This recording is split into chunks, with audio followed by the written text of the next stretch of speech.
When treacherous ministers face retribution. 1. Reborn into the family of a loyal minister, a misfit, feeling utterly uncomfortable. 2. Accompanying the loyal minister into exile. Indeed, the loyal minister does not engage in deeds of an unworthy nature. Did she not experience exile during her time as a treacherous minister? 3. Reluctantly compelled to protect the loyal minister's family. Oh, heavens, is this your design? 4. Forget it. No more words, too much talk only brings tears. Let's proceed. Chapter 1. A momentous deed upon stepping out. Dongyang County is the most renowned county in the Jin dynasty. Its fame does not stem from its virtues, but rather from the emergence of an illustrious official, a great loyal minister. This individual not only upheld integrity, but also nurtured his son and grandson into virtuous officials. He is none other than Lord Endearing, the Minister of Rights of the Jin dynasty. The Yin family had long since relocated to the capital. In recent years, that concubine and her young daughter had remained hidden within the ancestral home of the Yun family. Just as people were on the verge of forgetting the two of them, they emerged into the world. Upon their emergence, they accomplished a significant act. The Yun family had previously been minor landowners. In recent years, the head of the Yun family had been performing exceptionally well. Everyone felt indignant on behalf of the Yun family head, asserting that the two women had no right to act in such a manner. However, the Yun family head declared that the 3-year-old girl was indeed the young lady of the Yun family, stating that the land rightfully belonged to her, and that he had voluntarily returned it to her. With such assertions, others found it difficult to contest. Moreover, the two women did not neglect the village school or their neighbors. Thus, gradually, the people began to accept the situation. In the blink of an eye, 3 years had passed. In these past 3 years, the mother and daughter have been living quite blissfully. Recently, Miss Yin took her attendants to the county town for a leisurely outing. The villagers have grown accustomed to this. However, upon seeing Miss Yun's attendants, the villagers could not help but engage in hushed conversations. Miss Yun is indeed audacious. Indeed, my dog, De Bien, was clamoring for meat yesterday, yet as soon as I mentioned Miss Yun's attendance, he quieted down. I employed the same tactic to intimidate my own Juzi. Pray tell, where did concubine Feng procure those two individuals? One resembles a bandit, while the other looks like a specter. It's likely not her doing. She seems a bit intimidated by them herself. Then who summoned them? Surely, Lord Yun would not employ such individuals? It is evident they are not of good character. Could it be that the little girl's biological father arranged for them? Biological father? Did not the clan elder state that Miss Yun is of the Yun family? My mother-in-law remarked that Miss Yun bears some resemblance to the old matriarch of the Yun family. My mother-in-law disagrees. She asserts that the child looks nothing like a member of the Yun family. She insists that the vigor possessed by that child is absent in the Yun lineage. What vigor? My mother-in-law cannot quite articulate it. In any case, she maintains that the child is clearly not of the Yun family. Could it be that your mother-in-law speaks thus because she sought silver from concubine Feng last time, yet received none? My mother-in-law is not the sort to act that way. The villagers believe today to be just another ordinary day. They resumed their discussions. If concubine Feng were to depart, would the lands belonging to the Yun family revert to the oversight of the clan elder? Is there any need to ask?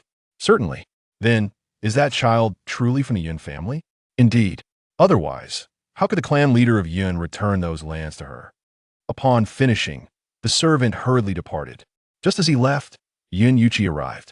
Concubine Feng was so anxious that she broke into a sweat. You have come? Please take a seat. The servant shall prepare tea for you. Yin Yuchi's expression was rather grim. Where's the child? She went out to play. The servant has already sent someone to call her back. Please, take a seat. I shall prepare tea for you. No need. You may leave. Yes. Concubine Feng swiftly exited. Yin Yuchi's attendant was somewhat taken aback. Wasn't concubine Feng previously reluctant to leave upon seeing the third young master? Why did she depart so quickly this time? Could it be that concubine Feng no longer held affection for the third young master? Yin Yuchi's attendant was named Mo Zhu. Both Mo Zhu and the third young master assumed that when concubine Feng mentioned went out to play, she meant she had gone to the village for leisure. Yes, Mo Zhu intended to inquire with concubine Feng, hoping to discern whether she had indeed lost her fondness for the third young master. To his surprise, concubine Feng had gone to gather wild vegetables for the third young master. Thus, Mo Zhu had to seek answers from others. Upon inquiry, he learned that concubine Feng's went out to play actually referred to her trip to the county town. Yin Yuqi, upon realizing this, attempted to rise and leave, but he furrowed his brow. "I am your father." Only after he spoke did CC respond. "What do you want? Why do you speak to your father in such a manner?" CC turned to leave. "Stop, Yin Yuqi." Mo Zhu exclaimed, "Miss, you cannot address the third young master in such a manner. He is your father, here specifically to see you." With a taut expression, CC uttered two words, slap. Smack. Before Mo Zhu could comprehend, she received a resounding slap. Yin Yuqi pondered, what manner of child is this? Why does she resort to violence so readily? And against my person, no less. And Mo Zhu thought, where did this individual emerge from? She behaves like a specter. CC regarded Yin Yuqi and inquired, "What business do you have with me?" Without waiting for a response, she turned to leave. Yin Yuqi pointed at the man beside CC and demanded, "From whence did this person come?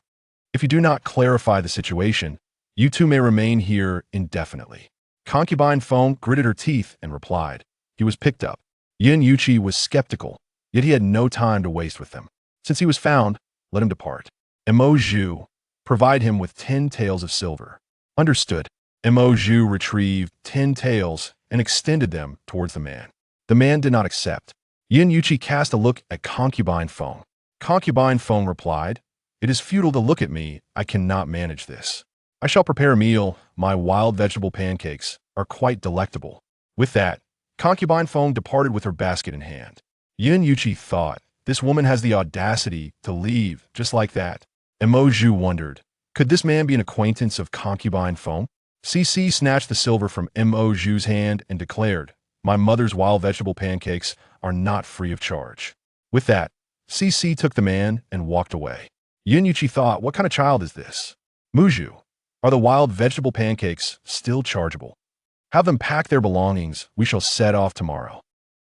Chapter 2.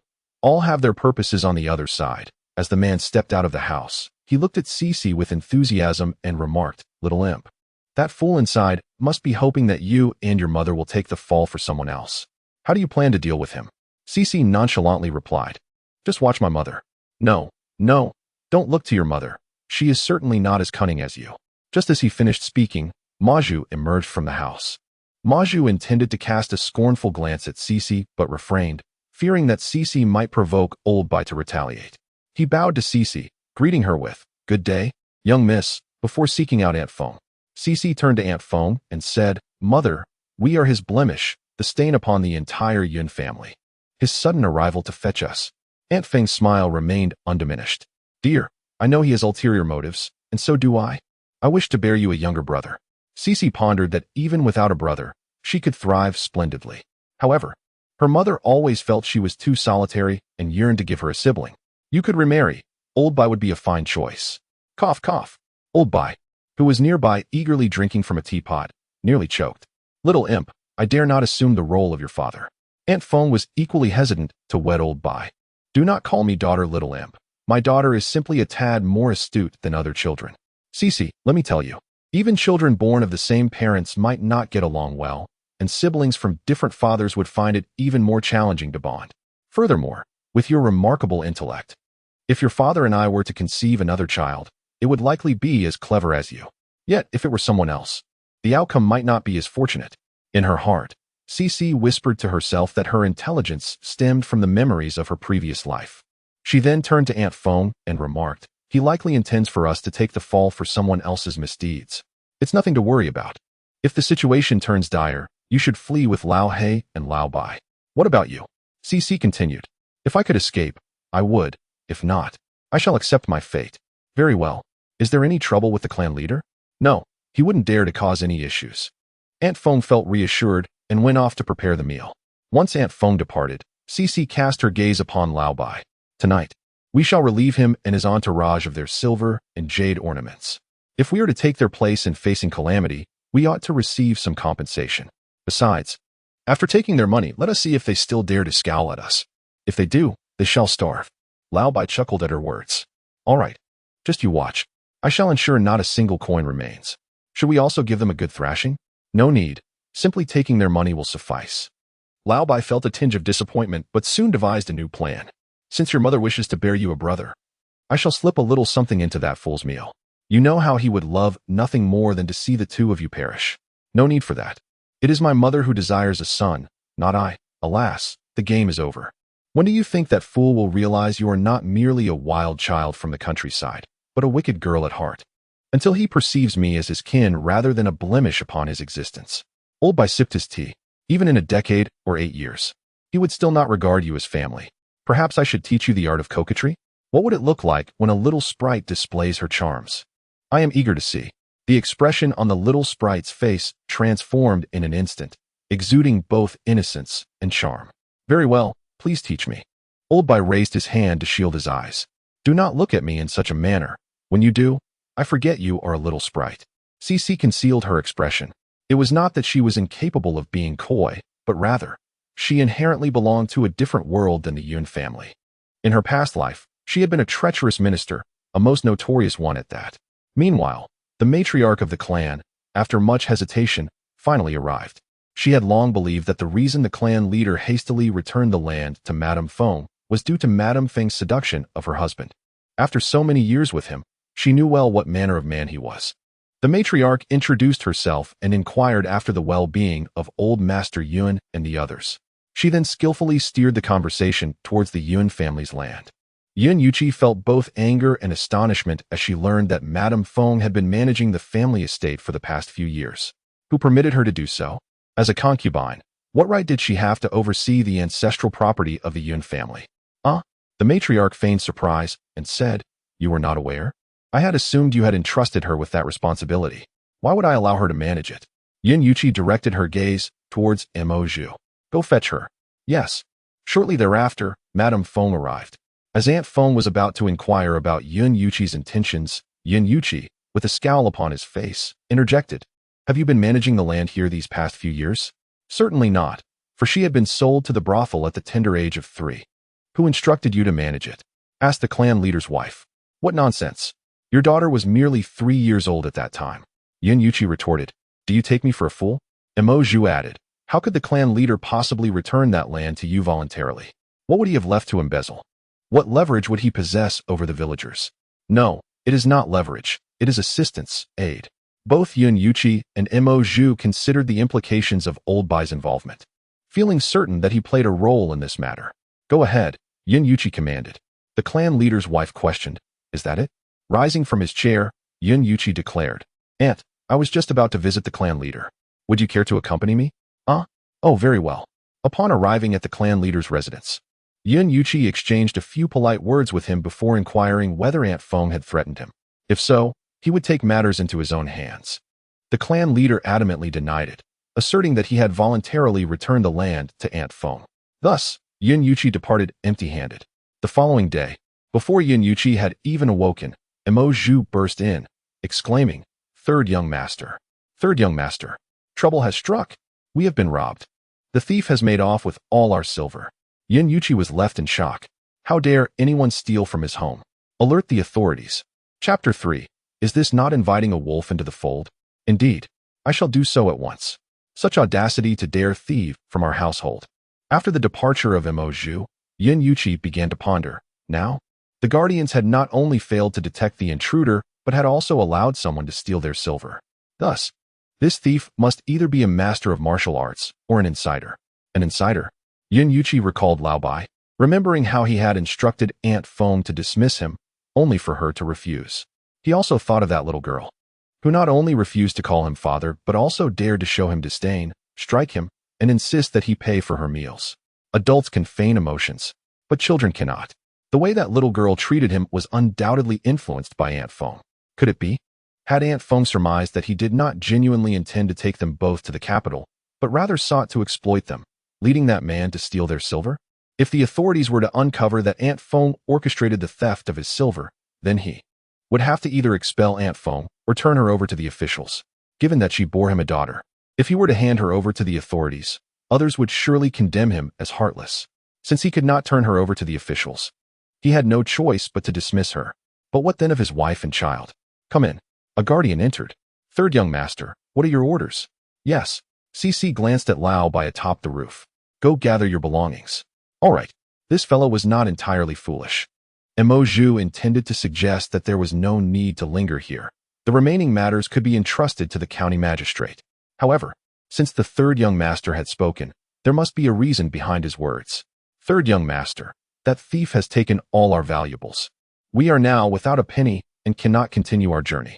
Go find Aunt Fong and take it. To actually ask an aunt for money. Mo Zhu found it somewhat difficult to speak. Yes, I shall go at once. Aunt Fong was in the kitchen preparing breakfast for Yun Yuqi when Mo Zhu arrived. Aunt Fong assumed Yun Yuqi was hungry. The meal will be ready shortly. If the third young master is famished, you may take 2 boiled eggs to him as a snack. Mo Zhu mentally repeated the phrase a true gentleman can endure and adapt 3 times before addressing Aunt Fong. I did not come to urge you for food. Last night, thieves broke into the front courtyard. Thieves? Aunt Fong gasped, her eyes widening in surprise. Such audacity. Have you reported it to the authorities? Oh, that is all. Why don't you ask us how much we lost? Do we even have money for the journey? Aunt Fong feigned ignorance. All her money belonged to her daughter, and she had yet to discuss it with her, so she could not make any rash promises. Tell the third young master that I have everything packed, and we can leave at any time. Mo Zhu replied. We need money for the journey. Why don't you ask if we still have any funds? At that moment, CC entered through the doorway. Mother, I am hungry. Eat an egg for now. The meal will be ready soon. Did you hear that thieves broke into the front courtyard last night? CC, while taking an egg, remarked that she had not heard anything. Seeing CC begin to eat the egg, Aunt Fong realized CC was waiting for Mo Zhu to speak. Mo Zhu observed that Aunt Fong mentioned the thieves to CC, expecting her to inquire further, but instead, CC was solely focused on her egg. Unable to find another solution, directly stated, the thief has stolen all our valuables, leaving us unable to continue our journey. Could you possibly lend us some silver? Thinking it over, nodded. Seeing her agreement, replied, What's the problem? I shall fetch some for you. Was aware of the situation. As she took the silver, she intended to express her gratitude too, but the silver was suddenly gone. With her pouch in hand, swayed it back and forth, saying, This is my dowry. If I give it to you, what will you do with it?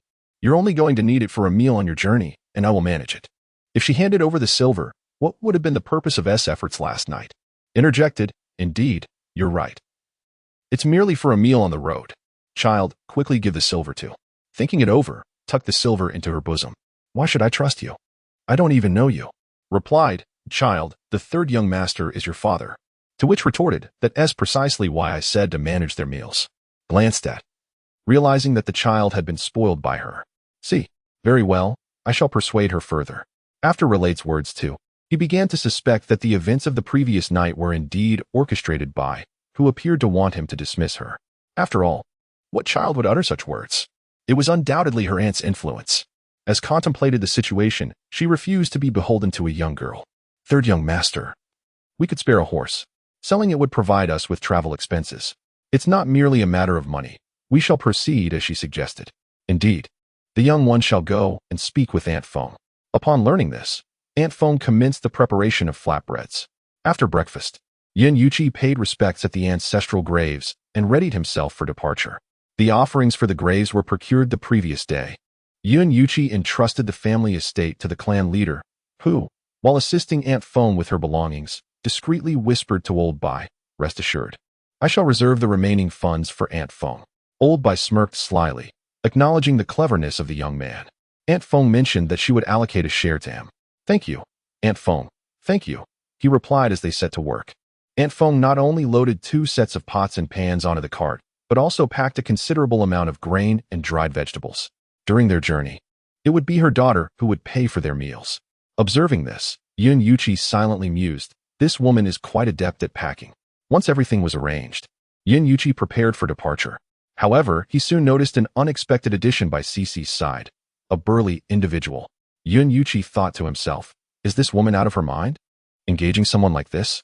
Isn't this inviting danger? Mo Zhu glanced at Yun Yuqi and inquired, Third young master, might you reconsider? Let us depart.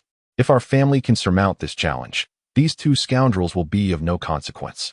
Should we fail, Bringing these nefarious individuals down with us would serve as a form of retribution. Chapter 4. How pitiful. How heartless. To his astonishment, Aunt Feng and her companions possessed 4 horses, one for transporting goods, one for Aunt Feng and Cece, and the other 2 as spares. Yin Yuqi pondered. To whom did these 4 horses belong? Mo Zhu wished to borrow 2 horses from Aunt Feng, so he and another guard would not have to share a mount with others. Aunt Feng, however, concealed herself within the carriage, feigning ignorance. Cece sat beside Old Bai, admiring the scenery. Occasionally, Old Bai would cluck his tongue and exclaim how pitiful and heartless it all was. Old Hay remained expressionless. After a while, Yin Yuqi could no longer endure Old Bai's incessant clucking and lamentations. He shot a glance at Mo Zhu, who immediately turned to Cece with a cheerful smile, inquiring, "My dear young lady, whose horses are these? Might we borrow them for a ride?" "Absolutely not. This little brat is not only greedy, but also stingy." "Greedy? My dear young lady, we are willing to pay a rental fee." Cece glanced at Mo Zhu, considering this possibility. Payment is an option. Still no. Mo Zhu found himself at a loss. Yin Yuqi glanced towards the carriage and asked, "What would it take for you to lend us the horses?" Yin Yuqi surveyed Old Bai and Old Hay. With these 2 present, he felt it futile to intervene, nor did he wish to. "Very well. This includes your parents and your grandparents." "Agreed." Old Bai then handed the 2 spare horses to Mo Zhu and the other guard. After doing so, he patted the 2 horses that had just carried 2 people, commenting, "You must be exhausted. Remember to find a good master in your next life." Yin Yuqi retorted, "The load in your carriage is far heavier than just 2 people." Mo Zhu replied, "Had you not had 2 idle horses, and had you not incessantly clucked your tongue, lamenting their plight, we would not be in this situation. Do we really need to borrow horses from you? We are not made of iron, and we wouldn't ruin the horses." In a fleeting moment, Aunt Feng and her companions had left Yin Yuqi and the others far behind, leaving Yin Yuqi covered in dust. Mo Zhu, both astonished and anticipating Aunt Feng and Cc's exclamations, found himself waiting in vain. "Third young master, shall we also proceed?" Indeed, if it weren't for the fact that they were not only negotiating terms with him, but had also lent him their horses, he would have certainly thought they were attempting to flee. "Go." Yin Yuqi endeavored to catch up with Cece and the others, yet he found himself unable to keep pace. The guards could have pursued them, but they could not abandon Yin Yuqi in favor of chasing after Cece. By the time they caught up with Cece, Aunt Feng had already warmed the pancakes. "Are you hungry? Have a pancake to tide you over. The soup will be ready shortly." Old Bai, while assisting Aunt Feng in tending the fire, clucked his tongue disapprovingly. Young masters are truly incapable. They neither carry anything nor move swiftly.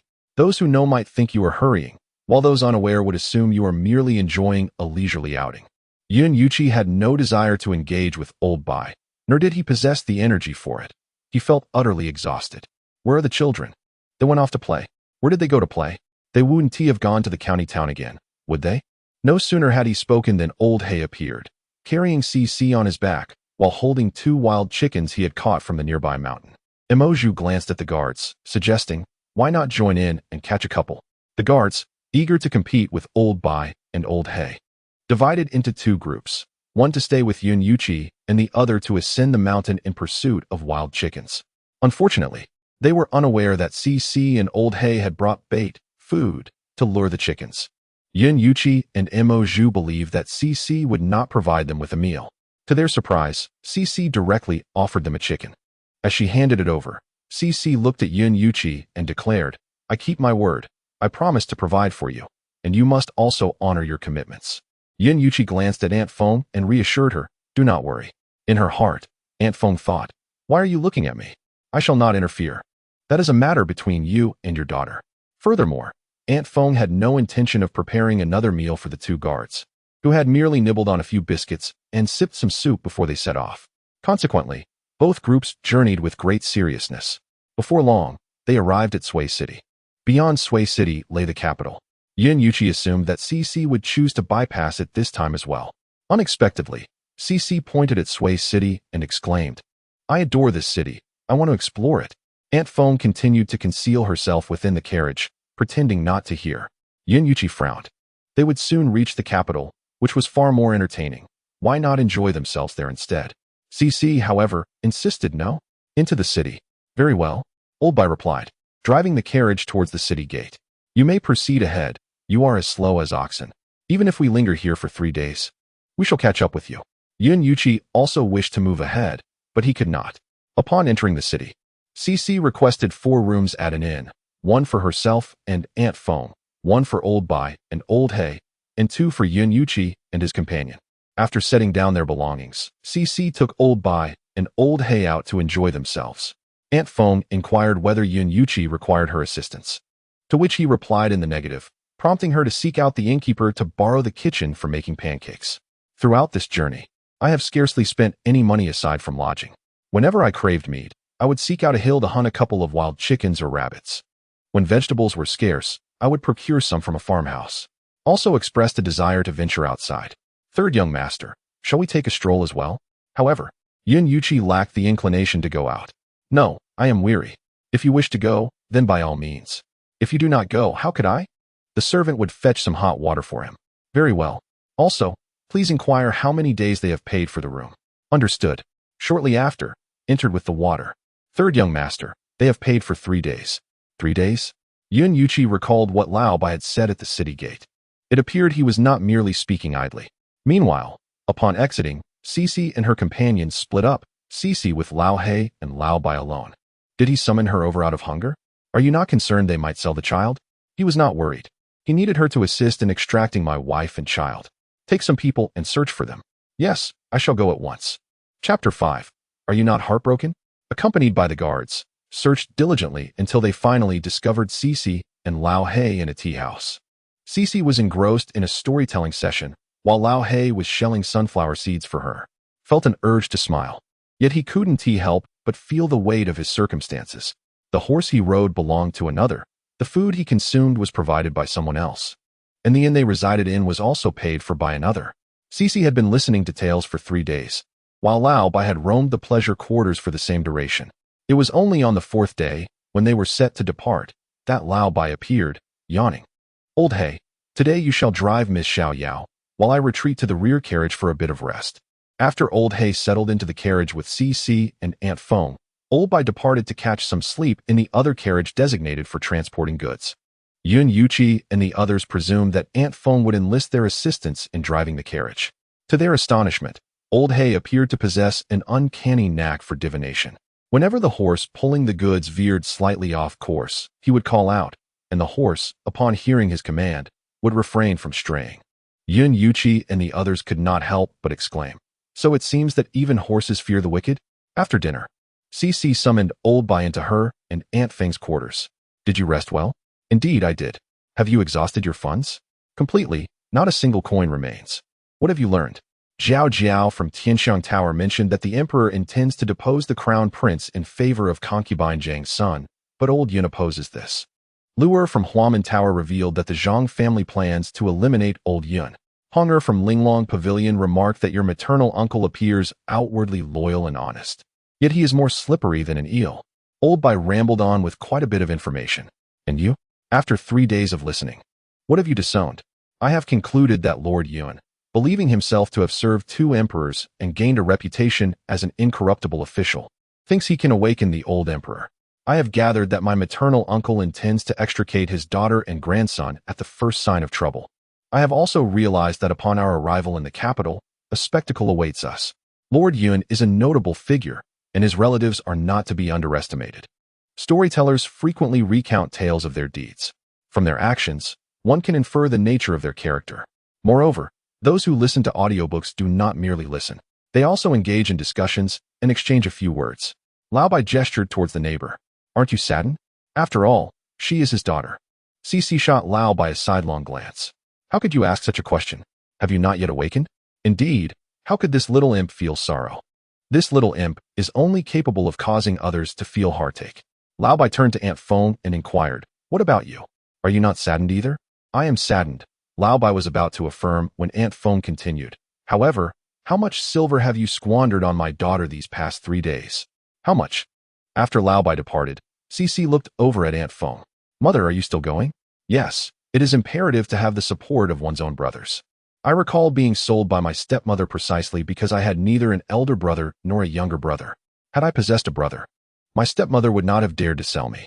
"Did you not say you do not remember anything from your childhood?" "I have recalled it now. Very well then. Let us proceed to the capital. How much did you give to Lao Bai? Not much. What does not much entail? Cici wished to avoid deceiving her. Mother, it would be best if you did not inquire further. Such questions will keep you awake at night. Child, why are your hands so large? Cici yawned. Do not worry. Once we arrive in the capital, we shall regain our wealth. Aunt Feng was far from reassured. Are you truly expecting that your grandfather and the others will present you with a greeting gift? Mother told you that it is indeed fortunate they would allow us entry. Cici yawned once more, pondering that relying on them is far less reliable than depending on myself. Mother, I feel weary. Aunt Feng gently tapped Cici's forehead, remarking, You are not truly tired. You simply wish to keep from telling your mother how much you gave to old Bai. Cici nestled against Aunt Feng's waist, playfully insisting, I am indeed tired. I am still but a child. Very well, you are tired. Now, let mother wash your face. Before long, the two parties arrived in the capital. Cici's great-grandfather, the grandfather of Yun Yuqi, Lord Yun Darun, currently serves as the Minister of Rights. Upon reaching the minister's residence, Yun Yuqi, accompanied by Aunt Feng and Cici, had scarcely taken a few steps when Lady Yun Sen Xiao, the wife of Yun Yuqi, approached with their younger son. Cici has grown. She can no longer remain in the countryside. How could you have promised me that? You swore she would never again be in my presence. Send her away. I do not wish to see her. No. Yun Yuqi's expression shifted, for Cici is, after all, my daughter. The voice of Lady San Xiao rose higher. I care not. Send her away. If you do not send her away, I shall seek a divorce. How can you be so cruel? Is it not just a child? How can you not accept her? How can I not accept her? Lady San Xiao exclaimed, pointing at Aunt Feng. Have you forgotten how she caused me to lose my reputation all those years ago? Send her away. Send her away. So many years have passed. How can you still not let it go? Madame San Xiao glared at Yun Yuqi and shouted, I shall never forget. Never. Will you send them away or not? I will not, he replied. If you refuse to send them away, I shall seek a divorce. Then so be it. She retorted. Mo Zhu, fetch me the writing materials. Mo Zhu, trembling with fear, hesitated. San Xiao Yi, please do not take Madame San Xiao's words to heart. She is merely speaking out of anger. With a heart full of sorrow, Madame San Xiao gazed at Yun Yuqi and lamented. You would rather divorce me than send them away. You have disappointed me beyond measure. Observing their escalating quarrel, the servants hurriedly summoned the old matriarch and Madame Yun Yuqi's mother. Yet, instead of heeding their counsel, Yun Yuqi and his wife resorted to physical confrontation. After the old matriarch intervened to separate them, Yun Yuqi swiftly sought out the writing materials to draft the divorce decree. Seeing him compose the document, Madame San Xiao, infuriated, declared, I will take my two sons with me. I refuse to acknowledge any sisterhood with Huan Yang. My son shall not regard Huan Yang's offspring as siblings. Very well. Yun Yuqi added a few more lines to the divorce decree. Here, you may take the children and leave. If we must go, then we shall. Madame San Xiao acted with great haste, quickly gathering her dowry and belongings. Both she and Yun Yuqi sought to project an image of impetuosity. However, as she reached the doorway with her entourage and possessions, she unexpectedly found Cici, accompanied by Lao Bai and Lao He, blocking the entrance. Step aside, Madame San Xiao commanded. Cici looked at her and replied, I will move aside, but only under certain conditions. However, only you and your son may depart. On what grounds? On the basis of your insidious jealousy. Your actions merit nothing but a divorce decree. You may either take the decree and leave with your son or remain in the Yun household as the third wife. The choice is yours. You schemed against the two of them and expect to retreat unscathed? Dream on. Chapter 6 I predicted they would cast me out as a madman, did I not? Yun Yuqi recalled the lands of his homeland. He remembered the wealth they had squandered. He thought of Aunt Feng and her 4 horses. He reflected on how she would scrimp and save on the road. It dawned on him that this woman was making such a fuss purely for monetary gain. Tonight, he would return the favor in kind. Yun Yuqi cast a glance at Aunt Feng before departing. She hurried after him, imploring, Third Master, please do not be angry. You must guide her properly in the future. In the blink of an eye, Yun Yuqi and Aunt Feng vanished from sight. Lady Yun and the First Lady were left in disbelief, exclaiming, They just left like that? And what did Aunt Feng mean by that? Is she implying that this child has suffered because they abandoned him in the countryside? The First Lady turned to Lady Yun, asking, Mother, what do you make of this? What are you looking at? Lady Yun retorted, pondering the situation as well. Consequently, the First Lady and the others also took their leave. Upon seeing that Yun Yuqi and Lady Yun had departed, CC turned to Old Hei and instructed, "Keep an eye on these. They are all mine." She then left with Old Bai. Old Hei did not waste words with them, stating tersely that anyone wishing to leave would find no means to do so. On the other side, CC and Old Bai arrived at the largest gambling establishment in the capital. Their choice was not merely due to its size, but rather because its true master was the father of the favored concubine, Zhang. The young attendants at the entrance, tasked with enticing patrons, noticed Old Bai leading CC and inwardly remarked, "Here comes another who wagers his daughter." Upon this thought, they began to scrutinize CC. Noticing her striking beauty, they hurried to welcome them. "Sir, you have arrived. Please come inside. Allow me to serve you tea." The young girl is so enchanting. She could easily fetch several hundred taels, and even 1,000 is not out of the question. As Old Bai, still holding CC's hand, followed them inside, he addressed them, "Do you know who this child is? Whoever it may be, we dare not refuse." "Naturally, she is your daughter," they replied. Old Bai pointed at CC and said, "I could never beget such a beautiful daughter." You all remember the incident with Old Yun San being schemed against, right? This child is the offspring of Old Yun San and that flower girl. The gambling house attendants were even more delighted to hear this. Old Yun had been at odds with the favored concubine daily. If they were to take in a child from the Yun family, it would be a tremendous embarrassment for him. Observing their expressions, Old Bai discerned their thoughts. Who is in charge here? I wish to speak with him. If he refuses to converse with me, I shall seek someone else. That cannot be permitted. The attendants swiftly went to find the person in charge. The manager, eager to vex the Yun family, allowed Old Bai and CC to enter. "Speak, how much do you desire?" Old Bai looked at the steward with a grin and remarked, "Not much, just 100,000 taels. Is 100,000 taels not excessive? This girl is hardly worth that sum. What purpose does she serve? I am not selling her. Then why bring her here? And why immediately declare her to be the child of Old Yun San and that flower girl? What are you selling?" "I am selling the dowry of Old Yun San's wife and her servants." "Who is mad enough to believe that? Throw him out." "Yes." The several thugs in the room responded in unison and moved to seize Old Bai. He lifted CC and placed her in the corner. "I predicted they would treat me as a madman and throw me out, didn't I?" A quarter of an hour later, Old Bai had piled the thugs together and sat upon their backs, addressing the steward. "I am truly here to sell the dowry of Old Yun San's wife and her servants. I am exhausted." The steward swallowed hard. "Who are you?" Old Bai waved his hand dismissively. "You need not concern yourself with my identity. Do you wish to purchase or not? If not, I shall take my leave. Let me tell you, once this village is passed, this opportunity will vanish. How did the dowry and servants of Old Yun San's wife come into your possession?" Upon uttering this, Old Bai nestled himself among the thugs. "Ah, this makes for a rather comfortable resting place." The thugs beneath him grumbled, "Comfortable, my foot. You simply wish to humiliate us." The steward called for someone to enter. "Go find out what has transpired with the Yun family." "Understood." CC emerged from the corner and took a seat beside the steward. After sitting down, she poured herself a cup of tea and inquired if Old Bai would like some. Upon his refusal, CC disregarded him and began to sip her tea. The steward mused, "Could this child truly be simple-minded? My dear girl, what is he to you? Is your aunt aware of your outing with him?" CC did not even glance in his direction. Indeed, it seems she is rather naive. The steward alternated his gaze between CC and Old Bai, observing one enjoying tea while the other hummed a tune. He reflected, what do these two perceive this place to be? This is a gambling house.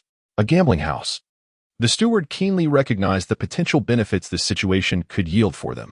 However, he added, "But, Master Bai, Miss Yun, this matter is beyond my authority. I must consult with my superiors." Old Bai waved his hand dismissively. "Go ahead. Inform your master that there will be no bargaining." "Understood. Please wait a moment," the steward replied. Meanwhile, Grandfather Zhang was feeding birds when the steward approached him. "Grandfather, Zhang who from the gambling house has arrived, stating he has urgent business." Grandfather Zhang, finding himself unoccupied, replied, "Let him in."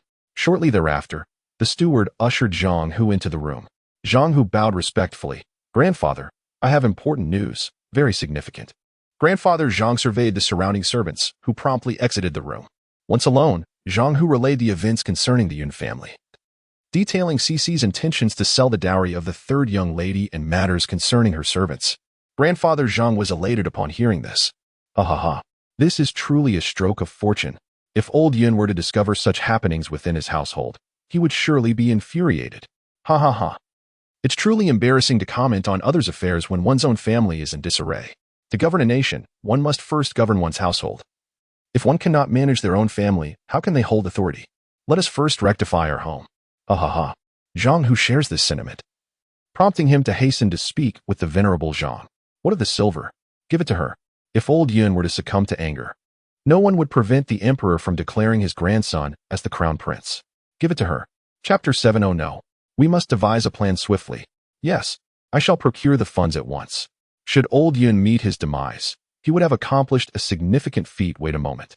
The dowry and those servants cannot be sold to you. They must be forfeited. Upon hearing this, Zhang, who understood precisely what needed to be done. Old sir, your wisdom is indeed profound. Off you go. Yes.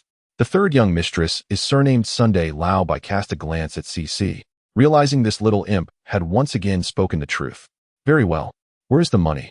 Zhang, who retrieved 10 silver notes from his pocket, each worth 10,000 taels. To whom shall it be given? Need I even say? Naturally, it is for our young mistress.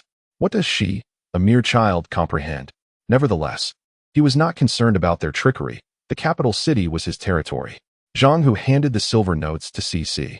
She inspected them, confirming their authenticity, and then passed one to Lao Bai, who accepted it with a beaming smile, tucking it into his bosom. Thank you for your generosity, Mississippi. Zhang, who inquired. Miss Yun, do you still require muscle? I am quite capable in that regard. Miss Yun, Master Bai, please. The subsequent events unfolded with ease. Upon entering the main hall, CC observed others gambling and declared her desire to partake as well. Old Bai remarked that CC was devoid of funds. CC insisted otherwise, claiming she was assisting her father in seeking justice, and that her father had bestowed upon her the dowry of her late mother and the household servants. Old Bai suggested they inquire with the steward about using those possessions as stakes. Upon the steward's arrival, he posed only one question to CC. What was the value of those items? CC casually replied, stating they were worth 100,000 taels. The steward scrutinized CC before agreeing. However, he cautioned that should she lose more than 100,000 taels, she would have to sell herself to the gambling den. CC consented, and thus she commenced her gaming. In less than a quarter of an hour, she had squandered the entire sum of 100,000 taels. The steward, standing by, encouraged CC to wager once more. Old Bai, cradling CC, attempted to leave. Yet the steward, accompanied by a group, obstructed their path. Have you forgotten? Your stake was exchanged for the dowry and the servants. Where are the dowry and the servants? Old Bai retorted, of course, the dowry and the servants are at home. Come, I shall take you to retrieve them. The steward summoned all available hands, instructing them to keep a vigilant watch and prevent their escape. Meanwhile, in the Yun residence, Yun Yuchi contemplated whether to seize the silver belonging to concubine Feng that evening. The old matriarch was meditating quietly, while the matron was devising strategies to reform CC's temperament. Suddenly, Mo Zhu, the steward, and his wife rushed in, exclaiming, Third young master, old matriarch, matron. Calamity has befallen us. Miss CC has gambled away the dowry and the servants of the third young lady to the Chonglu Pavilion. Their people have come to claim the belongings and seize the individuals. What? Yun Yuchi, the old matriarch, and the matron could hardly believe their ears. Yun Yuchi commanded, Go fetch concubine Feng at once. Mo Zhu, third young master. Seeking Aunt Feng may prove futile. She will only weep. Third young master, you must devise a plan swiftly. The people from Changle Fong have already entered the front courtyard. Old Lady Yun, how did she manage to go out? Who permitted her departure? Madam Yun, what sort of lessons has Aunt Feng imparted to the children? What sort of lessons? The housekeeper's wife. Madam, you must think of a solution. If the people from Changle Fong take away the maidservants of the third young mistress, then, how will those maidservants live? How will they marry?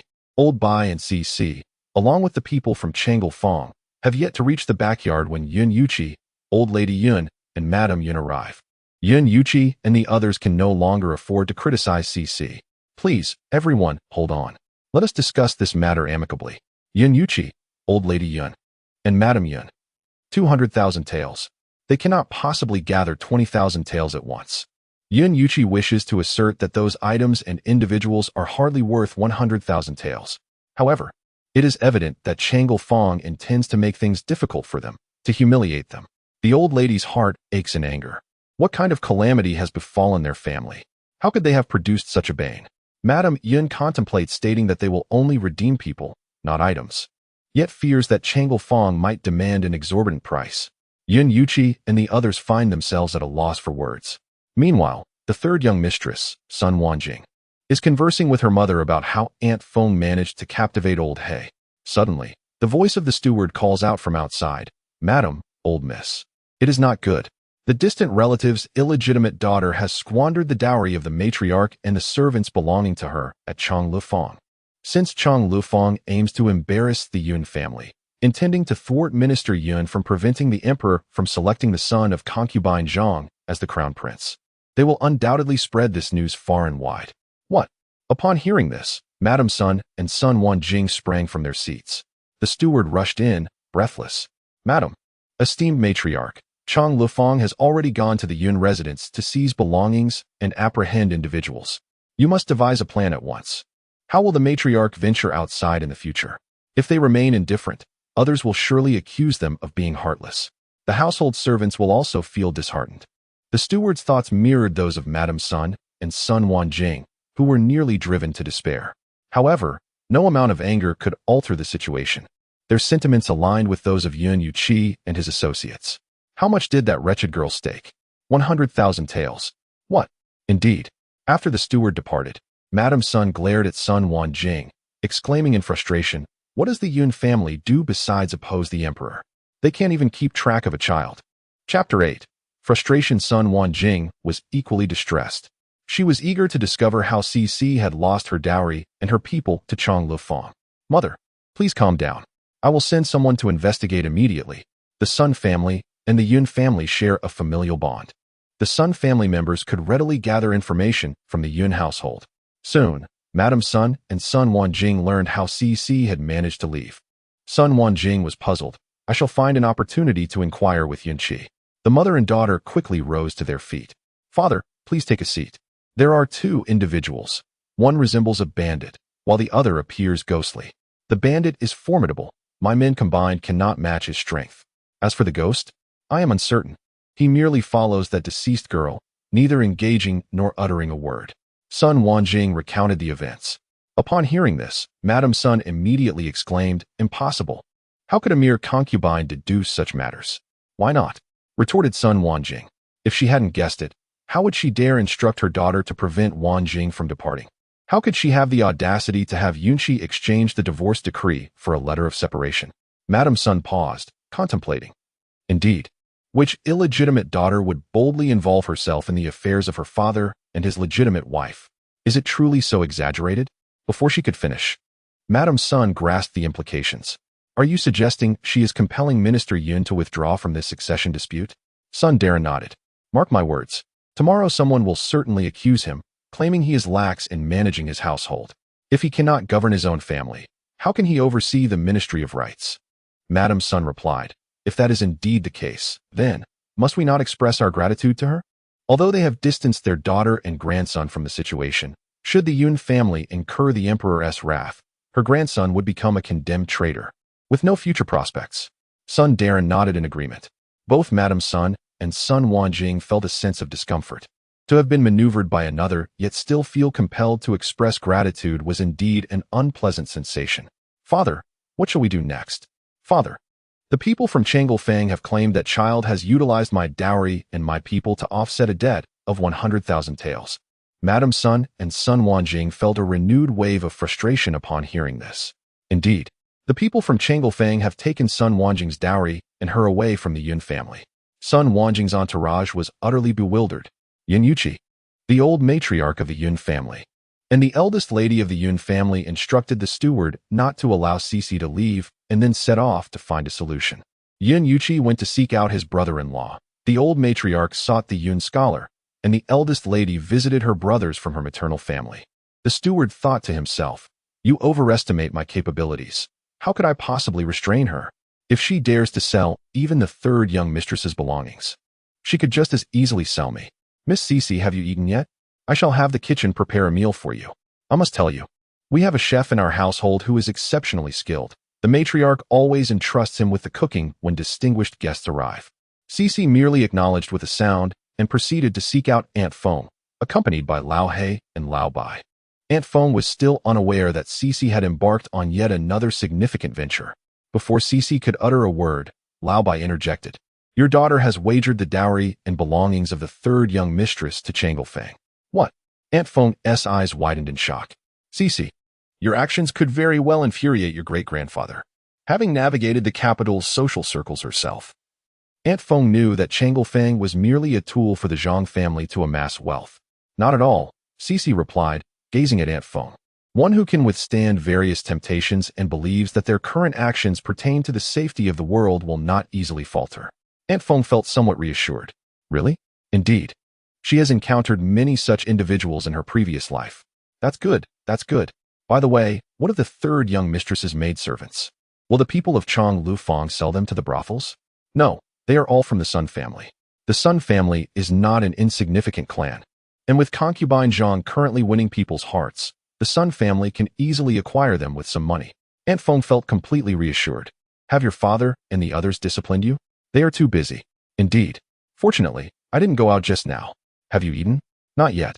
Then have a few pastries first. There are more in the bag.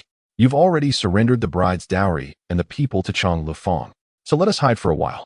Once this matter passes, we can head to the kitchen for something to eat. Just as she finished speaking, the steward entered with several maids, each carrying something. Upon entering, the steward bowed to Aunt Feng. Good day, Aunt Feng, young miss. I have brought you some fruit and snacks. Please have a bite while the meal is being prepared. Aunt Feng inquired, is it poisoned? Just put it down, replied Cece. Yes, young miss, I will step out now. Call for me if you need anything. All right. Once the steward left, Aunt Feng looked at Cece and asked, does he intend to poison us? Cece replied, the old lady Yun instructed him to watch over me and prevent me from going outside. Lao Bai bit into an apple and remarked, your daughter has just stirred up such a significant incident. If both of you were to encounter trouble now, neither the Yun family nor the Sun family could clear their names, even if they jumped into the Yellow River.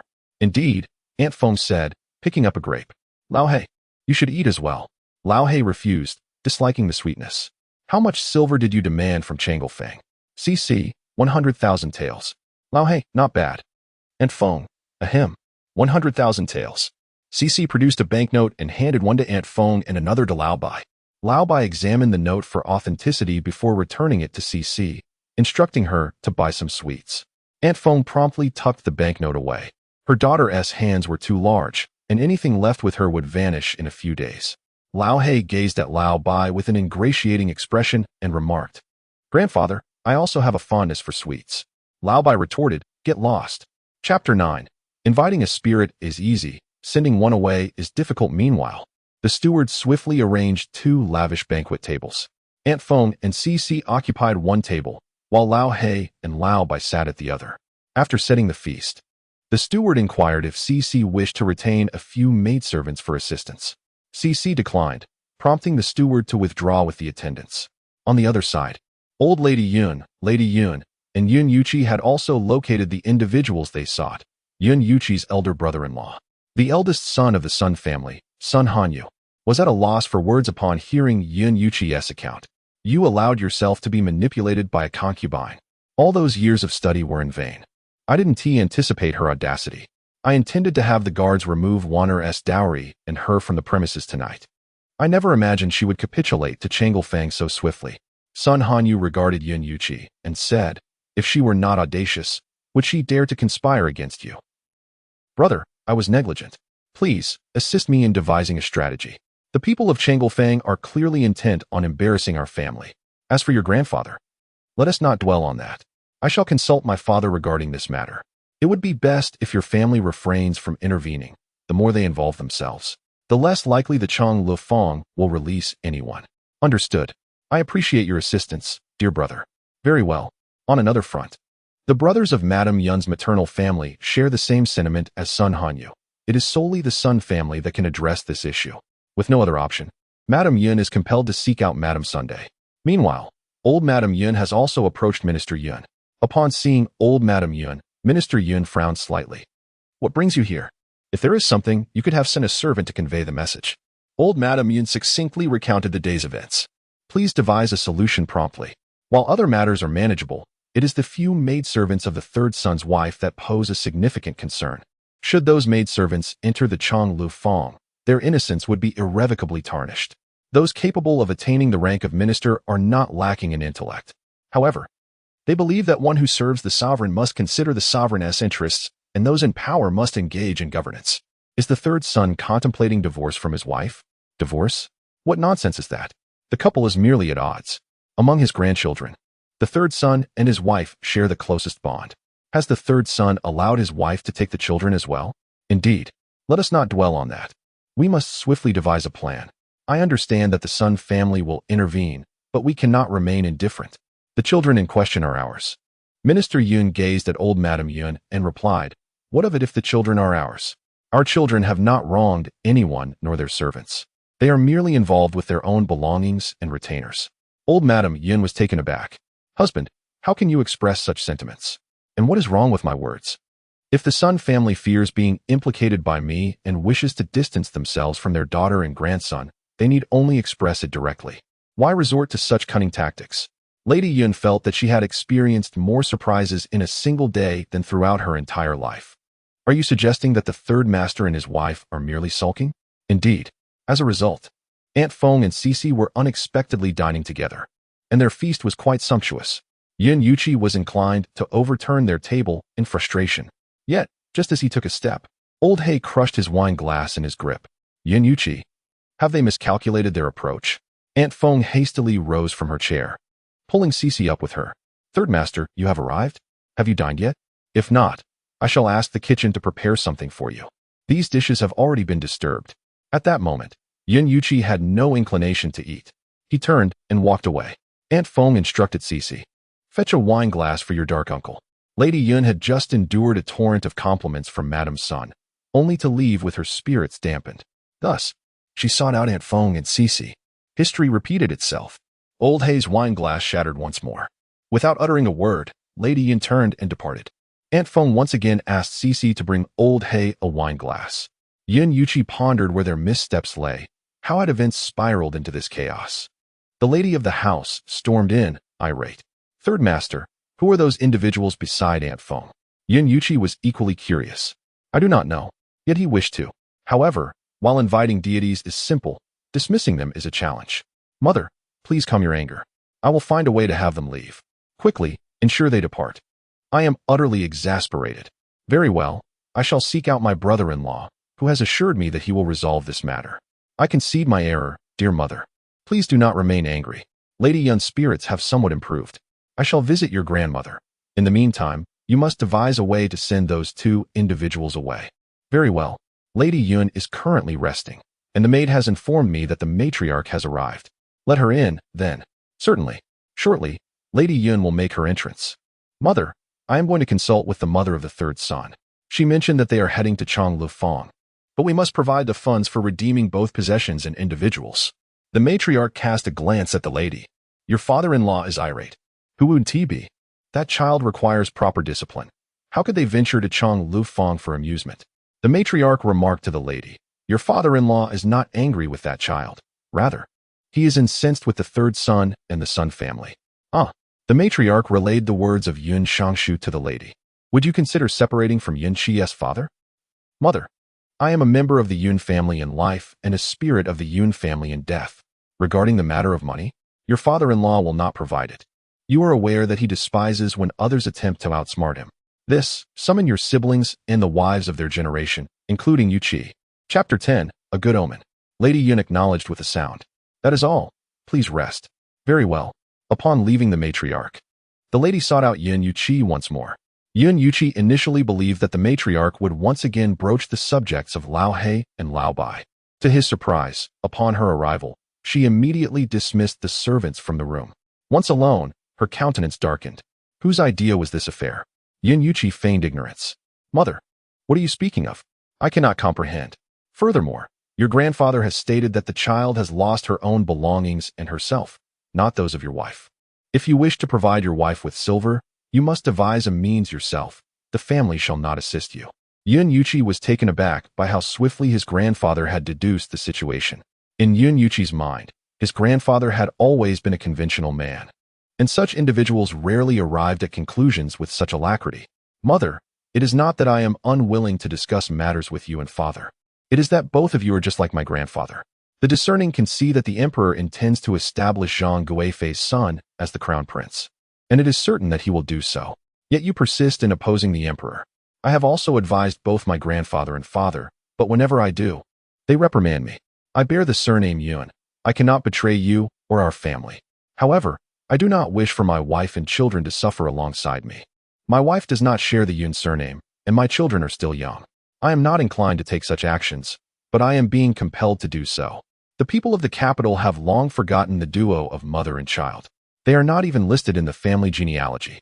Should the Yun family ever find itself in any official capacity, they would likely not recall the pair, even if they were remembered. A mere sum of silver would suffice to resolve the matter. A twinge of guilt pricked at Yun Yuqi's conscience. She ought not to have been born at all. The lady could hardly believe her ears. You, how have you become like this? You infuriate me. You can stay by yourself. With that, she stormed off in anger. Meanwhile, Cici finished her meal and was ready to take Lao He and Lao Bai for a stroll. Upon receiving the news, the steward hurried over. Miss, are you planning to go shopping? Cici, with a stern expression, nodded in affirmation. Lao He cracked his knuckles. The steward recoiled slightly. Miss, could you please wait a moment? I will go to the old lady to procure some silver for you. One needs money for shopping. Cici glanced at the steward. All right. As soon as she finished speaking, the steward hurried to consult the old lady. What else could the old lady do? Surely, she wouldn't send the guards to fight Lao He. After a brief wait, the old lady arrived. Are you going out to shop? Yes. Since you just arrived in the capital, you might not know where the fun places are. Let your great-grandmother take you, lest you wander back to Chonglufang. The old lady initially intended to send the steward along, but feared he might not be able to manage Cici. Cici observed the white hair atop the old lady's head. All right, let's go. Upon hearing Cici's consent, the steward quickly summoned the old lady's carriage. Once inside, the old lady asked Cici what she had been doing back home. Cici replied with a single word, playing. The old lady felt a bit of a headache at Cici's reticence. What about your aunt? Cooking. Can't you say a few more words? If you ever need anything, seek out your great-grandmother, and she will advocate for you. In the capital, there are numerous places unsuitable for young children, as great-grandmother wishes to convey to you. Cici glanced at the white hair atop the old lady's head and urged, please, go on. It turned out that old Bai had gone off to play, and now, alas, that sum of 10,000 taels had vanished once more. My dear daughter, may I propose a matter for your consideration? Speak, Cici replied. In the future, could you possibly allocate only half of the silver to old Bai? The remaining half I shall save for him. When he marries, I will hand it over. Rest assured, I shall not touch his silver. It pains me to see him squander it so recklessly. Money is earned, not merely saved. Upon noticing Cici's disapproval, concubine Feng turned to old He for assistance. Old He, you are brothers with old Bai. Please, encourage him to be more prudent with his spending. Old He sat down, pouring tea for both himself and Cici. We are not brothers, he replied. Forget it. Let him spend as he pleases. At worst, when old Bai is ready to start a family, I can draw from my private savings. That evening, as concubine Feng and Cici dined, the steward approached. He bowed respectfully and addressed them. Good evening, concubine Feng, young miss. The old master requests your presence. When they arrived, they discovered that all the adults of the Yun family were present. Both concubine Feng and Cici anticipated that the Yun family intended to settle accounts with them. The old master looked at concubine Feng and inquired, have you made your decision? I have, she replied. Since the day she was sold to the flower house, her life had diverged from that of other girls. While others could follow a conventional path, she had no such luxury. She could only gamble her fate. Last time, she emerged victorious in her gamble. Not only did she escape from the brothel, but she also gained a daughter. This time, she hopes for a similar fortune. If fortune does not favor her, she will accept her fate. Old master, please allow us to remain together. We are not afraid. Very well. Since you have made up your mind, you shall henceforth be the legitimate wife of Yin Qi, and your daughter will be recognized as his legitimate firstborn. Concubine Feng. This is indeed an auspicious sign. Yin Yuqi. Grandfather, Before he could articulate his thoughts, he was abruptly interrupted by the old master. Silence. If you are unwilling, go to the Sun family and become a son-in-law. Chapter 11. Do you still wish for a bridal price? Madame Yun informed Yun Yuqi that the old master had deduced that today's arrangement was a collusion between him and the Sun family, and Yun Yuqi understood that he would face punishment. However, he did not anticipate that the old master would decree his marriage to concubine Feng. Grandfather, I was wrong. I will go and kneel at the ancestral hall. The old master summoned the steward. Send the third young master to the Sun family from this day forth. He shall belong to them. Steward, what has happened now? Yun Yuqi, grandfather, I harbor no romantic feelings for her. The old master paid him no heed. What are you standing there for? Hurry and escort young master Sun out. Steward, young master Sun? Yun Yuqi, it seems I have no choice but to acquiesce for now. Grandfather, I will marry concubine Feng. He was not afraid of death. He simply did not wish for his wife and child to share in his peril. The steward's eyes widened in astonishment. The old master intends for the third young master to wed concubine Feng. Has the old master lost his senses? Feng Yinyang emerged from the flower house. Assuming the role of a concubine as Feng Yinyang was commendable in itself.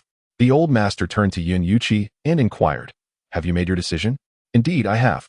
Let us first navigate this immediate challenge, he replied. Since you have resolved it, expedite the matter. Tomorrow shall suffice. There is no time like the present. Tomorrow. Yes.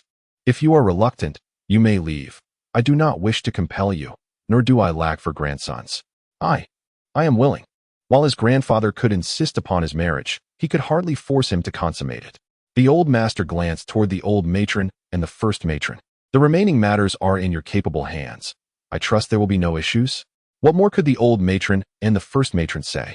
They could only affirm there would be no problems. Then let us all return to our tasks. Remember to send invitations to the relatives. Cece stepped forward. I have a question. The old master paused. What is your inquiry? Cece looked at the old master and asked, how much betrothal gift do you intend to offer my mother? The Yun family was taken aback. You wish for a betrothal gift? Feng Yinyang was also somewhat astonished. However, once her daughter began to speak, the significant matters of their lives would be dictated by her. Her own marriage was no exception. It too would be decided by her daughter. Cece, do not speak out of turn. I am not speaking out of turn. Is it customary to wed without a betrothal gift? We are not bandits. The Yun family retorted, it seems you are the bandit. Arriving and seizing your legitimate mother's dowry and servants. Feng Yinyang interjected, child, refrain from such talk. I am not speaking out of turn. Cece gazed at the old patriarch and inquired, surely, you do not intend to present my mother with a betrothal gift, do you? The patriarch scrutinized Cece closely. Who compelled you to request a betrothal gift from me? Is there truly a need for persuasion? Even a child of 3 understands that a bride must be accompanied by a dowry. The old matriarch interjected, your mother is, after all, a member of our family. That is of no concern to me. Regardless, a bride must receive a dowry. The Yun family retorted, is this not tantamount to being unreasonable? The patriarch replied, how much dowry do you seek? Not much, merely 1,000 taels. The Yun family conceded, 1,000 taels is not an insignificant sum, but, well, let it be. We are uncertain whether our family will even survive this ordeal. Should we fail, we may lose not only our wealth but our very lives. The patriarch cast a glance toward the old matriarch. Provide her with 1,000 taels. Concubine Feng successfully received the betrothal gift of 1,000 taels, filling her with joy. Yet, she hesitated. What will you do with this? Cece observed concubine Feng and remarked, the Yun family seems determined to oppose the likes of concubine Zhang and her cohorts to the bitter end. They have the emperor's backing, and I fear the Yun family cannot withstand such opposition. If they falter, I must secure a means of retreat. Concubine Feng, moved by Cece's words, agreed. Your mother will provide for you. I shall even part with my private savings. That is unnecessary. You must retain some funds for yourself. Very well, should you require anything, do not hesitate to ask your mother. Understood. With the dawn of the next day, Old Hay departed with the banknotes in hand, totaling 91,000 taels, 90,000 from the Zhang family and 1,000 from the Yun family. The old patriarch of the Yun family pondered, suspecting that this plan may not have originated with concubine Feng, who, having grown up in a brothel, would not be so astute in her calculations. He arranged for Yun Yuqi to marry concubine Feng, firstly to sever the bond between Yun Yuqi and Sun Wanjing completely, secondly, to turn the tables on the Zhang family, and ultimately, to reward concubine Feng for her willingness to stay.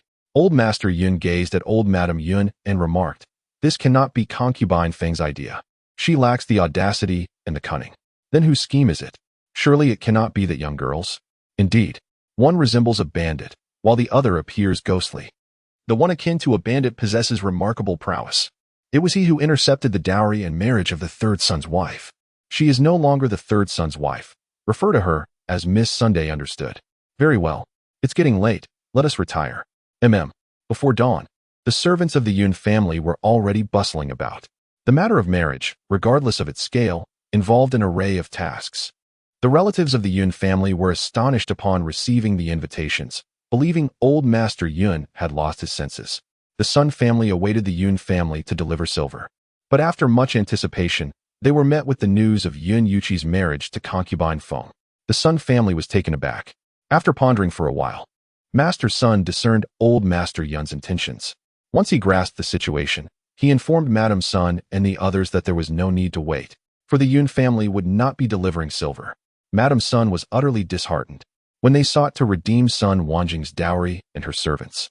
Zhang, who had demanded 10,000 taels, claiming it was for the sake of her husband and eldest son's reputation, while asserting a loss of 90,000 taels.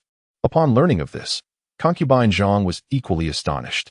She summoned her son and inquired, why would Master Yun act in such a manner? The seventh prince has also pondered this matter.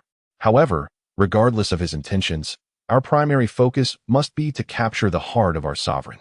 As long as the emperor's affections align with ours, we can devise a pretext to annihilate the Yun family.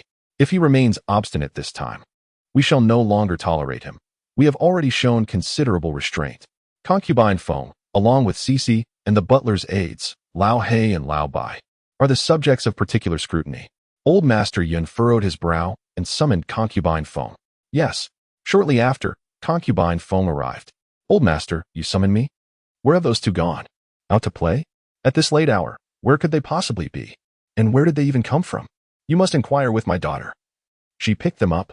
Old Master Yun cast a glance at concubine Feng. You really have a knack for picking, don't you? And it appears you found a martial arts expert. Bring your daughter here. I shall personally instruct her henceforth. Chapter 12. Oh dear.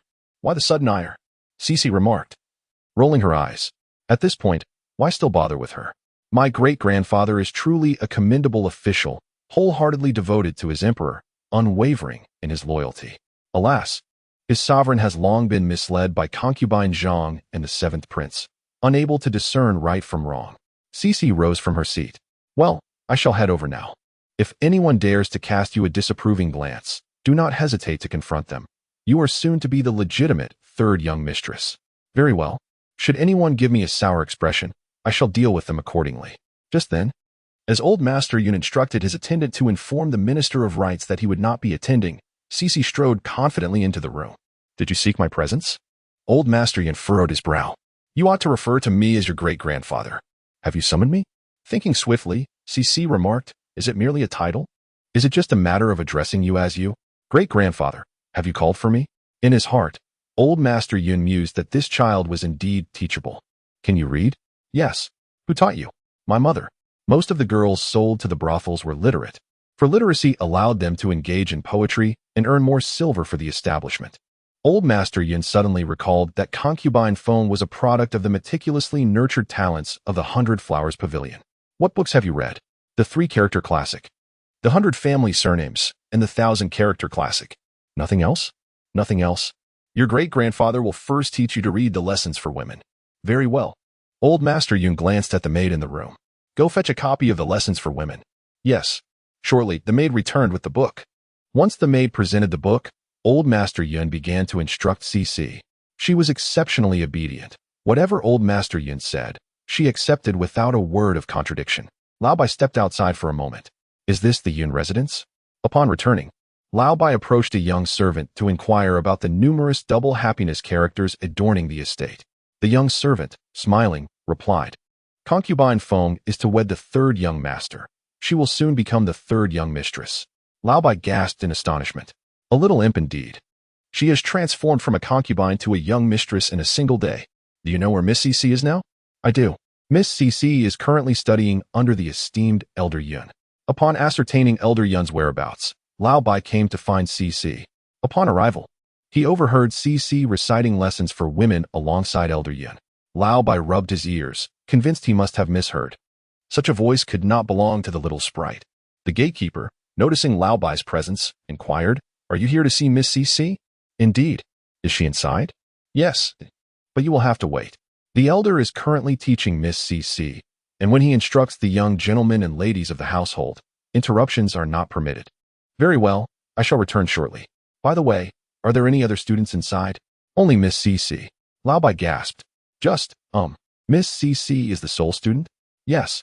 Lao Bai was astonished that the little sprite would obediently study lessons for women with Elder Yun. As Lao Bai enjoyed a peaceful slumber, CC arrived. He sat up. "You're here. Can you guess what I just dreamed about?" "I dreamt that you were reciting lessons for women." "Ha ha ha." CC poured him a cup of tea. "Has the money run out?" "Yes." "Did you find out anything?" "I did." Lao Bai shared the information he had gathered with CC, who, in turn, recounted the events of the previous night. Lao Bai was completely awakened. "Was I not dreaming just now?" "Indeed not. Why are you behaving so obediently? Are you trying to placate Elder Yun first, then persuade him not to oppose concubine Zhang and her associates?" CC gazed at old Bai and remarked, "The frost of 3 feet does not accumulate in a single day. The loyalty of old Yun has not been forged overnight. If I wish to earn his compliance, it will require at least a month's effort. Do you think the likes of concubine Zhang and the others will endure for another month?" Old Bai shook his head. "They have already endured for far too long and are growing impatient. A prolonged night breeds many dreams. Were it me, I would have disposed of him already. I recited lessons for women alongside him not to invite trouble. I instructed old He to take the money and seek out assistance. You shall manage matters here in the capital." "Very well." Old Yun truly possesses remarkable abilities. Not only is he foolish himself, but he has also raised his son, daughter-in-law, grandson, and granddaughter-in-law to be just as foolish. Only your father retains a shred of cleverness. Just as old Bai finished speaking, the voice of the steward drifted in from outside. "Miss CC, are you in your room?" "Yes, come in." "At once." Moments later, the steward entered. "Miss CC, your great-aunt has arrived. She has a close relationship with Miss Sunday. It was your great-aunt who facilitated the affair between the third young master and Miss Sunday. Upon her arrival, she expressed a desire to see you and your mother. What do you think?" CC retrieved a piece of broken silver from her pocket and handed it to the steward. "This is for you." The steward hesitated this. Old Bai interjected, "Take it. It's yours." The steward accepted the silver. "Thank you for your generosity, Mississippi. Would you like to visit the old master?" "Your mother and the third young master's matters were settled by him." "No need." "Old Bai, let us go." "All right. This great-aunt of yours is quite foolish. Why provoke a little demon?" "Butler, could it be that this old Bai is quite formidable as well?" "Surely. The young lady does not intend to confront the grand-aunt?" As soon as CC and old Bai departed, the butler hastily sought out Madame Yun, the grand-aunt being her daughter and the sister of Yun Yuqi. Meanwhile, upon encountering concubine Feng, the grand-aunt Yun Qingying pointed an accusing finger at her, exclaiming, "You vixen! Once was not enough for you to harm my brother. Now you seek to do so a second time. Begone! You are a scourge." Concubine Feng, with a handkerchief in her sleeve, flicked it dismissively. "Oh dear, why so irate? Has your husband taken another concubine? I must say, you ought to arch your brows a bit more. It would render your face rounder. I once overheard several sisters at Baiwa Tower mentioning your husband's preference for round faces." Yun Qingying, already incensed, felt her anger escalate. "You vixen, depart at once."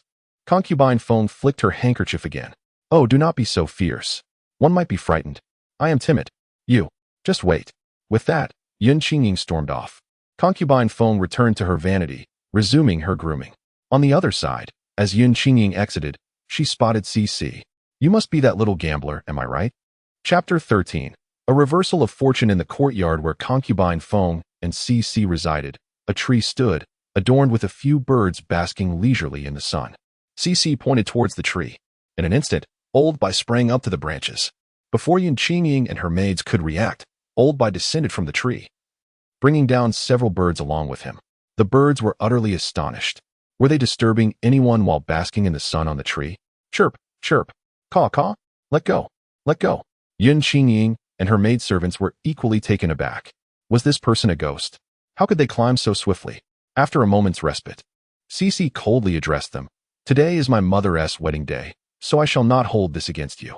However, should you dare to show disrespect towards my mother or myself again, I will have you sold at Changlufang." Yun Qingying, both frightened and bewildered, stammered, "But I am your aunt." Cece fixed her gaze upon Yun Qingying and declared, "I only acknowledge those who cherish me. If you do not, then you are merely a pile of silver to me." Yun Qingying. What kind of child is this? Cece glanced at Old Bai. Release them. Old Bai's face displayed reluctance. Now that I've caught them, why not roast and eat them? Cece pointed to the double happiness character on the door. Today is my mother's wedding. Very well, Old Bai acquiesced, leaping up the tree and returning the birds to their previous perch. The birds were perplexed. Did someone just capture us? Surely not. Old Bai gently patted their little heads. Put on some weight. I shall return to catch you in a few days. Terrified, the birds took flight. Old Bai descended from the tree, remarking, "These little birds are quite clever, unlike some individuals who, when faced with a tiger, remain foolishly rooted in place." Cece nodded and went inside to see her mother, while Old Bai clicked his tongue and muttered about growing a larger head before departing. Yun Qingying nearly succumbed to frustration. As soon as the matron arrived, she noticed her eldest daughter nearly fainting with anger. "Ying, what brings you here? Come, let us go to your mother. Your sister has also arrived." "Mother, they..." Before she could finish her sentence, the matron grasped her hand and led her away. Upon reaching the matron, Yun Qingying immediately recounted the earlier incident to both the matron and Yun Qingha, her sister. "Mother, they have gone too far. Not only did they sell off Wanqing's dowry in person, but they even spoke of selling me, calling me foolish." The matron rubbed her temples. "Enough. You are giving me a headache. Mother, they..." "Enough. Today marks the day of your brother's wedding. We shall discuss this afterward." "Mother, enough. We will talk about it after the wedding." Meanwhile, Old Master Yun waited for all the guests to arrive before instructing the steward to bring forth the family tree. In front of the guests, Old Master Yun removed the names of son Wanqing and her 2 sons from the family register and added those of concubine Feng and Cece. From this day forth, they would be recognized as Yuqi's legitimate wife and legitimate eldest daughter. What could the guests say? They could only murmur that Old Master Yun had a difficult task ahead, managing both public affairs and the well-being of his descendants. The wedding proceeded amidst an atmosphere that was both peculiar and lively. Later that evening, after Old Master Yun had finished his evening ablutions, he summoned his trusted attendant. "Where is the 3rd young master now?" "The 3rd young master. He is in the study, reading." "And the 3rd young mistress?" "The 3rd young mistress is in her chamber, awaiting the 3rd young master. You should go and inform the 3rd young master that if he wishes to read, he ought to visit the Sun family, for our Yun family does not harbor such duplicitous descendants. Go." "Very well." Yun Yuqi was currently indulging in solitary drinking within his study when Emo Zhu entered. "3rd young master, Uncle Zhao has arrived." The elder's attendant is surnamed Zhao, and Yun Yuqi's generation refers to him as Uncle Zhao. Yun Yuqi contemplated feigning inebriation, but feared that Uncle Zhao might have him forcibly carried to the bridal chamber. "Let him in," he instructed. "Yes." Shortly after, Uncle Zhao entered. "Greetings, 3rd young master." "Not well. What brings you here?" Uncle Zhao anticipated such a scenario upon his arrival. He decided to broach the subject starting with CC. Today, when the elder was teaching the 6th Miss to read, he discovered that she is exceptionally clever. He remarked that if the 6th Miss were a boy, it would be splendid, for the Yun family would surely produce another top scholar. What prompted grandfather to teach the young lady today? Does she not usually hide upon seeing him? Did she not evade him today? Uncle Zhao regarded Yun Yuqi and clarified. The young lady referred to is not Miss Ruoyu, but rather Miss CC. Miss CC is a year older than Miss Ruoyu, and the elder stated that Miss CC would henceforth be recognized as the 6th Miss, while Miss Ruoyu and the others would shift down the order. That cannot be. Yun Yuqi protested. We have yet to discuss the important matter. 3rd young master, the elder not only praised the 6th Miss, but he also commended the 3rd young mistress. It seems I must speak plainly. The elder said that if you wish to pursue your studies, you should do so at the Sun family, asserting that the Yun family does not possess duplicitous descendants. Yun Yuqi was utterly disheartened. He has already married concubine Feng. Yet why does his grandfather still refuse to let him be? Uncle Zhao, could you possibly persuade my grandfather on my behalf? Understood. Then I shall take my leave. Yun Yuqi shot a glare at the 3rd young mistress. What enchantment has your daughter cast upon my grandfather? My daughter is simply my daughter. Humph. I have no idea. Wait a moment. I shall prepare a bedding for you. Why should I sleep on the floor? Do you wish to occupy the bed? Very well. Will you sleep outside, or shall I? I will sleep on the bed, and you shall sleep on the floor. A woman must not catch a chill. I fear that if I continue to treat you as I once did, you might take your frustrations out on me. No, it's true. A woman truly must not catch a chill. If you don't believe me, ask the doctor. Yun Yuchi, in a fit of anger, flung 2 blankets onto the floor. Is this satisfactory? Are you not taking a pillow? It is uncomfortable to sleep without one. Yun Yuchi was reluctant to heed the third young mistress. Yet he was already in a state of discontent. If he were to sleep poorly, his mood would only worsen. He seized a pillow and retreated to the farthest corner to sleep, turning his back to the bed and to the third young mistress. The following morning, upon opening his eyes, Yun Yuchi discovered not only that he was on the bed, but that he was also holding the third young mistress. Shocked and furious, he exclaimed, "Feng-chan, you have schemed against me again." The third young mistress, known as Feng-chan, rubbed her eyes and asked, "Oh? How is it that you are in my bed? Were you secretly longing for me and too shy to admit it?" "I knew it. All men are like that. Speaking one way and acting another." Chapter 14. Oh no, I've been deceived. Are you, once again, employing those techniques you learned from the 100 Flowers Pavilion? However, such words would never escape her lips in the presence of Yun Yuchi. He did not regard her as his wife, nor did he acknowledge Cece as his daughter. Feng-chan glared at Yun Yuchi and exclaimed, "You should refrain from slandering me. Have you imbibed too much and mistaken me for your ex-wife?" Yun Yuchi was momentarily taken aback. Indeed, he had indulged in drink the previous night and had dreamt of something with Sun Wanjing. Noticing his silence, Feng-chan pressed on. "Why are you so quiet? Have I struck a nerve?" Yun Yuchi was unwilling to concede, responding, "I simply do not wish to engage with you." With that, he began to dress, and once attired, he departed. Feng-chan caressed her abdomen, hoping it would prove as resilient as it had before. Meanwhile, old Madame Yun awoke to find that old Master Yun had yet to rise, which surprised her. Typically, he would be up early to oversee the morning studies of their great-grandchildren. Old Madame Yun gently nudged old Master Yun. "It is time to rise." However, there was no response from him.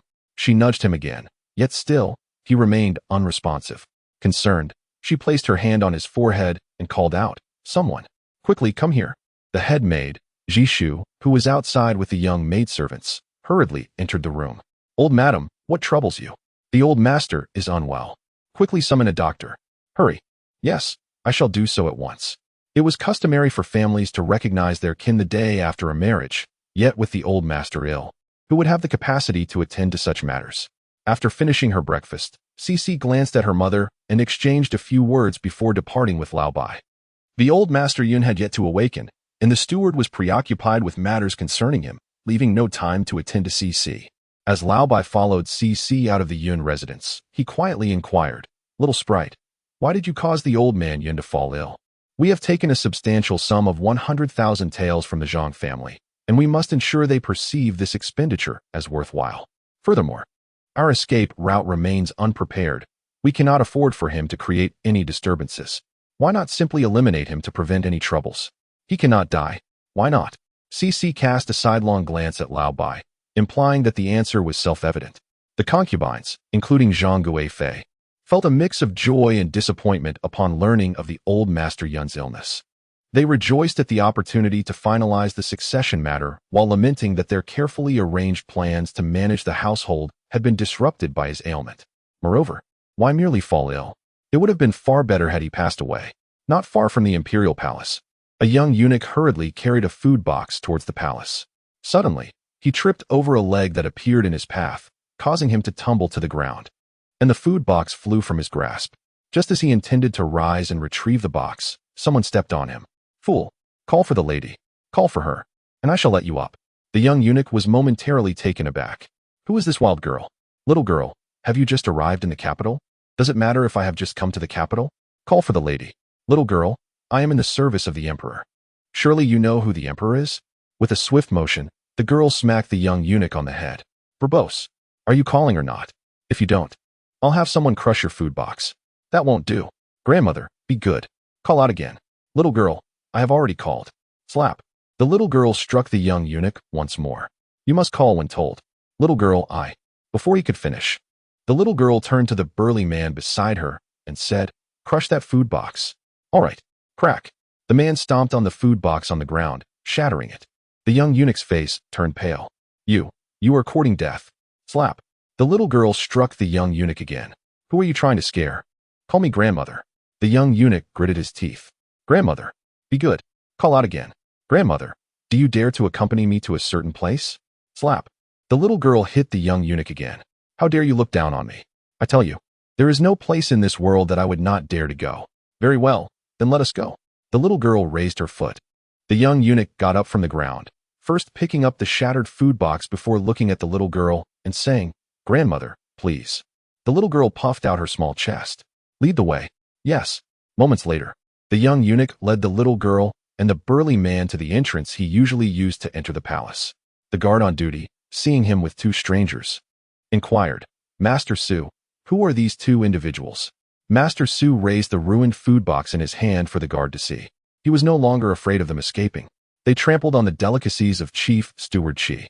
The young guard, upon hearing this, thought to himself, who are these unsophisticated ruffians?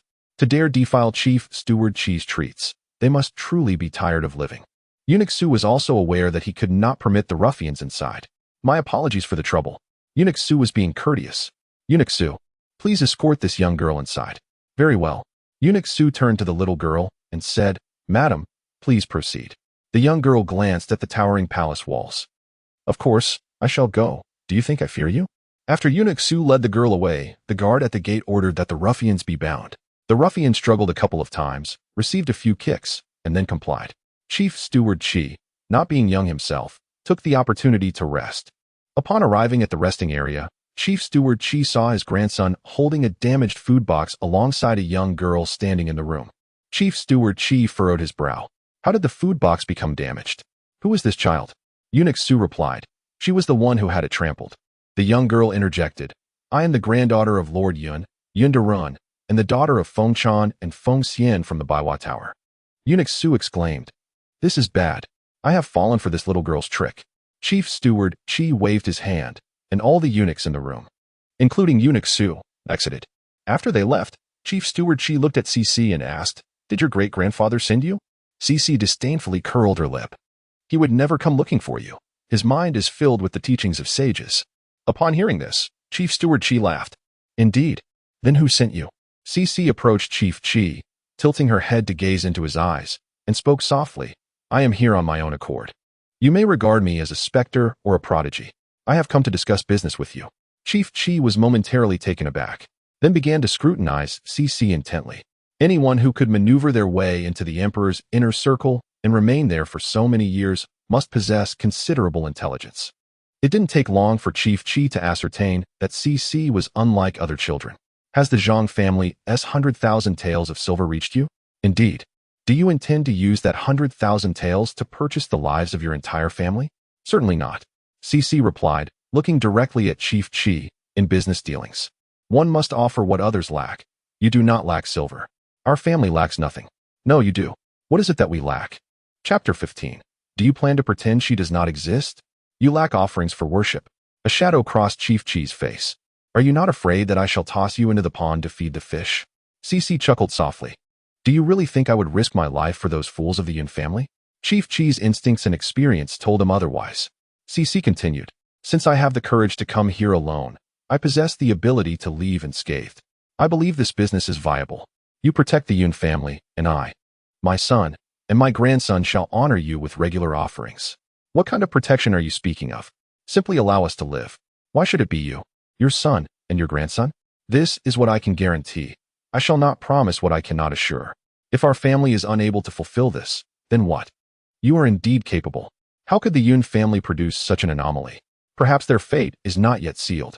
Our family has yet to consent to effortlessly obtain a century's worth of offerings. You have no reason to refuse. Effortlessly. You speak as if it were simple. For you, it may indeed be an uncomplicated matter. Chief Steward Chi wishes to test your insight. How is it effortless? Do enlighten me. You need not instruct me. However, since you have inquired, I shall share a thought. The Yun family is renowned for its loyalty to the state. Should their entire lineage be obliterated, it would undoubtedly incite public outrage. If someone were to leverage the Yun family's downfall to advocate for the removal of corrupt officials, the positions of concubine Zhang and the seventh prince would become perilous. In my view, annihilating the Yun family would be akin to handing a weapon to our adversaries. Chief Steward Chi took a seat. My allegiance lies with concubine Zhang's faction. Cece seated herself beside him. If you were truly aligned with concubine Zhang's faction, her and her son's fates would have long been unknown. Chief Steward Qi poured a cup of tea for Cece. Then, who do you suppose I represent? Cece took a sip. You are your own master. A smile graced Chief Steward Qi's face. You possess a talent for flattery. Cece poured him a cup of tea. To solicit assistance, one must naturally ensure the other is in high spirits. My mother believes I am too solitary and wishes to bear me a full-blooded brother or sister. Your mother is quite audacious. Indeed. Chief Steward Qi produced 2 silver notes from his sleeve, each worth 10,000 taels. For my nephew and grandnephew. Cece tucked away the silver note and said, please share your birth date and the name you held before entering the palace. If I can find your remains, I shall relocate them. If not, I will ensure a ceremonial grave is erected in your honor. By the way, have you consulted anyone regarding a suitable burial site? Chief Steward Qi regarded Cece and replied, our family intends to be interred at your ancestral cemetery. I must seek the counsel of several experts to ascertain the potential impact on my descendants. I have already done my utmost to honor the Yun family by allowing my descendants to pay their respects to you. If Cece were to agree wholeheartedly, Chief Steward Qi might suspect she was merely placating him. However, her silence reassured him, suggesting she was earnest in her intentions. From his bosom, Chief Steward Qi produced a small copper longevity charm. This is a keepsake from before my palace days. Bury this with me. There is no need to search for my remains. Cece accepted it with both hands. Very well. Chief Steward Qi then disclosed his birth date and pre-palace name to Cece. You may choose the burial site. I prefer that no one knows where my soul rests. Rest assured, I will find a suitable grave and will faithfully honor your memory. I would not want you to seek me out in the dead of night. Chief Steward Qi smiled and summoned Eunuch Su. Please pack some of these pastries for her and see her out. I shall take a brief rest in the back. Eunuch Su responded, you want me to pack pastries for her? Indeed. After Chief Steward Qi departed, Eunuch Su glared at Cece while packing the pastries. Cece kicked him lightly. What are you staring at? Hurry up and pack. If you take too long, you'll see how I deal with you. Are you truly a child of the Yun family? Indeed. How could the Yun family produce someone like you? Miss Yun, everything is ready. Once prepared, please carry it. Yes. Miss Yun, after you. The guard at the gate, upon seeing Lord Su's arrival, initially thought he was to inquire about the confinement of Old Bai. To his surprise, Lord Su instructed him to release Old Bai. The guard was taken aback. Released? Lord Su pointed at Cece and said, she is the great-granddaughter of Minister Yun. The Yun family could possibly have such a child? Is it true? Indeed. Transfer Miss Sun's dowry and maidservants to the Changle workshop. The guard comprehended the situation. So, it was that wild child raised in the countryside. No wonder she dared to command the servants to trample on Steward Qi's pastries. The guard looked at Cece and remarked, Miss Yun, I must tell you, this is not the countryside. One cannot casually allow servants to ruin others' belongings. You encountered Steward Qi this time. But if it were someone else, you would surely be beaten. Cece shot a glare at the guard. Enough. Hurry and release my people. The guard hesitated. Before he could finish, Cece kicked him. Release them. The guard, unable to argue with the child, complied. After freeing Old Bai, he followed Cece, carrying a bundle of pastries. Meanwhile, Old Master Yun had also awakened. However, the doctor stated that his recovery would take at least a month. Old Master Yun felt an urgent sense of despair. Yet, no matter how anxious he became, there was little he could do, nor could he enter the palace. What if she brings her illness into the palace? Upon leaving the palace, Cece went to watch a performance. While enjoying the show, she instigated a confrontation and ended up in a fight with someone. As noon approached, Old Master Yun recalled Cece and summoned her, wishing to ascertain whether she remembered the lessons he imparted to her the previous day. The steward acknowledged the command and went out in search of her, yet after a lengthy search, he could not locate her. He smacked his forehead in dismay. This is troublesome. Surely she hasn't gone off causing more trouble? The steward hurried to the entrance and inquired, only to find that she had indeed ventured out. Frustration washed over him, who permitted her to leave. From now on, she ought to seek the matriarch's approval before going out. The gatekeeper, shrinking back, thought to himself that the sixth young lady dared to defy even the eldest aunt. So how could they possibly stop her? Just as the steward contemplated sending someone to find Cece, the individual who had been struck by her approached him. Steward Show, is the third young master in? What business do you have with my third young master? His daughter assaulted me. Look, my face is bruised. The visitor assessed the situation and, deeming it worth the trouble. Accepted the silver offered. Very well, I shall not hold her accountable this time. My apologies. My apologies. After the visitor departed, the steward promptly dispatched someone to locate Cece. Shortly thereafter, Uncle Zhao and Steward Zhou entered in succession. Given that the old master was unwell, they dared not disclose Cece's mischief and merely stated that she had gone out to play. Upon hearing this, the old master instructed Uncle Zhao to summon Yun Yuqi, who had just wed Feng Chan and was granted 3 days off by the old master to spend time with his bride. Grandfather, you called for me? The old master gazed at Yun Yuqi and inquired, Where's Cece? Yun Yuqi was momentarily at a loss. She should be with her mother, right? Should she? Are you intending to disregard her existence? Chapter 16. Are you here to find the child or to create trouble? Yun Yuqi wished to affirm the latter. Yet if he did, his grandfather would certainly reprimand him. No, I simply do not know how to communicate with her. Her temperament is rather peculiar. The old man shot Yun Yuqi a stern glance. Precisely because she is peculiar, she requires thorough guidance. Do you wish for the Yun family to produce a person who is capable of heinous acts? Yun Yuqi fell silent. I shall seek her out, and once I find her, I will educate her properly. Ever since Yun Yuqi conspired with the Sun family in their theatrics, the old matriarch had grown increasingly skeptical of him, fearing he would be duplicitous. Come and teach here. Let me see if you truly possess the ability to educate. Very well. Off you go. Upon exiting the old man's chamber, Yun Yuqi made his way to find Feng Chan. When Feng Chan noticed his arrival, she assumed he had been expelled by the old matriarch once more. You've come, please sit. Yun Yuqi did not take a seat. Where's the child? Out playing. Where has she gone to play? I do not know. Are you in search of Cece for some purpose? Yun Yuqi furrowed his brow. How can you be a mother if you do not know where your child has gone? Are you here to find the child or to stir up trouble? You allow her to associate with someone like Bai every day. Do you not fear she will become a person devoid of morality? Feng Chan shot Yun Yuqi a glare. You are the one devoid of morality. Old Bai merely appears to be a villain. One's appearance reflects one's heart. A fierce exterior may conceal a kind spirit. Her demeanor was gentle, yet her heart was venomous.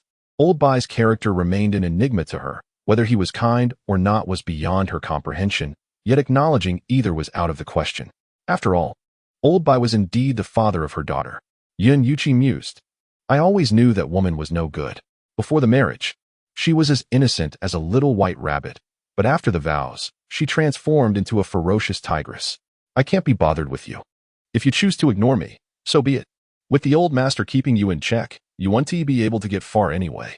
Having uttered this, Yun Yuqi turned to leave, having already dispatched someone to search.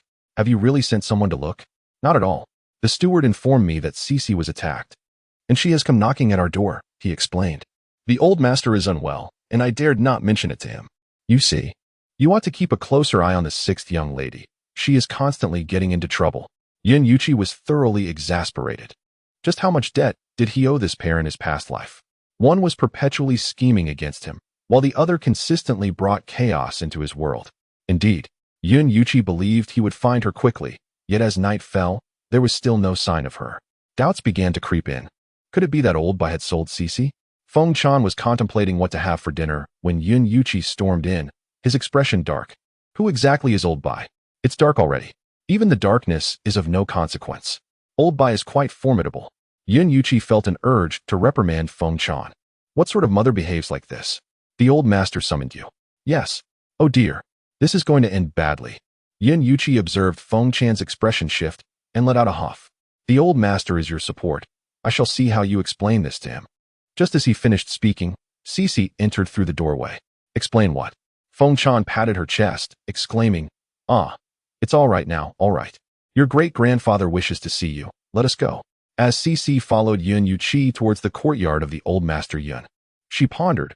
Her great-grandfather truly could not sit still. Even when ill, he insisted on meeting her. Feng Chan feigned ignorance, not realizing that Yun Yuqi's invitation did not extend to her. It was only as Yun Yuqi approached the old master Yun's courtyard that he noticed Feng Chan had not followed. In his heart, he muttered 2 words, cunning. Wait here. I shall fetch your mother, he declared. Cece looked at Yun Yuqi and asked, Why summon my mother? What does she understand? She grew up in a flower house. Yun Yuqi was momentarily silenced. Let us go. The state I am in now is your fault. The responsibility of your Yun family. I am but a child, as the country folks say, born of a father but raised without one. Yun Yuqi felt as though he might spew blood. He must have owed a debt to these two from a past life. Cece approached the bedside, gazing with concern at old Master Yun. Great-grandfather, are you unwell? How did you fall ill? If I had known, I would not have gone out to play. Considering that old Master Yun had granted her mother a rightful place, Cece was willing to soothe him. Yun Yuqi remarked to himself, indeed, like mother, like daughter. The old master shot Yun Yuqi a glare. What fault lay with Cece? Was this not quite good? Yun Yuqi retorted, grandfather. There is a saying that one must tailor their approach to the individual. You are their pillar of support. Naturally, they must curry your favor. Yun Yuqi concluded. This little rascal is far too mischievous. Seizing the opportunity, she resolved to apply some pressure on him. The elderly gentleman was quite pleased to hear this. Why the concern for the great-grandfather's feelings? Thinking for a moment, she cast a glance at Yun Yuqi before sincerely addressing the elderly man. It is because great-grandfather taught me to read, while others did not. The identity of these others was implied.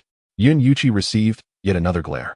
After finishing with Yun Yuqi, the elderly gentleman turned to Cece with a warm smile and asked, do you truly enjoy studying, Cece?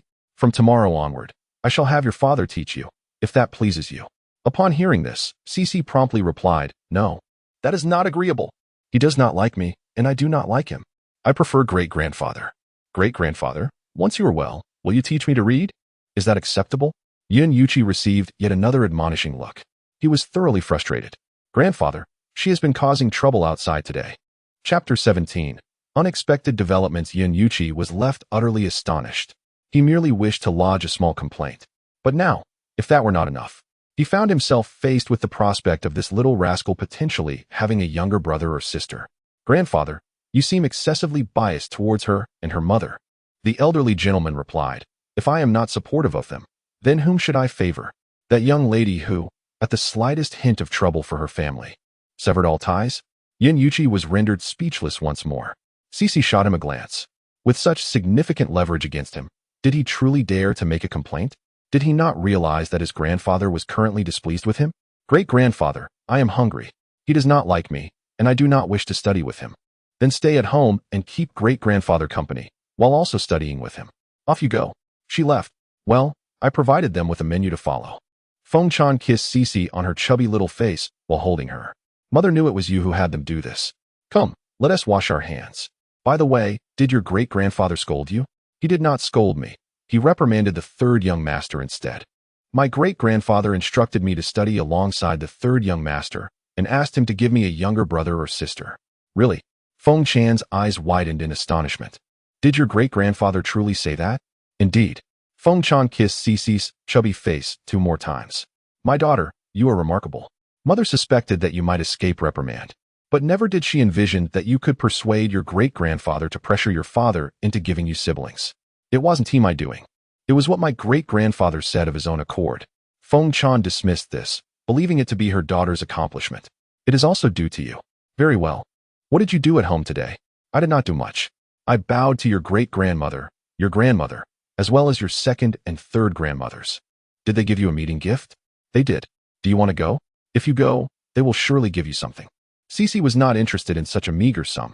I shall not go. All right. What did you do today? I visited Steward Qi. Which Steward Qi? The one beside the emperor. Oh, what else did you do? When Yun Yuqi arrived, the mother and daughter had already begun their meal. Yun Yuqi felt even more vexed upon seeing that they had started without waiting for him. He recited the family rules while the 2 women indulged themselves in a lavish feast. When I come over later, we shall commence the meal. Feng Chan feigned surprise. Are you truly going to dine with us? Yun Yuqi doubted that Feng Chan had not inquired about what old Master Cece had just said. Then I shall request the kitchen to prepare 2 additional dishes, as the ones before us have already been touched by us. No need, she replied. I have been coerced by both of you into selling myself. How could I possibly disdain the dishes you have already savored? Please continue eating. I shall wash my hands. Oh, once Yun Yuqi departed, Feng Chan leaned closer to Cece and whispered, my dear, has your father resigned himself to fate? He wishes to negotiate terms with you. Soon after, Yun Yuqi returned, and upon seeing an array of his favorite dishes on the table, his mood lifted slightly. After finishing the meal, Cece took her leave. Following the departure of the maidservants who cleared the table, Feng Chan turned to Yun Yuqi with a cheerful smile and said, third young master. Where shall you spend the night? Perhaps you could bind me with a rope to prevent you from claiming I am plotting against you. Yin Yuqi replied, how cunning. You gain an advantage and yet act innocent. I would agree to be your husband, but you must promise me one thing. Indeed, he wished to negotiate terms with her. Her daughter was truly astute. What is it? She inquired. I must tell you, I refuse to engage in any illegal activities. I am a good person. If you were a good person, there would be no good people left in the world. It is not illegal. I also refuse to partake in anything morally reprehensible. I fear retribution. It is not morally reprehensible. Very well, then. Please, go ahead.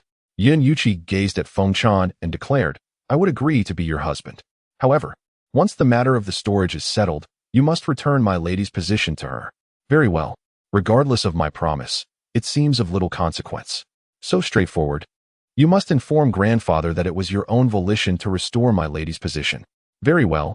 Your grandfather's agreement is still of little significance. If my grandfather does not comply, you must beseech him. Very well. If my grandfather refuses, I shall kneel at his feet in supplication for his consent. Yin Yuqi's mood improved slightly. Fear not.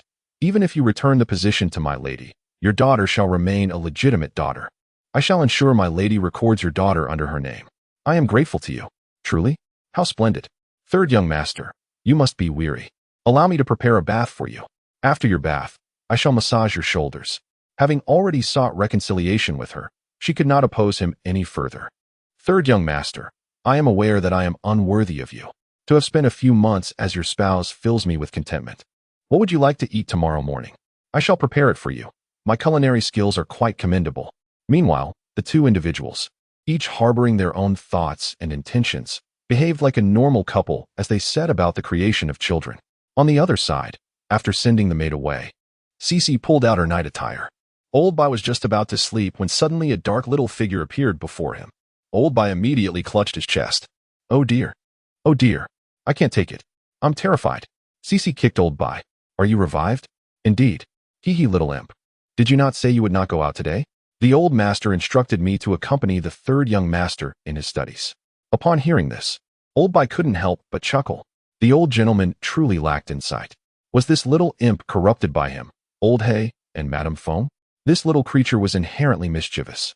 Furthermore, he, Old Hay, and Madame Fong had all been led astray by this little rascal. Prior to their acquaintance with this imp, he and Old Hay were virtuous individuals, merely indulging in the occasional fright. Before bearing this little demon, Madame Fong was also of good character, relying on her pregnancy to earn her way out of the 100 Flowers Pavilion. Afterward, she was cast into the countryside, living on meager rations. Cece shot a sidelong glance at Old Bai. If I didn't wish for you to know, you would remain oblivious. Heh. Do you harbor feelings for Old Cloud? Not at all. They are fundamentally different kinds of people. Let us depart. Very well. Shortly, two shadows, one large and one small, appeared atop the wall of the Yun residence. Chapter 18. Are you hoping I will share some silver with you? The guards of the Yun household remained utterly unaware. The following day, before Cece had risen, Feng Chan had already arrived. Daughter, the sun is warming your bottom. Feng Chan lifted Cece from her bed, dressing her while speaking.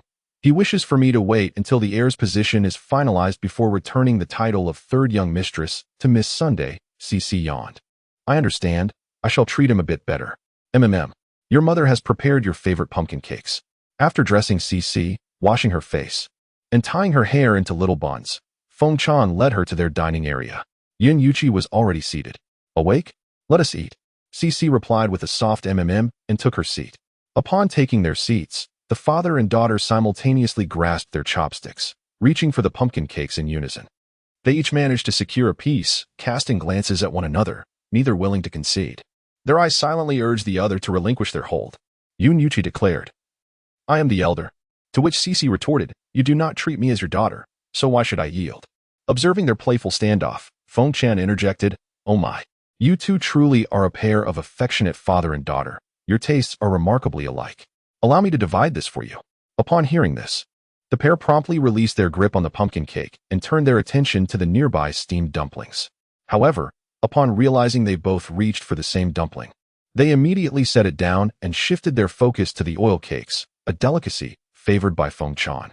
While neither Yin Yuqi nor Cece held any particular fondness for it, they thought perhaps this time their choices would differ. Yet, to their amusement, Feng Chan found their antics utterly delightful. Enough of this mischief. It is only natural for you two, being father and daughter, to share similar tastes. Allow me to serve you. Reluctantly, the father and daughter placed the oil cakes into Feng Chan's bowl. Yun Yuqi remarked, "So, those dishes prepared last night were not meant for him, but for this little rascal." Cici added, "Indeed, it seems the heavens conspired. Not only was she born into a loyal family, but she also shares this person's palate." Feng Chan replied, "Fortunately, the resemblance in taste is limited to my daughter alone." After their meal, the father and daughter proceeded to report to Old Master Yun, who had also finished dining. Noticing their arrival, Old Master Yun thought to himself, "Now, this resembles a true father-daughter bond." Just as he was about to inquire about what Wang Yuqi planned to teach Cici today, she had already removed her shoes and climbed onto his bed. "Grandfather, are you feeling any better today?" "Yes, I am. That's a relief. I had a night filled with nightmares. I shall rest a bit more. Once I awaken, I will continue my studies with father." With that, Cici climbed back inside to sleep, having been busy all night. Yun Yuqi remarked, "What kind of nightmares could a child like her have?" "Grandfather, she likely does not enjoy studying. She does not dislike studying. Rather, she is averse to studying alongside you." Upon hearing this, the old patriarch of the Yun family sought to coax Cici into studying with Yun Yuqi, only to discover that she had indeed fallen asleep, complete with the soft sound of her gentle snores. Yun Laote shot a glare at Yun Yuqi. "How can you so easily assert that Cici does not like studying? Why cast out on her? She is your daughter, your own flesh and blood. Have you no sense of responsibility as a father? What if she wakes up from all this carrying on?" "I was wrong. That is more like it. Now, go about your business. I will have someone call for you once she awakens." Very well. After leaving his grandfather's courtyard, Yun Yuqi made his way to the study to read. He had barely begun when Mo Zhu arrived. "Third young master, the eldest son of the Sun family wishes to see you." Upon hearing this, Yun Yuqi stood up, only to recall his grandfather's words about calling him once Cici woke up. Given his grandfather's current displeasure towards him, he feared incurring further wrath by not remaining home. His grandfather was unwell. "Please inform my uncle that I will visit him tomorrow. I cannot go out at this moment." "Understood." As Mo Zhu walked outside, he pondered deeply. The third young master is indeed in a difficult position. He must not defy the old master above, nor can he disregard Miss Lu below. At that moment, the eldest son, Sun Hanyu, was lost in thought when his servant entered. "Young master, Mo Zhu has arrived." "Mo Zhu? Has the eldest uncle not come?" "No." "Let him in." "Yes." Soon, Mo Zhu entered and bowed to Sun Hanyu. "Greetings, young master. I must inform you that my third young master is currently unable to come out. He mentioned he would visit you tomorrow. Why is he unable to come?" "I do not know. It may be due to my old master's illness." "Has your old master's condition worsened?" "No." "Then why is he unable to come?" "I am unsure." Sun Hanyu rose from his seat. "Then I shall go find him." Yin Yuqi placed the book in his hands onto the shelf. "I will go fetch my elder brother-in-law. Please inform Uncle Zhao not to let my grandfather know. He is currently displeased with the Yu family, and if he learns that they are meeting, he will undoubtedly be unhappy." By the time Sun Hanyu arrived, Yin Yuqi was already waiting at the main gate. "Big brother, let us proceed to your study." "Very well." Upon entering the study, Sun Hanyu looked at Yin Yuqi and spoke. "The other day, I went to redeem Wan Jing's dowry and her person. Zhang Hu from Chang Lufang insisted that your daughter received 100,000 taels. At first, I was skeptical, but upon further inquiry, I discovered that indeed, the Zhang family has given your daughter 100,000 taels. Is there a need for inquiry? Has she not lost to Chang Lufang again?" "No, that was merely a performance staged by your daughter with Chang Lufang. I shall take you to meet my grandfather. My grandfather not only forced me to marry her aunt, but also, I will take you to meet my grandfather. I wonder if my grandfather will still protect them?" Uncle Zhao observed Yin Yuqi bringing Sun Hanyu and felt puzzled. "Didn't we agree not to let the old master know?" "Uncle Zhao, we have something important to discuss with my grandfather. The old servant will go in and inform the old master." "Very well, it is indeed a matter of great importance. The old servant understands. Please wait a moment." Shortly after, Uncle Zhao emerged. "The old master has permitted you to enter." After more than half an hour, Cici slowly opened her eyes. Upon seeing her awake, Yin Yuqi immediately inquired, "Did you take the 100,000 taels from Chang Lufang?" "I speak the truth, I indeed took it." Cici rubbed her eyes. "Who told you this?" "My elder brother-in-law. My mother has no brothers." Sun Hanyu looked at Cici and said, "I mentioned it to him. I am surnamed Sun, and my sister was once his wife. Cece yawned. So it was you who told him. Why did you inform him? Do you expect me to share some of the silver with you? How much do you wish me to share? Speak. Chapter 19. I seek your life. Will you give it? Sun Hanyu had set his sights on this sum of money, but he could not voice such intentions. Old master, I initially held some doubt. Now, old master, what do you propose we do? Just as Yun Lao Yu was about to speak, Cece yawned again. Why do you inquire about my great-grandfather's actions? The money does not rest in his hands. And even if he were to bestow upon you that sum of 100,000 taels, it would be of no consequence. Furthermore, when you conspired against my mother and me, did you ever consider consulting my great-grandfather? Elder Yun, indeed. Why was I not informed at that time? Now, when you wish to solicit funds from my great-granddaughter, you suddenly remember my existence. Yun Yuqi and Sun Hanyu. How sharp-tongued. Cece sat up, donned her shoes, and addressed Yun Yuqi and Sun Hanyu. You may as well abandon thoughts of that money. I have dispatched old He to Jiangnan to procure a ship for me. I have heard that the vessels in Jiangnan are both grand and exquisite. Great-grandfather, is it still necessary for me to continue my studies with the third young master? If not, I shall take my leave. Upon hearing this, Elder Yun promptly replied, Indeed, it is necessary. His great-granddaughter is still young and can be influenced. Can you enlighten me as to who old He is? I cannot. You need not inquire with my mother. She is unaware as well. You are well aware of my mother's character. She merely plays music and dances. Sun Hanyu gazed at Cece and remarked, Even heroes find it difficult to resist the charms of a beautiful woman. Your mother is indeed a beauty. Cece responded, Believe it or not, that is your choice. However, should you dare to threaten my mother, I will make you regret ever entering this world. Great-grandfather, may we commence our studies now? Elder Yun, yes, we may. Young Master Sun, I shall not keep you any longer. Zhao Yong, see our guest out. Yes. Zhao Yong replied as he entered through the door. Young Master Sun, please. Yun Yuqi, grand. Silence. Do you truly believe that the dowry of the young Miss Sun and her entourage are worth 100,000 taels? Sun Hanyu. Old Master Yun has also succumbed to folly. In the past, he would have certainly demanded that this little maid present the silver. Old Master, I harbor no ill intent. I merely fear that this child may bring you trouble. The Zhang family silver is not easily acquired. Old Master Yin, thank you for the warning. Yuqi, why are you still standing there? Shouldn't you be instructing Cece in her studies? Zhao Yong gestured for Sun Hanyu to take a seat, but Sun Hanyu ignored him. Old Master, is this child's remarkable intelligence and boldness innate, or has she been taught? Old Master Yin was equally curious. Of course, she has been taught. Have you not noticed that her attendants are not of ordinary caliber? You all should have inquired more thoroughly before scheming against her. Now, look at the predicament you find yourselves in. Sun Hanyu and Yun Yuqi. Who could have anticipated that a mere concubine would have such extraordinary individuals by her side? And those extraordinary individuals, what prospects do they have lingering beside a concubine? After Sun Hanyu departed, Yun Yuqi began to teach Cece. After dinner, old Master Yun turned to Cece and said, Cece, your great-great-grandfather wishes to meet your master. Why don't you ask your master if he is willing? My master says that those destined to meet will inevitably cross paths. Does your master know that your great-great-grandfather wishes to see him? Yes. Meanwhile, Yun Yuqi served a dish to Feng Chan. Do you know that Cece acquired 100,000 taels of silver from the Changla court? What? Feng Chan's chopsticks fell from her hands in shock. Cece has taken 100,000 taels of silver from Changla Feng. Are you not aware? Yun Yuqi observed that Feng Chan did not appear to be deceiving and remarked, her hands are large. Do you know what she intends to do with that 100,000 taels? She has sent old He to Jiangnan to purchase a boat for her. Can you manage her? Yun Yuqi also perceived that his daughter was bolder and wilder than any boy. Feng Chan silently acknowledged, At last, you have recognized it. This, well, Enough. Let us sit down and continue our meal. By the way, who is Cece's master? Feng Chan thought to herself, My daughter has no master. She is simply more intelligent than other children. I am not certain.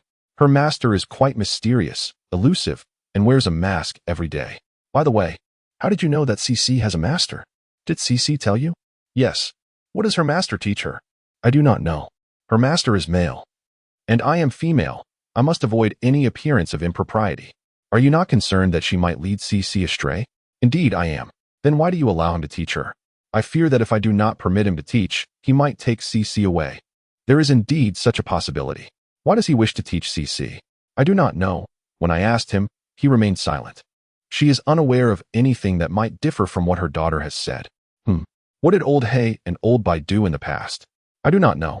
I asked her daughter, but she did not respond. I inquired of her master, and he did not divulge anything. Why are you so uninformed? Is it possible that Cece's extravagant habits were nurtured by her master? Indeed, with only a meager amount of silver in my possession, I lack the means to indulge her. After dinner, Yun Yuqi returned to old Master Yun to continue his tutelage of Cece. No, you expressed it quite well. Feng Chan felt reassured. Let us engage in further conversation to avoid revealing any secrets. Meanwhile, Sun Hanyu relayed the day's events to his father. Father, do you truly believe she took that 100,000 taels of silver to purchase a ship? Sun Hanyu felt a twinge of discontent. Perhaps she merely intended to intimidate us. Shall we simply let it be? There is ample time ahead. Do not disclose to your mother or sister that the girl acquired 100,000 taels from the guild. I understand. Rest assured. That night, as Sun Hanyu slumbered peacefully, he was abruptly jolted awake by a punch. Upon awakening, he beheld a small child seated at the edge of his bed, resting her chin on her hands and gazing at him. The little girl greeted him with a smile. Young Master Sun, how do you do? Sun Hanyu's hair bristled in alarm. What do you want? The child, still smiling, replied. I was quite displeased when you reported me to my family today. What do you desire then? He stammered. I want your life. Will you grant it? Are you afraid I might trouble your mother? I swear, if I do, may the heavens strike me down. Chapter 20. My master prohibits me from taking away what others cherish. Indeed, Cece's predicament stemmed from this. However, the more it is the case, the less should the other party be made aware. Cece cast a glance at Lao Bai and said, I fear he may trouble my mother. Upon hearing this, Lao Bai chuckled. He inherently emanated a sinister aura, and now, under the glow of lanterns and moonlight, a beautiful woman appears tenfold more enchanting than in broad daylight. In contrast, Lao Bai, illuminated by the same light, resembled a harbinger of doom more than a mere messenger from hell.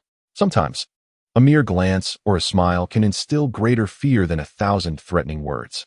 In that moment, Sun Hanyu felt as though he had already met his demise. Only after Lao Bai retracted his smile did Sun Hanyu regain his composure. I was mistaken. I shall no longer provoke you. Cece casually remarked. Let us set aside future matters for now. We should settle today's accounts first. How do you wish to settle it? Speak, she said, raising an eyebrow. It was you who reported me to my family. Now you ask me how to resolve this? Sun Hanyu recalled how Cece had sold off Sun Wanjing's dowry and servants. I possess 20,000 taels. I shall give it all to you as an apology. Cece's expression darkened immediately. Am I a beggar? Do I lack your 20,000 taels? Who would use 20,000 taels to dismiss a beggar? I apologize, I misspoke. I possess some antiques and calligraphy. I wonder if they might pique your interest? If they do, I would be honored to present them to you.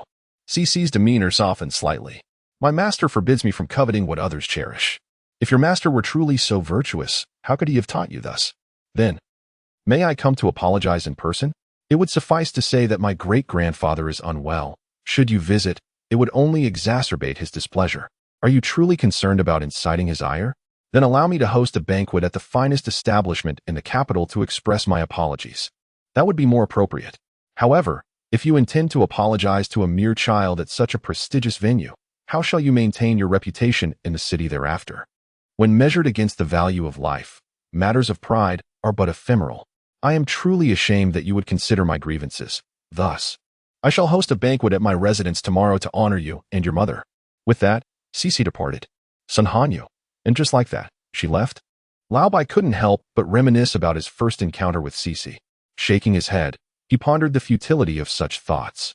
No, he needed to indulge in a few more cups of wine to quell his astonishment. Rest assured, even spirits shy away from her presence. How do you intend to treat me? The last time I visited the mansion courtyard, the courtesan had been taken away. I wonder if she is available today. Given your remarks, what other hospitality can I extend? Let us go and see. Very well. I shall arrange for a carriage. No need.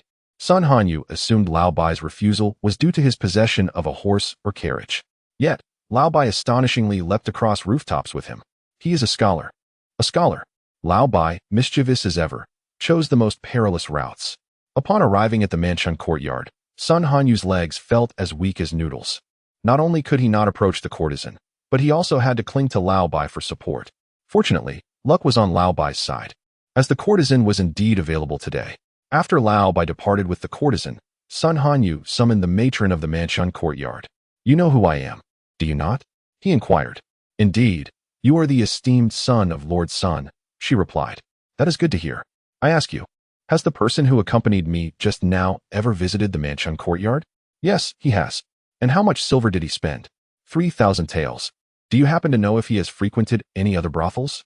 "I cannot say for certain, but he has undoubtedly visited the establishments to our left and right. He must have spent a considerable sum there as well.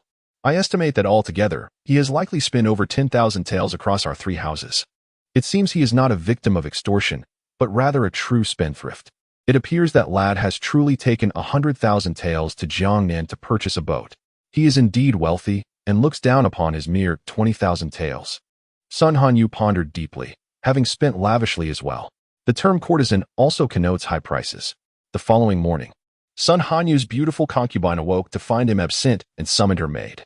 "When did the young master leave? Why did you not awaken me?" The young maid was taken aback by the question. "The young master has not left." "Not left?" The concubine hastily donned a garment and began searching for Sun Hanyu. "Young master, you are quite the rogue, playing hide and seek with me so early in the morning. Young master, young master." However, despite her thorough search, she could not locate him. "You wretched girl, have you been slacking off?" "I have not. I assure you, the young master truly has not gone out. Just you wait." Sun Hanyu's beautiful concubine summoned all the servants in her courtyard. To her dismay, none had seen Sun Hanyu leave. Panic set in. "Quick, find out where the eldest young master has gone," she urged. After inquiries were made, her anxiety only deepened. Just as Lord Sun and Lady Sun were rising, the eldest young mistress arrived, bringing Sun Hanyu's concubine with her. "Father, mother, Hanyu is missing." Lord Sun and Lady Sun could hardly believe their ears. "What? They are from an esteemed family." The eldest young mistress pointed at Sun Hanyu's concubine and said, "Hanyu stayed in her room last night. When I asked if she heard anything unusual, she claimed to have heard nothing." Lady Sun raised her hand and struck the concubine. "How could you sleep so soundly? Are you a pig? I swear, if anything happens to my son, I will flay you alive." Lady Sun intended to search for her son but had no leads. "Master, we must report this to the authorities." "Master, do you have any idea who abducted Hanyu?" Yin Yuchi hurried out upon hearing his father-in-law's arrival. "Father-in-law, do you have urgent news? You wouldn't come so early otherwise." Lord Sun had no time for pleasantries. "Your elder brother is missing. Ask your daughter if she knows anything. That girl would dare to sell her own mother as dowry. I cannot control her. I will have my grandfather question her. He is their support in the Yun family." Lord Sun thought to himself, how could he not even manage a child? Yet, recalling the misdeeds of that child. Very well. Yun Yuchi escorted Lord Sun to the venerable elder Yun, where she revealed their suspicions. The elder's countenance darkened immediately. "How can you be a father? Why do you take upon yourself every matter concerning your child? What purpose does she have in abducting young master's son? He is neither a woman nor of any considerable value." Lord Sun interjected. "What do you mean my son is not valuable?" Yun Yuchi replied. "I had forgotten that his grandfather now harbors disdain for him. He ought to bring his father along with his father-in-law." "Grandfather, I too believe something is amiss. I merely wish for you to summon her for inquiry." "Inquire about what? Where could a man possibly go at such an hour?" Lord Sun questioned. "Are you serious? Surely, his brother-in-law is somewhat lecherous, but would he truly rise from his bed in the dead of night to indulge in debauchery?" Chapter 22. Always cognizant of the times, Lord Sun also felt assured that his eldest son would not venture out for such frivolities at that hour. "Elder, you are indeed correct. The youth often engage in reckless behavior. I shall send someone to the brothel to ascertain whether the young master has gone there for drinks." With that, Lord Sun summoned his attendant. "Go to the brothel and see if the young master has indeed sought out revelry. I shall remain here and converse with the elder. It has been quite some time since we last spoke." "Understood." Once the attendant departed, Lord Sun turned his gaze toward Elder Yun. "I apologize for the intrusion. I shall wait here to see if you have more to discuss." The elder was well aware of Lord Sun's intentions. However, both of Yun Yuchi's sons accompanied Sun Wanjing to the Sun family, and old Master Yun could not afford to disregard the dignity of Lord Sunday. Moreover, he wished to await the Sun family's return from the flower house with Sun Hanyu, so he could speak with Lord Sun about the matter, rather than placing all the burdens upon his great-granddaughter. After all, his great-granddaughter is most well-behaved, isn't she? She ought to focus on her studies alongside her father. Meanwhile, as Cece rose, Feng Chan arrived. My daughter, just now, Emo Zhu went to find your father, saying that your father's father-in-law has arrived. Upon hearing this, your father hurriedly left. Tell me, why would his father-in-law come to see him so early? His father-in-law is not here to see him. He is here to see me. To see you? Should you not hide? No need. Cece reassured her mother. The Sun family is always quite sensible. Feng Chan felt relieved. Her daughter's assurance was sufficient. Come, let mother take you to breakfast. All right. As Feng Chan and Cece walked out hand in hand, she inquired, what does he want from you? He has come to ask for a grandson. Cece recounted the events of the previous night. Old Bai has such trivial interests, Feng Chan mused. Already knowing where Sun Hanyu is. If they come looking for you, just let them know that if they demand a person, your mother will cry and claim they are framing you, insisting that young Master Sun must have dreamt of some beauty and gone off in search of her. Understood. The mother and daughter, having concluded their exchange, joyfully headed off for breakfast hand in hand. On the other hand, Lord Sun was disinterested in breakfast, and old Master Yun had no desire to entertain him. Thus, the two began an awkward conversation. Fortunately, the servants of the Sun family were still capable in their duties. Moreover, the mansion courtyard is not a hidden door tucked away in a corner. Lord Sun was momentarily taken aback. Old Master, I shall return another day to seek your counsel. Wait, old Master Yun said, turning to Lord Sun's attendant. Where did your young master go last night? The attendant glanced at Lord Sun, who, understanding old Master Yun's temperament, realized that if they did not speak, old Master Yun would not allow them to leave. Speak, for I too am curious where that mischievous boy wandered off to last night. Indeed, the attendant replied, the young master has a friend, a man of the rivers and lakes. Last night, this friend sought out the young master to reminisce. And knowing his fondness for the maiden of the mansion courtyard, the young master took him to see her. Upon hearing this, Lord Sun immediately recognized the fabrication. He was aware of all his son's acquaintances. This child, going out without even a word to the family. Old Master, I apologize. Old Master Yun regarded Lord Sun and remarked, your apologies are not owed to me, but rather to my great-granddaughter. You should not apologize to me, but to her. Lord Sun inwardly cursed old Master Yun, yet he was accustomed to bending and yielding, and besides, he was curious to see what kind of person had been repeatedly causing trouble for the Sun family. You are right. I should indeed extend my apologies to that child. Grandfather, Yin Yuchi began, but Lord Sun was not intentionally rude. He was merely anxious. Old Master Yin shot a glare at Yin Yuchi. And you must also apologize to Cece. Is this how a father ought to behave? Upon hearing that it was Cece who did it, one readily affirmed, indeed, it was my daughter. Yin Yuchi remained silent. Lord Sun remarked, your grandfather speaks wisely. You ought to apologize to that child. Yin Yuchi continued to remain silent. At that moment, Feng Chan and Cece were dining when a maid entered, announcing, Madam, Steward Zhao, who serves the old master, has arrived. Feng Chan exchanged a glance with Cece, silently conveying, he has come. Allow Steward Zhao to enter. Yes, replied the maid. Shortly thereafter, Zhao Yong entered behind her and bowed respectfully to Feng Chan and Cece. Good day, madam. Good day, Miss Liu. The old master requests your presence, Miss Liu. Feng Chan set down her chopsticks and addressed Zhao Yong. I shall accompany Miss Liu. I was just thinking of visiting the old master to see how he fares. Cece stood and took hold of Feng Chan's hand. Zhao Yong gestured for them to proceed. He thought it prudent for the third young mistress to show more concern for old Master Yin. Were it not for him, she would still be a concubine. Upon seeing Cece, Lord Sun exclaimed, is this the child in question? She certainly appears to be quite intelligent. As he praised Cece, he removed a jade pendant from his waist. Here, this is a token from your grandfather to welcome you. Feng Chan was taken aback, pondering. What is the meaning of this? Wasn't he here to settle accounts with my daughter? Why is he presenting a welcoming gift instead? Cece glanced toward old Master Yun, inquiring. Great-grandfather? Old Master Yun, pleased by Cece's inquiry before accepting the gift, responded, this is Lord Sun. He is a colleague of your great-grandfather. Oh, Cece acknowledged. Cece took the jade pendant and expressed her gratitude. Thank you, Lord Sunday. She obediently tucked the pendant into her pocket. Great-grandfather, are you feeling any better? Much improved. He replied, your great-grandfather summoned you to discuss a matter. Old Master Yin recounted the earlier incident. You see, this situation was not your doing. Yet others immediately assume it was you. Do you know why? Cece tilted her head and thought. I know, it's because they are foolish. Old Master Yun. Yun Yuchi sighed in relief. It turned out his grandfather had called Cece not to demand an apology from her father-in-law and himself, but rather to seize the opportunity to teach her. Lord Sun pondered, does this child genuinely believe that? Or is she merely feigning ignorance? Or is she suggesting that they are simpletons?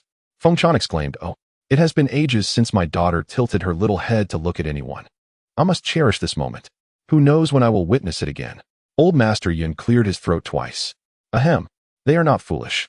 They are merely judging this situation based on your previous actions. Cece blinked her eyes. Great-grandfather, my master says that people can change. They actually use my past deeds to conclude that I am responsible for this current affair. How foolish they are. Old Master Yun. 3 feet of ice does not form in a single day. You make a valid point. However, if you had not committed those previous acts, they would not perceive this incident as you're doing today. Cece gazed at Old Master Yun with a pure expression and said earnestly, my master says that if someone strikes me once and I do not retaliate, they will hit me a second time and a third. Cloud Old Master. Forget it. There will be plenty of time in the future. Have you had breakfast?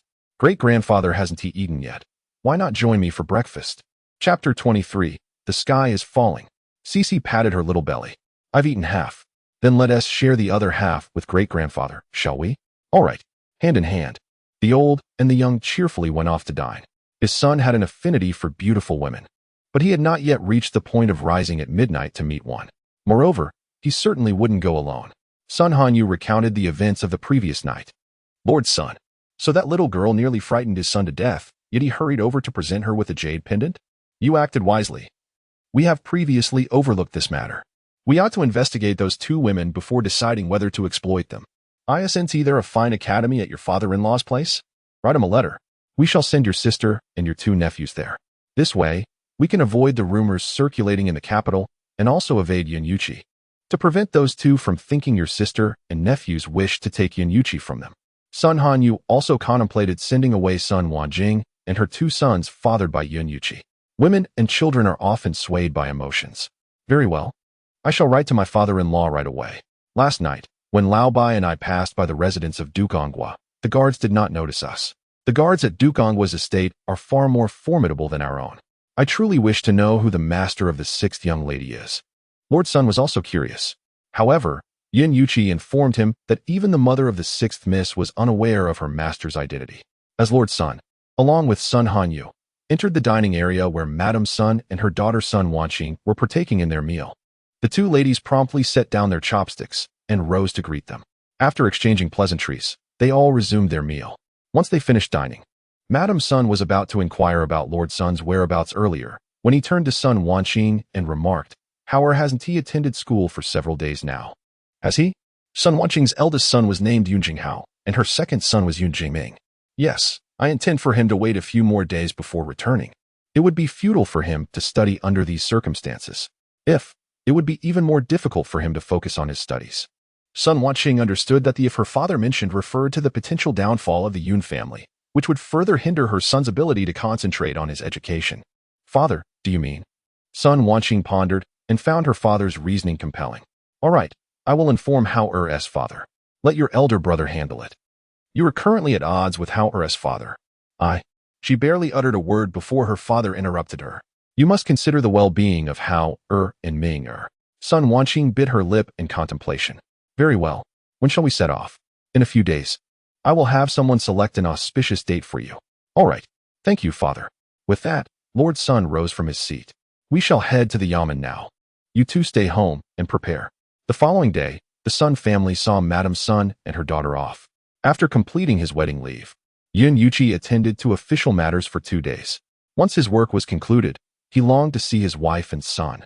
Thus, he sought out Sun Hanyu, elder brother. Sun Hanyu's heart trembled at the greeting. He could not help but recall the smile of Old Bai and the chilling fear that had gripped him at the thought of falling from a great height if Old Bai ever loosened his grip. Sun Hanyu felt that Yun Yuchi's call of elder brother was akin to a death warrant. Brother Yun has arrived? Please, take a seat, Sun Hanyu offered. Brother Yun, why do you address me so? He thought inwardly. Please, do not call me elder brother. I recently visited your home to lodge a complaint about your daughter, and she nearly scared me to death. If I were to take your daughter from Madame Feng, wouldn't she flay my skin and pull out my tendons? One must be thorough in their theatrics. What brings you here? Is there something amiss? Yin Yuchi replied, I wish to see Jing'er and Howard tomorrow. I would also like for you to meet them, but your daughter is as fearsome as the king of hell, Sun Hanyu remarked, recalling the reasons he had used to persuade Sun Wanqing. After hearing this, Yin Yuchi agreed that it was indeed wise for the three of them to take a respite. But, elder brother, why did you not inform me? I would have sent them off. I cannot allow you to see them. It would not be appropriate if others were to witness it. Furthermore, refrain from calling me elder brother. Address me as Brother Sunday very well. Time flew swiftly, and in the blink of an eye, 20 days had passed. During this period, old Master Yin had taken the opportunity to tutor Cece in her studies whenever he had the chance. One morning, Cece awoke and sought out old Master Yin, only to be informed by the young servant at the door that he had gone to attend the morning court session. Old Master Yun's health had yet to improve. Cece glanced up at the sky before seeking out Old Bai. He had not yet risen. Cece nudged him, saying, Get up. The sky is about to fall on the Yun family. With a start, Old Bai sat up. Wonderful. I've explored all the flower houses in the capital. Let us go visit my mother. All right. Feng Chan was busy making small garments when Cece and Old Bai entered. Upon seeing Cece bring Old Bai in, Feng Chan sensed the urgency of the matter. You all may leave, she instructed. The maidservants hesitated briefly, glancing at Cece before departing. Once they were gone, Feng Chan inquired, What is the matter? What has happened? Cece looked at her and replied, Old Master Yun has dragged his ailing body to attend the morning court. The Yun family is on the brink of collapse. You must give all your valuable possessions to Old Bai. Feng Chan feared that Old Bai might squander her silver on frivolities. However, should the officials come to raid their home, she could not protect her belongings. It was better for Old Bai to benefit than the officials. Thus, she entrusted her private savings and valuables to Old Bai, saying, Spend wisely. Understood. Cece added, Your daughter is only concerned for you, which is why she asked me to help you manage it. Otherwise, she wouldn't care about such trifles. Feng Chan still felt uneasy. Cece, please remind him once more. Very well. Cece turned to Old Bai with a serious expression, saying, Be frugal. Understood. Now, Feng Chan felt reassured. Old Bai, take care of Cece first, I will wait. Got it. Just as he finished speaking, a series of startled cries echoed from outside. Cece turned her gaze to Old Bai. You should hide for a moment. Very well. In the blink of an eye, Old Bai vanished. Feng Chan tightly grasped Cece's hand. He wouldn't abandon you and run away, would he? No, let us go. I shall be just fine. All right. As Feng Chan and Cece exited the house, they were met by a throng of officials in the courtyard. The leading officer addressed Feng Chan and Cece, saying, You are the newly recognized third young mistress and sixth miss, correct? Your esteemed elder publicly chastised the emperor, causing him such anger that he bled. Out of consideration for past ties, the emperor has merely exiled you to the frontier. You are to depart immediately. Remove your jewelry at once. Feng Chan let out a sigh of relief. All right, I shall take it off right now. The adornments upon her head were merely gold-plated. The pure gold had been given to Old Bai. Cece were only 2 silver beads atop her head. She glanced towards the palace, and sure enough, Chief Steward Qi did not disappoint her. The emperor bled yet spared the lives of the Yun family, allowing them to commence their journey immediately. How much suffering, humiliation, and fright did this immediate departure save the Yun family from? Zhang Guifei and the 7th prince were indeed formidable, managing to evoke such a reaction from the emperor on their behalf. After Feng Chan removed the jewelry from herself and Cece and handed it to the leading officer, she intended to take Cece to find old Madame Yun. However, as they took a single step, the leading officer interjected, Wait. We have yet to conduct a body search. Third young mistress, whom would you prefer to conduct the search? The other ladies had mothers with connections and officials in their families, so a modicum of respect was warranted. Well, this is from Baiwa Tower. Chapter 24. Do you wish for them to accompany you in death? Cece approached and gave a light pat on the arm of the leading soldier. What did you just say? The soldier's arm instantly went numb, yet he dismissed it as mere coincidence. I ask you, who does your mother wish to be searched? He added, If not, you may choose someone for her. No sooner had he finished speaking than Cece tapped his leg. At that moment, the leading soldier finally comprehended the situation. What do you have in your hand? Guess, she replied. In her past life, many had sought her demise. If she were devoid of any means, she would have perished long ago. I am a soldier, he asserted. Cece gazed at him coldly and retorted. Does being a soldier render one immune to strokes? To paralysis? The soldier's face turned pale in an instant. He was still so young, If he were to become paralyzed, it would be better to die? Miss Six, I was merely jesting with you. His companions looked on in astonishment. You. All of this is just gilded. It holds no value. Take it and be done with it. Mother, let us depart. With that, Cece turned to leave. The soldier was terrified. Half of his body was still immobile. Miss Six, please wait. He implored. I have over 20 taels of silver on me. You may take it for your use. Do I lack your 20 taels of silver? She retorted. What must I do for you to forgive me? Just say it. Apologize to my mother. Very well. Third young mistress, I was in the wrong. I should not have spoken thus. I apologize to you. Fengshan looked at him and said, do not let this happen again. No, never again. Miss Six, what do you think of this? Cece placed a hand on his immobile arm and gave it a gentle pat, allowing him to move. Yet, Cece felt a twinge of regret. It had been quite some time since she had last taken action. Are you truly letting us go like this? With so many of you and just one of me?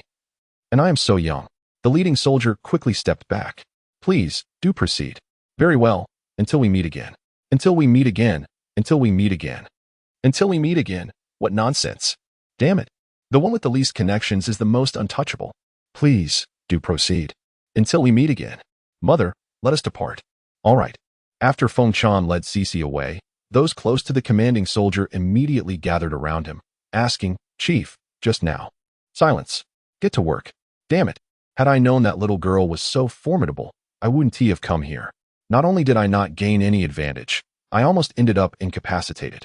When Fengshan and Cece arrived, Madame Yun and her companions had already gathered. Although they had mentally prepared themselves, the situation still caused them to panic. The children, needless to say, were frightened to tears. Upon seeing Fengshan and Cece, Madame Yun suddenly remembered there were still these two individuals at home. With a sigh in her heart, she reflected on the unfortunate fate of the mother and daughter. One sold to a brothel at such a tender age. The other forced into exile after merely a few days as a young lady. Come, stand here. We shall depart shortly. Fengshan guided Cece to stand beside Madame Yun, who compassionately patted Cece's head. Do not be afraid. Your grandmother is here. Cece nodded in acknowledgement. Shortly thereafter, a soldier entered, announcing that everyone was assembled and ready to depart. When Cece and her companions reunited with Old Master Yun and his family, they found him and the others already shackled in iron collars and leg chains. Upon seeing their husbands, Old Madame Yun and Madame Yun approached them, inquiring about their well-being. Fengshan, following suit, guided Cece to Yun Yuqi's side. My husband, are you well? She asked. Yun Yuqi felt a twinge of guilt. I am well. What about you? We are also well, they replied. Do you require my assistance? No, just take care of the children, he insisted. No sooner had he spoken than the escorting officers urged them to hasten their steps. Old Master Yun was universally acknowledged as an honest official, while Yun Da, Yun Er, and Yun San were also esteemed for their integrity. Though Yun Yuqi and his peers had only recently begun their official careers, their reputations were commendable. A crowd of common folk had gathered, and the escorting officials were apprehensive about potential unrest. Cece yearned to exit the city swiftly.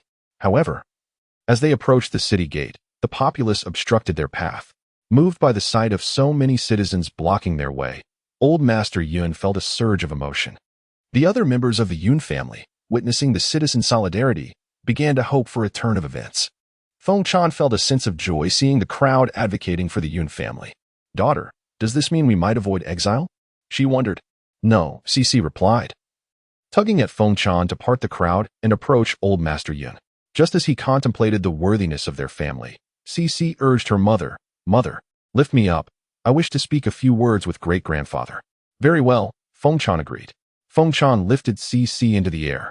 Cece clung to the neck of Old Master Yun, resting her ear close to his and whispering, Great-grandfather, do you believe that concubine Zhang and the seventh prince will enable your resurgence?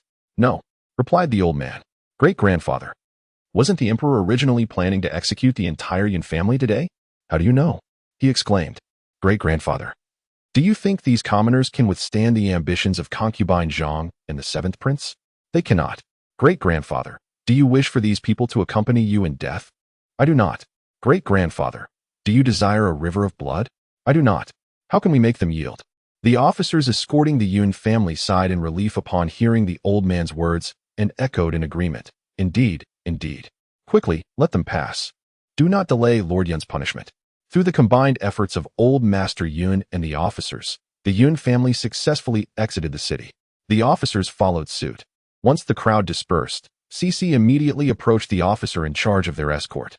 "Which one of you is the leader?" she inquired. "I am." Gao Pengqing stepped forward. It was this little girl who climbed onto Lord Yun's shackles and spoke to him, prompting the old man to persuade the crowd to disperse. "What do you want?" Cece looked at Gao Pengqing and said, "If you wish to avoid a repeat of what just transpired, you should arrange for several covered carts for us." Gao Pengqing chuckled at her words. "Little girl, do you not understand what exile entails? Come, allow me to explain." As he spoke, Gao Pengqing's eyelid twitched. "Let us go? Let us go? Move quickly. You too. Please support Old Master Yun. The three of you assist Lord Yun, as well as the second and third Masters Yun. The rest of you, kindly help carry the child. Let us proceed." Alas, no matter how swiftly they moved, they could not match the speed of a determined horse. After merely an hour's journey, they found themselves once again surrounded by the townsfolk. Gao Pengqing felt a sudden heaviness in his head. He turned to glance at Cece, who offered him a smile. Gao Pengqing.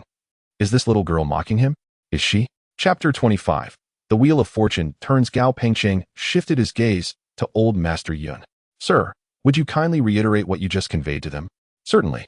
Old Master Yun repeated his earlier words. However, the townsfolk responded, "Lord Yun, please do not deceive us. We are aware that you fear the authorities will apprehend us all. Indeed, Lord Yun, spare us your falsehoods. We are not afraid. Yes, we are not afraid. If it were not for you, we would not enjoy our current good fortune. It is your merit.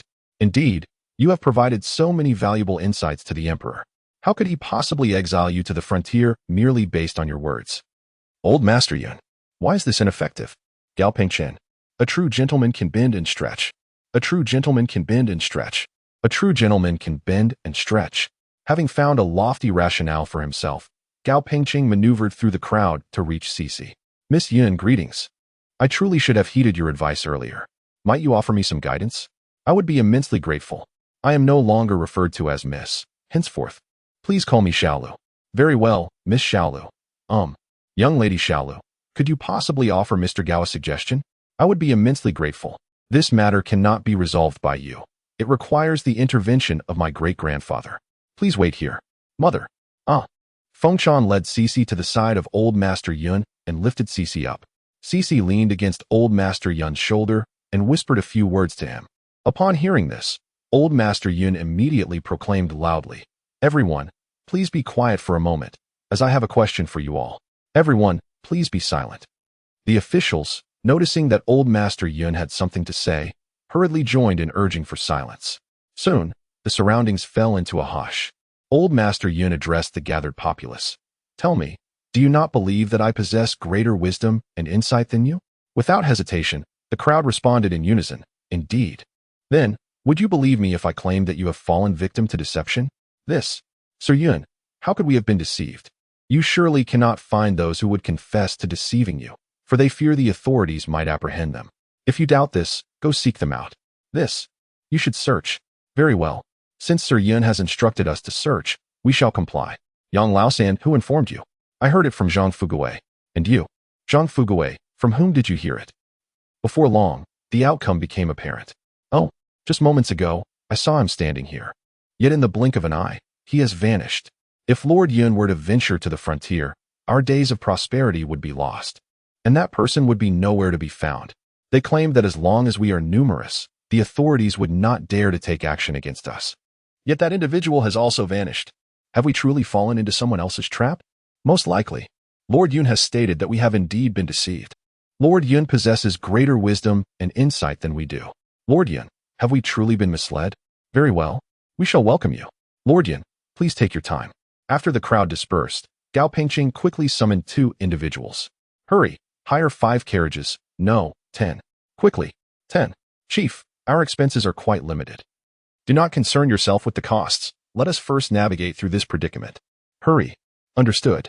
The Yun family was astounded. They truly went to hire carriages. The Yun family turned their gaze towards Cece. Cece asked, "Why are you looking at me?" "I am doing this for my mother, not for you. Great-grandfather, let us depart." "Very well." After they had walked for a short while, they heard the sound of many carriages approaching from behind. So soon, in the blink of an eye, the caravan arrived. The leading bodyguard dismounted from the carriage and approached Gao Pengcheng, clasping his hands in greeting. Pleasure to meet you. We, who escort goods, enjoy making friends. Would you care to be my friend? Gao Pengcheng sensed something amiss, yet could not quite pinpoint it. Those who had encountered the old blacksmith turned their attention towards Cici. You have a security agency? Feng Chan patted her chest, exclaiming, phew. Now I finally feel reassured. Old He is far more reliable than Old Bai. Old He even regards Cici as his own daughter. The two officials who went out to hire a carriage nudged Gao Pengcheng without uttering a word. One of them even touched the pouch at his waist, implying that they didn't have much money to begin with, and if they hired a carriage, there would be no profit left. Gao Pengcheng did not have the time to delve into this matter further. He cupped his hands towards Old He and said, "It is a pleasure to meet you. Of course, I am willing. May I ask your esteemed surname?" Old He replied, "No need for formality. My surname is He, and everyone calls me Old He." Gao Pengcheng continued, "And what about you, sir?" Old He responded, "No need for formality. My surname is Gao, and everyone calls me Gao too." Gao Pengcheng said, "Greetings. Gao too." Old He replied, "What am I compared to you? I should be older than you. Just call me Brother Gao." "Very well," Gao Pengcheng agreed. "Brother Gao, I heard from those two that you are in a hurry to be on your way. Indeed, I appreciate your assistance. It's no trouble at all. At home, we rely on our parents, and when out, we rely on friends. Brother Gao, let them board the carriage." "All right. You all, remove their shackles." "Yes." After the officials unshackled Elder Yun and the others, Gao Pengcheng began to assign the horse-drawn carriages. Before distributing, he asked Cici which carriage she would like to ride in and with whom. Cici chose Old He's carriage, expressing her desire to ride with her mother and Elder Yun. The others looked on with envy as the three of them would share a carriage. Madame Yun nudged Yun Yuqi. "You should go too. Firstly, it will save space for others. Secondly, the kind of life they lead in the future will likely depend on that mother-daughter pair. Truly, the wheel of fortune spins." Yun Yuqi replied, "Mother, I'll manage to squeeze in with you." "Squeeze? Hurry up. That is your daughter, after all, your wife. Who will take care of them if you do not? Go quickly." Yun Yuqi was reluctant to comply. However, Lady Yun urged, "Go on. Your grandfather is also in that carriage. Consider it your duty to look after him." Master Yun interjected, "What are you dawdling for? Hurry up." Yun Yuqi was thoroughly exasperated.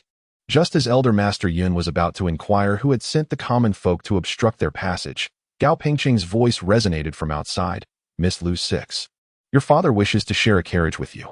What do you say?" Chapter 26. "Mother, I want to go home.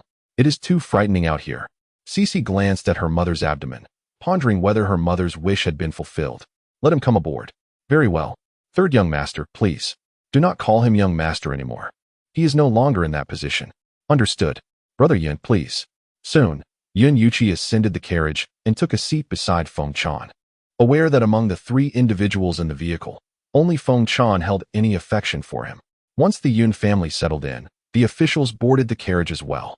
Gao Pengcheng divided the officials into two groups, one leading the Yun family and the other trailing behind, while he took a seat beside the old horse. "Brother, let us commence our journey." "Very well. Brothers, let us set forth." "All right, go." Inside the carriage occupied by Cici and her companions, there were 3 cabinets, each approximately 1 foot wide and over a foot high. These cabinets served as both seats and storage. Once the carriage began to move, Cici stood up and retrieved a small mattress, a quilt, and a pillow from the cabinet she had been seated on. After extracting all the items, Cici began to tinker with the cabinet she was seated upon, and then, miraculously, the cabinet transformed into a small bed, surrounded by a protective railing enveloped in a thick layer of cotton. Once Feng Chan assisted Cici in arranging the bedding, she climbed in and succumbed to slumber. The members of the Yun family would henceforth belong to her. If she were to perish in prison or suffer indignities at the hands of the guards, it would be her loss. Old Master Yun was utterly astonished. Having never encountered Lao He, he was unaware that Lao He was affiliated with Cici. After accompanying Cici to the capital, Lao He had spent a day at the Yun residence before departing. Noticing the shock on Old Master Yun's face, Yun Yuqi leaned closer and whispered, "Grandfather, that bandit outside is also one of her people." Old Master Yun had deduced this, hence his astonishment. He shot a glare at Yun Yuqi, retorting, "You are the bandit. Go sit over there. Do not disturb Cici's rest." Old Master Yun closed his eyes and leaned against the carriage. What if Steward Chi were also one of Cici's people? If Steward Qi were indeed on her side, might Cece persuade him to intercede with the emperor on their behalf? Today, the emperor had intended to execute their entire family. Yet after a few whispered words from Steward Qi, he had changed his mind. He had never considered that Steward Qi possessed such influence. If Steward Qi could convince the emperor, perhaps the emperor would reconsider naming the seventh prince as heir. The seventh prince was wholly unfit to govern. He was merely adept at winning favor. Should the emperor entrust the realm to the seventh prince, chaos would undoubtedly ensue. Gao Pengqing, apprehensive about potential troubles, refrained from pausing even during midday, merely sending someone to procure 2 baskets of steamed buns. My apologies, Brother He. I shall treat you to drinks this evening.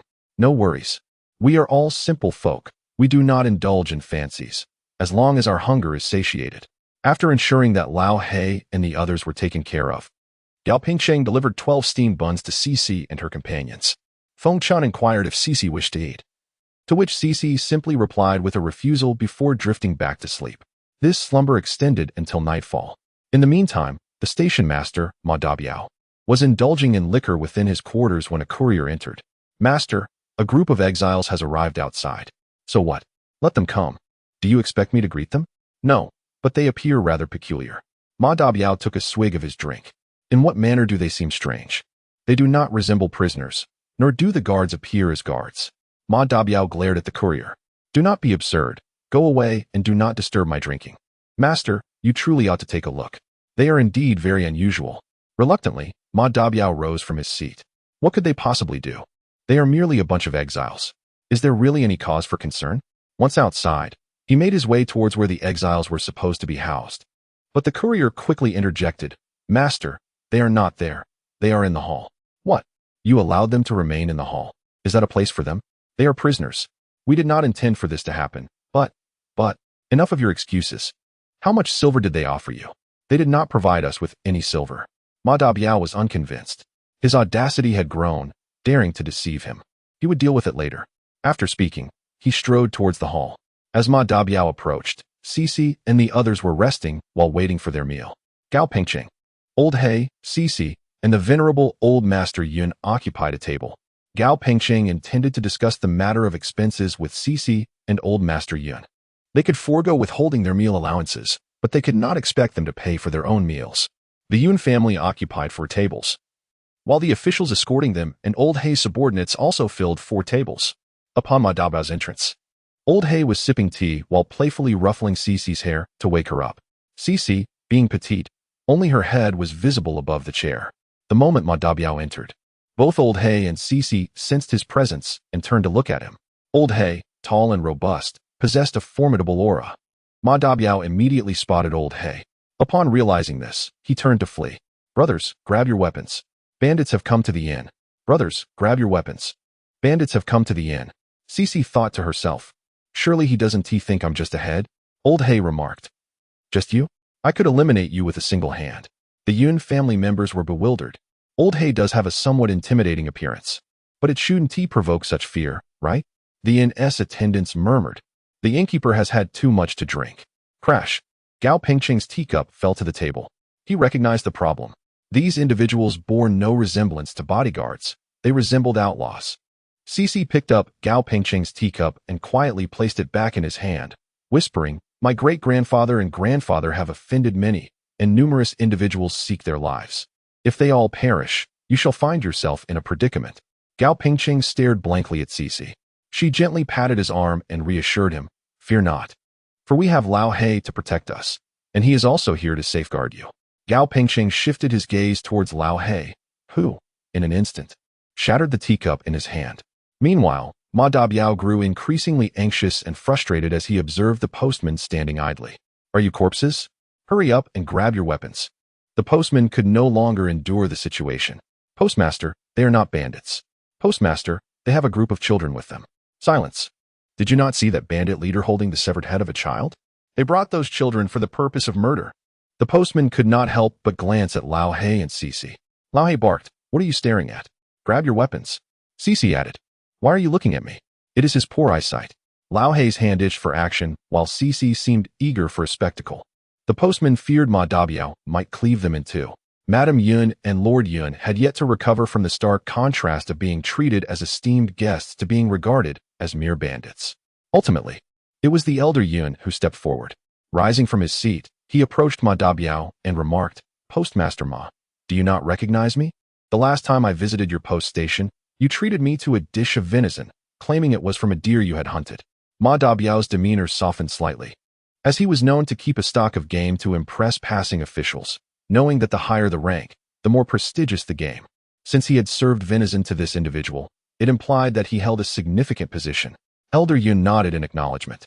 As Ma Dabiao began to inquire, he hesitated after uttering only 3 words. Many were aware of the fact that Lord Yun had obstructed the emperor from appointing the 7th prince as the crown prince. Although Ma Dabiao was merely a courier chief, his guests were all officials. And when do officials not concern themselves with matters of succession? Over time, he naturally became informed. "Please, have a seat. I apologize for the inconvenience. It is no trouble at all. It is just." Ma Dabiao glanced over at Lao He and CC. Lao He's hand remained resting on CC's head, with only her little face visible. Although Ma Dabiao noticed that CC's eyes were now open, the impression that Lao He and CC had left on him was too profound, lingering like a psychological shadow. The mere sight of them resurrected the terrifying feelings from earlier. Ma Dabiao wished to separate Lao He and CC, but found himself too timid to voice it. He placed his hopes on Lord Yun. "Lord Yun, may I ask who that valiant man and the young girl are? You may call me Old Yun. I am no longer a lord. The valiant man is a bodyguard from the Shunfeng escort agency, who kindly offered us a ride upon seeing our old age. The young girl is my great-granddaughter." "Ah, she is your great-granddaughter? I had thought she was the daughter of that valiant man." "Lord Yun, why isn't your great-granddaughter with her mother? Don't children usually stay with their mothers?" Lord Yun understood the implication behind Ma Dabiao's words. However, he wondered, was it truly necessary to be so frightened? His great-granddaughter was such a delightful child. "My great-granddaughter delights in clinging to me. Xiaolu, come here and greet Uncle Ma." I beckon. "Your Uncle Ma has even treated great-grandpa to venison." CC jumped down from her chair and approached Ma Dabiao. Ma Dabiao could not shake the feeling that CC was not merely walking towards him, but that a head was making its way over. He felt an urge to flee. "No need for that. No need at all. You should quickly find your mother. It is far better for children to be with their mothers. They are more attentive." "All right," CC acquiesced, turning towards Feng Chan. In someone else's territory, one must always show a modicum of respect. Ma Dabiao sighed in relief. He had finally managed to separate the two. Otherwise, he would have felt as though a bandit were dragging a child's head along. "Old master, please take a seat. Who was the one to untangle this?" Gao Pingqing stood up, feeling vexed. "I am." He had anticipated a fortuitous windfall, only to discover it was a trap. "Come with me. I will facilitate the paperwork." The paperwork had long been completed. Did he not merely wish to inquire about the origins of these bandits? "I too am curious." "Very well." Ma Dabiao led Gao Pingqing to his quarters. Upon entering, Ma Dabiao looked at Gao Pingqing and inquired, "Who are those people?" "They resemble bandits, particularly the one sitting next to you." Gao Pingqing also felt that Lao He and his subordinates bore no semblance of good character. Especially Lao He himself. He was the very epitome of a brigand. However, at that moment, he had been so startled by the common folk that he had not noticed. His sole desire was to hasten the Yun family's departure. Gao Pingqing, glancing at Ma Dabiao, said with feigned sincerity, "They are bodyguards. I have dealt with them before. You are aware that bodyguards often engage in physical confrontations to protect their cargo, and over time, such encounters inevitably instill a certain roughness in their demeanor. That young girl, having the audacity to confess, seemingly harbors no fear of him divulging her admission, should he choose to reveal it to others. It is likely that old Master Yun would meet his demise at the hands of his enemies before he himself could take his last breath. As for the courier chief, indeed, they are genuine bodyguards. I have had dealings with them before. Their willingness to offer us a ride stems from our acquaintance and, additionally, from their admiration for Old Master Yun's character. As you know, Old Master Yun commands considerable respect among the populace. Damn it, having fallen for someone else's trick, I now find myself covering for them. After all these years of being a messenger, I have never felt such humiliation. Damn it. Under the repeated assurances of Gao Pingqing, Ma Dabiao reluctantly placed his trust in him. However, it is imperative that the head of the bodyguards does not sit alongside that young girl. It is far too intimidating. Should they be seated together, other ends would undoubtedly regard you as bandits. Very well. Is there anything else? If not, I shall take my leave. Nothing further. Once Gao Pengqing departed, Ma Dabiao felt the need for a drink to calm his nerves. Just as he raised his cup, he accidentally spilled the contents onto the floor. Ma Dabiao reflected that his earlier impression of CC as merely a head was likely due to his inebriation. He summoned the courier who had delivered the message to him earlier. Upon the courier's entrance, Ma Dabiao kicked him. I have treated you well. Yet you failed to inform me that those individuals outside are from the Yun family. Had you done so, I would not have faced such embarrassment. The courier felt wronged. Courier chief, those bodyguards resemble bandits too closely. The moment I saw them, I rushed to inform you. Moreover, the young one has neither encountered any members of the Yun family nor heard of their exile. Thus, my dear courier, I assure you it was not intentional. You know very well you lack the audacity. Be gone. Next time, ensure you inquire thoroughly before approaching me. Very well. Courier, they have sent me to inquire where the Yun family shall reside this evening. Let them stay with you. You shall take them to the Renzi room. The Yun family consists of esteemed officials, though regrettably, they are rather obstinate. Indeed, please provide them with additional bedding. They have quite a few children. Very well. Courier, take your time drinking. I shall be on my way. Drink to what? The following morning, after breakfast, Cici and her companions prepared to embark on their journey. Ma Dabi instructed the couriers to pack 200 large steamed buns for Gao Pengqing to consume on the road. Gao Pengqing and the other escorts were well aware that these buns were intended for the Yun family. Cici approached Ma Dabi, offering him a warm smile. Uncle Ma, until we meet again. Ma Dabi quickly stepped back, repeating, until we meet again, until we meet again. Quickly, get into the carriage. On another note, Gao Pengqing made a swift turn, bringing the convoy to a halt. Once stopped, he invited Old Master Yun and Cici to disembark. Old Master, Miss Lu, let us speak plainly. Since you have managed to secure such a multitude of skilled bodyguards to protect you, surely the paltry sum offered by the government is beneath your notice? Old Master, Miss Lu, my brothers and I have made this arduous journey. We cannot leave without some form of recompense, can we? He was not particularly intent on profiting from this, but rather it was a matter of pride. Chapter 28, Daughter. She has deceived us, has she not? Old Master Yun, if I were to claim that Old Black was not my choice, would you believe me? CC, that's hard to accept. However, is that some a bit insufficient? Old Master Yun, what do you mean? Are you suggesting bribing the officials? Gao Pengqing, what do you imply? Do you want us to treat you like other exiles and seize everything you have hidden on your person? It is indeed a meager amount. Nevertheless, the common folk are obstructing your departure, and my brothers are not motivated solely by greed. We shall not take what you conceal. Old Master Yun, would you believe me if I said we possess nothing concealed? CC, that is not what I meant. I intend to engage in trade. Would you care to invest? Any losses will be mine, and any profits will be yours. Old Master Yun, you wish to conduct business. Have you forgotten that you are a minor exile?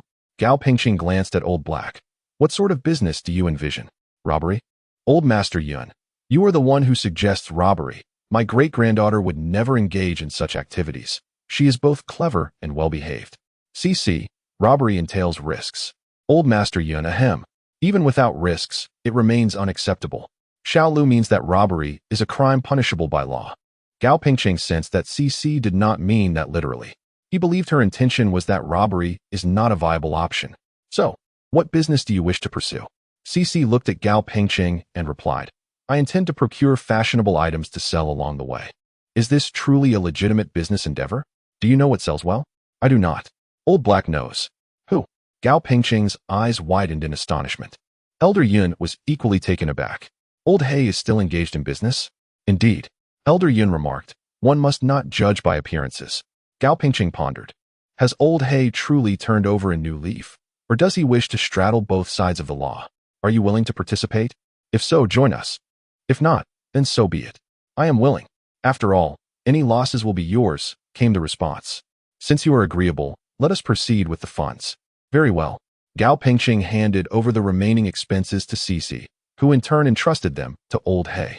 Each escort team possesses spare horses. After Old He departed, Cici and her companions set forth as well. Elder Yun had intended to speak with Cici the previous day, asking her to persuade Chief Steward Qi to dissuade the emperor from designating the seventh prince as heir apparent. However, Cici had slept the entire day. Observing that Cici had not made her little bed, Elder Yun understood she had rested well. He leaned closer to her and whispered, "Little Six, come sit by your great-grandfather. I have something to discuss with you." "All right." Cece moved beside Elder Yun. "Great-grandfather, what do you wish to tell me?" Elder Yun lowered his voice further. "Is Chief Steward Chi also associated with your master?" "No, my master merely struck a deal with Chief Steward Chi. He safeguarded the lives of the Yun family, and in return, my master agreed to assist him with a task." Elder Yun felt a pang of embarrassment upon hearing this. Yet, for the sake of the common people, he ultimately found the courage to speak. "Could you persuade your master to assist Chief Steward Chi once more, and have him counsel the emperor against appointing the seventh prince as heir? The seventh prince lacks the capability to govern and is only adept at amusing the emperor." In the presence of old Master Yun, Cece rolled her eyes slightly. "Grandfather, do you truly not know who sought to leverage the lives of the Yun family for their own resurgence yesterday, or are you merely feigning ignorance?" I. For the sake of the common people." Before old Master Yun could finish his statement, Cece interrupted. "If he would betray even you, how could he possibly care for the welfare of the populace? His only concern is for himself. Were it not for your relentless efforts to stop him, the emperor would have long since named the seventh prince as heir apparent, allowing him to retreat to a more comfortable existence. You care so much for him. Yet he intends to leave you and your family in the capital. You surely understand the consequences of remaining here, do you not?" Initially, old Master Yun had not considered the matter deeply. However, when the citizens obstructed his departure for the second time, he sensed that something was amiss. After retiring for the night, he pondered for over an hour and came to a profound realization. The emperor was already quite incensed. Should he learn that the populace was preventing Yun from leaving, his fury would undoubtedly escalate. He would say, "He has nearly driven me to the brink with his insolence. Yet I spared him and his family for his years of service to the court. Instead, he incites the people to oppose me." If Yun remained ungrateful, the emperor would show no mercy. Let them all be executed at the marketplace. The Yun family held a certain esteem among the common folk, and the emperor might even be compelled to execute Consort Zhang to quell public outrage.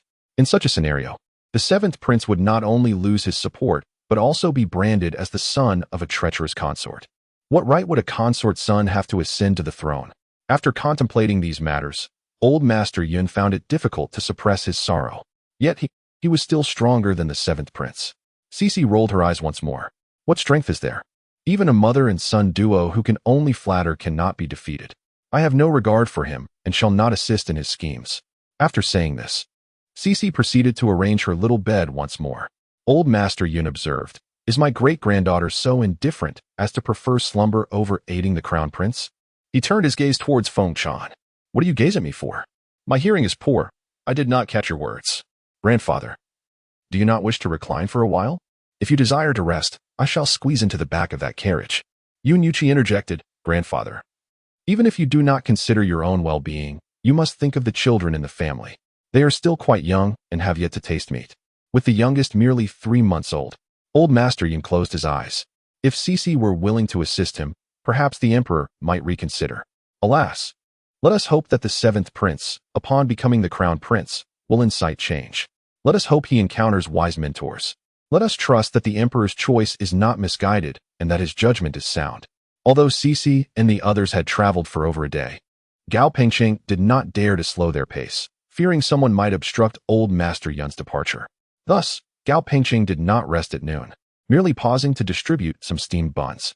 Cece refrained from reminding him that timing is crucial. Once the moment has passed, the effect is lost. Moreover, once the seventh prince's people realize the situation, they will turn their attention to the crown prince. The crown prince has already lost the opportunity to turn the tables at the expense of the Yun family. Upon arriving at the second post station in the evening, Gao Pengqing, having learned from the previous night's experience, first clarified matters with the stablemen before ushering in Elder Yun and the members of the Divine Wind Escort Agency. At present, Cece was engaged in business with Gao Pengqing. Considering the financial implications, he spoke favorably about Cece and her companions to the stablemen. Consequently, they were allocated several comfortable rooms.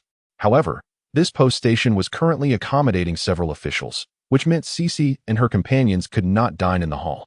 Once inside, as Feng Chan and Cece took their seats, the former Mrs. Yun Shi, now known as Wang Ningxue, approached them, cradling her child. "Sister-in-law, I have a request," she said. Feng Chan, initially taken aback, glanced around to confirm that she was indeed addressing her. "Are you speaking to me?" she inquired. "Yes," Wang Ningxue replied, her tone revealing her reluctance to engage in the conversation. "Sister-in-law, could you help me find a wet nurse for 12? He hasn't had milk in 2 days and has only consumed a bit of steamed bun water." Feng Chan was about to ask if she had no milk, but quickly recalled that in affluent families, it was customary to employ wet nurses for such matters. She turned her gaze to Cici, who responded to Wang Ningxue, "I can help you find a wet nurse, but you will need to cover the expenses." Wang Ningxue hesitated, saying, We have no money." Feng Chan was astonished. "Is that true? You have no savings at all?" "None," Wang Ningxue affirmed. "Grandfather said our family has always been above board and proper. We cannot allow ourselves to be ridiculed at the end, as if our previous integrity was merely a fade. And so, you have no savings at all?" Feng Chan turned to Cici, questioning, "My dear, is she deceiving us?" Cici did not perceive Wang Ningxue as deceitful. The Yun family was known for such traditions, with only Yun Yuqi being an anomaly. Cici gazed at Wang Ningxue and declared, "I can provide the silver. But after the 12th, it must be under my control." Chapter 29. Have you transformed too rapidly? Wang Ningxue assumed that Cici's notion of control was akin to the childish exchanges of "you control this, I control that." Very well. Words alone are insufficient. Let us document it. Wang Ningxue was taken aback. "We need to write a formal agreement?" "Indeed." Wang Ningxue glanced over at Feng Chan, third sister-in-law. Feng Chan quickly responded, "Child, how could you have your seventh aunt draft an agreement for you?" "Why not? I'm not acquainted with her." Ordinarily, after Feng Chan married Yun Yuqi, she should have recognized her relatives. However, the day following their marriage, old Master Yun fell ill. Feng Chan had even bowed to old Madame Yun and presented a token of greeting. Cici, uninterested in the encounter and dismissive of their token, was preoccupied with future preparations and thus did not attend. Wang Ningxue and her companions also wished to avoid interactions with Feng Chan and Cici. Consequently, apart from old Master Yun, old Madame Yun, Lady Yun, and Yun Yuqi, Cici truly could not distinguish between the members of the Yun family. Feng Chan was rendered speechless by Cici's remarks. This. Cici cast a glance at Wang Ningxue. "My silver does not come from the whims of the wind." Feng Chan responded, This. Wang Ningxue then left to seek out Yun Yuqi. "Third brother, it has been 2 days since the 12th has had any milk." Yun Yuqi replied, "Why are you coming to me about a lack of milk? I have none to offer. Why not ask grandmother if she has a solution? Grandmother has no means. Then inquire with grandfather." "Third brother, 12 is your own nephew. I have no milk for my own nephew either." "I understand. I wish to assist you. Yet I find myself powerless." Wang Ningxue has ceased her dealings with Yun Yuqi. "Your daughter possesses a solution. She claims she can find a wet nurse for 12. But thereafter, 12 will be under her care." Yun Yuqi has now gained some understanding of Cici. What does under her care entail? A written agreement of sorts. Indeed. Seventh sister-in-law, I am not ashamed to admit, I cannot control her. You are her father. She was raised in the countryside. I have never truly governed her. She does not regard me as a father. Seventh sister-in-law, if you wish to avoid drafting an agreement, then go seek grandfather. She only has a closer bond with him. If I could manage her, she would not dare to sell your sister-in-law's dowry and her maidservants to Chang Lefang. Wang Ningxue turned to seek out old Master Yun. Upon hearing this, old Master Yun sighed inwardly. If he could manage Cici, he would have her devise a plan to have the emperor appoint the eldest prince as the heir. Old Master Yun looked at Wang Ningxue and said, "Were it not for Cici, we would have no carriage to ride in, nor would we have enough to eat. Without a carriage and insufficient sustenance, even you might struggle to reach the frontier, let alone 12. I understand. Yet, 12 is her own cousin. How could she insist I draft an agreement? So, should we truly draft the agreement? Let us proceed. Once she regards us as family, she will naturally return the promissory note to you. The journey is arduous enough. If we are to go without milk, what then for the child?" Old Master Yun has spoken thus, and what can Wang Ningxue do? We cannot simply watch as the child grows increasingly frail, can we? Feng Chan was about to inquire where Cici and Old Bai had gone when Wang Ningxue approached with the child in her arms. "Sister-in-law, Xiao Lu," I inquired. And they agreed. "Sister-in-law, Xiao Lu, do you have paper and ink?" Cici walked over and gently touched the child's face. The little one glanced at Cici with a drooping expression. Cici kissed her softly and said, "Just wait," before stepping outside. Wang Ningxue's eyes brightened with hope. She had previously heard from a servant that rural women would nourish their children with rice water if they lacked milk. The servant had mentioned she herself was raised on such sustenance. Xiaolu, is this bowl of rice water for the child? Indeed. Could Aunt Xian feed the child first before you draft the note? You write the note while I feed her. A note can bind a person, but not their heart. Do you know how to feed her? I do. Wang Ningxu was skeptical. How about you wait until I finish writing the note before tending to the child? I shall complete it shortly. No need. I enjoy feeding children. Rest assured, I will keep an eye on her. Very well. Wang Ningxu entrusted the child to Feng Chan. Once settled, Cici began to feed the child the rice water. Initially, the little one was reluctant. But after discovering it was far tastier than the steamed bun water she had been drinking for the past 2 days, she became quite enthusiastic. Shortly after, a smile graced the features of 12. Wang Ningxu observed how Cici, resembling an elder sister, lovingly fed 12 with rice soup, which brought her a sense of comfort. Once 12 was satiated, Cici engaged in play with him for a while longer. Meanwhile, Wang Ningxu completed the necessary document. After handing the document to Cici, she glanced at it and tucked it away. I have arranged with the kitchen staff to warm a jar of rice soup for 12, should he feel hungry tonight. Simply fetch a bowl to feed him. Wang Ningxu felt increasingly at ease. Thank you. How did you manage to convince her? I initially offered her 100 coins. If she complies with my instructions, I shall provide her with another 100 tomorrow. How delightful it is to have money. You have been quite generous. It's no trouble. I truly cherish 12. Cici gently caressed 12's small face, to which he returned a cheerful smile. This individual not only provides him with delicious food, but also plays with him. Cici affectionately stroked 12's tiny nose, and in playful response, he grasped Cici's hand and nibbled on it. After a bit more playtime, Cici allowed Wang Ningxu to carry 12 away. Once Wang Ningxu exited their company, she sought out Yin Yuqi. Upon seeing Wang Ningxu approach again, Yin Yuqi assumed she intended to request him to oversee Cici once more. 7th sister-in-law. I truly cannot manage her. I did not ask you to supervise Xiaolu. Rather, I wish to convey that 3rd sister-in-law and Xiaolu are quite good people. So treat them kindly. Yin Yuqi replied, your transformation is rather swift, is it not? Has she ceased to allow you to draft documents for her? She has not.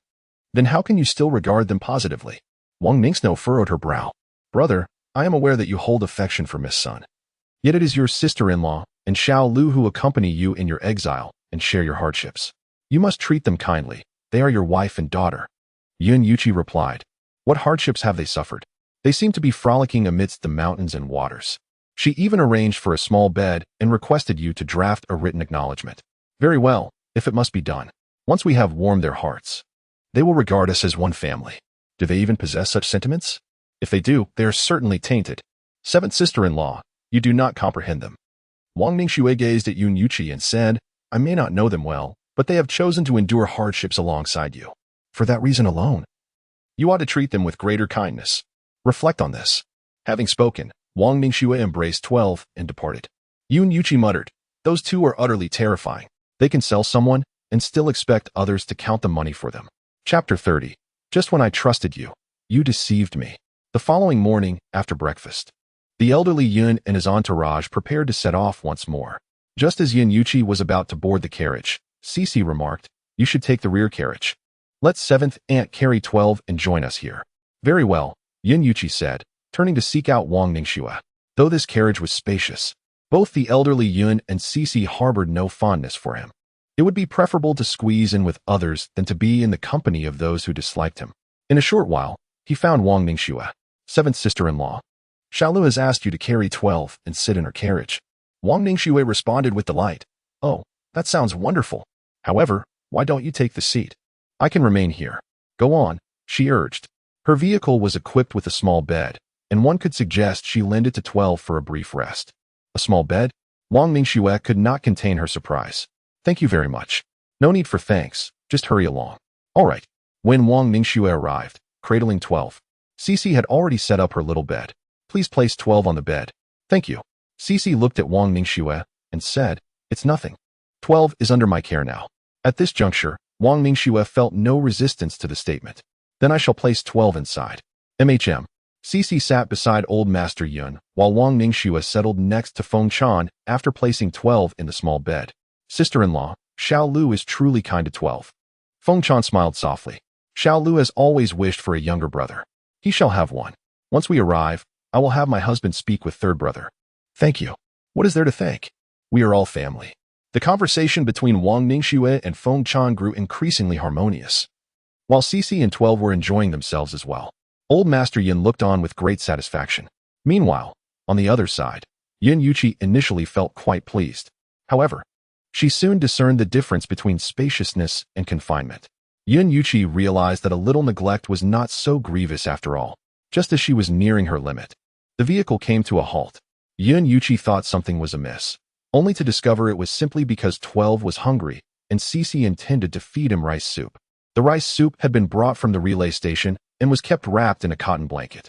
With a sigh of relief, Yin Yuqi finally had the opportunity to stretch her limbs. Others in the Yun family remarked, Xiao Lu truly dotes on 12.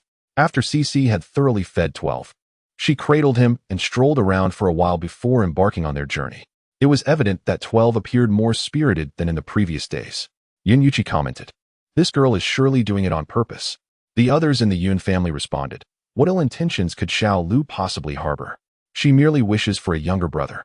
On the 5th day, Old Master Yun joined Yin Yuqi and the others in the back of the vehicle. Cici had found a wet nurse for 12. Once the wet nurse was ready to feed, Old Master Yun naturally felt it inappropriate to remain in the same carriage as Cici and the others. Not only did Cici secure a wet nurse for 12, but she also hired a doctor. Given the advanced age of the elders and the youth of the younger ones, having a doctor was imperative. After Old Master Yun moved to the back of the car, Cici invited Old Madame Yun to join them. However, Old Madame Yun lacked her husband's vitality and had been nearly exhausted from being jostled for days. She profoundly realized that without Cici's assistance, she would never have reached the frontier. "Xiao Lu, thank you, great-grandma," Feng Chan quickly interjected. No. It was my fault initially. I conspired with others against Xiao Lu's father. I understand. You two were trapped in a predicament. Your contract of servitude lies in their hands. If you do not comply, they would surely deal with you harshly. Tears streamed down Feng Chan's face. "Grandma." Old Madame Yin gently wiped her tears. "Do not cry. It is all in the past." Feng Chan buried herself deeper into Old Madame Yun's embrace, weeping even more sorrowfully. Grandma. Old Madame Yun patted Feng Chan's back. There, do not weep. If you continue, Xiao Lu and 12 will surely mock you. Wang Ningxue indeed. Do not weep any longer. If you continue, the children shall mock you. Feng Chan sniffled. Grandmother, Xiao Lu's father has always regarded me as a wicked woman. Old Lady Yun, that is merely his folly. Once we arrive, I shall have a serious discussion with him. Wang Ningxue. Yes, we must address it properly. He truly does not appreciate what he has.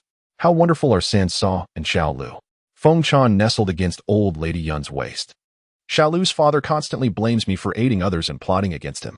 Old Lady Yun, if it were not you, it would be someone else. Others have had their sights set on him for quite some time. Wang Ningxue, indeed. With so many young women in the flower house, if it were not you, it would certainly be another. Old Lady Yun and Feng Chan immediately inquired, who? The wet nurse also perked up her ears. CC. These three have strayed far from the topic, haven't they? Great-grandmother. The reason they wish to scheme against my father ultimately stems from my great-grandfather's unwavering integrity. They aim to embarrass him. Old Lady Yun casually remarked, Great-grandmother is aware. Feng Chan, seventh sister-in-law, quickly tell us, who has she run off with? CC. Never mind, as long as you are happy. I shall play with 12 instead. He is far more entertaining. 12, it is time for you to roll over. 12 was pondering how Feng Chan ceased her tears so abruptly, but before he could unravel the mystery, CC seized him to practice rolling over. Wang Ningxue whispered a few words into the ears of Old Lady Yun and Feng Chan. In an instant, their eyes widened in astonishment. Old Lady Yun, is this not utter chaos? Feng Chan, indeed. Although he may be her grandfather, he is still an elder. Wang Ningxue, who could dispute that? Madame Jiang was nearly driven to exasperation. Time flies. In the blink of an eye, 10 days have passed. Gao Pingqing wanted to inquire about Elder Yun and Cici. Yet he feared that Cici might dismiss them as unworthy of their wealth. Without hesitation, Gao Pingqing sought out Cici. Yin Xiaolu, come down here. Cici opened the carriage door and glanced at Gao Pingqing. What is the matter? What is going on? Gao Pingqing, pointing behind him, looked at Cici with exasperation. Yin Xiaolu, are you sending Lao He to procure goods? You're sending him off to recruit people. Yin Xiaolu, you are utterly despicable. Just when I began to trust you, you deceived me. Get down here. Now. Chapter 31. Want to settle accounts? First, return half a life. Cici followed Gao Pengcheng's finger and, upon realizing what he was indicating, immediately mirrored his expression, leaping from the carriage towards Lao He. As she walked, she mimicked Gao Pengcheng's tone, exclaiming loudly, Gao Pengcheng, did Xiaolu not know? Have I misunderstood Xiaolu? Fengshan was curious to see whether Cici was genuinely angry or merely performing for Gao Pengcheng. Before she could catch up to Cici, Elder Yun and Yun Yuqi hurried past her. Fengshan thought, her daughter is right. Elder Yun is indomitable. Upon reaching them, Elder Yun urgently inquired, what brings you here? Were you not instructed to retreat to Lianhua Monastery outside the city for cultivation? After Yun Yuqi's divorce from Sun Wanqing, the elders of the Yun family began to ponder the fate of the daughters who had married into other families should the Yun household fall into disarray. Having resided in the capital for many years, they had witnessed numerous instances where daughters, after their families faced imperial retribution, met with inexplicable demise. The situation of Yun Yuqi's aunts was less concerning, for their children had grown, some even assuming leadership roles within their households, and their husbands dared not mistreat them. However, it was the younger generation, the children yet to mature, and their husbands still in their prime, that posed a more precarious predicament. This arrangement ensured their families faced no undue hardship, allowing them to live out their days in peace. Yun Yuqi was taken aback to see his sisters and his nieces and nephews gathered. What brings you here? And why do you all bear injuries? Upon seeing the elder Yun and Yun Yuqi, Yun Qingying, his elder sister and the matriarch of their generation, wiped her tears and spoke on behalf of the group. We can no longer remain in the capital. Following the troubles that befell you, we sought refuge at Lianhua Monastery. Yet, within days, our husbands sent our children, dowries, and servants to us. They mentioned that the 7th Prince's associates had invited them for tea. With the arrival of Yaoer and the others, we felt it unwise to remain at the monastery any longer. Thus, we deliberated and decided to purchase a residence nearby. However, barely 2 days after moving in, a fire broke out in our home. Had it not been for a neighbor who raised the alarm, we would have perished in the flames. In light of this, we resolved to seek you out. Seek out a path for survival. Remaining in the capital could lead to an untimely demise by fire. After traversing just over 100 miles, we encountered bandits. Had it not been for the serendipitous arrival of this valiant hero, our lives would have surely been forfeit. Once he drove off the marauders, he inquired why we had not hired any escorts for our journey. We would have, but our financial means were scant, and after purchasing a home, our resources dwindled further. The necessities of sustenance on the road left us utterly incapable of affording protection. Upon observing our plight, the gallant stranger asked our intended destination, offering to take us along if it aligned with his route. We expressed our wish to accompany him to his location.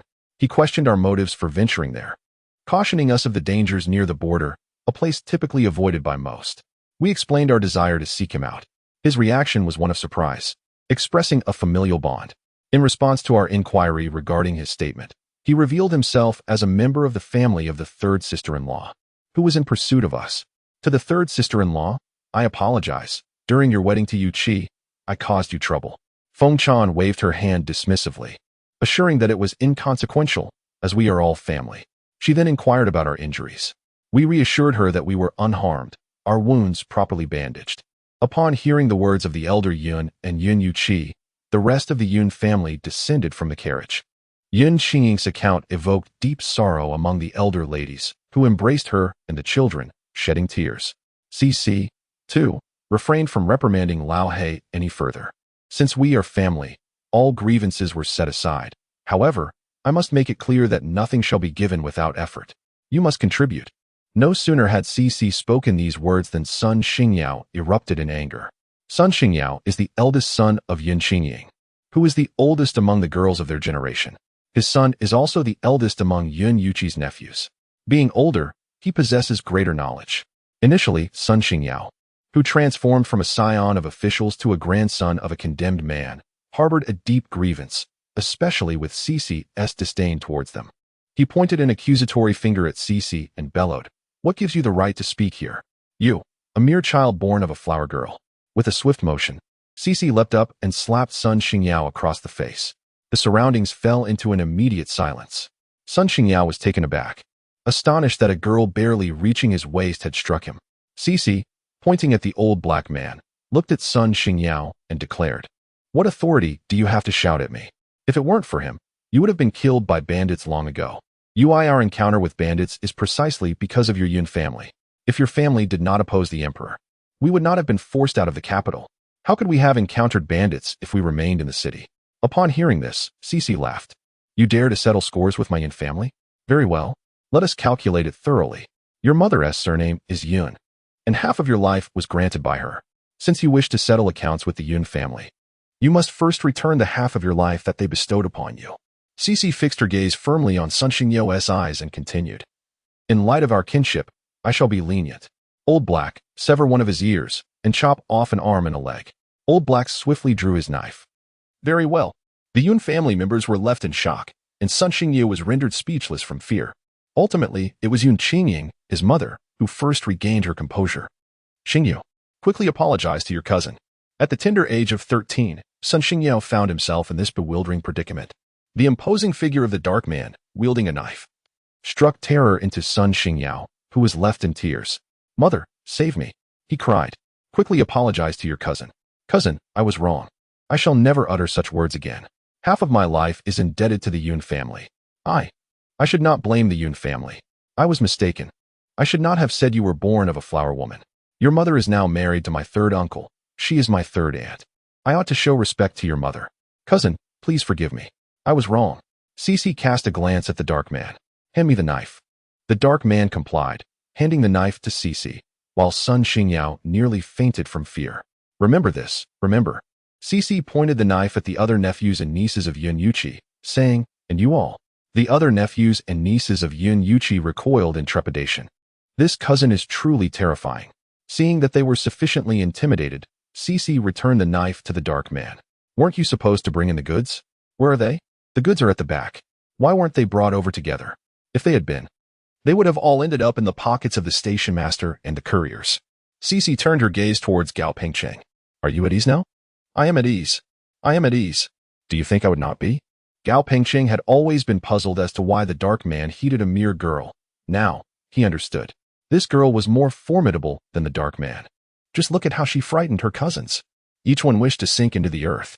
The dark man nodded. "Good." Gao Pengcheng added, "It is indeed necessary to quell their fears. However, it is not the dark man who frightens them, but you." After the departure of Lao He, Cece instructed someone to drive the car to the vacant lot she had chosen. Once the vehicle was parked, Cece tenderly carried out the little one, 12. Noticing the flowers around, 12 expressed a desire to pick one. "Oh, how delightful." Cece embraced 12 and guided her to pluck a bloom, which filled the child with joy. Sun Xingyao rubbed his eyes in astonishment. "Mother, did my 3 aunts give birth to 2 identical children? One is a great villain, and the other a little fairy." Chapter 32. Is the secret melodious?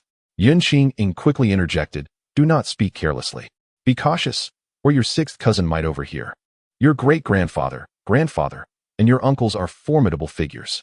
Your mother is well aware of their capabilities. Given your great-grandfather's character and prowess, it is inconceivable that they could have been exiled and still possess a carriage. Your father has chosen to abandon us.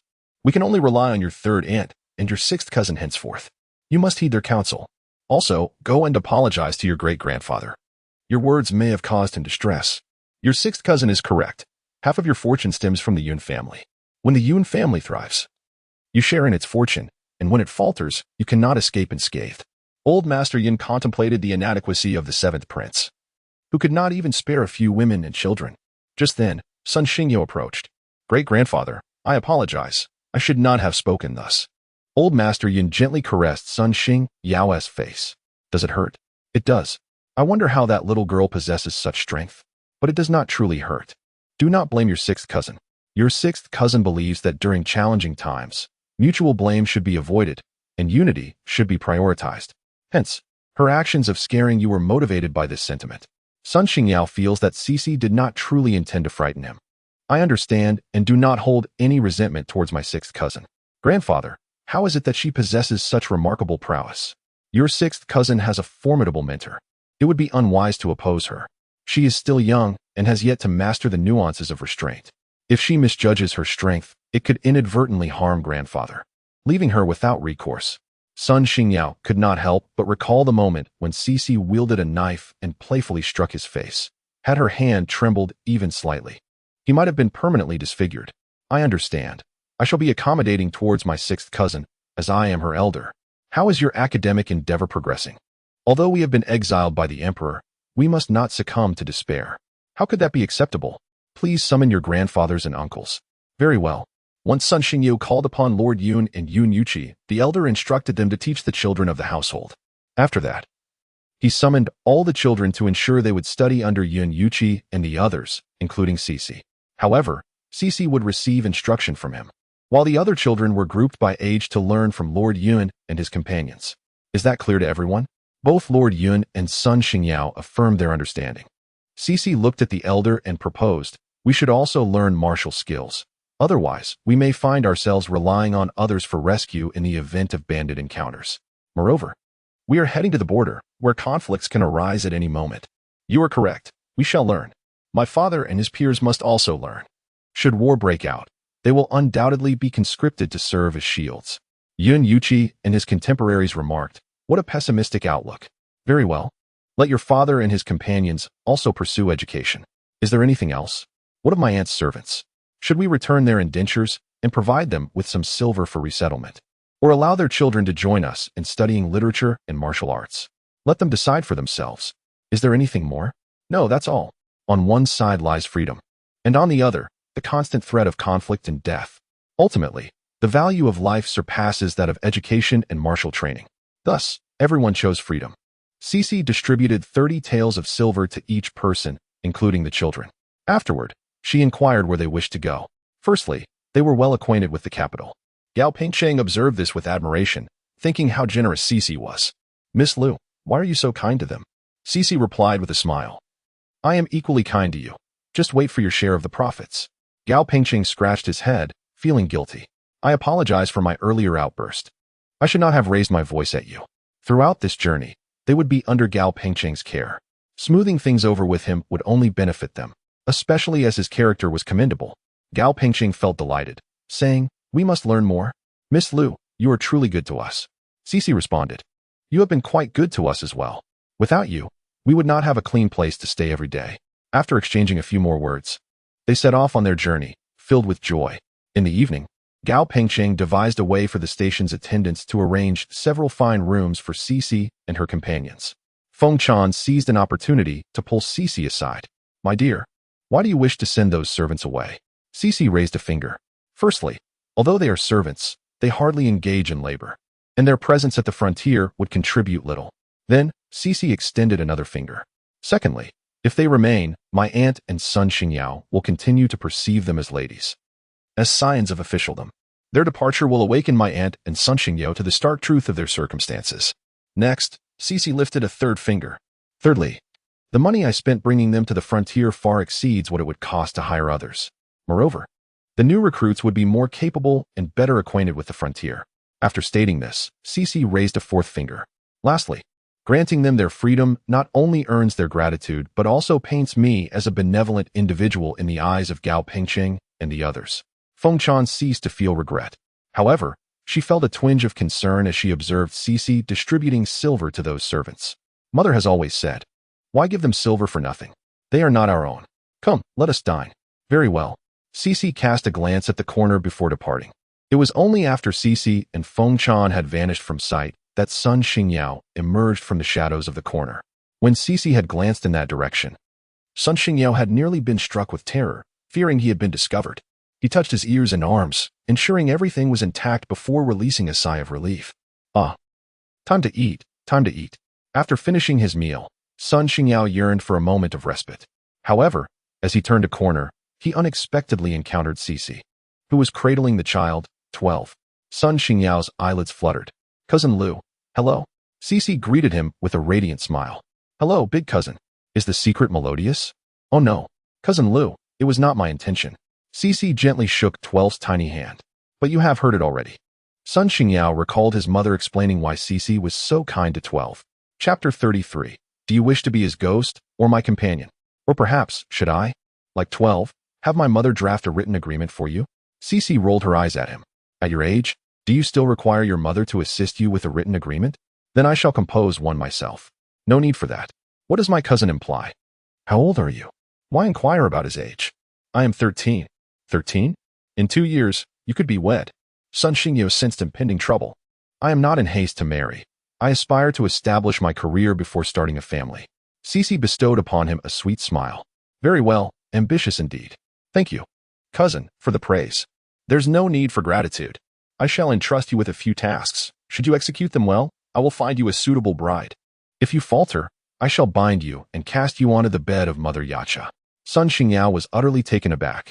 Cousin Lu, how old are you this year? 6. Do you understand what it means to bind a man and throw him onto a woman's bed? Cece cast a sidelong glance at Sun Xingyao. If I were unaware, would I not assume it to be a form of punishment? My mother and your father are not merely cousins. They are siblings.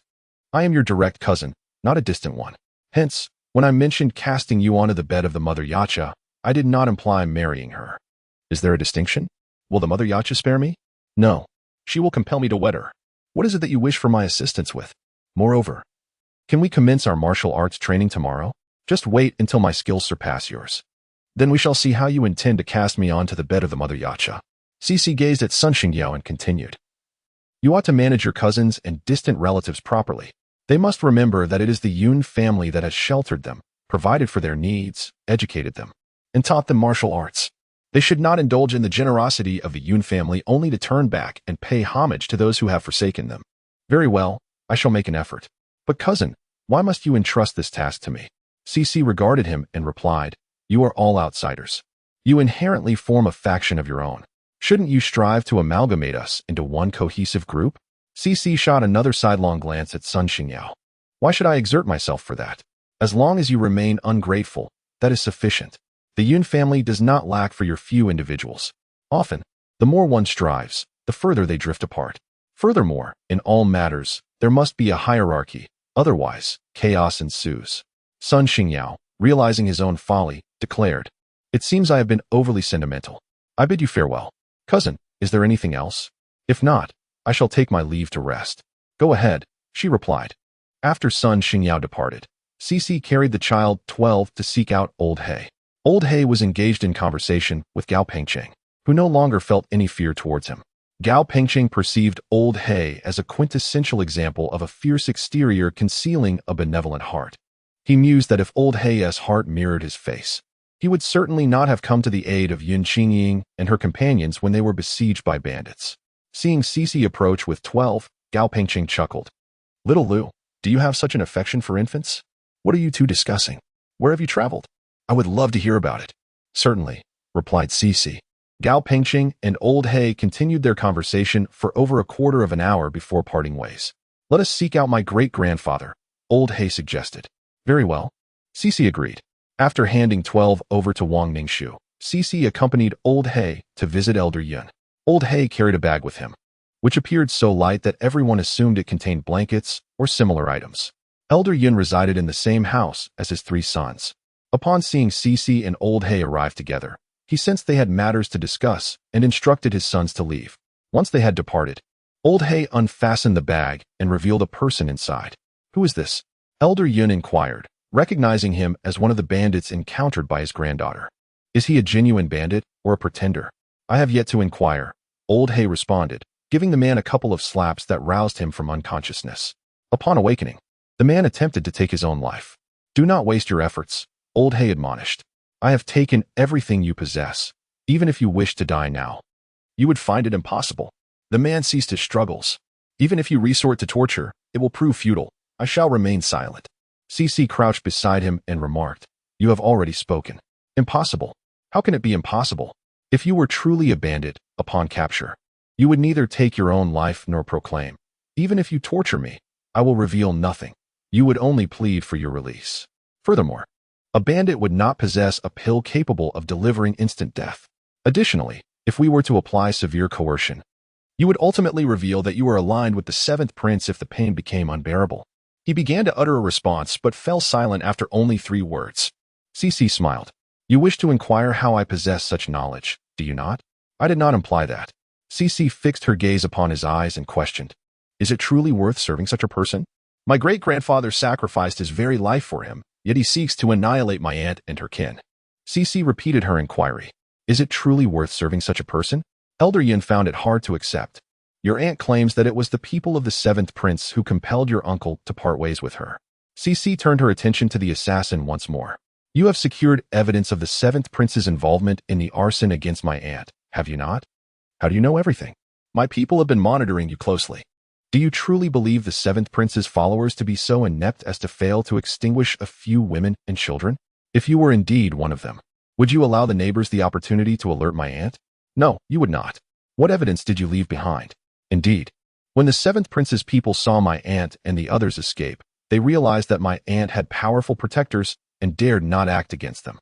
I left behind evidence merely to ascertain whether your master would take action, or if he would proclaim to the world that it was the seventh prince who had slain my aunt and her companions.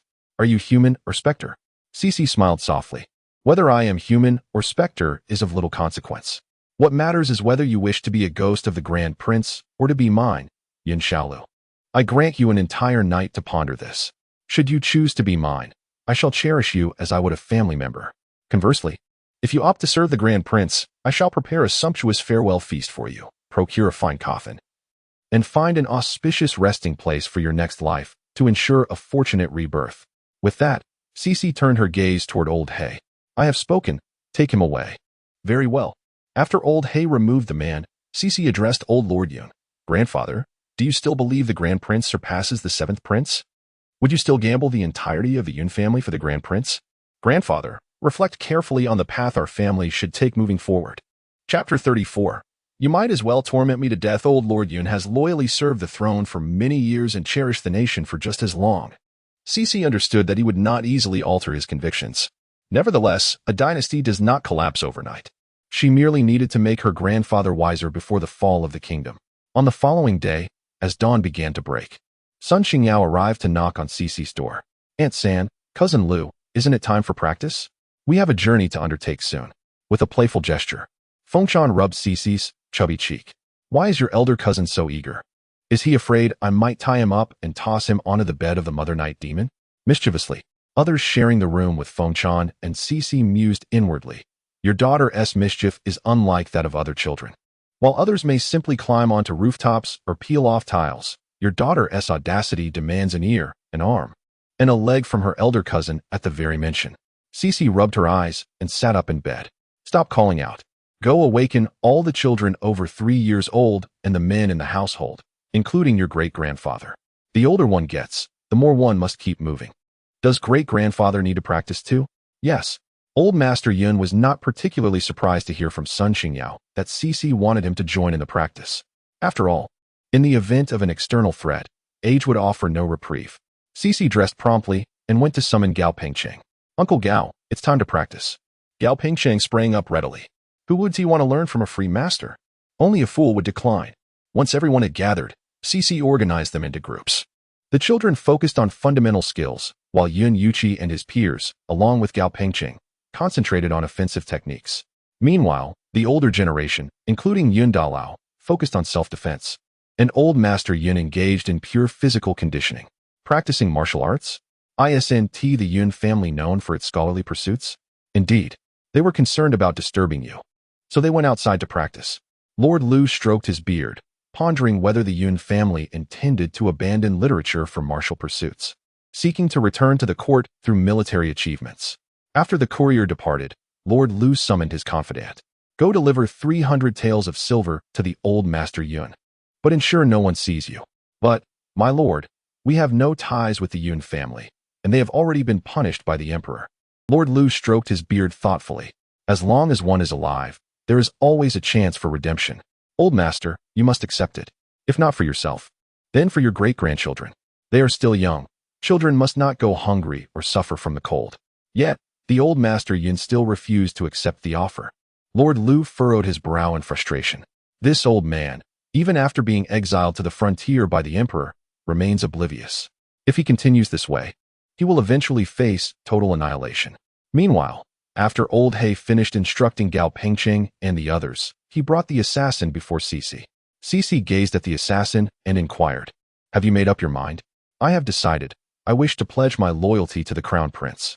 Very well. Old Hay, take him out for a fine meal. Select an exquisite coffin and choose a suitable burial site. Old Hay responded affirmatively and led the assassin away. The assassin was somewhat taken aback. He had assumed Cece would value him, yet she promptly instructed Old Hay to take him away without hesitation. After concluding matters with the assassin, Cece went to find Shire, who was nursing. Upon seeing Cece, Shire waved at her while continuing to feed. Cece approached and gently held Shire's tiny paw. Nurture the child well.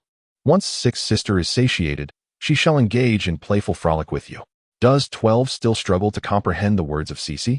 Yet, 12 recalls how Cece tenderly fed him rice soup and accompanied him in delightful play. The moment he finishes his milk, he desires to be cradled by Cece. She lovingly carries him to stroll around the courtyard for a couple of laps before they proceed to dine. After their meal, Cece and her companions set forth once more. Gao Pengcheng, noticing the absence of Old Hay, inquired about Cece's whereabouts. Cece informed him that Old Hay had ventured to the capital to assess the market conditions, promising to return after his business. Gao Pengcheng reflected on the apparent lack of ambition in Old Hay. Look at Old Hay, despite possessing martial prowess sufficient for sustenance. He still seeks to engage in commerce to earn additional income. Such a lack of ambition is truly disheartening. Meanwhile, the assassin presumed Old Hay would casually choose a humble eatery. To his astonishment, Old Hay led him to the finest tavern in the capital. Not only did Old Hay select the most exquisite establishment, but he also reserved a private room and encouraged the assassin to order at will. The assassin was taken aback. Are you attempting to entice me with culinary delights? Old Hay, visibly impatient, retorted, will you eat or not? If not, then choose your coffin. I have no time to squander. Is it not an attempt to lure him with gourmet feasts? Eat. If you won't, then why not indulge? Make your choice swiftly. Very well. The assassin deliberately ordered an abundance of dishes, yet Old Hay remained unfazed. Are you quite wealthy? The assassin queried. But Old Hay chose to ignore him. Once the dishes arrived, although Old Hay did not rush him, his demeanor clearly expressed a desire for him to consume his meal expeditiously and proceed to select a coffin and burial plot. During the meal, surrounded by fellow diners and bustling attendants, the assassin remained largely unaffected. Now, surrounded by coffins, the sensation of being a killer has become rather unpleasant. Upon arriving at the funeral parlor, the man in black inquired of the attendant if there were any ready-made coffins apart from those displayed in the shop. The attendant affirmed there were, indicating they were located in the backyard. The man in black requested the attendant to lead them to the backyard for a look. Once there, he turned to the attendant and asked, "May I lie down in one to see if it is comfortable?" The attendant replied, "Who is this madman?" "Sir, that is quite ominous." "Nonsense," the man in black retorted, pointing to the killer. "He is about to die." Seeing the attendant's silence, the man in black lifted the killer and placed him in a nearby coffin. "Just trying it out to see if it suits you. If it does, we shall purchase this one." After saying so, he glanced back at the attendant. "Do you know of a good feng shui master? He still needs to select a grave." The attendant responded, "I am aware, but I must say, sir, this gentleman appears quite robust." The man in black, while placing the coffin lid, remarked, "His mind is unhinged." The attendant countered, "I believe both of you have lost your sanity." Just as the man in black had covered half of the coffin, the killer suddenly sat up. The man in black furrowed his brow. "Why are you up? Must you be such a nuisance? It is already generous of me to buy you a coffin. And yet you are picky? I shall allow you a maximum of 3 choices. Exceed that, and I shall procure the cheapest one." Frustrated, the killer emerged from the coffin. "You might as well torture me to death. I wish to see your young lady." The man in black's expression darkened further. "So all my efforts have been in vain." The killer was even more despondent. "What do you mean by in vain? Despite my years of martial arts training and the fact that I have defeated hundreds, it ultimately led me to this mission." Old Hay cast a sidelong glance at the assassin and remarked, "So what? You were still captured by me." Chapter 35. A Heartbreaking Revelation. Embracing the light meanwhile, Gao Pengcheng lamented once more, "I truly lack ambition. Just look at old Master Yun, even in exile. He urges his children to pursue their studies, asserting that education is meant to discern right from wrong and to understand good from evil, not merely to attain official positions." Upon hearing Gao Pengcheng move from the front carriage to join her and Feng Chan, as well as old Master Yun, old Madame Yun, and Yun Yuqi in their carriage, Cece opened the carriage door and said to Gao Pengcheng, "Uncle Gao, why not study alongside my great-grandfather? It would spare him from exerting himself solely for my sake. To avoid disturbing CC's studies, Wang Ningxue and the nurse took the 12th child to another carriage. Naturally, if the 12th child grew weary, there was always CC's small bed for him to rest upon. Old Master Yun had 3 sons, each of whom fathered 7 sons of their own. All 3 sons and their 7 grandsons were distinguished scholars, well-versed in knowledge and capable of teaching. Old Master Yun believed that rather than sending Yun Yuqi to tutor his nephews and nieces, it would be more beneficial for him to spend time with his wife and children, fostering closer bonds. After all, the Yun family did not lack for educators. Thus, Old Master Yun brought Yun Yuqi along. Gao Pengsheng felt a sense of warmth as he recognized that CC truly regarded him as an uncle, always considering him in her good intentions. Tilting her small head in confusion, CC looked at Gao Pengsheng and exclaimed, "Uncle, shouldn't T1 learn even more when one is foolish?" Gao Pengsheng responded, "How insightful. Shouldn't I learn as well?" Elder Yin interjected, "I sense something amiss." "Very well. Third, and your wife, please sit inside while I step out to teach CC and Gao how to read." CC successfully garnered another individual to share in Elder Yun's affection. Naturally, Gao Pengsheng was included in the learning, and so were the other officials. CC wished to rally them all to Elder Yun's side, yet there were too many scholars in the Yun household. Elder Yun promptly assigned them a tutor. That night, everyone slumbered peacefully.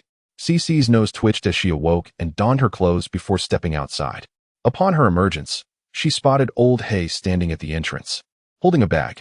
A smile crept across her face. Old Hay gestured to CC, indicating that he had regretted his actions after only progressing to the second step. He mentioned he had something to inquire. "Very well, let us converse outside," she replied.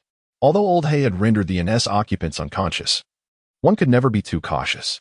Once outside, Old Hay emptied the bag, revealing an aggrieved assassin. The assassin was thoroughly exasperated. Did this bandit truly need to confine him within a bag? He was not mere cargo. He was their comrade. "Brother." The assassin glared at Old Hay and retorted, "Miss, he mistreats me," shooting Old Hay a warning glance. He then turned to CC and questioned, "Why did you treat me to a feast? Why purchase a coffin for me and seek a burial site? I inquire, did you vanquish numerous peers to earn the opportunity to serve the Crown Prince?" "Indeed." CC gazed at him with earnest sincerity and remarked, "You toil so diligently.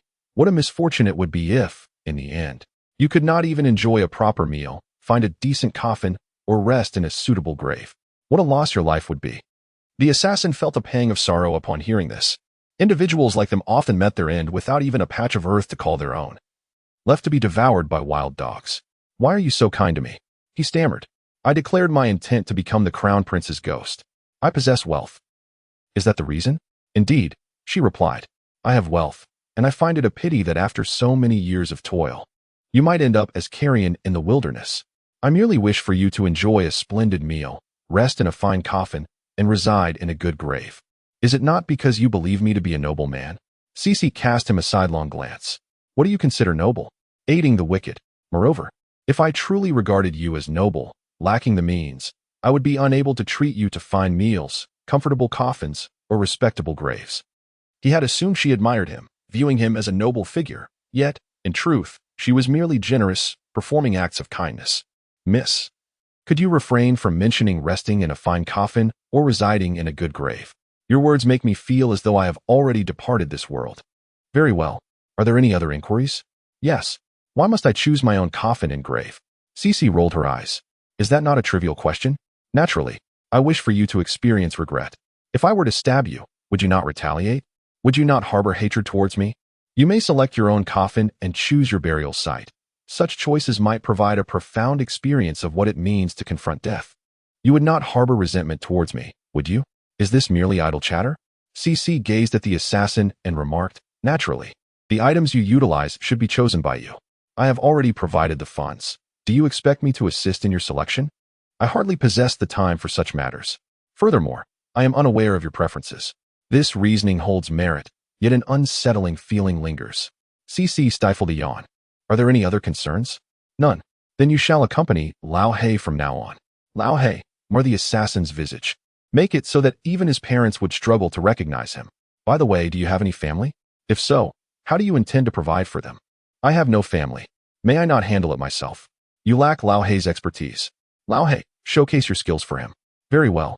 Lao He retrieved a face from his pocket, marred with pockmarks. The assassin observed, so this is the method. I had thought the young lady wished for Lao He to carve a few lines upon my face. Miss, could you perhaps allow him to create a more appealing visage for me? That is not permissible. What if you were to deceive young ladies with a charming countenance? What is your surname? My surname is Zhao. Then you shall henceforth be known as Zhao Pockmarked. The young lady must certainly be doing this on purpose. Miss, my desire for a more attractive appearance is not rooted in deception. I simply wish to appear more pleasant. Oh, and then what?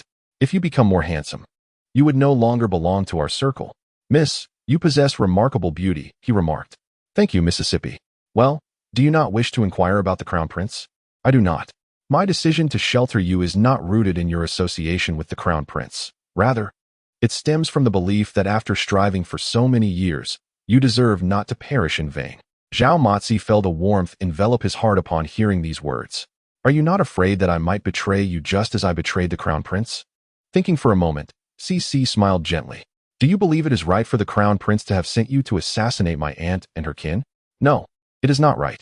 CC gazed into Zhao Matsi's eyes and declared, you have forsaken the Crown Prince because his actions have proven to be utterly disheartening. Forsake? CC nodded. This is not betrayal.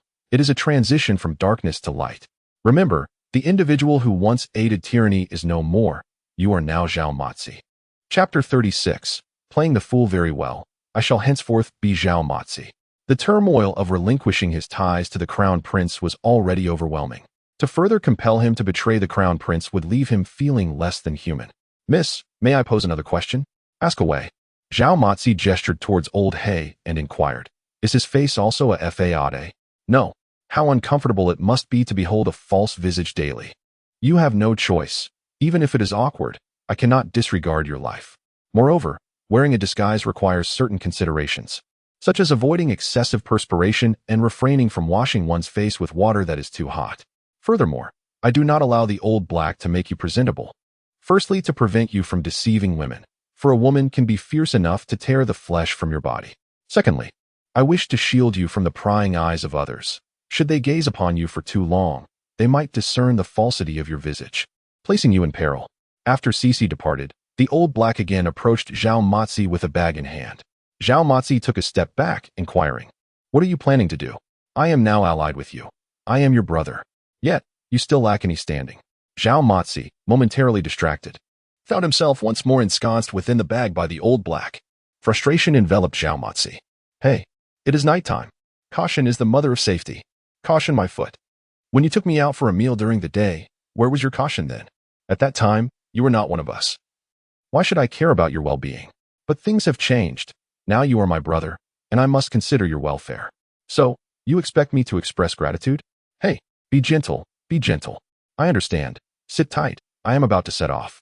Sit tight. Once I see the lady, I shall certainly lodge a complaint against you. Just wait. The following day, as Sun Xingyao prepared to awaken Cici, he was taken aback to find her strolling in the courtyard, cradling 12. Cousin Lu, why are you up so early? I heard 12 crying, so I got up. She can only play with 12 in the morning and evening, the rest of the time. She is occupied with her great-grandfather's lessons. Her great-grandfather wishes for her to be constantly reminded. You must become a good person. Be a good person. Let us wait for 3 or 4 days. You should follow Old Yang for training. His skills are quite commendable. Just as Cici finished speaking, Old Yang arrived. Good morning. 6th Miss. Good morning, young Master Yao. Cici replied, good morning. Take them to practice. I will send the 12 to my 7th aunt, and then join you. All right. Young Master Yao, let us go. In the blink of an eye, 5 days had passed. Cici was attentively listening to old Master Yun reciting scriptures when old He, accompanied by Zhao Matsi, hurried over. Finally, there's a chance for him to showcase his abilities. Otherwise, he would feel guilty accepting so much silver. Dr. Sun, bustling with energy, approached carrying his medical kit. Gao Pingqing glanced at Cici. Old He scratched his nose. I only picked one this time. One still requires food and clothing. Gao Pingqing agreed, exactly. Don't pick any more in the future. Xiaolu, don't be angry. You won't pick anymore. Old He, quickly tell Xiaolu you won't pick anymore. Old He responded, I won't pick anymore. Humph. I'll punish you by not allowing you to eat lunch. Dr. Sun, has he passed away? Has he? Dr. Sun understood Cici's subtle hint. but he looked toward the carriage behind Cece. Old Master Yin did not disappoint Dr. Sunday. Cece pouted and nestled into Feng Chan's embrace.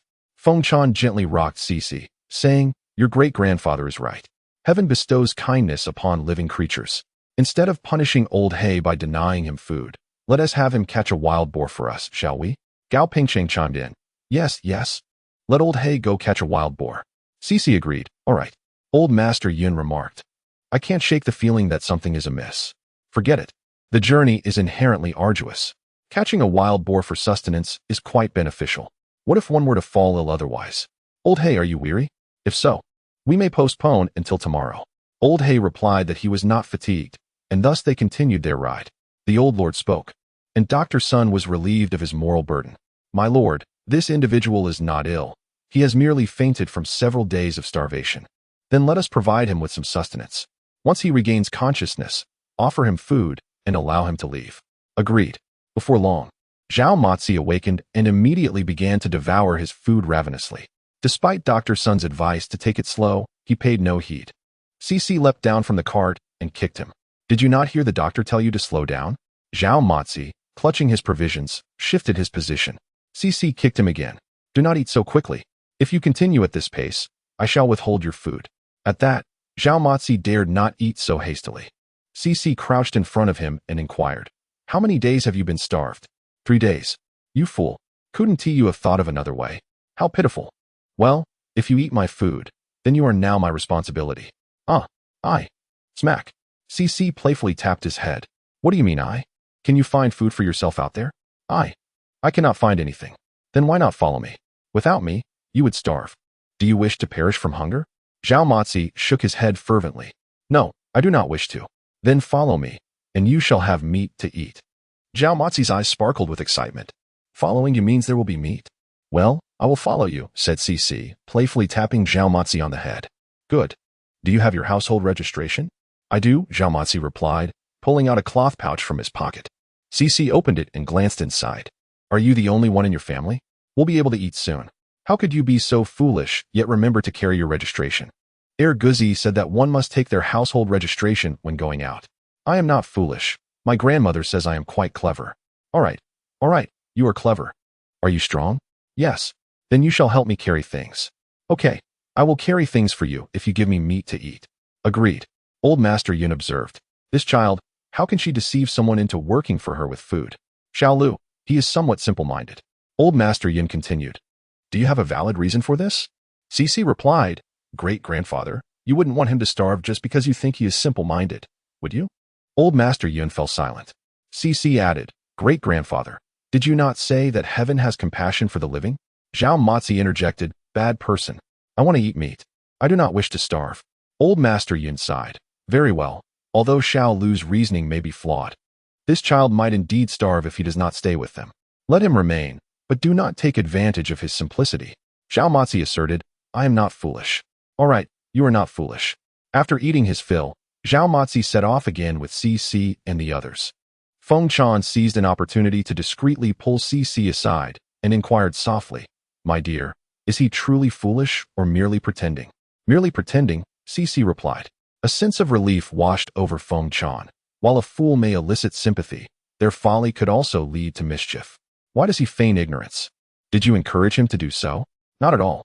I shall inquire with him shortly. Chapter 37. Seizing the opportunity after traversing for over half an hour, Cece spotted a river ahead, accompanied by a vast expanse of open land. She turned to Gao Pingcheng and proposed, Uncle Gao, shall we have our lunch here today? What do you think? Certainly. I shall send someone to the nearby village to procure some ingredients. We have provisions on the cart, he agreed. After confirming with Gao Pingcheng, Cece glanced toward Old Master Yun and remarked, Great-grandfather, our circumstances have changed from before. In addition to our studies and martial training, shouldn't we also learn how to procure and prepare food? Otherwise, it would be quite embarrassing to faint from hunger like Zhao Matzi. Old Master Yin responded, Indeed. I have been solely focused on their literary education. You are absolutely right. I shall ensure they learn this as well. Yin Yuchi interjected, You mischievous little rascal. Zhao Matzi is a fool, but we are not. Grandfather, it is not too late to learn once we reach the border. Old Master Yin shot a glare at Yin Yuchi. Better early than late. Xiaoyou's mother, having lived in the countryside, Do you know about wild vegetables? Fengchan replied. I do. I make quite delicious wild vegetable pancakes.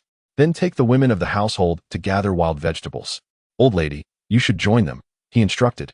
The former Lady Yun, now an old woman, retorted, What did you just call me? My dear, this is how we refer to our spouses in the countryside. From now on, we shall embrace our identity as country folk. Is it not permissible to call her an old lady? No, we are now exiles. Very well then. As the Yun family and son Xingyao alighted from the vehicle, Old Master Yun summoned them together. I have two matters to address. First, from this moment forth, we shall adopt the nomenclature of the countryside. I shall be referred to as Old Man Yun, and your mother as Granny Fong, Little Six's grandfather. Henceforth, shall be called Yun Eldest, Yun Second, and Yun Third. Little Six's father and the men of your generation will be addressed by their names. As for the girls, they shall be referred to by their birth order, while the boys will go by their names. Do you understand? We comprehend, indeed, but at this point, a sense of exile enveloped the Yun family. The former esteemed master, now Yun Eldest, spoke on behalf of everyone. Understood. Father, what is the second matter? The second matter is that we must not only learn literature and martial arts, but also how to procure food, how to prepare meals, and how to avoid succumbing to hunger. Yun Eldest and the others turned their gazes toward Zhao Matsi. It seems that father-grandfather is concerned we might end up like you. Yun Yuqi interjected. Why do you all look at him? He has nothing to do with this matter. It was Little Six who concocted this idea, leveraging grandfather's authority to direct you. Little Six intends for you to forage for wild vegetables and to berry pots to cook. Unfortunately, Yun Yuqi only dared to voice these thoughts internally. He knew that if he spoke aloud, Cici would certainly make him walk to the frontier on foot. Thus, the decision was made.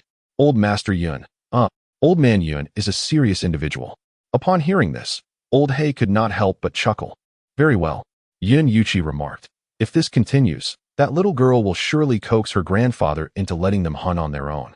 After much ado, it took Yun Yuqi and his companions over an hour to finally savor the meat they had hunted and roasted themselves. They felt that this meal was truly hard-earned. Meanwhile, Old Fong and the others enjoyed the wild vegetable cakes they had foraged and prepared, also feeling a sense of accomplishment. After the meal, everyone set off once more. Later that night, after everyone had fallen asleep, Cici, Old He, and Zhao Matsi ventured outside. Upon stepping out, Zhao Matsi turned to Cici and said, Miss, he has bullied you. Cici smiled and replied, How has he bullied you? Did he refuse to let you eat? Not exactly, Zhao Matsi responded. The moment you left, he stuffed me back into the bag, claiming it was for my own good. Cici looked at Zhao Matsi and laughed. How can he be so wicked? When I grow up, I shall avenge you. Zhao Matsi wasn't intent on taking any drastic measures against Old He. He merely felt aggrieved. We are already in this together, yet he insists on putting me in a bag. Miss, do I play the fool convincingly? Indeed, you are quite ruthless. Having starved for 3 days. Brother He mentioned there was a doctor, and I feared the doctor would see through my ruse, so I refrained from eating. You fool. What made you think of pretending to be a fool? Zhao Matsi replied. I compared myself to Brother He and realized that even if I practiced for another decade, I could never match his prowess. I believe that since you have a skilled individual like Black Brother by your side, I shall play the fool, for a common person seldom guards against the simple-minded. It must be quite a challenge for you, as your martial arts skills are commendable, yet it is no burden. I once considered my own abilities to be quite formidable. However, when compared to Black Brother, I realize I am merely a street performer. Black Brother is truly a prodigy in martial arts. It is unwise to compare oneself to a genius, as such comparisons can lead to despair. I understand this well. I merely feel that with Black Brother present, my only option to assist you is to feign ignorance. Very well then, Old Black, since he refers to you as brother, have you imparted any techniques to him? Before Old Black could respond, Zhao Matsi interjected, I have taught him. Black Brother treats me quite well. He chuckled. Zhao Matsi continued, Excellent. Old Black gently ruffled Cici's hair. Is it you who suggested your father and the others learn pig slaughtering from me? No. I simply informed my great-grandfather that times have changed. One must learn to find and prepare their own food. Thus, my great-grandfather sent them to learn from you. Your great-grandfather is a good man. Indeed, though somewhat simple-minded. I can see he wishes to teach you to be simple as well. Rest assured, I am merely humoring him. I let his words flow in one ear and out the other. With the conversation initiated, the subsequent events unfolded smoothly. This time, Yun Yuqi and the others approached of their own accord without needing instruction from anyone else. Cici, cradling the child, led Zhao Matzi to Sun Xingyao's side. Cousin, aren't you going to learn as well? Sun Xingyu promptly joined in the learning, even calling over his cousin from his second aunt's side as he went. His cousin from his second aunt's side is roughly the same age as him. Cici, holding on to 12, led Zhao Matzi and strolled over to Yun Ruibois. Yun Ruibois is Cici's eldest cousin, 14 years of age this year. Cici looked at Yun Ruibois and cheerfully remarked, "Eldest cousin, aren't you 1 year older than cousin Yao?" Yun Ruibois replied, "Don't think that just because great-grandfather dotes on you, you can command me. Sixth sister, why don't you go forage for wild vegetables? Seventh sister has already gone." Cici pointed at the carriage parked nearby. Anyone can gather wild vegetables, but not everyone can acquire a carriage. Cici gazed into Yun Ruibois' eyes and said, "Only those who understand the times can be considered truly talented. Are you threatening me? If I don't comply, will you deny me a ride in the carriage?" Cici gently patted 12's chubby little face. "You are my eldest cousin and my biological cousin. That is why I care about you and wish for you to learn more. If you are unwilling, so be it. I have other cousins as well." With that, Cici embraced 12 and led Zhao Matzi away. After a moment's hesitation, Yun Ruibois called over the cousins aged 10 and above. In his heart, he reassured himself, "I am not afraid of that little girl, nor am I worried about not having a carriage. I simply feel that since Sun Xingyao has learned, I must learn as well. I cannot allow Sun Xingyao and the others to surpass me." Chapter 38. Would this woman regard him as merely a tool? The potential of humanity is boundless. Through the joint efforts of Old Man Yun and Cici, the Yun family and Sun Xingyao have acquired numerous life skills. Now, even without the watchful eyes of Feng Chan and Old He, they can find wild vegetables and properly prepare their catches. As Cici was amusing herself with the child, Lao He approached.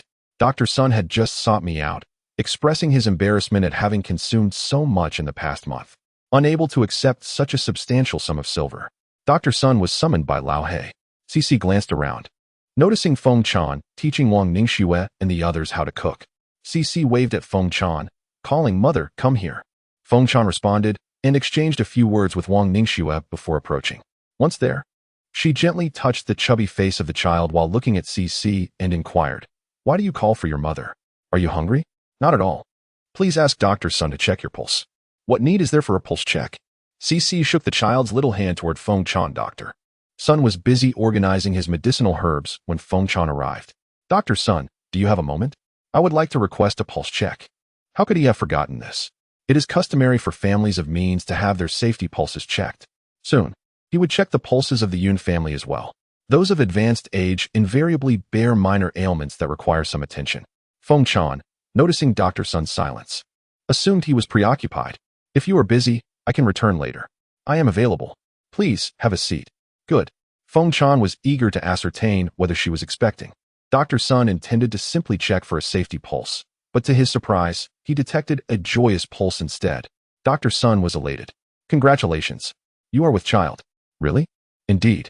That's wonderful. My daughter will have a younger brother. Please, carry on with your duties. I shall go share the joyous news with my daughter." With that, Feng Chan hurried away. Dr. Sun smiled, bemused by the sheer delight of Xiao Lu's mother. Upon hearing the joyous news, Feng Chan immediately embraced Cici, planting affectionate kisses upon her cherubic cheeks. "Darling, you are going to have a little brother, a brother born of both a father and a mother." The mention of a brother made 12 tug at Feng Chan's clothing, exclaiming, "Ah, the brother is here, right here." Feng Chan lifted 12 from Cici's embrace, declaring, "I shall hold 12. I have heard that the more one holds a boy, the more likely one is to have another boy." Cici chuckled softly. Her mother was at it again with her whimsical notions. "Very well, you may hold him." 12 blinked rapidly, protesting, I merely indicated that I am the brother, not that you should hold me. Return me to my sister. Return me to my sister." Alas, he was still too young to articulate his thoughts fully. However, after several protests, his sister grasped his chubby little hand and bestowed a kiss upon it. Lao He shared in Cici's joy, offering his congratulations. "Thank you. Let us go hunt for wild game to celebrate." "Very well," replied Lao He. "Ma Zi, you shall accompany my mother from now on." "Understood," responded Zhao Mazi. Cici bid farewell to Old Yun and Gao Pengcheng before riding off with Lao He. Old Yun, elated by Feng Chan's news, believed that CC's distance stemmed from not having grown up alongside them. Now, with this new child, the bond between CC and them would surely deepen. Gao Pengqing also rejoiced at the news, sharing Feng Chan's sentiments that a person ought to have siblings. Meanwhile, Yin Yuqi was tending to the fire when old Yun approached him. "Follow me," he said. "I have something to discuss with you." After handing over his work to his elder brother, Yin Yuqi followed the old man Yun. At first, he was taken aback. "What is it?" he inquired. The old man shot him a glare. "What else could it be? Were you not told to pay more attention to your wife? Are you still preoccupied with Miss Sun? If you cannot let go of her, then do not ride in Xiaolu's carriage. Walk to the frontier on your own." "Humph. Your wife is expecting. If you continue to neglect her, I shall ensure you face the consequences." Yin Yuqi finally comprehended the situation, and with that realization came a wave of dismay. Another pregnancy? If Jinger finds out. Before he could finish his thoughts, he received a kick.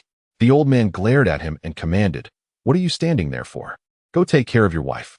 If you fail in your duties, I will make you wear shackles and run alongside the cart." Hastily, Yin Yuqi set off to find Feng Chan. He wondered whether Sun Wanqing would ever forgive him if she learned that Feng Chan was expecting again. Yet, he was acutely aware that any sign of displeasure on his part would prompt his grandfather to intervene. His grandfather had become a weapon for that little girl. Feng Chan was in the midst of giving the 12th a drink when Yin Yuqi approached.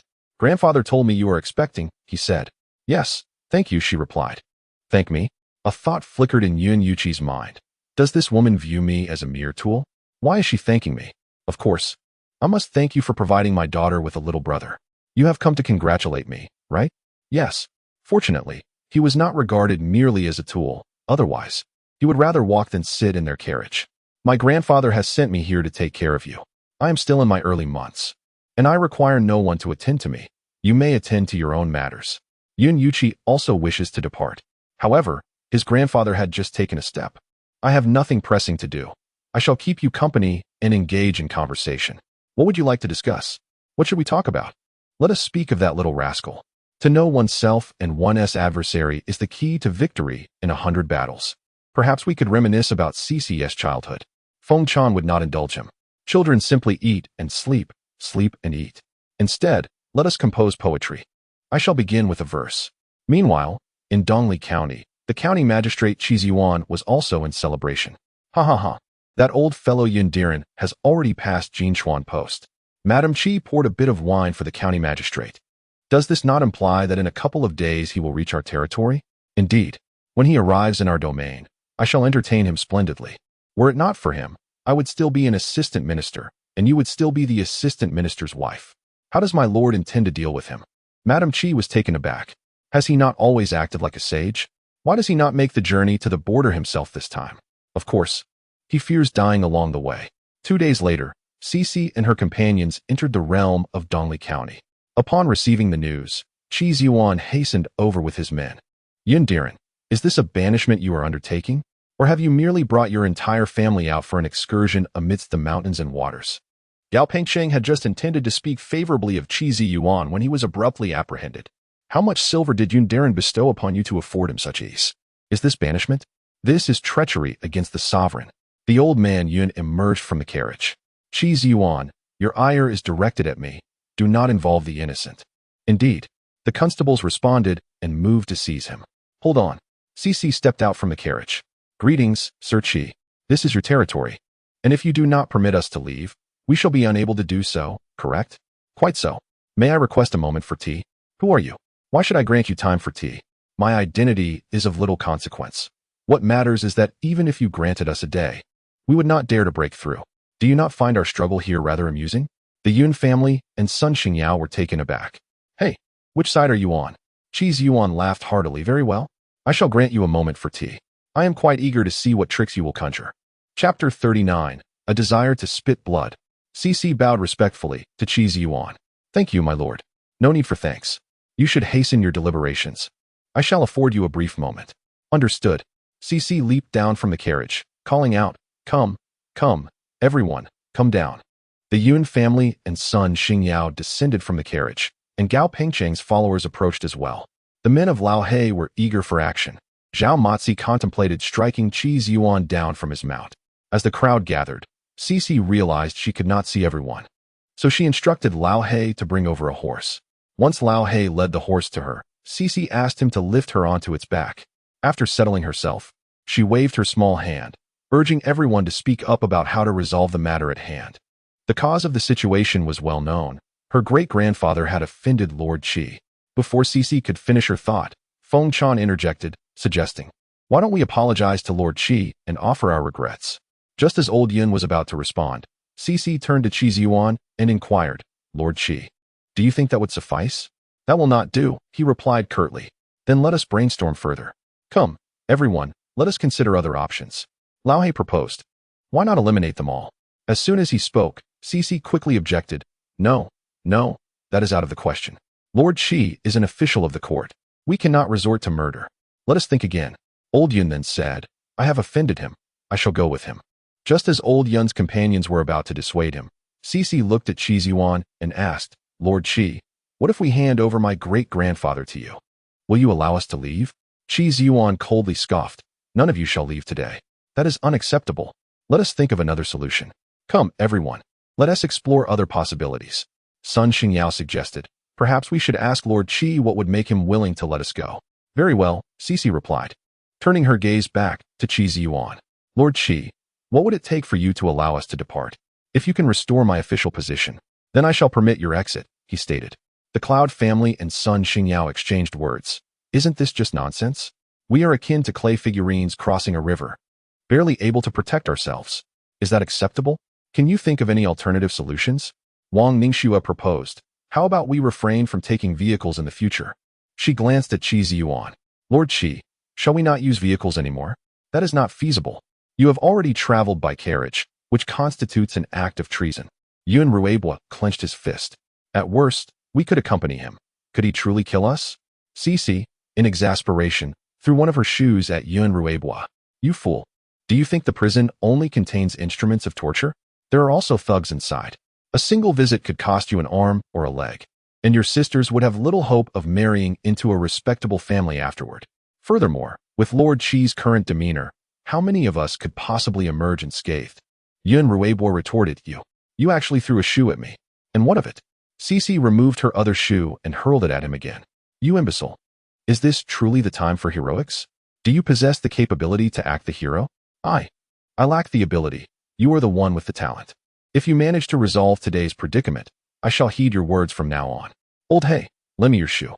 Old Hay removed one of his shoes and handed it to Cece, who promptly threw it at Yun Ruibo. "You fool. Why do you so readily offer yourself to others? Do you consider yourself so worthless?" I. What about you? Retrieve our shoes for us." "Fine, I shall do so." After retrieving the shoes, Cece, now properly attired, turned to the elderly Yun and his companions, inquiring, "Do you have any other alternatives?" A silence enveloped the group. Cece let out a lengthy sigh, feeling disinclined to engage with them. "Cousin, you too, come with me." Sun Xingyao promptly approached. "Sixth cousin, where are you headed?" "Cousin will hold the horse for you." Cece gestured in a particular direction. "Over there." "All right. Sixth cousin, hold on tight." With one hand grasping the reins and the other pulling Yun Ruibo, Sun Xingyao led them towards Cece's indicated path. When Cece deemed it sufficient, she instructed Sun Xingyao to halt. Upon stopping, Cece turned her horse to face Qi Ziyuan, calling out, "Lord Qi, may I have a word?" "Certainly." "This little girl is quite intriguing," Qi Ziyuan remarked as he approached on horseback. "What would you like to discuss with me?" Cece smiled. "Lord Qi, did my great-grandfather and grandfather offend only you?" "Of course not. Your great-grandfather and grandfather have offended many. Have we concealed anything while traveling in the carriage?" "No." "Then how is it that we have journeyed over a month in the carriage without anyone troubling us?" "You just mentioned that my great-grandfather and grandfather have offended numerous individuals. What is it that you wish to convey?" Cece gazed into Qi Ziyuan's eyes and said, "I wish to express that their reluctance to trouble us does not stem from a lack of animosity towards my great-grandfather, but rather from their awareness that the emperor still finds my great-grandfather of some utility." "What utility, you ask?" Cece fixed her gaze on Qi Ren's eyes and slowly continued, "Are you willing to disrupt the emperor's plans?" Qi Ziyuan's heart trembled. "Do you dare to disrupt the emperor's plans?" His anxiety intensified. "How many heads do you possess?" A bead of sweat formed on Qi Ziyuan's forehead. How do you know so much?" Your great-grandfather is unaware. CC smiled lightly. I have an excellent master. My master has stated that individuals like my great-grandfather are too valuable for the emperor to eliminate. Furthermore, should the common people learn of your persecution towards my great-grandfather, they would undoubtedly deem you a corrupt official. Moreover, do you truly believe the seventh prince is guaranteed to ascend the throne? If the first prince were to take the throne, you would be awaiting the annihilation of your entire clan by extinguishing you. The first prince could avenge us and present himself to the world as a ruler of profound loyalty and righteousness. As CC spoke, the perspiration on Qi Ji Yuan's brow increased. Additionally, my great-grandfather possesses a certain reputation in the martial world. Should anyone seek to uphold justice or make a name for themselves by claiming your head, you might find yourself unexpectedly summoned to the realm of Yama in your slumber. Qi Ji Yuan felt a chill creeping down his neck. Cheetah-run, do you still intend to obstruct us? Qi Ji Yuan fell silent. CC also ceased her words. Yun Ruebo wished to speak, yet he feared CC would retaliate by throwing her shoe at him. Qi Ziyuan replayed CC's words in his mind multiple times. The more he pondered, the more he felt that CC's statements could indeed hold a kernel of truth and might even materialize. Frustration welled up within him. The very individual who had caused his transition from deputy minister to county magistrate was now in his grasp, yet he was compelled to let him go. He was unwilling to accept this fate. Perhaps it would be better to resolve enmities rather than to deepen them. Why not stay and become my daughter-in-law? Upon hearing this, CC burst into laughter. You have quite the discerning eye. However, my marriage is subject to my master's approval. Just moments ago, you nearly became a public enemy. My master would surely disapprove of you and would never allow me to become your bride. You little brat, how audacious you are. You are but a petty exile. I only considered your cleverness in wanting to spare you some suffering. CC, observing Qi Ziyuan's expression, discerned his thoughts. Oh, I almost forgot to mention my grandmother. My second grandmother, my third grandmother, my aunt, my second aunt, my fourth aunt, my fifth aunt, and my sixth aunt all hold positions of authority. You little rascal, are you attempting to threaten me now? CC playfully wiggled her toes. Moreover, my great-grandfather and grandfather have indeed offended many, yet they have also aided numerous individuals. Among them, there are certainly a few who remember their kindness and wish to reciprocate. You little scamp, are you not finished yet? Next, will you claim that even the dogs on the road know of my difficulties and would rush to bite me? CC gently groomed Ma. Lord Qi, our current comfort and leisure is not without reason. Very well, we shall take our leave. The remaining matters are yours to resolve. After so many years in office, surely you can handle this triviality? Cousin, let us depart. Sun Xingyao, absolutely. Yin Ruebwa still appeared somewhat bewildered. Are we really leaving just like this? It was only when Sun Xingyao tugged at him that he managed to follow. As CC walked towards old Yun and the others, she called out loudly, all right, it's all settled, let us get in the car. The Yun family. This is truly resolved. Old He approached Gao Pengcheng, who was still in the clutches of Qi Ziyuan's men. Old He was clearly not to be trifled with. The captors of Gao Pengcheng glanced towards Qi Ziyuan, who, feeling frustrated, waved his hand dismissively. Damn it, not only can I not take revenge, but I must also find a way to gracefully retreat. The captors immediately released Gao Pengcheng. The Yun family, witnessing his release, finally believed that CC had indeed resolved the situation and began to board the vehicle. CC, however, did not get into the car. She had no desire to share a ride with old Yun. Just knowing loyalty to the emperor and patriotism. Doesn't T1 realize that such loyalty can also be advantageous? Isn't it possible that loyalty can serve as a weapon? Let us go? I wish to admire the scenery, which is rather delightful here.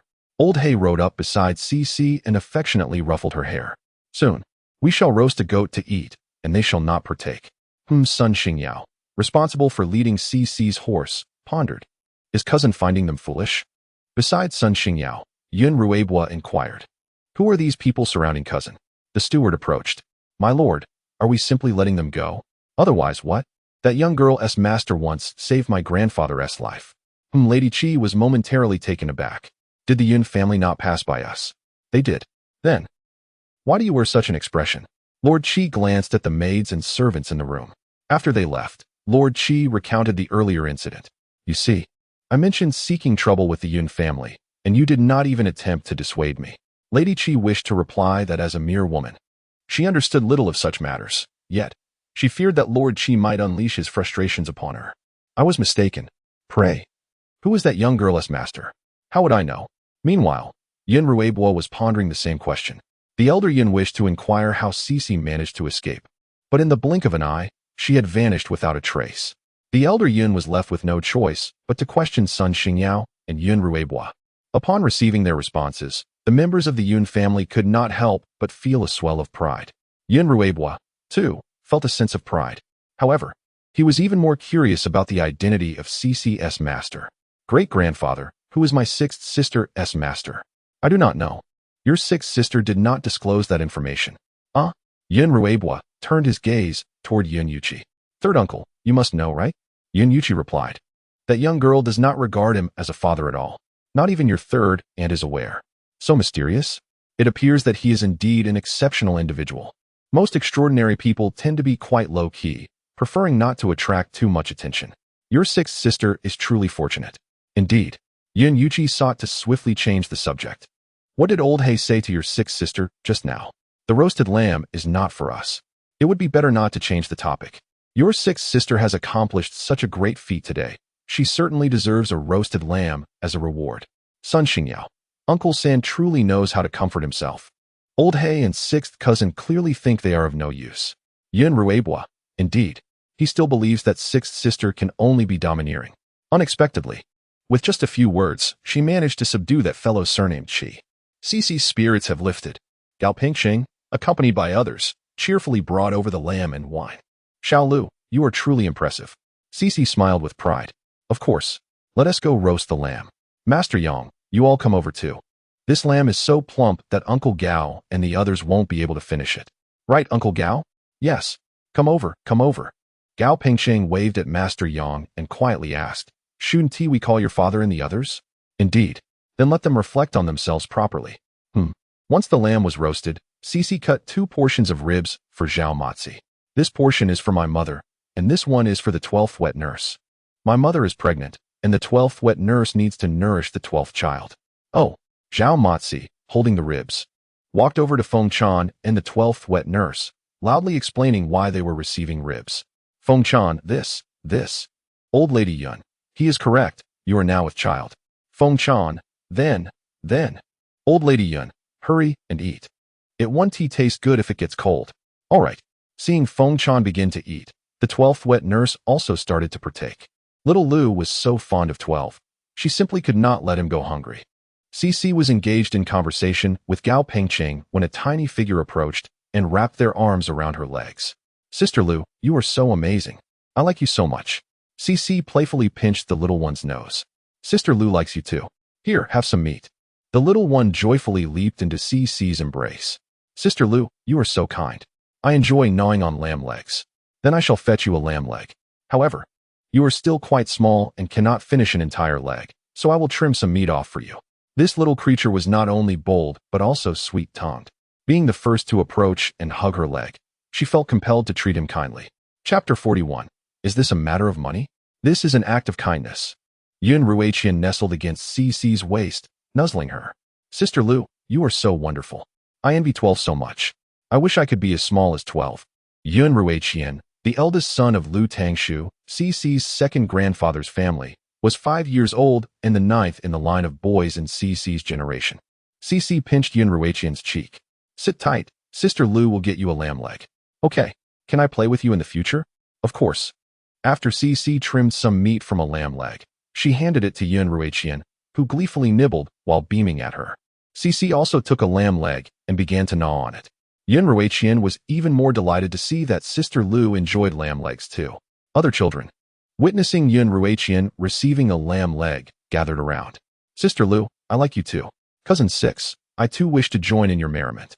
Soon, a throng of little ones gathered around Cece.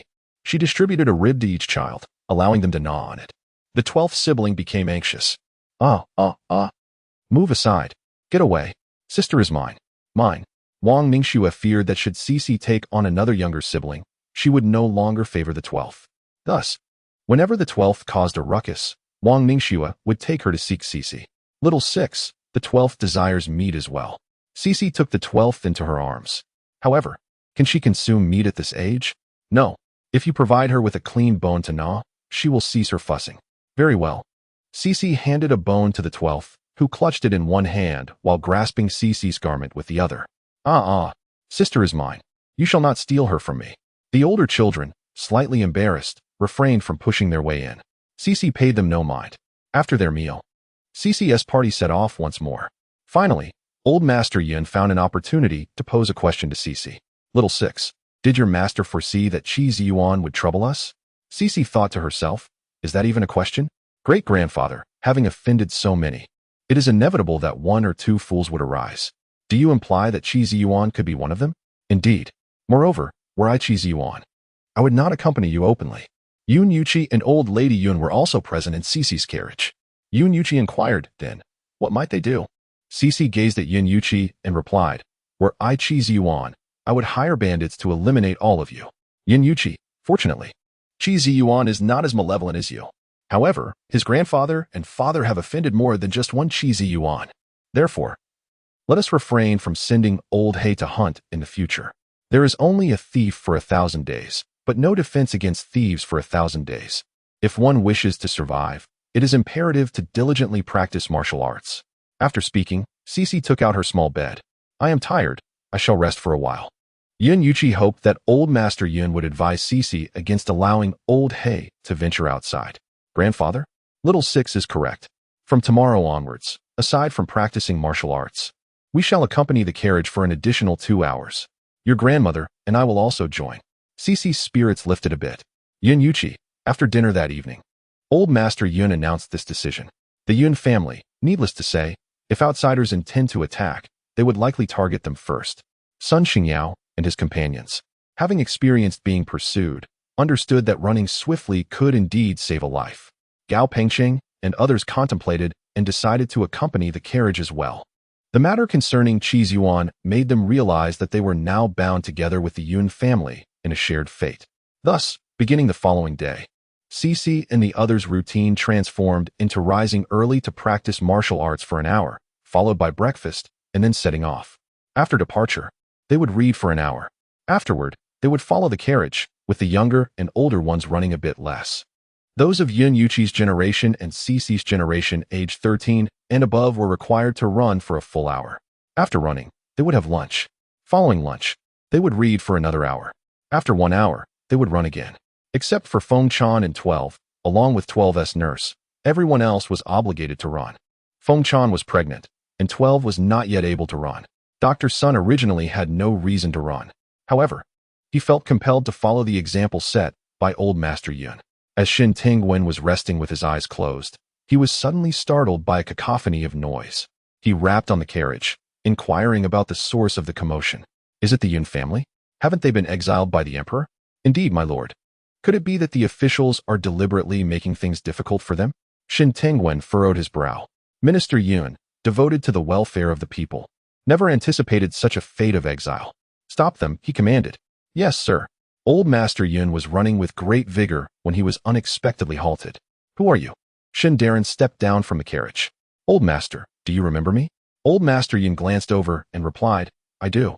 You visited me when you passed the imperial examination. What brings you here? I have business in the capital. And you are. We are merely exercising. Exercising? Shin Darren was skeptical. He turned to little Yun Ba, approaching him. Young lad, how old are you this year? Little Yun Ba nestled closer to Cece, whispering, Sixth sister? Sixth sister is the strongest in our family. Cece gently tousled little Yun Ba's hair. Do not be afraid. With sixth sister around, just answer the gentleman's questions. Oh. Little Yun Ba clutched Cece's garment and looked at Shun Tingwen, speaking in a sweet, childish voice. Sir, I am 4 years old this year. Shun Tingwen squatted down, gazing at little Yun Ba with warmth. So, you are 4 years old? May I ask who encouraged you to run alongside the carriage? My great-grandfather. My great-grandfather once said that if we run a bit faster, the villains will not be able to catch us. Indeed, it is up to us to flee. Shun Tingwen glanced over at Gao Pengqing. Are you the leader? Yes. Sir, we are also running alongside. Sir, if we trouble Old Master Yun, they will not release the shackles from him. Shin Tingwen believed him. He approached Old Master Yun and quietly inquired, Old Master, what is the reason for this? At your advanced age. Indeed. Shin Tingwen looked at the women of the Yun family. The Yun family is now exiled. The women have been taken by bandits. and the government would not exert much effort to rescue them. Shun Tingwen retrieved a 200-tael silver note from his sleeve and walked towards Gao Pengcheng. You know how much old Master Yun has done for the people. Here is a 200-tael silver note. Take 50 taels for yourself, and use the remainder to purchase some defensive weapons for old Master Yun and the others. If weapons cannot be procured, then acquire farming tools. They can serve as weapons as well. This. Gao Pengcheng glanced at old Master Yun. Old Master Yun replied, No, we have silver. Xiao Lu. Show Sir Shin the silver notes you have on you to reassure him. CC remarked. Is this merely about money? This is an act of kindness. CC looked over at Feng Chan mother. Let us depart. We have achieved our goal. I now have a biological brother or sister. Chapter 42. Obsessed Feng Chan also felt that old Master Yun's remarks were inappropriate and desired to live a simple life with CC and her unborn child. However, conceiving does not guarantee that all will be well. Feng Chan gently caressed her belly. Dr. Sun, could you please come over to see if 12 is merely tired or has caught a chill? He appears a bit listless. Upon noticing that everyone had paused, 12 flapped his arms, eager to seek out CC. Ah, sister. The crowd responded with a knowing silence. You might as well admit you feel somewhat unwell, suggested Dr. Sunday Ahem. He does seem a bit downcast. Typically, 12 is as lively as a little tiger, impossible to hold on to. The onlookers concurred. Indeed, he does seem a bit off. Let's see what the matter is. CC, feeling disheartened, approached Shin Tingwen. Upon reaching him, she greeted him with a smile. Greetings, uncle. My great-grandfather refrains from accepting your silver out of concern that such matters may reach the emperor's ears and affect your career. Uncle, you are a good official. If anything were to happen, my great-grandfather would feel remorse towards you and the people under your care. We are truly grateful for your willingness to send us silver under these circumstances. We shall remember your kindness. Uncle, I have a master who is not affiliated with the government. He looks after us, and we shall be fine. We are certain we will safely reach the frontier. So please do not worry. Uncle, may I ask your surname? My surname is Shun. Greetings, Uncle Shun. When we meet again, would you be so kind as to treat us to drinks at a tavern with this 200 taels of silver notes? Shin Tingwen regarded CC with a questioning gaze. Can your master truly look after you? CC nodded enthusiastically. My master has only one disciple, and he dotes on me immensely.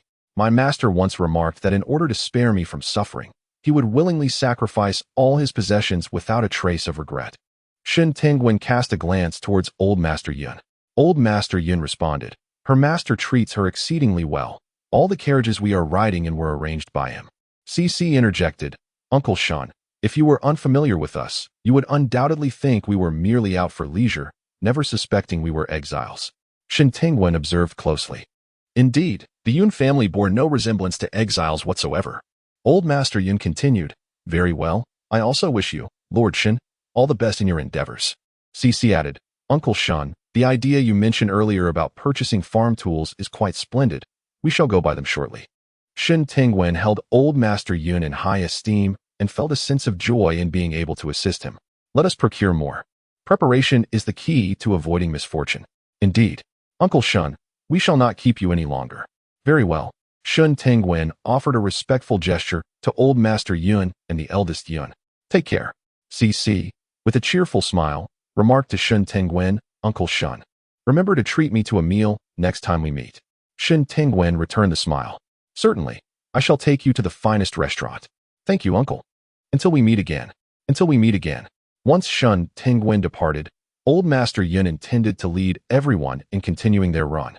However, just as he was about to begin, CC gazed into his eyes and asked, Great-grandfather, did you speak to others in such a manner when you first assumed your official duties? Upon hearing this, old Master Yun was momentarily taken aback. Great-grandfather, mastering martial arts can lead one astray, just as being a loyal minister can. Great-grandfather, do you not feel that you have become somewhat obsessed? I. CC gazed intently into old Master Yun's eyes and inquired, Is there anything in your mind besides the word loyalty? Yin Yuchi approached Feng Chan and whispered, Could you please manage her? How can she speak to grandfather in such a manner? Feng Chan cast a sidelong glance at Yin Yuchi. Do you not wish for grandfather to awaken from this sooner? Yin Yuchi replied, I do wish it.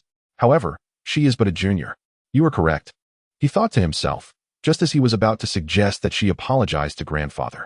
Feng Chan interjected, Why should a junior concern herself with such matters? I shall instruct her not to interfere. You all can manage your own meals and dealings with Gao Xieto and seek your own protection. Chapter 43. A modest windfall. Yun Yuqi was instantly rendered speechless. Just as he sought an escape from the conversation, he heard Cici calling for him. He contemplated feigning ignorance. Coming, he replied, forcing a smile as he approached Cici. My daughter, what is it that you need from father? Upon hearing Yun Yuqi refer to her as my daughter, Cici raised an eyebrow. Great-grandfather is weary. You should assist him to the car for a rest. Yun Yuqi felt a wave of relief wash over him. As he had feared, Cici had overheard his request for Feng Chan to supervise her. Very well, grandfather, I shall assist you. After helping old Master Yun into the vehicle, Cici turned her gaze towards Sun Xingyao and Yun Ruibo. Sun Xingyao immediately exclaimed, let us continue our run. Yun Ruibo exchanged a glance with Cici and began organizing the children of the Yun family to resume their activities. The children began to run, and after exchanging glances, the adults joined in the fray. Seeing everyone in motion, Feng Chan called Cici to the carriage. My dear, do you think your great-grandfather can withstand this? If he cannot, I shall not concern myself with him. Very well. We shall care for 12. Indeed. As soon as Cici boarded, 12 was placed into her arms by the nanny. At that moment, 12 nuzzled against Cici's neck, playfully licking her face. After a brief interlude of play, Cici returned to the ground, resuming her running. Meanwhile, Yun Yuqi assisted the elderly Lord Yun into the carriage and began to persuade him. Grandfather, do not heed her. She is merely a child. The old lord was unwilling to listen to Cici, yet he acknowledged, she speaks the truth. I did not express myself in such a manner when I first entered officialdom. He gazed toward the capital, musing, I cannot shake the feeling that the emperor has changed. And indeed, I too have changed. With that, he closed his eyes. After a little over a quarter of an hour, Lady Yun found herself unable to continue. When she approached, the old lord still had his eyes shut. She glanced at Yun Yuqi, silently asking, is your grandfather all right? Yun Yuqi softly reassured her. My grandfather is fine. Lady Yun felt relieved. After another brief interval, Cici arrived once more. Observing her approach, Yun Yuqi stepped down from the carriage. Allow me to assist you. No need, she replied. This fellow is behaving rather unusually today, not only calling her daughter, but also offering to help her. She must inquire what her mother discussed with him earlier. As soon as Cici arrived, old Master Yun opened his eyes. Tired from running? He inquired. Then let us commence the lesson. All right. Gao Pengsheng, after running for an hour, came to see that old Master Yun had already begun teaching Cici. He admired the old man's ability to swiftly engage in instruction. He himself would not have been able to do so with such alacrity. Around noon, old He sought out an empty space. Feng Chan, upon alighting from the vehicle, immediately began to search for old Master Yun. At that moment, she was amusing the little one, 12, when Cici approached. Feng Chan no longer needed to cook. Firstly, the women of the Yun family had taken charge, and secondly, she was with child. Upon seeing Cici, 12 lunged towards her. Cici gave the chubby face of 12 a tender kiss. Mother, what did you discuss with Yun Yuqi just now? She asked. He called me daughter and said he would support me. Feng Chan recounted her conversation with Yun Yuqi to Cici, who chuckled upon hearing it. I knew it. Why did he suddenly begin treating me kindly? He is not the problem. Did your great-grandfather scold you? No. He has simply become muddled after being a loyal minister for so long. Is he clearer now? A bit clearer. That is good. While Feng Chan and Cici were playing with 12, Yun Xiaoba rushed over, holding a wildflower. Sixth sister, do you think this flower is beautiful? Very beautiful. Come, let me teach you how to weave a flower crown. All right. Yun Zhulong, having set down his firewood, joined them. Sixth sister, I want to learn too. Have you finished your chores? Yes, I have. Then let us begin. Good. Yun Zhulong settled beside Cici. Sister Lu, your talents are truly abundant. Skills are an asset that never weigh one down. Feng Chan teases Jiulang.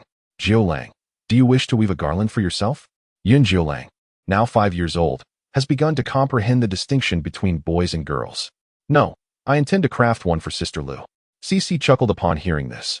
This lad could certainly earn his keep with his words. Be good, and I shall reward you with a chicken leg. Thank you, Sister Lu. Yun Xiaoba chimed in. Sister Lu, I too will make you a garland. Then Sister Lu shall grant you a chicken leg as well.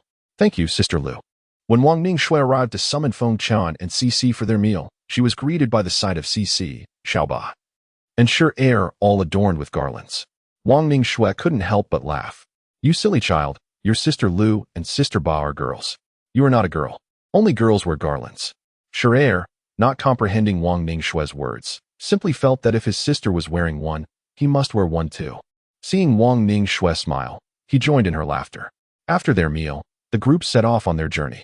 Shortly after, the sound of urgent hoofbeats echoed behind them. The Yun elders paid it no mind. Moments later, the hoofbeats approached the front of their group. Though Cici had a carriage, she did not intend to arrive at the border prematurely.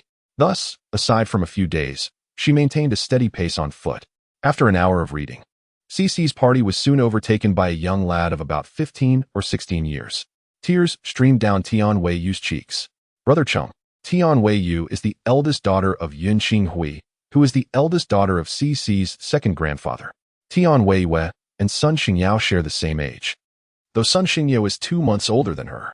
The young man pursuing her is Wang Yicheng, her fiancé.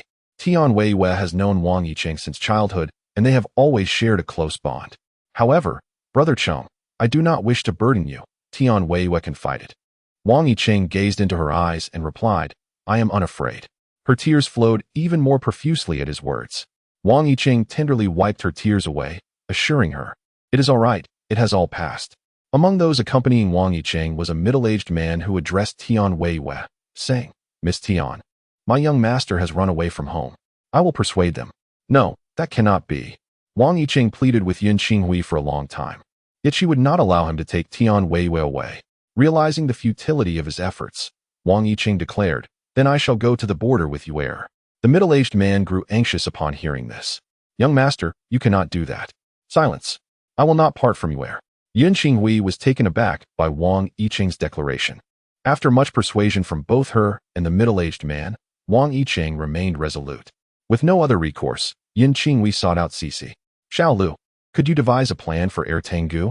You have many ideas. Cici pointed at the middle-aged man and inquired, who is he? After some contemplation, Yun Qinghui replied, he seems to be associated with Cheng'er's grandfather. I believe I have seen him by his side before. A smile crept across Cici's lips. Summon him. Call him. Yes. Shortly thereafter, Yun Qinghui called the man over. Cici found an empty horse-drawn carriage and invited Yun Qinghui to join her.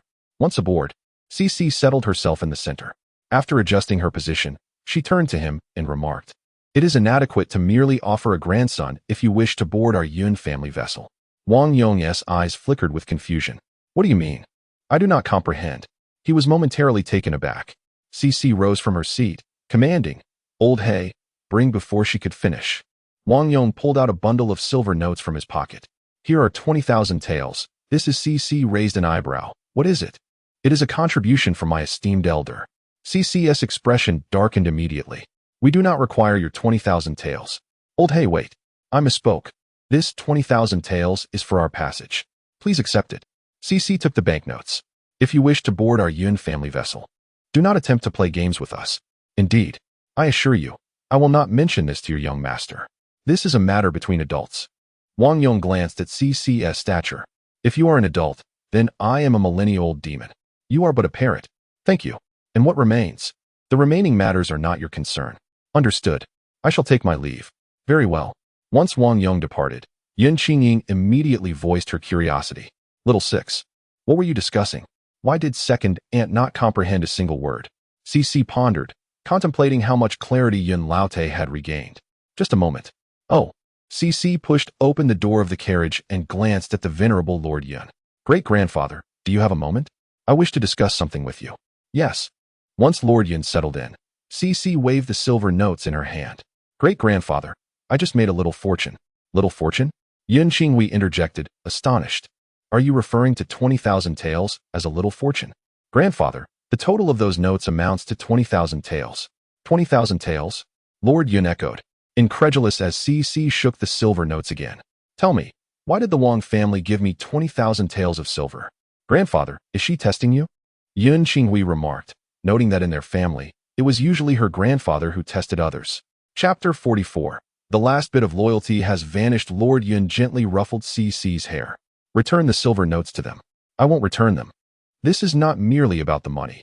It concerns whether they owe us a debt of gratitude or if they are imploring us to elevate them alongside us to prosperity. Just a moment ago, I made it clear that the Wang family's representatives claimed this silver was a contribution from their family to support us. Yun Qingwei blinked in confusion. Where did you make that clear? Never mind. I shall wait until both of them have finished their conversation before I inquire further. Lord Yun's expression froze for a moment before breaking into a smile at CC's audacity. Do not refer to that young man as that boy. He is your cousin-in-law. Very well. CC turned her gaze to Yun Qingwei. Second aunt, do you now understand? Not at all. CC then looked at Lord Yun, conveying the unspoken question. How have you educated the children? Why do they still not grasp this? Yun Qingwei. Indeed. How could she not realize? Cheng'er does not possess the abilities of Xiao Lu. How could he possibly escape from home? Are you suggesting that the Wang family believes our Yun family can rise again? CC, yes. Old Master Yun. Even if we cannot rise again, what of it? If my memory serves me correctly, that child is neither the eldest grandson nor the most promising offspring of the Wang family. Indeed. Indeed. Old Master Yun cast a glance towards CC. CC handed a banknote to Yun Qingwei, then returned the banknote to them.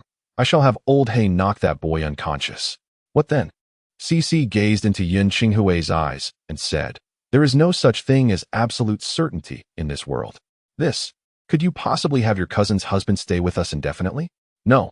Tian Weiwei is not her biological sister, nor is she as attached to her as Julong and Xiaoba. She wouldn't expend such effort, as she has many matters to attend to. Yun Qingwei looked toward Old Master Yun. Grandfather? Xiao Lu is right. There is no such thing as absolute certainty in this world. Yun Qingwei hesitated for a long while, and finally, she lifted the curtain of the carriage window to gaze outside. Outside, two little mandarin ducks were expressing their affection for one another. Enough. Old Master Yun. Very well. CC, take this money. I shall not accept it. Grandfather has already informed us that it was you who ensured our safety from the fire and prevented us from being captured by bandits. Moreover, it is the Wang family that believes you and Grandfather possess the capability that prompted Cheng'er to pursue us. You converse with Grandfather. Second aunt has gone to establish rules for your cousin Yuer and that young man. To have him follow is one thing, yet the established rules must still be upheld.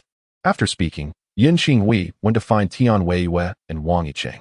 CC approached Old Master Yun, extending a banknote towards him. Grandfather, here. Old Master Yun closed his eyes briefly. Very well, should you require it, just ask your grandfather. CC placed the banknote into Old Master Yun's hand. Grandfather, as the saying goes, when the water is too clear, there are no fish. When a person scrutinizes too closely, there are no disciples. Your inability to surpass Consort Zhang and the seventh prince is closely tied to your integrity. Most officials prefer not to have a confidant who is neither corrupt nor biased at the emperor's side. Indeed, if all those around the emperor were men of unyielding integrity, many officials would find their lives quite burdensome. Old Master Yin tucked the banknote away. CC tilted her head and remarked, Grandfather, do you think the crown prince has also considered this? Therefore, once you faced the emperor's punishment and were unable to charge into battle for him, he turned against my aunts with such ferocity. Old Master Yun's last shred of loyalty towards the crown prince was utterly dismantled by CC's words. Meanwhile, Yun Qingwei summoned Tian Weiwei and Wang Yicheng to another carriage and informed them that Old Master Yun and CC had agreed to allow Wang Yicheng to remain. Before Tian Weiwei and Wang Yicheng could express their joy, Yun Qingwei began to set rules for them. Once the rules were established, Yun Qingwei looked at them and inquired, Can you adhere to these? Tian Weiwei and Wang Yicheng replied, We can. Mother aunt, you need not worry. Cheng'er, you have yet to meet your third aunt. I shall take you to greet her. The bond between these two children is truly remarkable. Indeed, Cheng'er has cherished Yuer since childhood, expressing his desire to marry her. It evokes a sense of envy. I sincerely hope their affection endures. It undoubtedly will. I must tell you, childhood sentiments are the most steadfast. Let us hope for the best. As for Xiao Lu, do you have any plans for her? She has a son. It would be quite delightful if they could be paired together. I have no plans. Xiao Lu's affairs are managed by her master. My only concern is to ensure she does not suffer from the cold or hunger. Cousin, what other family members does that child have? Meanwhile, Wang Yicheng, after sharing whispered secrets with Tian Weiwei, recalled why he had not noticed his beloved the first time he passed by the Yun family's convoy. Wang Yicheng was intrigued by Cici. Is your sixth cousin truly that impressive? We ought to treat her better in the future. Were it not for her, my mother would surely not have permitted your stay. Oh, I had thought it was your great-grandfather who allowed me to remain. He would never have done so. My great-grandfather adheres strictly to the principles of the sages. Indeed, we must show more kindness to your sixth cousin going forward. Upon arriving at the relay station, Wang Yong observed Tian Weiwei and Wang Yiqing circling around Cici. He occasionally cast glances at her, noting, "This little girl is quite mischievous."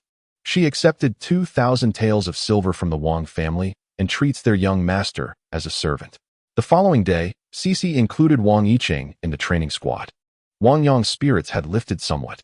However, just after finishing dinner, Cici instructed Wang Yicheng to accompany Lao He into the mountains for a hunt. Wang Yicheng was exhilarated, while Wang Yong felt rather despondent. Sun Xingyu and Yun Ruibo looked on with envy. Yun Ruibo approached Sun Xingyao and whispered, "Cousin Yao, why don't you ask her when we can join Lao He for a hunt in the mountains?" "All right." Sun Xingyao leaned towards Cici and inquired, to which Cici responded with a smile, "When you are no longer a burden." Sun Xingyao was indignant. Sixth cousin, Wang Yicheng, is also a burden at present. He is a guest, and when guests arrive, one must engage with them, mustn't one? Sun Xingyao felt a sense of relief. "Indeed. Then my cousin has gone to attend to his duties. Off you go." Cici chuckled softly. "Not bad. You've made progress." "Really? Sixth cousin, do you have another motive? Reflect on it, and once you've grasped it, you will advance further." "You little rascal. Are you testing me or merely teasing my curiosity?" Chapter 45. Losing a grandson, and then Silver Sun Xingyao relayed Cici's words to Wang Ruibo cousin. "What do you think? Does sixth sister have another purpose?" Yun Ruibo pondered, but could not arrive at a conclusion. "Let us have Jiulang ask her. She seems quite fond of him." Agreed. During the midday firewood gathering, Sun Xingyao and Yun Ruibo seized an opportunity to call over Xiao Jiulang. Yun Ruibo turned to Yun Ruiqian and asked, "Jiulang, does your elder brother treat you well?" "Yes." "Then, if your elder brother asked you to assist him with something, would you be willing?" "Of course." Little Jiulang blinked his eyes. "Is that it?" "Indeed." Sun Xingyao and Yun Ruibo. Little Lu wishes for Wang Yicheng to be infatuated, but has not Wang Yicheng already been captivated by Yuer? "Eldest brother, cousin, do you have any matters to attend to? If not, I shall go gather firewood." "Yun Ruibo, you may proceed, should there be anything. Your elder brother will call for you." "Very well." Sun Xingyao, be cautious. "Understood." After little Jiulang departed, Sun Xingyao and Yun Ruibo simultaneously remarked, "Do you think Jiulang is correct? If so, they would be quite embarrassed." Sun Xingyao, possessing greater insight into Cici, asserted it should be so. However, little Lu tends to pursue multiple objectives with one action. Upon hearing this, Yun Ruibo casually remarked, "Then are we not also the targets of little sister Lu's aim?" As soon as Yun Ruibo uttered this, he fell silent. Sun Xingyao also realized the truth in Yun Ruibo's words. Is little sister Lu subtly urging us to diligently practice? It appears so. Let us go, then, to gather firewood. Old hay is associated with little Lu. To admire old hay is to admire little Lu. Sun Xingyao and Yun Ruibo. So this is the true intention of little Lu. Meanwhile, while Sun Xingyao and Yun Ruibo marveled at Cici's insidious designs, Jiulang had already set down the firewood and sought out Cici. "Are you thirsty? If you are, there is water." "Not thirsty." Jiulang leaned closer to Cici and whispered, "Sixth sister, eldest brother, and cousin wish for me to extract information from you." Cici laughed upon hearing this. "You know how to extract information?" "Indeed. My uncle taught me." "And what did you say?" "I suggested that Brother Chung accompany old He on a hunting trip in hopes that he would develop an affection for our family, which would facilitate my release." "Sixth sister, am I correct in my assertion?" "Indeed. Merely being fond of you, sister you, is insufficient. She will not make special arrangements for Tian Weiwei, nor will she offer commitments to Yin Qingwei. However, she is willing to assist with matters that are convenient." Xiao Jiulang felt elated upon hearing this. "Sixth sister, I shall help you feed 12. 12 is still quite young. Once he grows older, you may assist sixth sister in caring for him." "Very well. Once he learns to walk, I will take him out to play. I have mastered the art of play." "Did your little uncle teach you?" "Yes. My little uncle is exceptionally clever." Meanwhile, Cici was feeding 12 while engaging in conversation with Jiulang. On the other side, Wang Yong observed Wang Yicheng's persistent attachment to old He, which left him feeling quite vexed. Romantic feelings may be fleeting, yet admiration endures. If the Yun family fails to thrive, the old patriarch will suffer the loss of both a grandson and his wealth. Wang Yicheng was diligently working alongside old He when Wang Yong approached him. Young master, you have been out for quite some time. Miss Tian must be quite worried about you. Would you not consider speaking with her? Young master, I am certain Miss Tian is eager to know what you have been up to this morning. Yue does not wish to hear such matters. Uncle He, how do we proceed with this? Uncle Yong, please step aside. You are blocking my way. Before long, 3 days had slipped by. Initially, Yun Qingwei harbored concerns that Wang Yicheng and Tian Weiwei were becoming too close. To her surprise, Wang Yicheng consistently trailed behind old He, leading Yun Qingwei to believe that his intentions were not to seek out her daughter, but rather to pursue old He. Gao Pengsheng was diligently studying under the tutelage of old Master Yun when, unexpectedly, 2 individuals emerged from the shadows. Sir, may we have a word? Gao instinctively glanced at Cici, who responded with a smile. I'll have old He accompany you.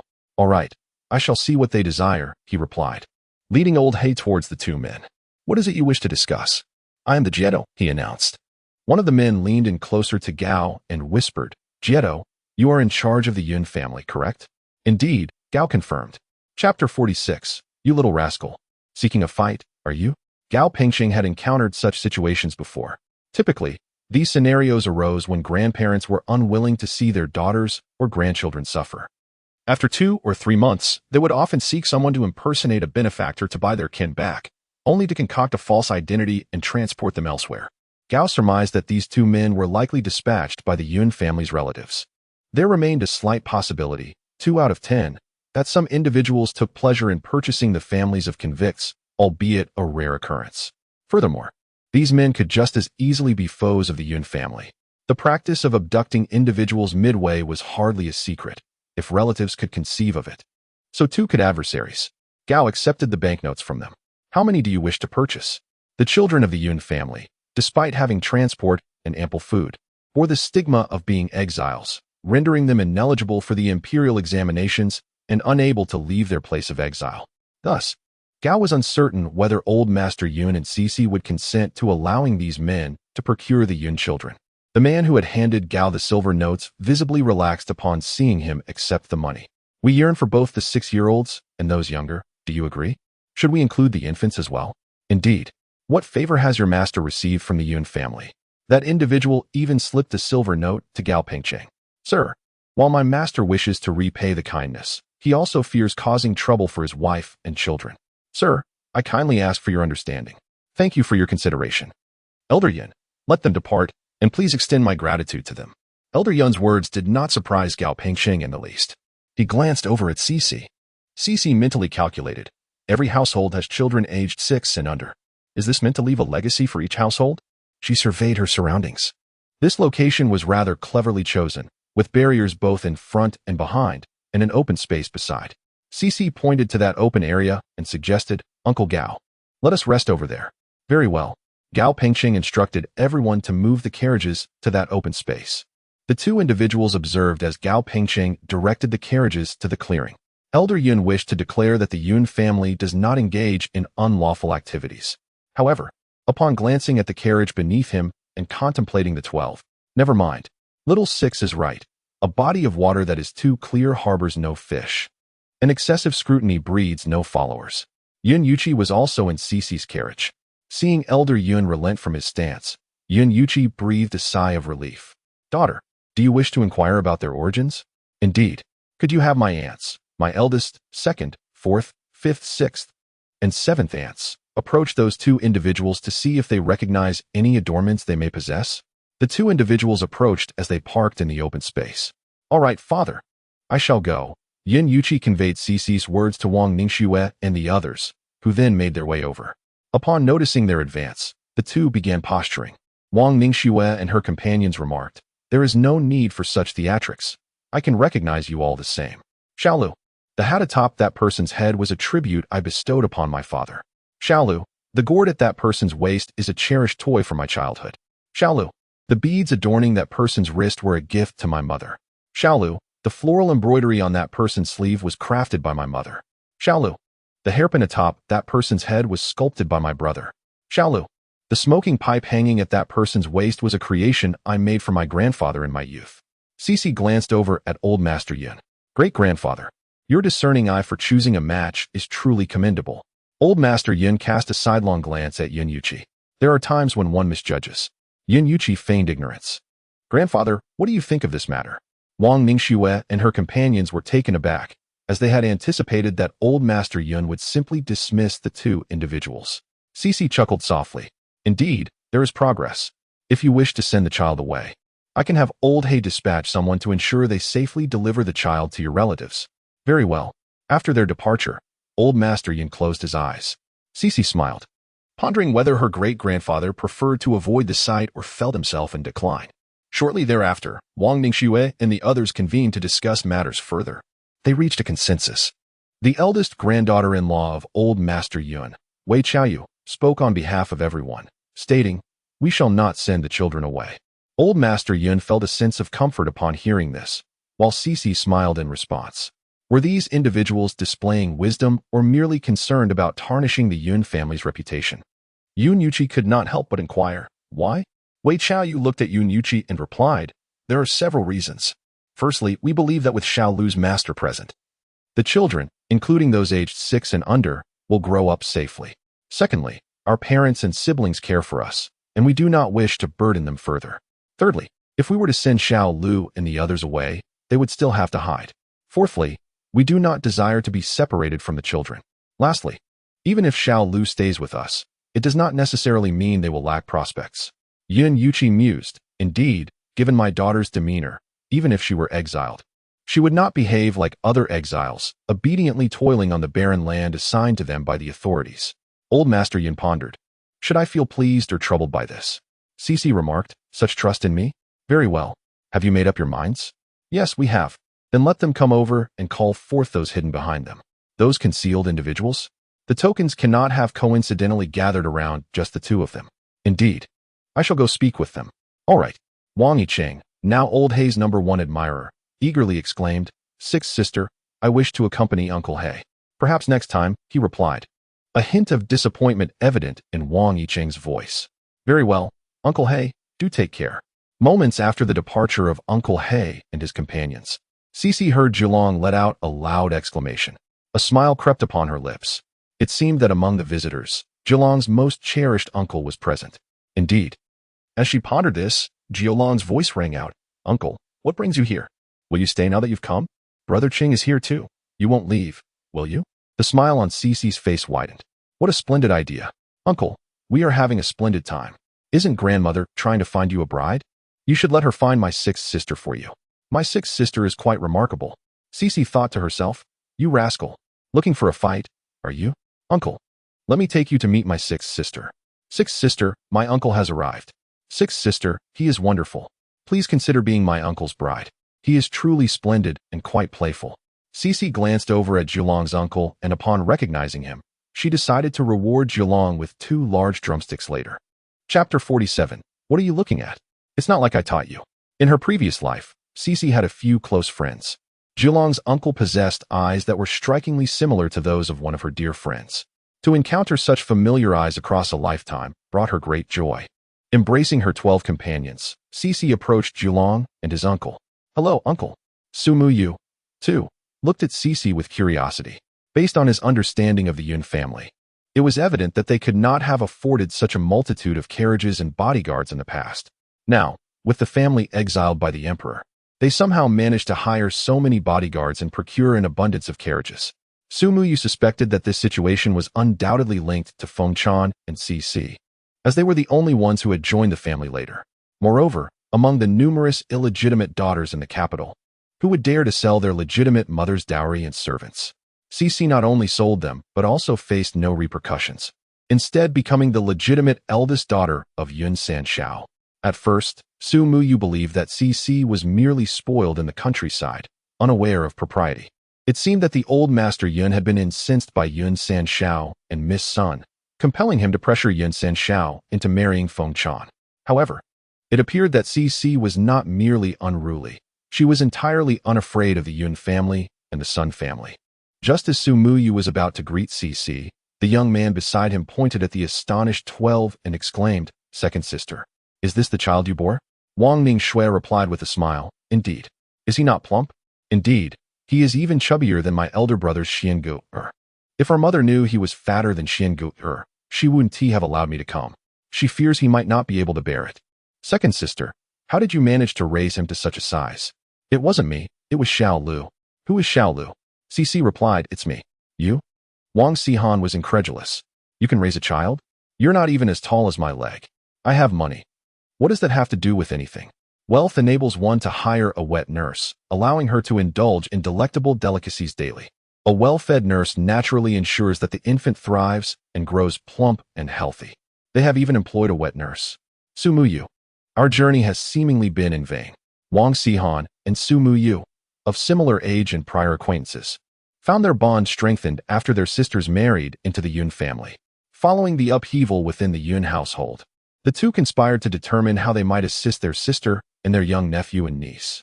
Once their plan was formulated, they sought the approval of their elders. The elders, who had long wished for them to leverage their studies abroad as a pretext to rescue the Yun family's 6-year-old and younger children, refined their strategy, and after more than a month of waiting, finally permitted their departure. The delay was due to several factors. They could not prioritize the daughters and grandchildren while neglecting the sons and grandsons. Moreover, the officials, despite their greed, would not dare release prisoners immediately upon leaving the capital. Additionally, the farther they ventured from the capital, the better the chances of concealing the children. Finally, they believed the Yun family could endure for at least 2 months. Upon reuniting with Cece and discovering her decent circumstances, Wang Xihan and Su Muyu pondered whether other families shared their intentions. If so, their collective strength would be amplified, making it less likely for their scheme to be uncovered. Thus, they began to lie in wait. Within a few days, they had indeed gathered intelligence on several other families, though these were represented by their servants. Su Muyu chuckled at Wang Xihan's words. Indeed, Miss Lu, what a pleasure it is to meet you. Cece gazed at Su Muyu and inquired, have you ever been to the border? I have heard that it is not merely a site of warfare. It also boasts the strongest liquor in the world, the wildest horses, the most untamed youths, and the bravest beauties. The crowd fell silent. Wang Xihan asked, what do you mean? Cece tilted her head, smiling as she replied, do you not wish to taste the strongest liquor in existence? Do you not yearn to ride the fiercest horse? Would you not like to befriend the most unrestrained youth? Do you not long to share a cup of wine and gaze at the moon with the most courageous beauty? Indeed. Wang Xihan glanced at Su Muyu, who in turn looked at Elder Yun. Elder Yun responded, what are you looking at me for? I did not teach you this. Cece declared, my great-grandfather said that reading thousands of books is not as valuable as traveling thousands of miles. Elder Yun remarked, I have indeed uttered such words, but I did not mean for you to entice others with strong liquor, fine steeds, and beautiful maidens. Wang Xihan's eyes sparkled with realization. Yes, traveling is far superior to merely reading. Muyu, let us send them to the border. Su Muyu agreed. Very well. Sixth miss. I hope you will not find it a burden. Not at all. We are all genuinely related, she replied. Elder Yun interjected, and yet you still deceive them.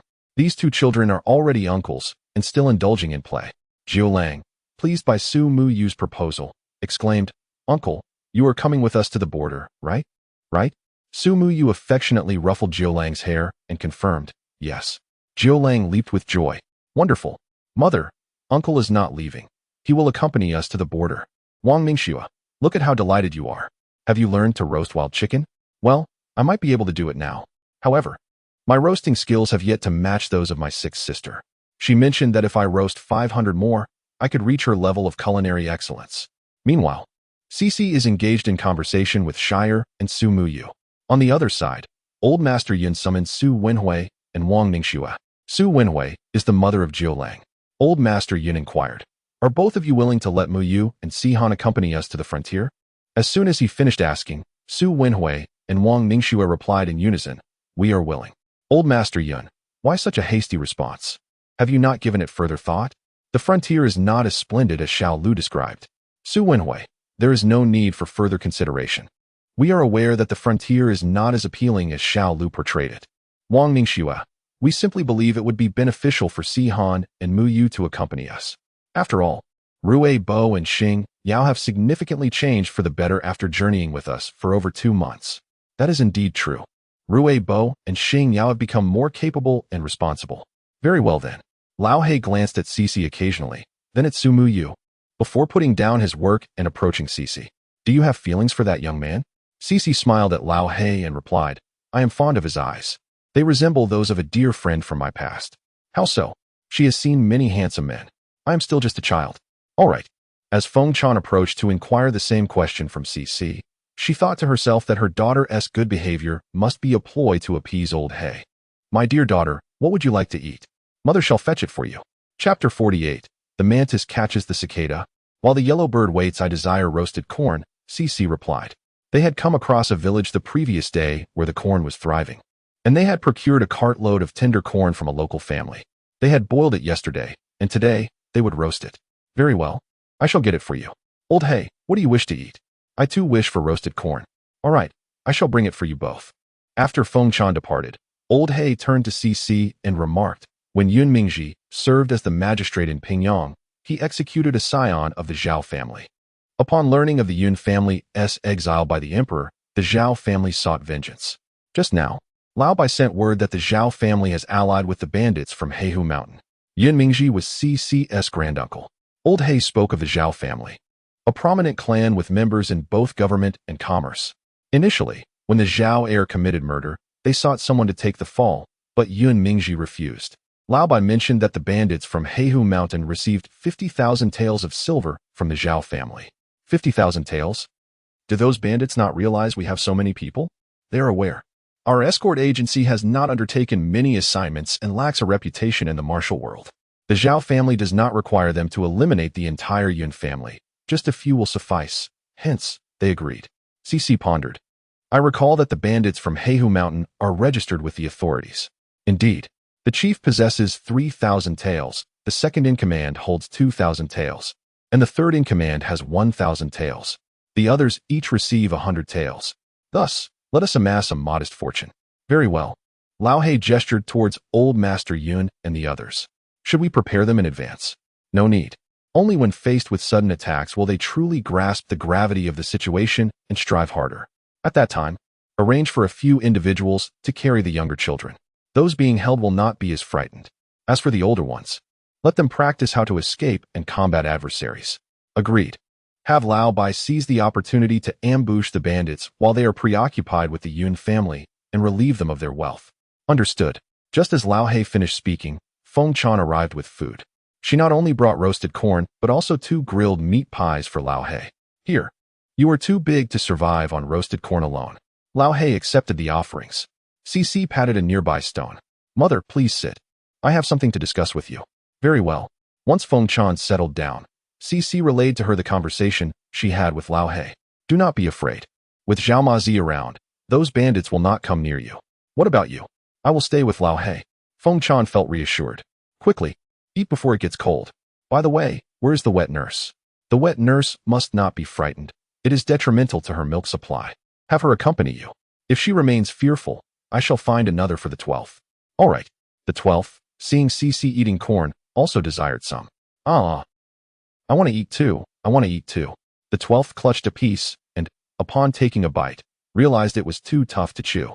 Feng Chan gently caressed the chubby face of the 12-year-old. Are you anxious? If you're anxious, hurry up and grow your teeth. Once you have teeth, you can gnaw. Yun Yuqi was engaged in conversation with his elder brother when their mother approached, instantly casting a stern glare at them. Both Yun Yuxuan and Yun Yuqi were momentarily bewildered by her gaze. Yun Yuqi inquired, Mother, why are you glaring at us? Am I glaring at you? If it weren't for the children, I would have given you both a couple of smacks. Mother, what have we done to upset you? You too, look to the east. Yun Yuxuan and Yun Yuqi glanced toward the east, but saw nothing there. Mother, what is wrong with the east? Look over there. Don't you think that Xiao Lu, his mother, and Lao He resemble a family? Don't they? Yun Yuxuan replied, They truly do resemble one another. Yun Yuqi added, Is mother suggesting that he should go and take charge? He cannot contend with any of them. What are you standing there for? Hurry and go speak to your wife and daughter. Very well, I shall go at once. Quickly now. Don't waste time talking to your elder brother. He won't run away. Yun Yuxuan acknowledged. Mother is right. I should make time to converse with my wife and daughter. Cici and the others were enjoying their meal, chatting, and entertaining the 12-year-old, when Yun Yuqi approached, carrying a roasted rabbit. The rabbit is ready. Do have a taste. Feng Chan, Cici, and Lao He turned their attention to Yun Yuqi. Lao He, being a bandit, needed no introduction. Cici's small eyes glimmered with fierce intent. and Feng Chan's gaze held flickers of fire. Yun Yuqi instinctively took a step back in fright. "Am I interrupting you?" he inquired. "Are you discussing something of importance?" Lao He and Cece remained silent. Feng Chan glared at Yun Yuqi and exclaimed, "Are you not aware that pregnant women cannot consume rabbit meat?" "Is that so?" "I was unaware. I merely sought a reason to come over. I brought this roasted rabbit for you." Feng Chan shot Yun Yuqi another disapproving look. "You are simply careless. Even Lao He knows that pregnant women should avoid rabbit meat, and he is not even married yet. I was mistaken. I shall inquire with my mother about what other taboos exist for pregnant women." With that, Yun Yuqi hurried off to find his mother. His mother, surnamed Lu, listened intently as he recounted the earlier conversation. "Mother, why is it that pregnant women cannot eat rabbit meat?" Lu smacked her forehead in realization. "How could I have forgotten this? It is said that if a woman consumes rabbit meat during pregnancy, her child will be born with lips resembling those of a rabbit."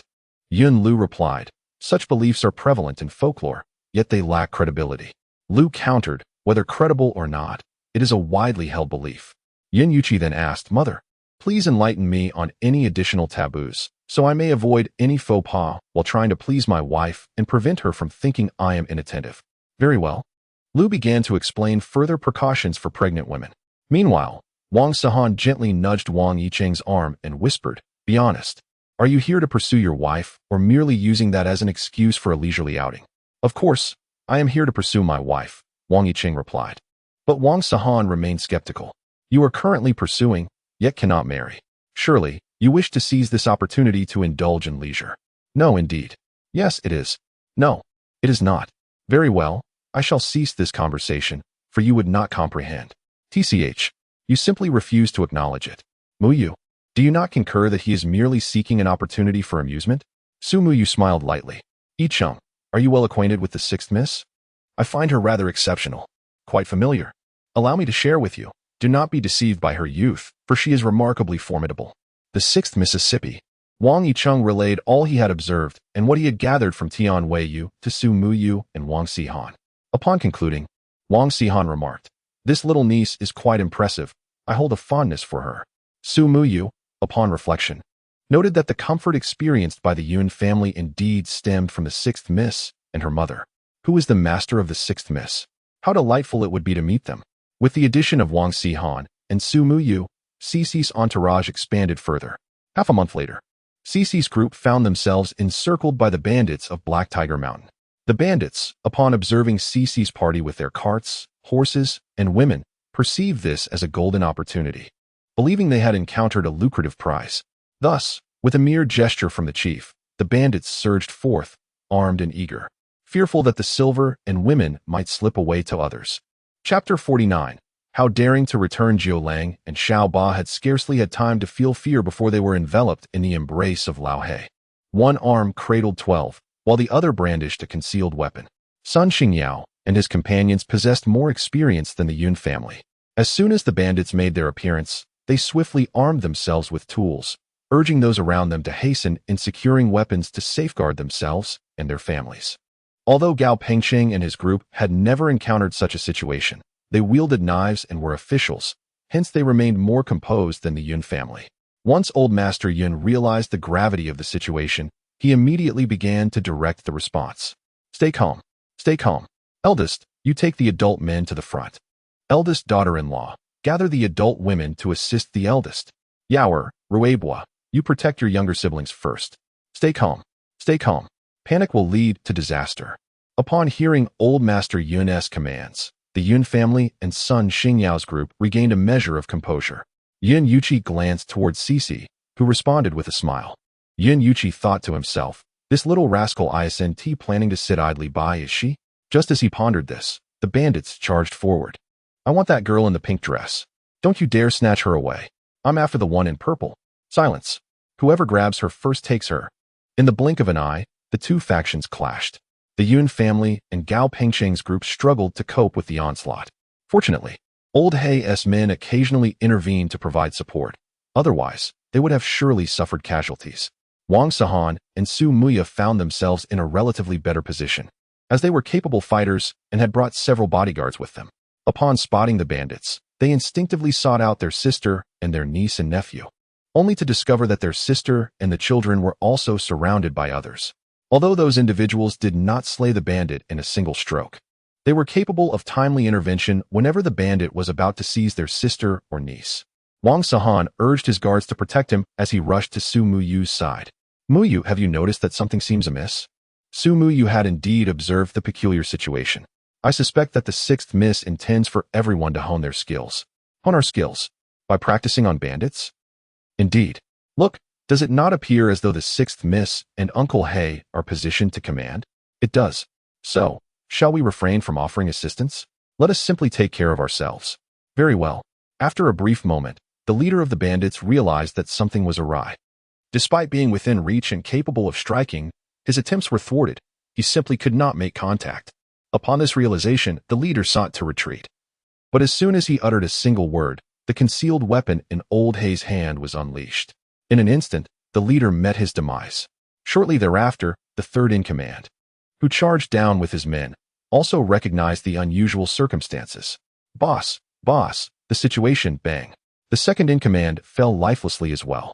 At this point, the remaining bandits became cognizant of the unfolding events. They sought to flee, but alas, their arrival was dictated by them, whereas their departure would not be under their control. In the blink of an eye, Old Hay's men had subdued all the bandits. CC approached Gao Pengcheng and, with a cheerful demeanor, inquired, Uncle Gao, how do you feel? I sense that you are a little rascal. It feels delightful. After practicing for over 2 months, I finally have the opportunity to test my skills. Indeed, despite regular practice, encountering bandits can induce panic, rendering all efforts futile. Uncle Gao, these bandits should be registered with the authorities. Let us escort them to the government office for our reward.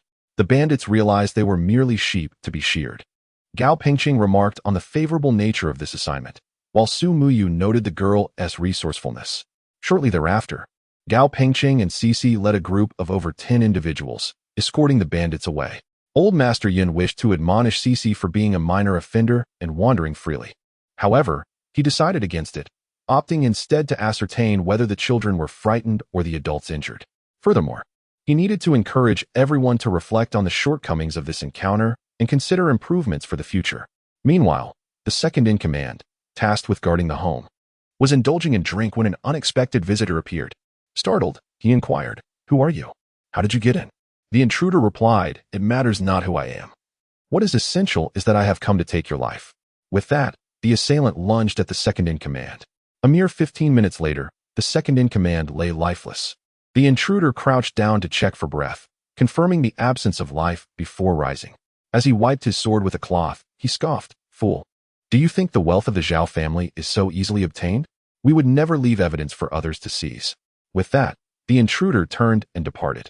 Meanwhile, CC and Gao Pengcheng escorted the captured individuals to the city. Upon clarification, the soldiers at the city gate promptly reported to the magistrate. The magistrate was greatly pleased upon receiving the news. Prepare the reward money and summon Sun Dazhuang. Indeed, Gao Pengcheng assumed that the magistrate would delay before distributing the reward. To his astonishment, the magistrate merely glanced at their documents before bestowing the silver upon them. Gao Pengcheng, having exited the yamen, struggled to believe this generosity. "Is this truly for us?" CC raised her hand, gesturing to the soldiers standing nearby. Following her, Gao Pengcheng quickly comprehended the situation. The magistrate was not being magnanimous. Rather, he deemed the silver insignificant, for he aimed to dismantle the bandit stronghold. During his arrival, he had inquired about the bandits who had occupied Black Tiger Mountain for 6 years. After such a duration, they must have amassed around 50 to 60,000 taels of silver. By uprooting this gang, the magistrate would achieve both political merit and financial gain. Shortly thereafter, he emerged with 2 captured bandits in tow. It was evident that these 2 would serve as guides. The magistrate, accompanied by his men, hastened to Black Tiger Mountain with utmost urgency. Unfortunately, apart from the villagers abducted by the bandits, everything else had been looted. The magistrate was nearly driven to despair. Who did this? Who was responsible? The captives, having been confined in the bandits' makeshift prison, had no knowledge of the events. Just as he finished shouting, Sun Dazhuang approached. "My lord, there is still someone breathing inside that room." The magistrate promptly made his way to the room indicated by Sun Dazhuang. Upon entering, he immediately grasped the second in command by the collar and demanded, "Who has raided your stronghold?" The second in command, clutching his wounded mouth, replied, "It was the Zhao family. Zhao's family initially employed us to assist in eliminating members of the Yun family, only to seize the opportunity to obliterate our hideout while we were engaged in their murderous endeavors. Alas, my lord, could you procure a physician for me? I find myself on the brink of demise. De Zhuang, go find him a doctor." "Certainly." Regrettably, before the doctor could arrive, the second-in-command of the bandits perished. The head of the Zhao family was amusing himself with birds in the courtyard when a trusted confidant of the magistrate unexpectedly arrived, bearing a gift. This was the second-in-command from the band of brigands of Heihu Mountain. Before his untimely demise, he revealed that while they were contracted to eliminate members of the Yun family, Zhao's family had concurrently orchestrated the destruction of their stronghold. The head of the Zhao family remarked, they intended to exact vengeance upon a few members of the Yun family, yet they neglected to dismantle the bandits' lair. As he accused the second-in-command of slander, he ordered the display of his collection of paintings and calligraphy. The magistrate's confidant swiftly selected 5 pieces, admonishing that one should not presume to seize every coin simply because of familial connections to authority. The head of the Zhao family was thoroughly vexed. Not a single member of the Yun family was slain, yet he bore the brunt of blame. Gao Pengqing lamented once more, "This task is truly splendid." Su Muyu could not restrain his curiosity as he observed Cici distributing the silver, inquiring, "Aren't you keeping any for yourself?" "None," she replied, "I am still but a child." After the silver was distributed, Cici and her companions resumed their journey. Following these events, the Yun family and son Xingyao diligently intensified their training. Time flew by, and in the blink of an eye, 2 months had passed, the 12 society had risen, and Feng Chan's belly had grown, while Cici and her group drew ever closer to their destination. After dinner that evening, Cici sought out old Master Yun. "Grandfather, everyone's health has improved since we left the capital, and we are nearing our destination. Shouldn't we allow everyone to experience the taste of exile?" Old Master Yun remained silent. The following day, the adult men of the Yun family donned wooden yokes and leg chains once more. The women and children were left without transportation, with the exception of 12, Feng Chan, 12's wet nurse, and Dr. Sunday. Before setting off, Cici looked at Gao Pengqing with a playful smile and said, "Uncle Gao, let us see how you treat exiles." Gao Pengqing responded, "You little rascal. Ahem. Let us hurry along. We shall not rest until we have traveled 80 miles. Wang Sahan nudged Su Muyu's shoulder and quietly inquired, "What is she up to this time?" During mealtime, Cici insisted that Gao Pengqing adhere to the standards of exile. The Yun family and Sun Xingyao experienced a month-long journey before reaching their destination, arriving noticeably thinner. However, compared to other exiles, they fared much better. General Niu was reviewing official documents when his aide entered. "General, the Yun family has arrived. Is the old man dead?" "No. Surprisingly, he is still alive." "What a tough old fool." "Indeed." "General, Feng Xianzi has also arrived." With a resounding clap, General Niu smashed the table to pieces. "That wretched woman dares to come. Bring her to me at once. I shall strip her of her skin and extract her tendons." Chapter 50. This woman shows no sign of remorse. "Yes, I shall go immediately." In the days of yore, the general had painstakingly convinced his wife, only for her to take a fancy to Yun Yuqi upon his departure for an official duty. For this, the general endured years of ridicule from his wife. This time, he was determined to vindicate himself. At that moment, Cici and her companions stood in the courtyard, awaiting the designated area from the officer overseeing the exiled prisoners. Zhao Ruliang entered through the gate, accompanied by 20 soldiers. After entering, he approached Feng Chan directly. "Fairy Feng, do you still remember me?" Feng Chan, engaged in conversation with Wang Ningshu, turned her gaze upon hearing her addressed as Fairy. Upon recognizing him, a broad smile illuminated her face. "I remember. Is General Niu here as well? Could you take me to see General Niu?" Zhao Ruliang was momentarily taken aback by both her expression and her words. Feng Chan continued, noticing his silence, "Is that not possible? After all, I am now an exiled prisoner. I wouldn't hold it against you if you do not take me to see General Niu. You are merely acting in his best interest." Zhao Ruliang could scarcely believe his eyes and ears. This woman exhibited no sense of shame whatsoever. Not only did she lack any modesty, but she also dared to seek an audience with the general. Did she truly believe that the general still held her in high regard as he once did? She seemed to forget how she had treated him. How could the general still cherish her? She was hardly a celestial being. Chi Ditsai, the officer overseeing the exiled prisoners, had heard of Zhao Ruliang's arrival and hurriedly emerged from the building. Upon stepping outside, he noticed Feng Chan gazing joyfully at Zhao Ruliang and overheard her claiming familiarity with General Niu. Quickly, Qi Dicai approached Zhao Ruliang, saying, "Manager Zhao, you have arrived. Please, come inside." "No, I have come to seek the presence of the Phoenix Fairy." "Phoenix Fairy, please." The joy on Feng Chan's face deepened. "Are you taking me to meet General Niu?" "Indeed." "Splendid. My daughter, come, I shall take you to meet General Niu. Allow me to tell you, General Niu is quite formidable." CC approached and took Feng Chan's hand. Old Master Yun cast a glance at Yun Yuqi. After a moment of hesitation, Yun Yuqi walked over to Feng Chan and CC, saying, "I shall accompany you." Both Feng Chan and CC replied simultaneously, "No need." Feng Chan added, "Your presence would only exacerbate the situation." CC remarked, "Since her mother insists on taking her, she must be capable of managing it." Yun Yuqi, "Are you two implying that I am useless? Or is it that I am a nuisance? Then let old He accompany you instead." Once again, Feng Chan and CC replied in unison, "No need." Feng Chan stated, "We are not going to engage in a brawl." CC explained, "Her mother likely wishes to show humility to the other party." Yun Yuqi, "It appears I am indeed considered a hindrance." Jiulang glanced at the soldiers behind Zhao Ruliang, and then at Zhao Ruliang's expression. Jiulang sensed that Zhao Ruliang was not inviting his third aunt and sixth sister for a delightful meal. "Sixth sister, I shall accompany you." Feng Chan responded, "Manager Zhao? I appreciate your assistance." Manager Zhao cast a glance at Feng Chan. "This woman is truly unwell, daring to take her and Yun Yuqi's little wretch to meet the general. It is no trouble, let us proceed." "Very well." After Feng Chan and CC followed Zhao Ruliang, Jiulang immediately ran to Lao He, clinging to his leg and whispering, "Uncle He, that Zhao steward does not seem like a good person." Lao He chuckled softly, reassuring him, "Rest assured, your sixth sister will be just fine." "Really?" "Indeed." "All right then. Uncle He, when will I grow as tall as you?" At that moment, Old Master Yun approached. "Aren't you going to follow them and take a look?" "No need," replied Old Master Yun, feeling reassured. He understood that Lao He cared for CC more than anyone else, and since Lao He had said there was no need to worry, it must be so. Qi Dicai, noticing that the Yun family had not diminished in number, sensed that they must have some wealth. He lingered in the house, waiting for the Yun family to bring him benefits. However, after a prolonged wait, Zhao Ruliang arrived instead.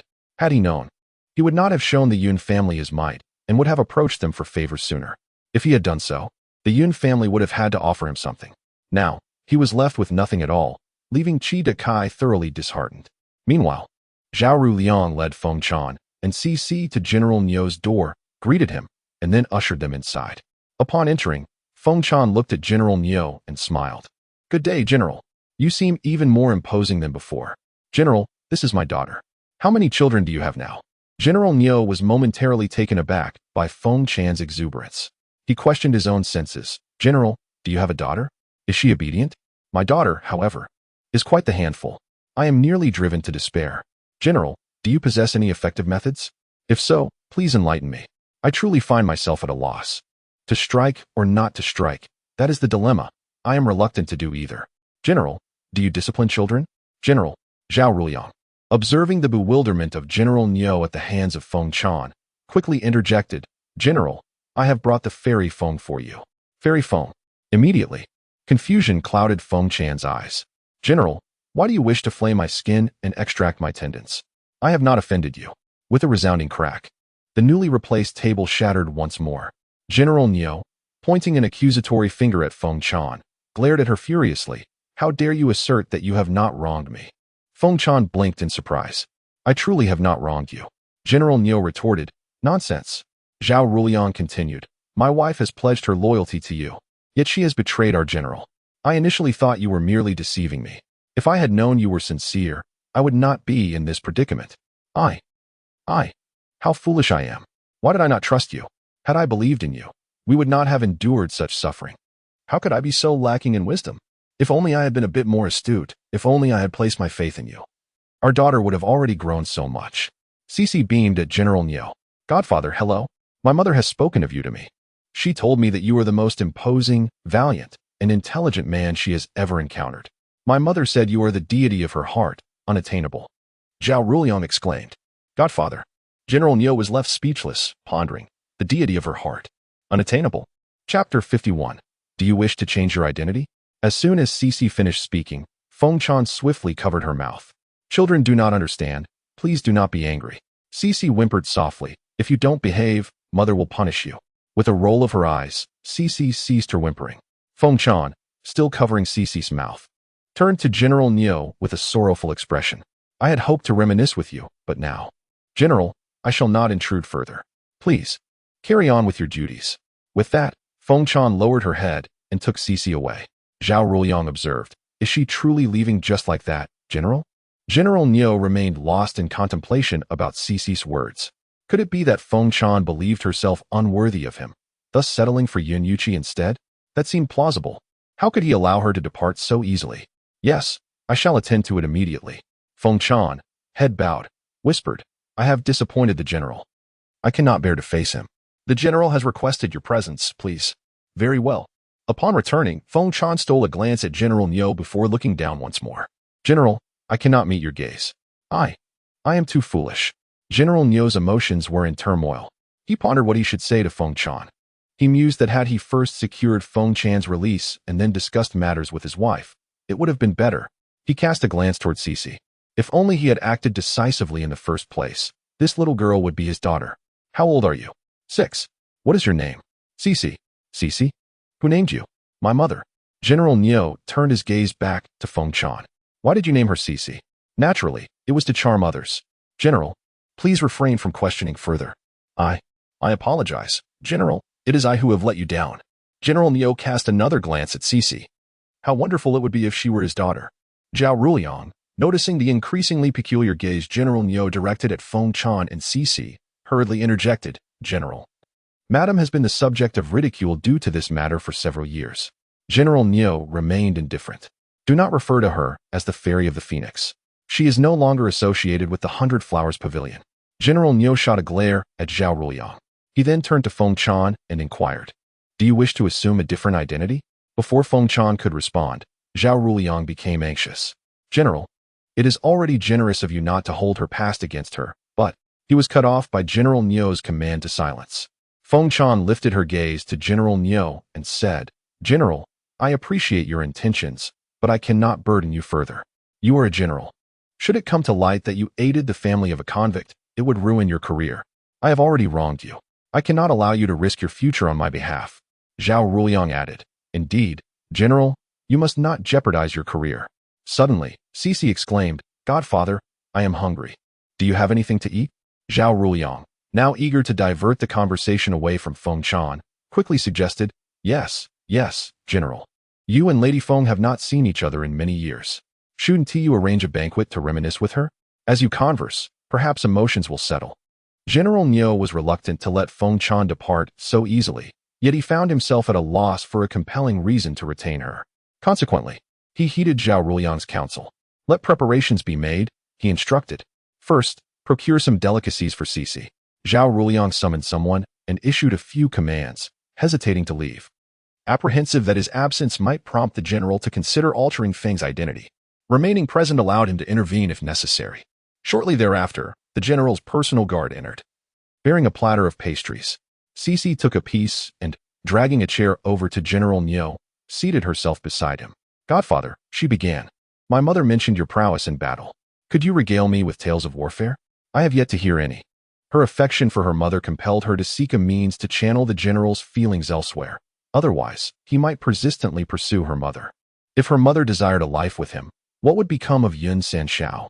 As her mother's daughter, Cece hoped General Neo might extend a portion of his affection towards her. She addressed him as Godfather in hopes of diverting some of his sentiments her way, ensuring safety and mutual benefit for all involved. Zhao Ruliang also wished to direct the general's attention towards Cece. General, he encouraged, do share your stories with her. She will undoubtedly admire your valor and regard you as far superior to anyone surnamed Yun. As Cece savored another pastry, she mused, My mother claims you excel in combat. Yet she cannot articulate the specifics.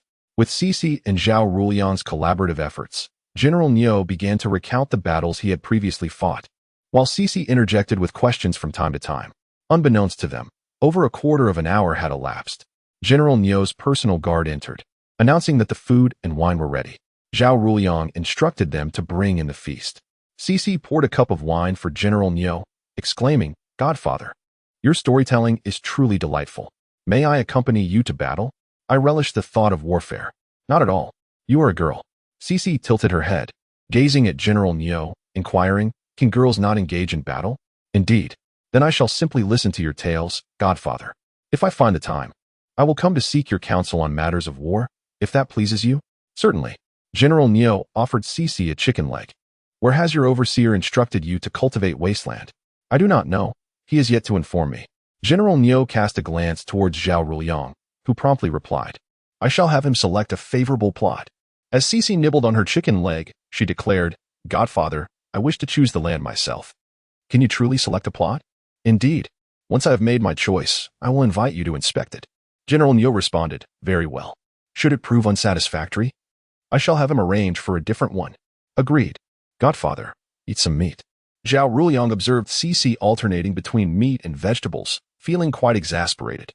During the banquet, conversation flowed primarily between Cece and General Neo, while Feng Chan endeavored to remain inconspicuous. Zhao Ruliang found some solace in Feng Chan's distance from General Neo. After the meal, Cece requested General Neo to recount several more tales of battle before taking her leave. As she departed, she reiterated her intention to invite him to see her chosen land once she had made her selection. Cece inquired, "Have you dined?" "Yes, we have also eaten." On the other side, Zhao Ruliang conveyed General Neo's intentions to Qi Dekai. In a hushed tone, Qi Dekai inquired, "Zhao, could you enlighten me about the relationship between that lady and the general? I wish to avoid inadvertently offending her." "What relationship?" "The ties of betrayal and being betrayed." Zhao Ruliang regretted his words deeply. Had he known, he would never have shared them with the general. Alas, there exists no remedy for regret. Zhao Ruliang offered a most banal explanation. That lady had once saved the general. So that was the case? No wonder she dared not present him with gifts. Meanwhile, Cece seized an opportunity to whisper to Feng Chan, "Mother, why did you not choose General Neo? He is sincere." Chapter 52. Lao He, you possess no heart. Feng Chan replied softly, "His concubines bear no children, not even those who accompany him to the frontier to serve him." Cece comprehended. Her mother, having grown up in a flower house, had witnessed enough of men who, one day, would cherish you in their palms, only to deem you unworthy of even tying their shoes the next. Her mother firmly believed that only children could be relied upon. Thus, this was the singular reason her mother would not align herself with General Neo. The Yun family was altogether different. On another note, General Neo consumed the remainder of the wine. Previously, he held nothing but resentment towards Feng Chan. Now, however, his feelings for her had grown exceedingly complex, mingled with regret, reluctance, and joy. What man in the world does not wish for the woman he adores to perceive him as a deity? What man does not yearn to witness the woman who has forsaken him suffer? He truly is foolish. It is well understood that the general regards Feng Xianzi differently than he does other flower maidens. Yet Zheruliang still hurriedly approached the general to announce Feng Xianzi's arrival. He pondered whether General Neo would henceforth treat Feng Chan as the spouse of an exiled convict, though he feared hearing that the general might assist Feng Chan in changing her identity. Arrangements had been made, but today was too late. Tomorrow morning, Qi Detsai would take the sixth young lady to select a location. Call her Cece. No need to inquire further. The general still harbors thoughts of Feng Xianzi. Indeed, where will Cece be staying tonight? At the inn. Young lady Cece mentioned her desire to rest well before choosing a prime piece of land. Does she possess silver? She does. She claimed to have a master who has cared for them throughout their journey, ensuring their safe passage. General Neo felt reassured. Meanwhile, after settling in, Cece and her companions began to freshen up. The journey had been uneventful, save for the inconvenience of washing up, particularly as the temperatures dropped with each passing day. Cece felt that if she did not clean herself properly, she might as well be a little pig.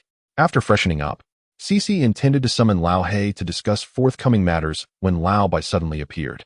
"Little demon, have you missed me?" Cece chuckled softly. "I have. Please, take a seat." "Very well." "Lao He, have you missed me?" Lao He did not even glance at Lao Bai. "What is there to miss? You are constantly hovering around us." "Are you not?" "Lao He, how dare you speak to me in such a manner? Do you not know that the little demon has deceived another foolish lad? If you continue to treat me this way, I shall join forces with that foolish lad to isolate you." Lao He shot a glance at Lao Bai. "Let us discuss serious matters." "This is a serious matter, indeed." The little demon, He surprisingly does not think of me. He possesses no heart. Cece poured a cup of tea for old Bai. I shall penalize him by inviting you to the flower house for a drink. No, if he were to sit beside me, even if I offered golden bars, those girls would not dare approach me. What then? Cece looked at old Bai with an innocent expression and suggested, why not give him a good beating? Old Bai lightly tapped Cece on the head. You mischievous little imp. Had I been able to overpower him, I would have cast him into such a place long ago. Some people are drawn to those who appear difficult to tame. Upon hearing this, Cece burst into laughter. You dare to say that? Are you yearning for old Hay's fists?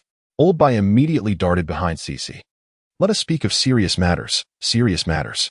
I retrieved 73,200 taels of silver from the lair of the bandits in Black Tiger Mountain.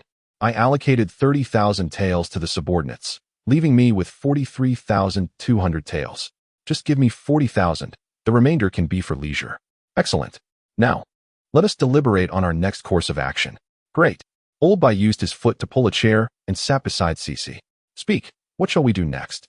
First, we shall distribute silver to Gao Pengcheng and the others. They are our business partners, are they not? Second, we must prepare a batch of goods to transport to the capital for sale. Upon arrival in the capital, we shall report peace to Chief Steward Qi in the palace, and inform him that if he wishes to leave the palace for a leisurely life, he should come find me, for I assure him of a comfortable existence. In the span of 3 to 5 years, we aspire to acquire a modest estate in every county, each encompassing 200 to 300 acres. Each estate shall be equipped with a hidden storage facility. Furthermore, we seek to establish a fortress in a location that is easily defendable yet difficult to assault. Additionally, we intend to purchase a spacious courtyard in the city, one that features 3 entrances. For the moment, these are our primary undertakings. Do you have anything to add? Lao He, no? Lao Bai, neither do I. Then I shall go summon Gao Pengcheng. Lao He, I will go. Your hair is still damp. Very well. Shortly thereafter, Lao He fetched Gao Pengcheng, who had not previously met Lao Bai. Cece introduced them, and upon completion, she turned to Gao Pengcheng and said, Uncle Gao, I have invited you here for 2 reasons. Firstly, to express my gratitude for your care during the journey. Secondly, to inform you that I have sold out the goods I imported from the capital, and it is time to settle accounts and divide the profits. Lastly, Lao Bai intends to transport a shipment to the capital for sale. Would you prefer to return with Lao Bai or wait until spring, when the weather is warmer, to hire a carriage back? Also, are you interested in joining this venture? Indeed. Then let us first settle the accounts from our previous transaction, and subsequently, we can reinvest your earnings into this new endeavor. Very well. At that moment, Gao Pengcheng's subordinates were engaged in a game of dice, and he entered with a cheerful demeanor. Stop the game. I have several good tidings to share. The subordinates immediately turned their attention to Gao Pengcheng. Boss, what are the good news? Please, do tell. His subordinates were filled with joy upon hearing this. As Gao Pengcheng and the others reveled in their joy, he turned to them and said, Do not be overly jubilant. Xiao Lu intends to send Lao Bai to the capital to open a shop. You must offer him your support. Is that even necessary to mention? Rest assured, replied the leader. My cousin oversees the area of West Street. Miss Xiao Lu, would you consider opening a shop there?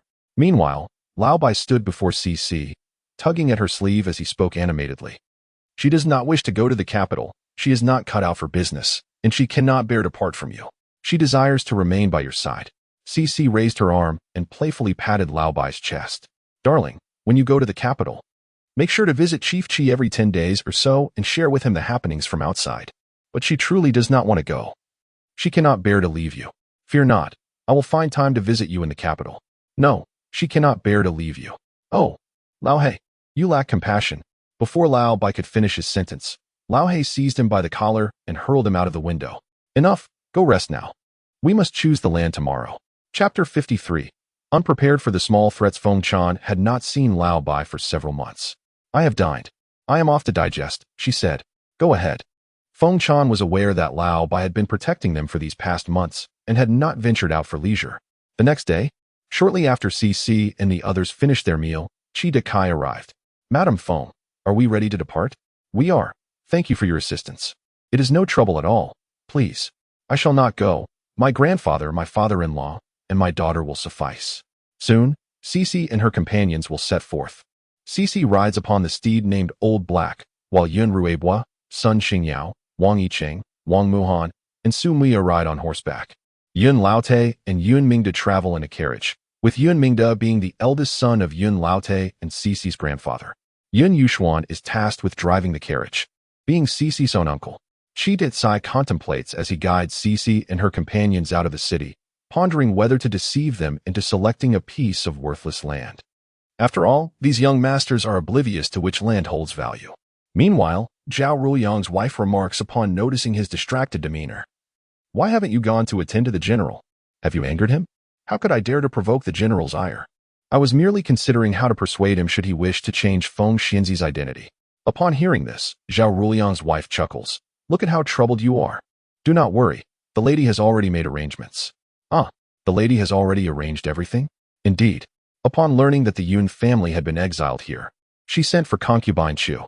Concubine Chu was bestowed upon the general by the emperor. Would the general dare to bring Feng Xianzi into his residence in her presence? He would not. Though concubine Chu is a concubine, she is a gift from the emperor. Feng Xianzi is now of the Yun family. Yun Laote nearly infuriated the emperor. Should the general bring Feng Xianzi into his home before concubine Chu, it would be a grave insult to the emperor, showing utter disregard for his authority. Zhao Ruliang sincerely remarked, "The lady is truly wise." Of course, how does she know that the general is still unable to let go of Feng Xianzi? Once upon a time, Feng Xianzi had a profound effect on the general. Indeed, with just a few words, she quelled his anger. Fortunately, the lady had anticipated this. Otherwise, I truly feared the general might act foolishly. Well, I shall attend to the general now. You two should keep yourself occupied. With that, Zhao Ruliang departed, his countenance relaxed. Zhao Ruliang's wife, observing his retreating figure, couldn't help but scoff. "You men are all the same, aren't you? A mere tear from a vixen outside. And you forget everything else." Meanwhile, Chi Ditsai, having arrived at their destination with Cece and the others, intended to persuade them to select a poor plot of land. However, Cece turned to old Master Yun and inquired, "Are you adept at choosing land?" Yun Mingde, Yun Yuxuan, and Sun Xingyao had all grown up in the capital. Although old Master Yun was raised in the countryside, his family had been minor landlords prior to his birth. He spoke on behalf of the group. "We are not skilled. Perhaps we should." Before he could finish, Cece interrupted, "If you lack the skill, then let us observe which patch exhibits the strongest roots of wild grass." Unexpectedly, her mother was an old acquaintance of General Niu. "Since we can select for ourselves, let us choose a good piece." Chi Ditsai was taken aback. He had assumed the little girl was merely out for amusement. The others, realizing they could not identify a good plot, thought it wise to corroborate her judgment. Although the grass had withered, the roots remained. If the grass cannot thrive, how can crops flourish? Chi Ditsai spent the entire day alongside Yun Mingde and the others, unearthing roots. His frustration mounted. Not only was there no benefit to be gained, but he also had to endure the cold winds while digging. Observing his darkened expression, Chi Ditsai's grandson retreated behind his grandmother. At this moment, Chi Ditsai's expression darkened further. "Why are you shrinking away? You are a boy. How can you be so timid?" Just as Chi Ditsai's wife was about to question, "What kind of wind are you catching?" Chi Ditsai gazed at her and remarked, "It is all your indulgence. From now on, you must not coddle him, otherwise he might turn into a girl." Chi Ditsai's wife signaled to the servant, who promptly took Chi Ditsai's grandson away. Turning to her husband, she inquired, "Has the Yun family made things difficult for you? Do they dare?" "The county magistrate is not as formidable as the local authorities." He replied, "Then why did you lose your temper at Xiaobao? He is just a child." I did not lose my temper at Xiaobao. I merely find his courage lacking." Chi Ditsai's wife poured him a cup of tea. "Drink this tea to warm yourself." Chi Ditsai lifted the cup and took a sip. "Damn it, I've been out in the cold wind all day." That little girl, after coming up with her idea, had that burly fellow ride her around nearby. And afterward, she summoned old man Yun to the carriage for a game of chess. Upon hearing this, Chi Ditsai's wife thought to herself, "No wonder he is so irritable. Did the general send you to accompany him on his patrol?" she asked. "No." Chi Ditsai recounted the events of the day. "Damn it, that little girl is insufferable." In her heart, Chi Ditsai's wife mused, "It seems it is not her who is insufferable, but rather your own foolishness. You saw her go to play chess with old man Yun. Why didn't you join them? You are also capable of playing chess, are you not?" Chi Ditsai contemplated this, but then he remembered the presence of a bandit by the little girl's side. Before he could approach, the bandit had already crushed the stone in his hand. "I have no desire to engage in chess with them. Merely the sight of them is irksome." The following day, General Niu arrived at the government office and had just sipped a cup of tea when Zhao Ruliang entered. "General, Miss Cece has arrived." Upon hearing this, the general broke into a smile. "Let her in. I was just contemplating sending you to check on how well she selected the land." Shortly thereafter, Cece entered, greeting, "Godfather. Good morning. I have chosen the land." "Is that so? Come, tell your godfather how you made your selection." Cece recounted the events of the previous day. A hearty laugh escaped General Niu upon hearing her tale. "You little clever one. Hey, Godfather, winter is fast approaching, and there is little to be done in the fields. May I invite my uncles to come to your military camp and train alongside your soldiers? It would prevent them from trembling in fear when they see the enemy approaching, leaving them at a loss for what to do. In spring, they can return to their agricultural endeavors. Those who know how to lead troops generally start as foot soldiers. My uncles, being scholars, would surely benefit from some time spent in the barracks to learn the ways of command." Upon hearing this, General Niu immediately replied, "Very well. Let them come. I assure you, I will train them to be as formidable as the soldiers under my command, especially old Third Yin." Cece beamed at General Niu. "Thank you, Godfather. You are truly kind to me." "Godfather, do you have an affinity for silver?" "Indeed. Then let us embark on a business venture together." "You are capable of conducting business?" "I am." "Godfather, how much capital can you currently provide?" 500 taels. "Consider it a token of our meeting." "Godfather, you are rather impoverished." "Ha ha ha." General Niu laughed as he glanced at Zhao Ruliang. "Go fetch 500 taels of silver." "Yes. Madam should not only guard against Feng Xianzi, she ought to protect against Feng Xianzi's daughter as well. Aside, thank you to the beloved 202000607191035 for the generous reward. May you be beautiful every day. Chapter 54. Am I not doomed? Soon, Zhao Ruliang presented the banknotes. As he handed the notes to Cece, she stuffed them into her small pouch while looking at General Niu and said, "Godfather, you carry on with your tasks. I must attend to my own." General Niu was once again amused by Cece. "Ha ha ha. You're this small and already so busy?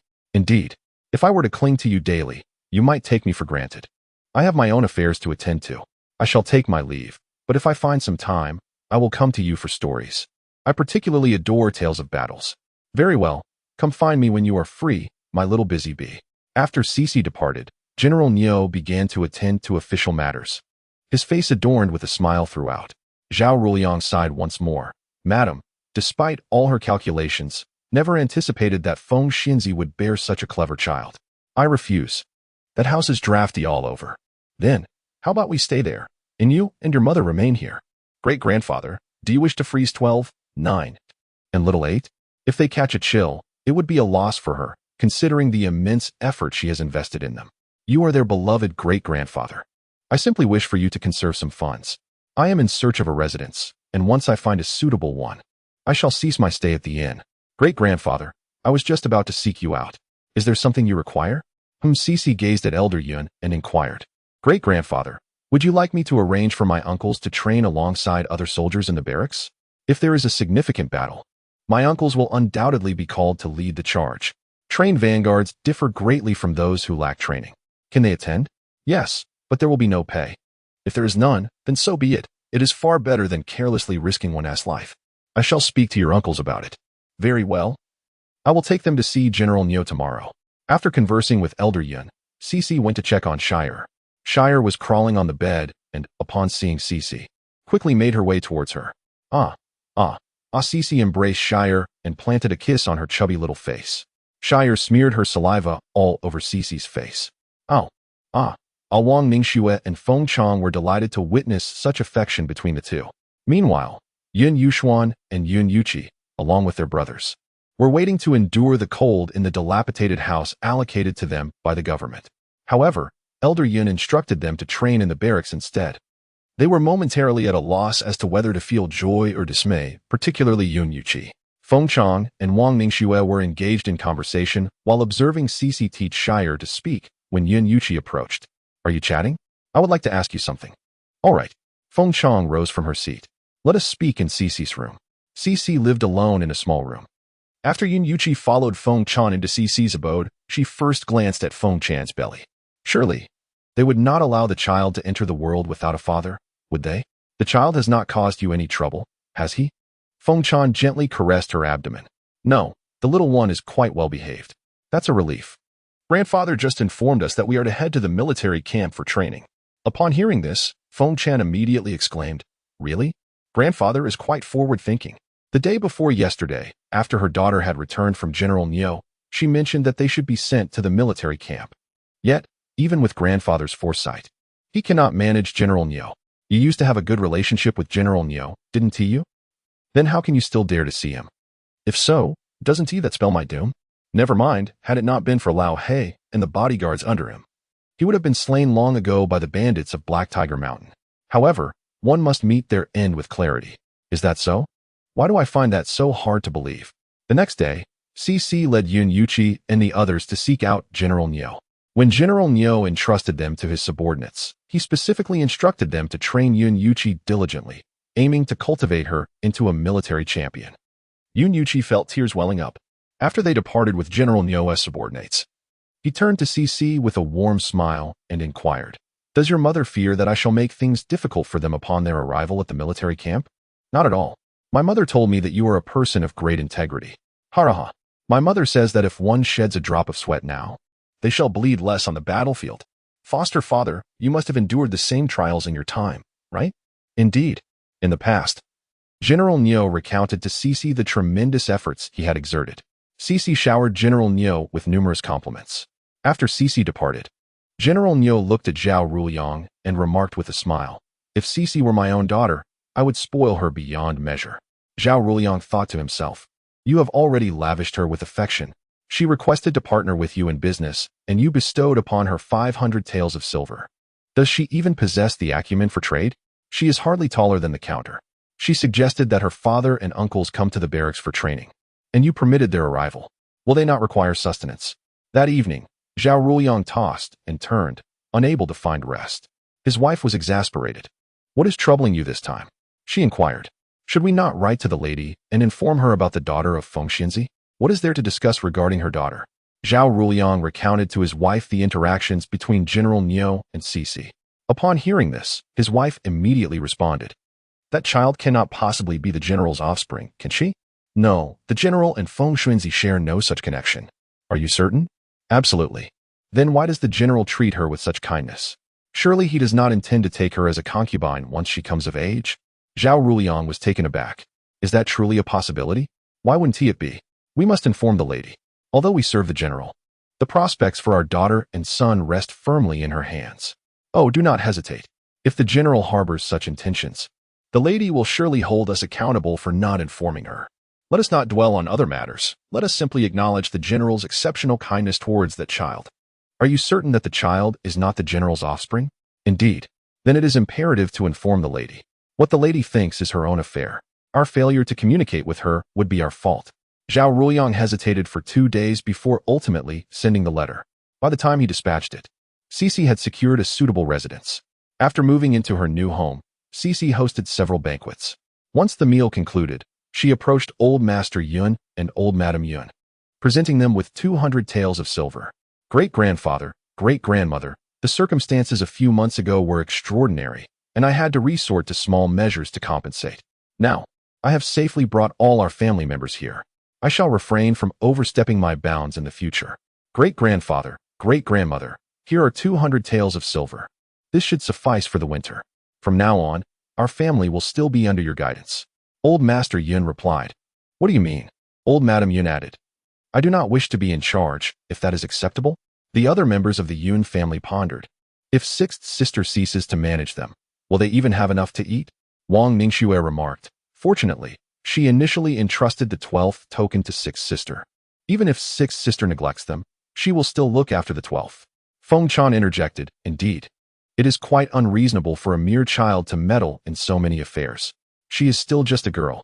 How can she bear such burdens? Her daughter should be carefree, just as in her hometown, taking the old black and old white to the city to watch plays, listen to stories, and enjoy tea. The elders of the Yun family expressed their discontent. Why do I feel as though your words are directed at us? Wang Sahan acknowledged, Indeed. The circumstances were peculiar a few months ago. Sumu speculated. Is Xiao Lu attempting to make the Yun family realize what life would be like if she neglected them? Or has the steward grown weary of her duties? Perhaps she does not regard the Yun family as her own? Wang Yi interjected, "This does not concern me. I am merely here to pursue my beloved." Old Master Yun cast a glance towards old Madame Yun, stating, "Take it. Xiao Lu is still young and should not bear such burdens. We were unable to manage those matters in the past, but now that everything has settled, it would be unreasonable to let Xiao Lu worry on our behalf." The others in the Yun family echoed, "Indeed, it seems unreasonable." Old Madame Yun, feeling dejected, accepted the silver. Cici pinched the chubby face of the 12-year-old, saying, "Not Jijia, but sister. Come, repeat after sister, sister. Jijia, Jijia." Wang Ningxue remarked, "I knew Xiao Lu would not abandon 12. The crowd pondered, perhaps we should let Xiao Lu manage things after all. Feng Chan declared, "I can draw. I shall create designs to sell." Wang Ningxue added, "I can craft pouches. I will make pouches to sell." Under the inspiration of Feng Chan and Wang Ningxue, others began to share their skills. Ultimately, two main avenues were established. The women would engage in sewing and similar crafts, while the men would focus on transcribing texts. Except for Cici and the children aged 3 and under, the other children would share living quarters, promoting both warmth and camaraderie among siblings. Cici was eager to learn from her master, while the younger ones still required care. Moreover, the adults prefer to forego making clothes, allowing the children to don the garments of their older siblings. In essence, every opportunity to save is seized. After reaching a consensus, the Yun family and son Xingyao commenced their endeavors. At that moment, Cici was instructing 12 on how to walk when Su Muyu approached. Playfully teasing 12, he expressed his curiosity. "You have invested so much thought in them. How can you simply let go?" Cici smiled gently, responding, "My current act of letting go is a graceful withdrawal after achieving success. If I were to relinquish them in a few months, it would be deemed disrespectful. I have no intention of engaging in such ungrateful actions. Furthermore, my grandfather and the others are all scholars, while my grandmother and her peers are esteemed ladies of society. If they were to languish idly, they would fall into lamentation over the fleeting nature of life. How splendid it is now, as everyone focuses their energies on earning a living and providing for their families. Tomorrow, I shall take you to savor the strongest of spirits. In my past life, a certain individual, whose eyes mirrored his, declared that should she perish, he would offer her 100 handsome men in tribute. Yet, before she could meet her end, that individual departed first. After his departure, she honored him with 100 beautiful women. His son, incensed, bore a countenance darkened with fury yet dared not cast her out, instead inviting her to take the esteemed seat. One wonders where that individual has been reincarnated. Su Muyu was taken aback by Cici's dual intention in urging the Yun family towards self-sufficiency. "Do you know where the strongest liquor can be found?" "Indeed. How do you know this?" "I possess wealth. With wealth comes the ability to acquire information." "Thank you. Do you believe your grandfather and grandmother can earn money? Are you not helping them? They are not children." Su Muyu. When 12 heard Cici mention 12, he made a couple of sounds in acknowledgement, meaning 12 is present. Cici, while gently rubbing 12's little head, looked at Su Muyu and said, "You must believe in them. They are capable. Even if you don't believe in them, you must trust my great-grandfather. With him around, the Yun family will not falter." That is indeed the case. Su Muyu, with curiosity, inquired, "What will you do in the future?" "Eat, drink, and be merry." Just as Su Muyu was about to remind Cici that she is a Yun and that the Yun family never indulges in mere pleasures, 12 exclaimed loudly, "Eat, eat, eat." Su Muyu suddenly felt that the family values of the Yun family were shifting. Cici planted a kiss on 12's chubby little face. "Once the weather warms up, 6 sister will take you out to enjoy delicious food." 12 returned the kiss to Cici. "Jejia." Cici fondly ruffled 12's little head. "Good boy, MHM." Just as 12 responded, Wang Sihan and Wang Yicheng approached. Upon arrival, Wang Sihan lifted 12 to gauge his weight. "You little rascal, have you gained weight again?" 12 blinked. "Jijia?" Cici chuckled. "He is complimenting you." "Oh, then it's nothing to worry about." Wang Sihan pinched 12's chubby arm. "What were you discussing?" Su Muhan. "Little 6 said he would take me to drink the strongest liquor in the world tomorrow." Wang Sihan immediately turned to Cici and said, "You wouldn't just invite him, would you? I am your little uncle as well." "Very well. Then let us invite you as well." "Thank you. Wang Yicheng wishes to join too. As for me, I am your cousin-in-law." "And you?" Cici gazed earnestly at Wang Yicheng and remarked, "You are a married man. If you wish to partake in drinking, it must be with your wife's consent." Wang Yiqing replied, "What if my wife suddenly loses her allure?" Wang Sahan interjected, "Indeed, you are a married man and cannot be compared to us who are single." Su Muyu added, "That's right. You must seek your wife's approval, or else she will be displeased." "Villains! Villains! All of you are villains!" 12 exclaimed. "Do not play with them anymore. They are all bad people." 12 blinked and asked, "What is he saying? I don't understand." "Jie?" Cici chuckled and explained. "He said he wants to consult your elder cousin to see if she will allow him to join us for a drink." 12 still did not comprehend. "Never mind. Let us not dwell on it. Jie, let us play." The following day, Cici took the three of them, along with Sun Xingyao and Yun Ruibo, to drink. Yun Ruibo and Sun Xingyao were introduced by Old Master Yun. After all that had transpired, Old Master Yun realized his educational shortcomings. As they approached the tavern, an elderly man suddenly stopped Cici and the others. The old man looked at Yun Ruibo and inquired, "You are the eldest grandson of Yun Mingji, aren't you? Do you know me? Who are you? What brings you here?" Yun Ruibo felt embarrassed to answer. Cici smiled at the old man and said, "We have been exiled here." The old man's eyes instantly sparkled with interest. "Has the Yun family also been exiled?" Yun Ruibo lowered his head. "Cici, yes." "Ha ha. Ha ha." The old man laughed until tears streamed down his face. "The Yun family has also faced exile. Ha ha. Yun Darin, Yun Mingxi. Did you not pride yourselves on being loyal subjects? Did you not boast of being honest officials? How is it that you have met such a fate of exile? Ha ha." Yun Ruibo wished to retort, yet found himself at a loss for words. "Xiaolu, let us depart." "Very well." Just as Cici and the others prepared to leave, the old man obstructed their path. "You shall not leave. Where are Yun Darun and Yun Mingji? I wish to see them. I want to witness their misery." "Yun Ruibo, step aside, or I shall not be courteous." The old man gazed at Yun Ruibo and said, "Even if you remain silent, I can still inquire. I have endured in this wretched place for a decade." Cici looked at the old man and chuckled. "The Yun family has fallen into misfortune. Should you not celebrate with a few drinks? Come, I shall treat you to some wine." "Who are you?" "I am the granddaughter of Yun Mingji. I was just about to invite my cousins for a drink. You should join us. I will cover the expenses."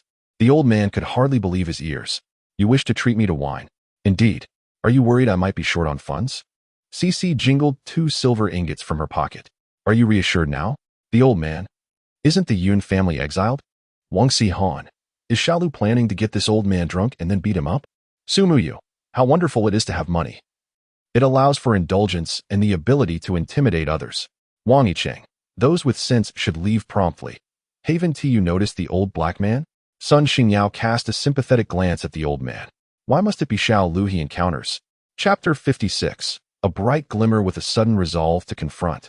The old man observed the silver in Cici's hand, and then glanced at Yun Ruibo's demeanor, silently lamenting his hasty judgment.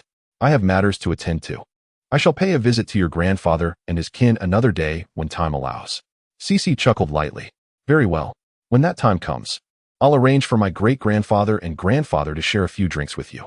Drink my foot. Fine then. Farewell." In the blink of an eye, the old man vanished without a trace. Yun Ruibo and Wang Sahan were still processing the abruptness of it all. Wang Sahan turned to Su Muyu. "Why did he leave? Wasn't he supposed to witness the amusing plight of grandfather Yun and Uncle Yun?" Su Muyu pointed towards the silver in Cici's hand. She casually produced 2 ingots of silver, which led him to believe either she was deceiving him, and the Yun family had not been exiled at all, or she had formidable backing. In any case, either scenario was beyond his capacity to contend with. Wang Sahan glanced at Cici. "You certainly have a way about you." Your cheerful demeanor frightened him away. Cici shook the silver in her hand. "It was not I who scared him off, it was this. Come, let us go drinking." Meanwhile, the old man turned a corner and sought out an acquaintance among the constables. Upon finding one, he inquired whether the Yun family had indeed been exiled by the emperor. After confirmation, he pressed further, asking if anyone was protecting the Yun family. The constable informed him that a daughter-in-law of the Yun family had once saved General Niu. The old man was utterly vexed. The Yun family had also been exiled by the emperor. Whose family was it? Somehow you felt certain that he must have misheard. If the Yun family had indeed been exiled by the emperor, his father would be elated enough to leap with joy. His father's predicament was exposed by the members of the Yun family. The Yun family, there are many with the surname Yun. Which Yun family? The old man's son weakly replied. Which one could it be? It's the Yun Dirun family. Then why do you wear such a countenance? Did Yun Durun perish on the road? Have you lost the opportunity to mock him? No, he is remarkably resilient. So when will they arrive? Once they do, we shall pay them a visit. This area is replete with dilapidated houses. The exiles generally reside here. Upon hearing this, Old Man Sun felt even more despondent. They had purchased a grand estate for themselves. Sun Haoyu understood why his father was not jumping for joy. Father, even with someone looking out for him, he is still in exile. This thought lightened Old Man Sun's spirit somewhat. He remarked that he truly wished to inquire if they regretted their choices before turning to leave. Sun Haoyu hurried to catch up with him. Father, where are you going? I am going to speak with your Uncle Lu and inform them that the Yun family has also become exiles. Soon, everyone in the vicinity learned of the news. Yun Ruibo relayed the encounter with Old Man Sun to Elder Yun. Upon hearing it, Elder Yun recalled his earlier statement about going to reside in the houses allocated by the government, and how Cece had dissuaded them from doing so. Elder Yun lifted his gaze to the heavens. The heavens had indeed been benevolent to him and the Yun family, bestowing upon them such an extraordinary granddaughter. Were it not for little Six, the Yun family would have long ceased to exist. Elder Yun gazed into Yun Ruibo's eyes and spoke. Remember, our safe passage to the frontier and the tranquility we enjoy thereafter is all thanks to Xiao Lu. Should anything befall Xiao Lu in the future, we must be prepared to risk our lives to assist him. Yun Ruibo solemnly nodded, affirming, I will remember. That evening, after dinner, Elder Yun informed the others about the encounter with the Old Man Sunday. Be cautious when venturing outside. Women and children should refrain from going out alone. As you know, those who are exiled often face grave dangers. The following day, the members of the Yun family trained more diligently alongside Sun Xingyao and his group. They understood that diligence was imperative, especially since they did not possess the wealth that Xiao Lu had. Have you yet to meet Zhaomatzi? Elder Yun called out. Zhaomatzi, come forth. Allow me to introduce you. This is Old Bai. He is your senior, so you may call him Bai Go. Zhaomatzi approached and smiled at Old Bai, greeting him with, Bai Go. Indeed, Bai Go replied. When I have wealth, I shall take you out for some fun. Upon hearing this, Feng Chan quickly interjected. Do not lead Zhaomatzi astray. Old Bai exchanged a knowing wink with Zhaomatzi, suggesting, brother will take you on secret excursions. Zhaomatzi hesitated. Bai Go, you won't squander your riches on such frivolities, will you? Feng Chan warned. Daughter, tell him not to corrupt Zhaomatzi. Cece chimed in. Yes, Old Bai. Do not lead Zhaomatzi astray. All right. I shall not lead him astray, Old Bai assured, draping his arm around Zhaomatzi's shoulders. Come, brother will take you for some tea. You have some silver, don't you? In hushed tone, Zhaomatzi replied, I shall not go. I must protect the lady. In his heart, Lao Bai murmured. What need is there for little imps when you are around? Fear not, for Lao Hei is here. Lao Hei had departed early in the morning. Feng Chan admonished. You must not lead Ma Zi astray. Rest assured, what does it mean to lead astray? Only murder and arson can be deemed truly wicked. In the blink of an eye, Lao Bai had taken Ma Zi away, leaving no trace. Feng Chan turned to Cece and inquired, My daughter, do you think Lao Bai will swindle all of Ma Zi's money? Indeed. Then let us continue our stroll. Very well. As Feng Chan contemplated that Lao Bai would soon be residing in the capital for an extended period, a pang of reluctance washed over her. Would Lao Bai feel too solitary in the capital? Perhaps. She pondered allowing Ma Zi to accompany him. But he is not going alone. He is bringing the shopkeeper and the attendants along. That still does not make him close to Ma Zi. Are you not concerned he might lead her astray? Then perhaps it is best he goes alone. What of your father and your uncle? They remain in uncertainty. When Lao Bai departs, you should visit the barracks to check on your father and uncle. Very well. Cece informed Lao Bai that the goods were ready, and they could set forth the following day. Lao Bai, in a playful manner, sought to charm Cece. Lao Hei, considering that Lao Bai was to embark on his journey soon, chose to overlook his antics. The next day, Lao Bai set off with Gao Pengqing, along with the wet nurse of 12 and Dr. Sunday. The wet nurse for 12 was hired, not purchased, as 12 was nearing a year old and no longer required nursing. After bidding farewell to Lao Bai and his companions, Cece proceeded to the barracks to visit Yun Yuqi. Upon seeing Yun Yuqi, Cece's eyes sparkled momentarily. Yun Yuqi, upon spotting Cece, harbored a mischievous intent to lift her up and give her a playful scolding. Chapter 57. The heart of humanity is flesh.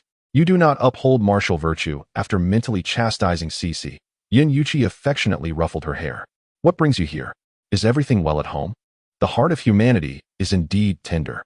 Cece had protected them throughout their journey.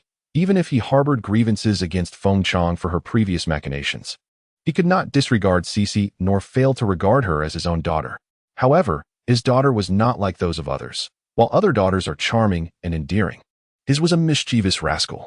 Upon their encounter, she had cunningly pilfered the silver from him and his companions, subsequently casting him into the hands of his rival.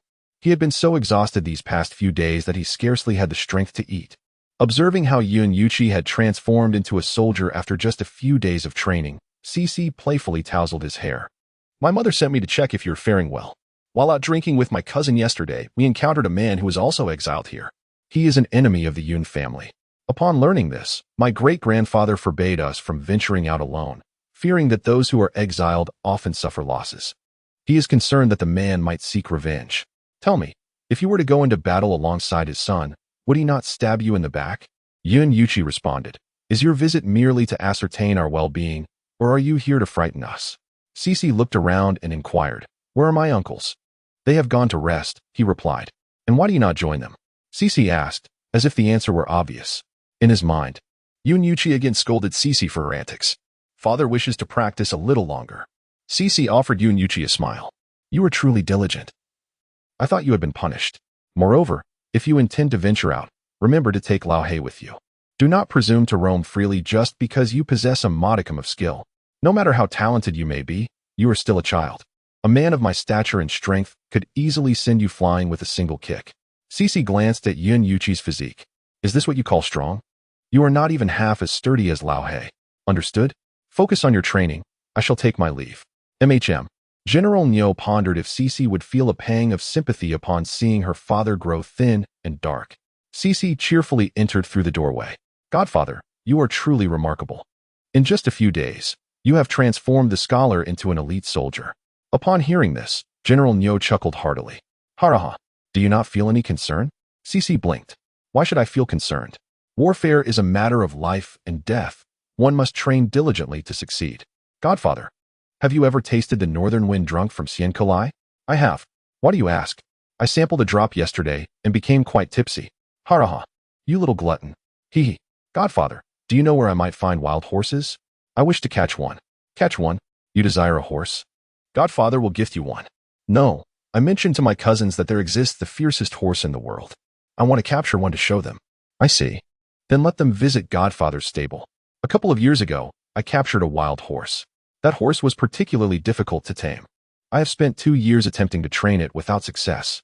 Then it must indeed be the wildest horse in the world. Is it true that the wildest horse in the world remains unknown? Nonetheless, it is certainly the wildest in this vicinity. I shall bring my cousin and the others to see it tomorrow. Is that agreeable? Very well. After conversing a bit more with General Nyo, Cece took her leave.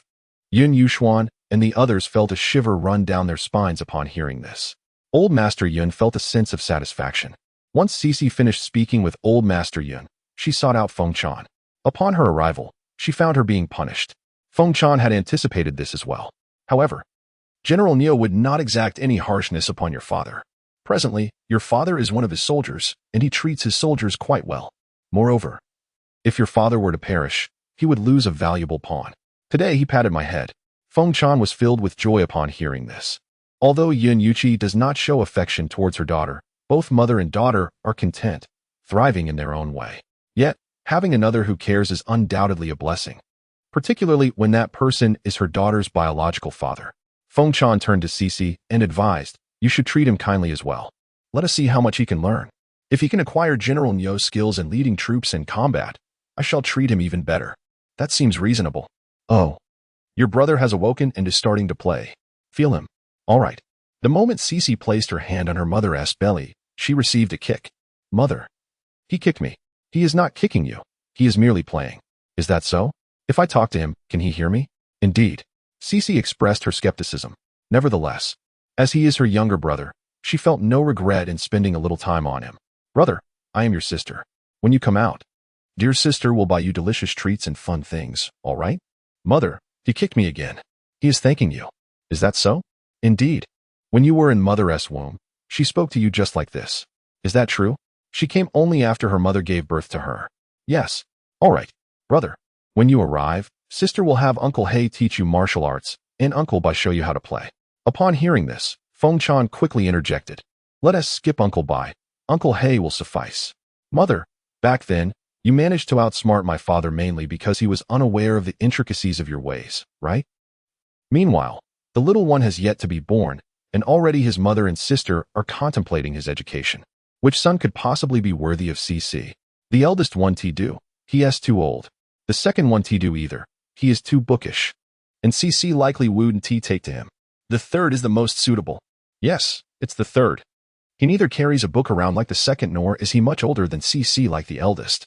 The next day, after finishing her meal, CC took Wang Sihan, Su Muyu, Sun Xingyao, Yun Ruebo, and Wang Yicheng to see the wild horse that General Niu had been trying to tame for 2 years. General Niu happened to have some free time and joined them. The moment the wild horse spotted General Niu, it charged towards him. Had it not been for the fence, it would have surely trampled over General Niu. He lowered his head and smiled at CC, asking, "Are you afraid?" Although it could not jump out, its fierce spirit surged through the fence. Not afraid. Such a splendid horse should not be confined. Let us find it a mate. General Niu. Indeed. Why should I waste my time with it? I could well set my sights on its offspring. Haraha. Once it gives birth to a foal, I shall gift you one. Zhao Ruliang is finished. The general seems to favor this little girl even more. Su Muyu, Wang Sihan, Sun Xingyao, Yun Ruebo, Wang Yicheng. You dare to employ the beauty trap from the 36 stratagems against a wild horse. How unprincipled of you. Chapter 58. Ill intentions, how shallow of you.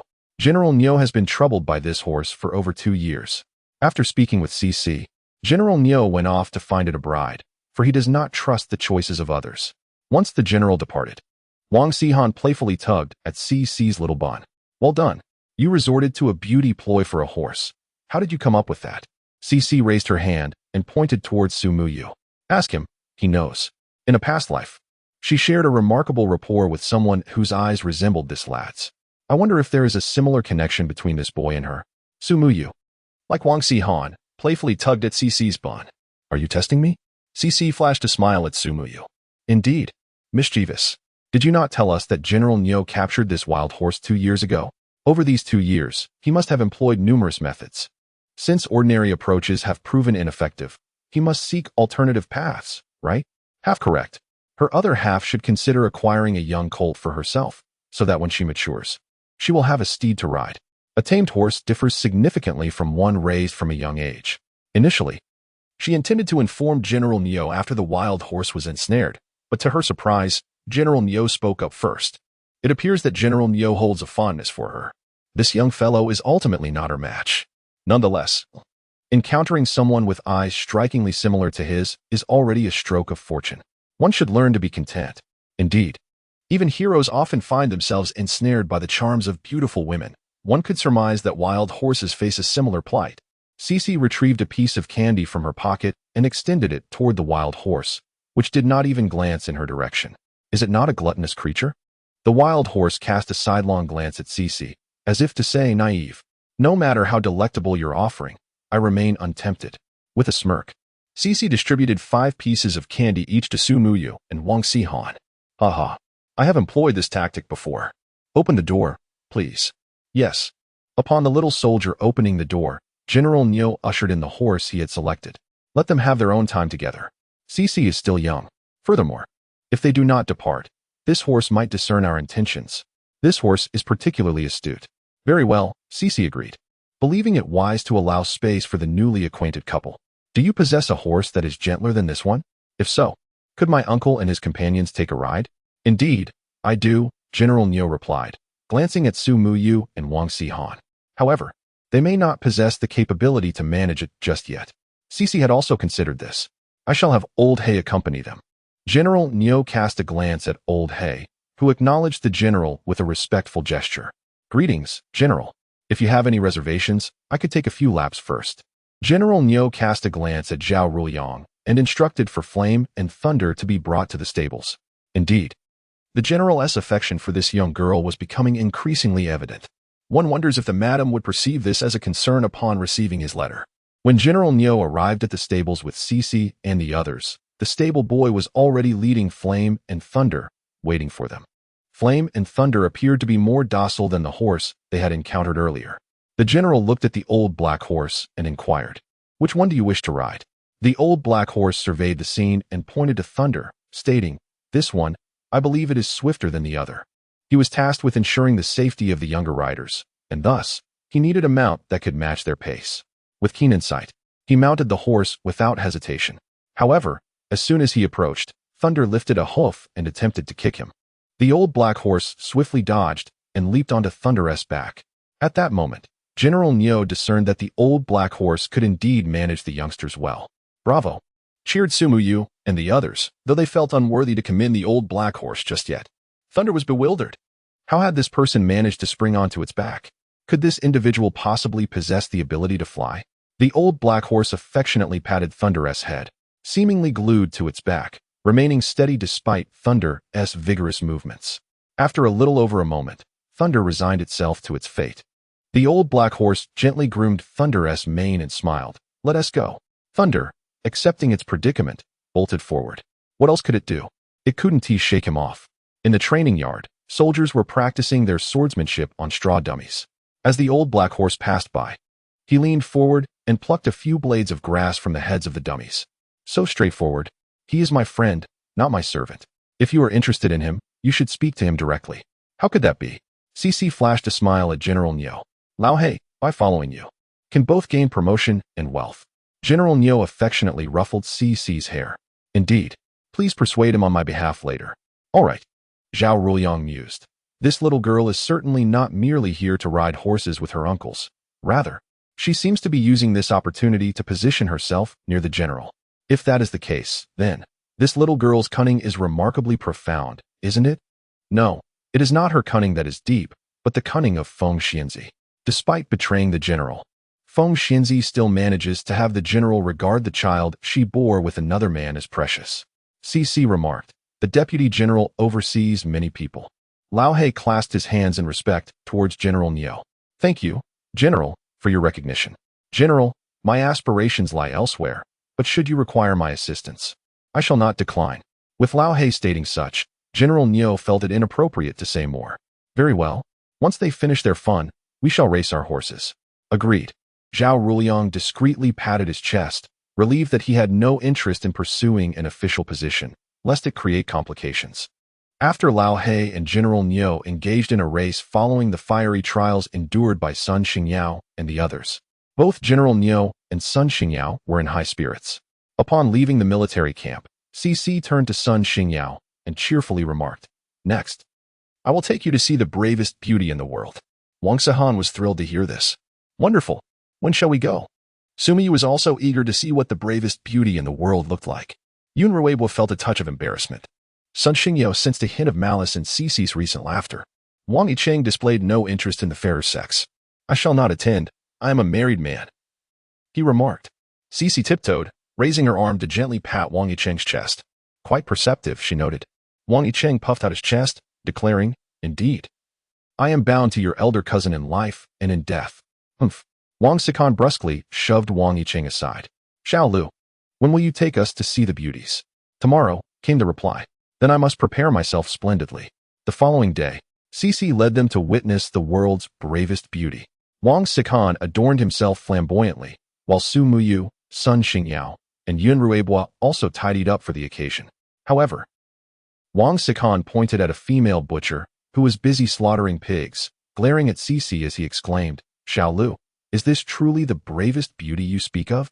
"Indeed," Cici replied earnestly. "In my eyes, a woman who dares to kill for her livelihood is the bravest beauty in the world. Even heroes falter before the allure of beauty. Moreover, you are not heroes yet. Thus, I shall not take you to see the beauties." Wang Sikan. Old Hei added nonchalantly, "How shallow you are." Wang Sikan. A side thank you to the dear 202006071910357729 for the generous reward. Wishing all precious ones daily small gains. Heartfelt appreciation. Chapter 59. Truly not easy. Wang Sihan. I find myself utterly speechless. Su Muyu. Can it be that old Hei is capable of making jokes? Sun Xingyao. I am increasingly understanding Xiao Lu. I suspected yesterday that there was something rather mischievous in Xiao Lu's expression. Yun Ruibo. Is it possible to deceive others while speaking so nobly? Wang Yicheng. While chopping wood, remarked, "Did you not go to admire the beauty? Why have you purchased so much pork? Is that beauty a purveyor of pork?" The four individuals, who had been duped by Cece, simultaneously turned their gaze towards Wang Yicheng. Wang Yicheng was startled. "Why are you all looking at me like that? You nearly caused me to chop off my own foot." The four deceived individuals remained silent. Wang Yicheng took a step back. "Hey, don't look at me like that. It frightens me. Xiaolu, what is wrong with them?" Cece chuckled softly. "Nothing much. It's just that the beauty they envision differs from the one I have in mind." Wang Yicheng observed the expressions of the quartet, who had been tricked, then glanced at old He. How different could it be? It wouldn't he be akin to old He, who is both dark and fierce, would it? Before Cece could respond, Wang Sahan interjected. "How different could it be? Do you have any idea whom she took us to see? She brought us to meet a female butcher." "Hey, female butcher. Cough, cough. There are indeed beautiful female butchers." "Beautiful in what way?" Standing next to old He, "She resembles his sister. I'm not saying she is unattractive, it's just that she doesn't align with the concept of beauty at all." Cece and old He chimed in unison. "How can you be so superficial? It's a shame you've read so many books." "Haraha." Wang Yicheng could no longer contain his laughter. Gentle rain. Do you know where Xiaolu took them to admire beauty?" "Ha ha ha. Gentle rain. Before Gentle Rain even made its appearance, Old Master Yun had already emerged.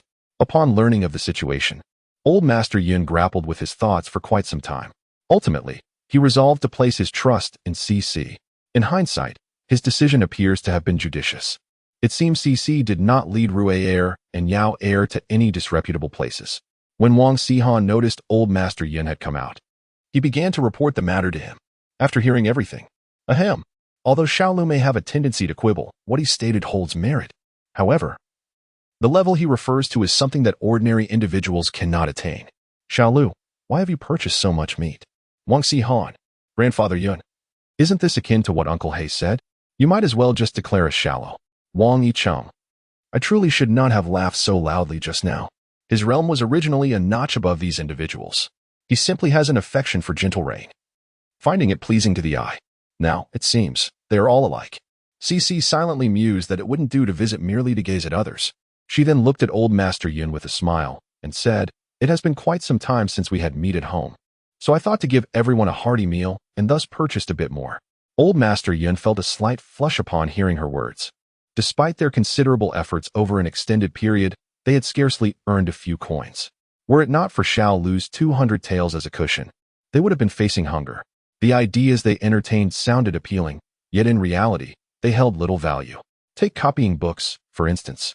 Many exiled officials and their offspring could certainly write. Old Master Yun wished for Cece to inquire of her master whether she might possess any sound suggestions. Yet, he hesitated, feeling reluctant to impose upon her. "Is that so? Great-grandfather extends his gratitude on behalf of everyone." Cece waved her small hand dismissively. "No need. We are all one family. Great-grandfather, shall we take this meat to the kitchen?" After Cece, accompanied by Wang Sahan and the others, delivered the meat to the kitchen, she sought out 12. At that moment, 12 was diligently grasping a chair, attempting to walk. Wang Ning, seated nearby, was engaged in needlework while keeping a watchful eye on 12. Upon hearing Cece's voice, 12 transformed from an adorable child into an excited little pup. As soon as Cece finished speaking, 12 scampered over and clung to Cece's leg. "Jejia, Jejia." Cece pinched 12's chubby little face. "It's sister, not Jejia." 12 tugged at Cece's clothing, climbing up. "Jejia, play." "All right. Sister shall perform a little magic for you. Observe, my hands are empty, yes?" 18 scrutinized Cece's hands. Cece clenched her fist and shook it. "Tada, open." A delightful morsel appeared in Cece's palm, causing 12's mouth to form a perfect O. "Sister is amazing." Cece broke off a piece and fed it to 12, who found it delectable and, imitating Cece, offered a piece back to her. "Jejia, this." "Good." Soon, the siblings consumed the entire treat. "Tada." Cece conjured another piece. 12 was utterly in awe. Sister is the most extraordinary person in the world, without exception." Cece conjured up 5 small pastries in succession and then ceased her magic. For sure Air's current appetite, this quantity was sufficient. Consuming more would lead to indigestion. Each time Cece went out, she would bring food for Sure Air. Whenever Wang Ningxue observed Cece feeding Sure Air delectable treats, she would silently affirm to herself, The decision made long ago was indeed the right one. Once Cece and Sure had finished their meal, Wang Ningxue smiled and inquired, "Whom did you learn this trick from?" "Old Bai. Impressive, isn't it?"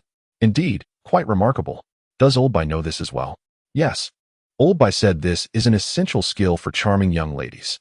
"When Sure grows up, I shall teach him, and then he need not fear remaining single." "That would be splendid. By the way, where did you take Sure and his uncle to admire beauties?"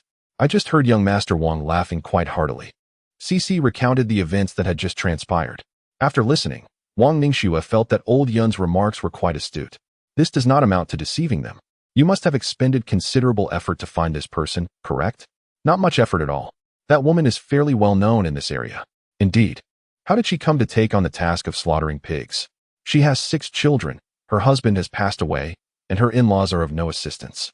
They cannot aid her. She contemplated numerous ways, but found it impossible to sustain herself and her children. Ultimately, she realized that slaughtering pigs and selling meat was a viable option, so she entered this profession. She did not desire to do so, but if she did not, she would have to resort to selling her children. That is truly a hardship. Indeed. Who did she learn the art of pig slaughtering from? She did not learn from anyone. She taught herself by observation. She is quite intelligent. Intelligent, courageous, and responsible. Do you hold her in high regard? Indeed. Cece gazed at Wang Ningxue and remarked, "In my heart, she is truly a beauty." "And she, I am taking 12 out to play." "Go ahead." Cece took 12's hand and departed, but it wasn't long before Wang Sahan came to Wang Ningxue to complain. "Sister, Yun Xiaolu is quite wicked." "Yun Xiaolu." He was interrupted by his sister before he could finish. "In what way is Xiaolu wicked?" "Xiaolu genuinely believes that woman is a beauty. His perception of beauty is based on capability and character." Wang Sahan was skeptical. Wang Ningxue recounted the incident concerning that woman. "Sister, I advise you, when you marry, seek someone like her." Wang Sahan replied, "Sister, I am but a common man. Please, I have matters to attend to." With that, he hastily slipped away. Meanwhile, after leaving Wang Ningxue, Cece went to find her mother. Wang Yicheng was laughing heartily, which caught Feng Chan's attention. Upon seeing Cece, Feng Chan inquired why Wang Yicheng was so joyful. As for the aside, thank you to the lovely supporter 2020006071910357729 for the generous gift. Wishing everyone a delightful weekend. Chapter 60. The unconscionable. A true hero does not dwell on past glories. Cece has always adhered to the principle that proactive engagement is not a transaction. During the journey, external threats were present, but now that such threats have become negligible, she certainly would not rush to provide them with suggestions. "I shall offer my counsel when they seek me out." As the 12-year-old nodded in affirmation, making soft sounds, Feng Chan found herself amused by the child's playful expressions. "Did you understand what I was saying to your sister?" she inquired. The child, with a mischievous grin, replied, I don't understand. He just feels that when his sister talks to others, he must chime in with so that everyone knows he is part of her circle." Feng Chan gently patted the child's cherubic face. "Why are you so fond of people?" she teased. Jejia, Jejia. All right. Auntie will also give your sister a pat." Over here, Feng Chan affectionately caressed her plump nephew and niece in turn, repeating the gestures with warmth and tenderness. In the end, Old Lady Yun resolved to have a serious discussion with Old Man Yun. When she approached him, he was preoccupied, contemplating how he could earn more money. His thoughts were interrupted as he absent-mindedly responded with a non-committal "Tell me, how much money does Xiao Lu actually possess?" Old Man Yun's attention swiftly pivoted to Old Lady Yun. "Why are you pondering that? Let me tell you, even if Xiao Lu is wealthy, do not covet his riches. He has already assisted us immensely. We cannot continue to rely on him for financial support." Old Lady Yun shot him a knowing glare. "I knew that once I mentioned it, you would find the time to heed my words. I am not coveting Xiao Lu's money. I merely wish for you to inquire whether he has any lucrative opportunities. If so, could he consider involving us as well? You know, after all this time, we have scarcely made any profit. Once we exhaust those 200 taels of silver, we cannot keep reaching out to Xiao Lu for more, can we?" Madame Yun's words were well known to Lord Yun. However, young Lu was merely a child, unaware of the art of earning. If we were to inquire with him, he would undoubtedly consult his master. We have already troubled him along the way. Yet, persisting in this manner is not a viable solution. With so many of us in the family, Ru'er and Yaoer will soon require brides in the coming years. If we find ourselves unable to sustain our livelihoods, we would still be imposing on others. It is imperative that you contemplate this matter thoroughly. Inger and the others have come to seek refuge with us. We cannot allow Yawer and the like to be unable to afford a wife. Moreover, we must not let others provide us with ideas without recompense. Should we earn money, we must share it equally. Lord Yin has never been one to surrender lightly. He wishes to make another attempt. Patience is key. Very well. Once the 200 taels of silver are exhausted, I shall demand it from you. Time flies, and in the blink of an eye, 2 months have passed. Old Bai and his companions have arrived in the capital. The letter Zhao Ruliang wrote to Madame Niu has also reached her hands. After reading it, Madame Niu, in a fit of anger, slammed the letter onto the table. The general has fallen prey to that woman. Even after her betrayal, he still cherishes her daughter as if she were a treasure. Upon hearing this, Mama Ding hurriedly dismissed the maidservants from the room. Mama Ding has served Madame Niu since her youth, following her when she married. Madam, please calm your anger. Men are often like this. A wife is less valued than a concubine less than a mistress, and a mistress less than an unattainable one. That woman has now become unattainable for the general. Madame Niu's mood worsened. Are you suggesting that I should not allow concubine Chu to observe the general? Madame Niu is well aware of this. Yet look. She pushed the letter in front of Mama Ding. After reading, Mama Ding also felt that General Niu's fate was sealed by Feng Chan Madam. This letter states that the woman has only met the general once.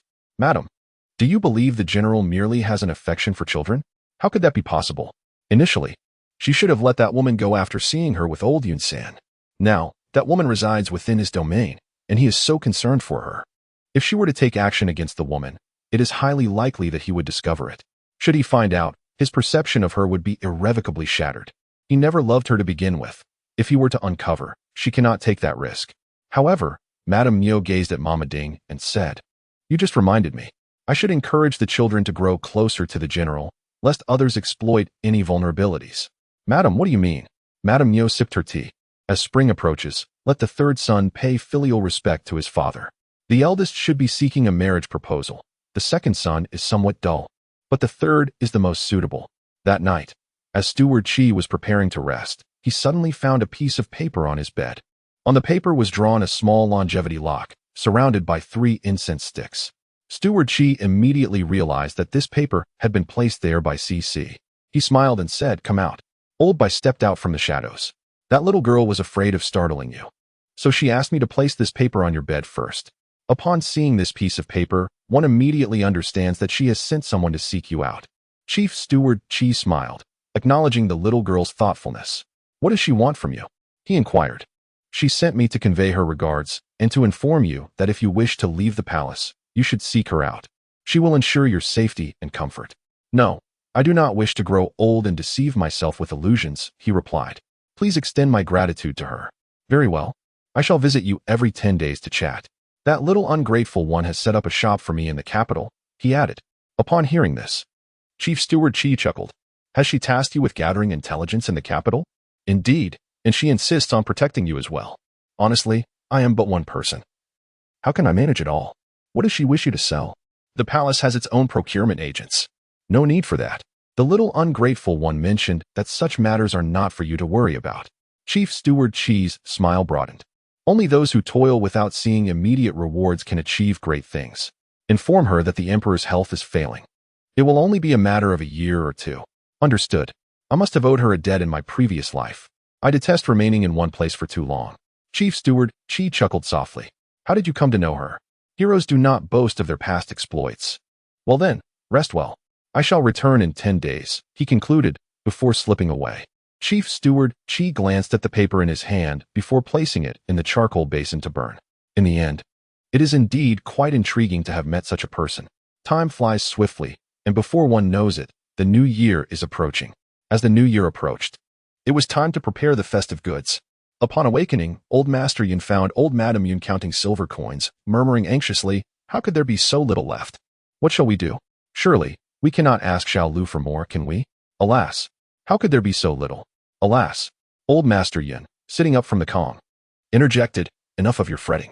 I will go find Xiao Lu shortly. That's more like it. Why insist on complicating matters when we could seek wise counsel? Replied old Madame Yun as she gathered the scattered silver on the table. If you continue to be stubborn, I might not even have enough to give for the New Year's gifts, she warned. Ask Xiao Lu how her master celebrates the New Year. If her master spends it alone, have CC inquire if she would be willing to celebrate with us. Moreover, if she is inclined to offer us some advice.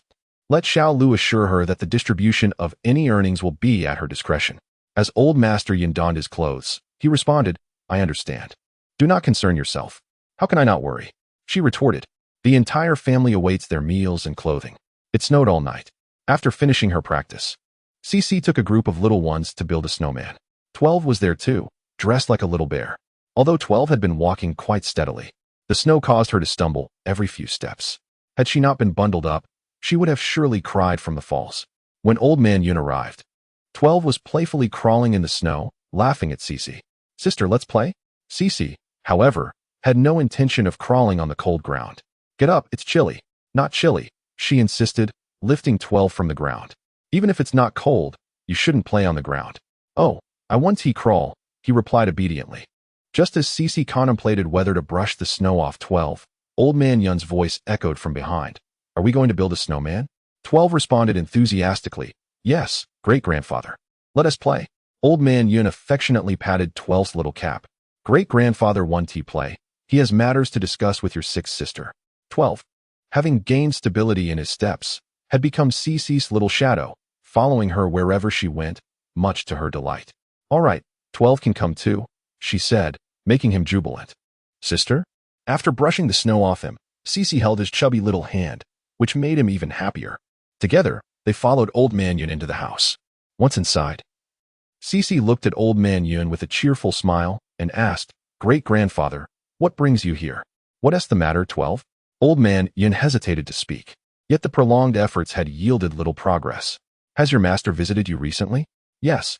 Well, could you ask your master to help great-grandfather come up with a solution? Your grandfather and grandmother have been busy for several months, but Haven T earned much money. Tell your master that great-grandfather would not ask him for advice without offering something in return. If it is possible to earn money, your master will take the lion's share, while our family will settle for the smaller portion. Very well. When my master comes to visit, I shall convey this to him. Elder Yin has also informed Cici about the intention to invite Master Cici to spend the new year with us. Upon hearing this, Cici assured that she would relay the message. Grandfather, is it true that the family is running low on funds? If so, I can contribute some, Cici offered. Elder Yin felt embarrassed to accept, insisting, No, we still have some resources left. However, if your master has no better ideas, perhaps we could ask grandfather to gather more firewood and cultivate additional land. The wasteland allocated by the government is located near the border. If we wish to expand further, we must venture farther away, which increases the risk of being robbed. Although the court and the northern tribes Haven T engaged in significant battles in recent years, minor skirmishes have persisted. Particularly during the grain collection season, the northern tribes frequently raid for supplies. Cici's indifference towards the wasteland stems from this very concern. Truly unnecessary? Absolutely unnecessary. Very well. I shall discuss this with my master when he arrives. On New Year's Eve, grandfather, did you manage to carry the items I asked you to yesterday? I did. Then please carry them for grandfather. Certainly. Later that night, Cici shared with Feng Chan about Elder Yun's request. Feng Chan felt relieved. If they continued to struggle financially, her daughter would be forced to contribute endlessly. They couldn't simply watch them starve, could they? It finally dawned on her. If it were me, I would have sought your counsel long ago. What do you plan to do? I intend to inform them that my master has entrusted this matter to me. Very well. Otherwise, they might think you are merely flattering 12. 12 has grown plumper. It would be wonderful if your brother could become as chubby as 12 in the future. Certainly. You need not worry. Thus, the two ladies exchanged a few more words before retiring for the night. The following day, after finishing breakfast, Cici set out to visit General Niu. Godfather, as the new year approaches, I have come to deliver the profit share to you. General Niu appeared somewhat bewildered. Profit share? What profit share? Is Zhao Ruliang telling the truth? Cici furrowed her brows at General Niu. Godfather, why are you so indifferent to matters of wealth? General Niu was amused by Cici's expression. Haraha. Come. Tell your godfather how I am indifferent. Cici approached General Niu and said, When I first met you, did I not express my desire to partner with you in business? That is, indeed, a partnership. Old Hay, bring forth the account book. Understood. General Niu inquired. Is there an account book? Zhao Ruliang appeared to be quite serious. After Old Hay handed the account book to Cici, she began to calculate with General Niu. Godfather, A total of 1,000 taels was invested in this shop. You contributed 500 taels, and I contributed 500 taels. Cece rambled on. She firmly believed that the relationship between affection and silver is the most stable and comforting bond. General Neo wished to finalize the engagement between the third son and Cece immediately. Alas, the Yun family still bore the burden of guilt. It is imperative that he urges Yun Laosan to earn his merits swiftly. Zhao Ruliang is finished. The general has shown a greater fondness for that young girl. After Cece spoke, she turned to General Neo and said, Godfather, our shop is on East Street. If you have some free time, do come by for a stroll. All right. After Cece handed the dividends to General Neo, she conversed with him for a while before taking her leave. The moment she departed, General Neo cast a glance at Zhao Ruliang and instructed, procure 66 solid gold peanuts. I intend to give Cece her New Year's money. Zhao Ruliang. That little girl did not come to distribute dividends to the general. She came to deceive him for New Year's money. The dividends she provided could at most amount to 30 solid gold peanuts. Chapter 62. Growing bold. A few days later, upon rising, Old Master Yun was preparing to exercise when Cece arrived. Great-grandfather, good morning. Good morning. Has your master come looking for you? Yes. My master said that this matter has been entrusted to me. Entrusted to you? How old are you? My master said that after teaching me for so many years, it is time for me to take the lead. So many years. You are only 6 years old, for goodness sake. My master said that if by the Lantern Festival I still haven't found a solution, he will help me think of one. Old Master Yun felt reassured. Then do give it your best thought. Strive not to disappoint your master. However, if you cannot come up with anything, do not be disheartened. Your great-grandfather and grandfather, being much older than you, have also struggled to find answers. Understood. Additionally, my master mentioned that he has grown accustomed to his freedom and will not be celebrating the new year with us. Cece understood that her great-grandfather's first statement was merely to placate her. He did not truly believe her. Great-grandfather, I shall go practice my skills now. Go ahead and practice diligently. After Cece departed, Old Master Yun returned to find Old Madam Yun. For the past few days, Old Madam Yun had been eagerly awaiting the arrival of Master Cece. Indeed, however, Old Master Yun relayed Cece's earlier words to Old Madam Yun, who, upon hearing them, found Cece's thoughts quite surprising. They decided to wait until the 15th to discuss it further. Time flew by, and before long, it was New Year's Eve. The adults and older children were all busy. Cece was playing in the courtyard with 12, 9 Lang, and several other little ones. Suddenly, a group of soldiers walked through the gate. 12, still innocent and unafraid, curiously inquired, Who are you? Little 8 quickly hid behind Cece, while 9 Lang turned and dashed inside. Great-grandfather, the soldiers are back. The soldiers are back. The last time soldiers had come, they had been driven away from his home.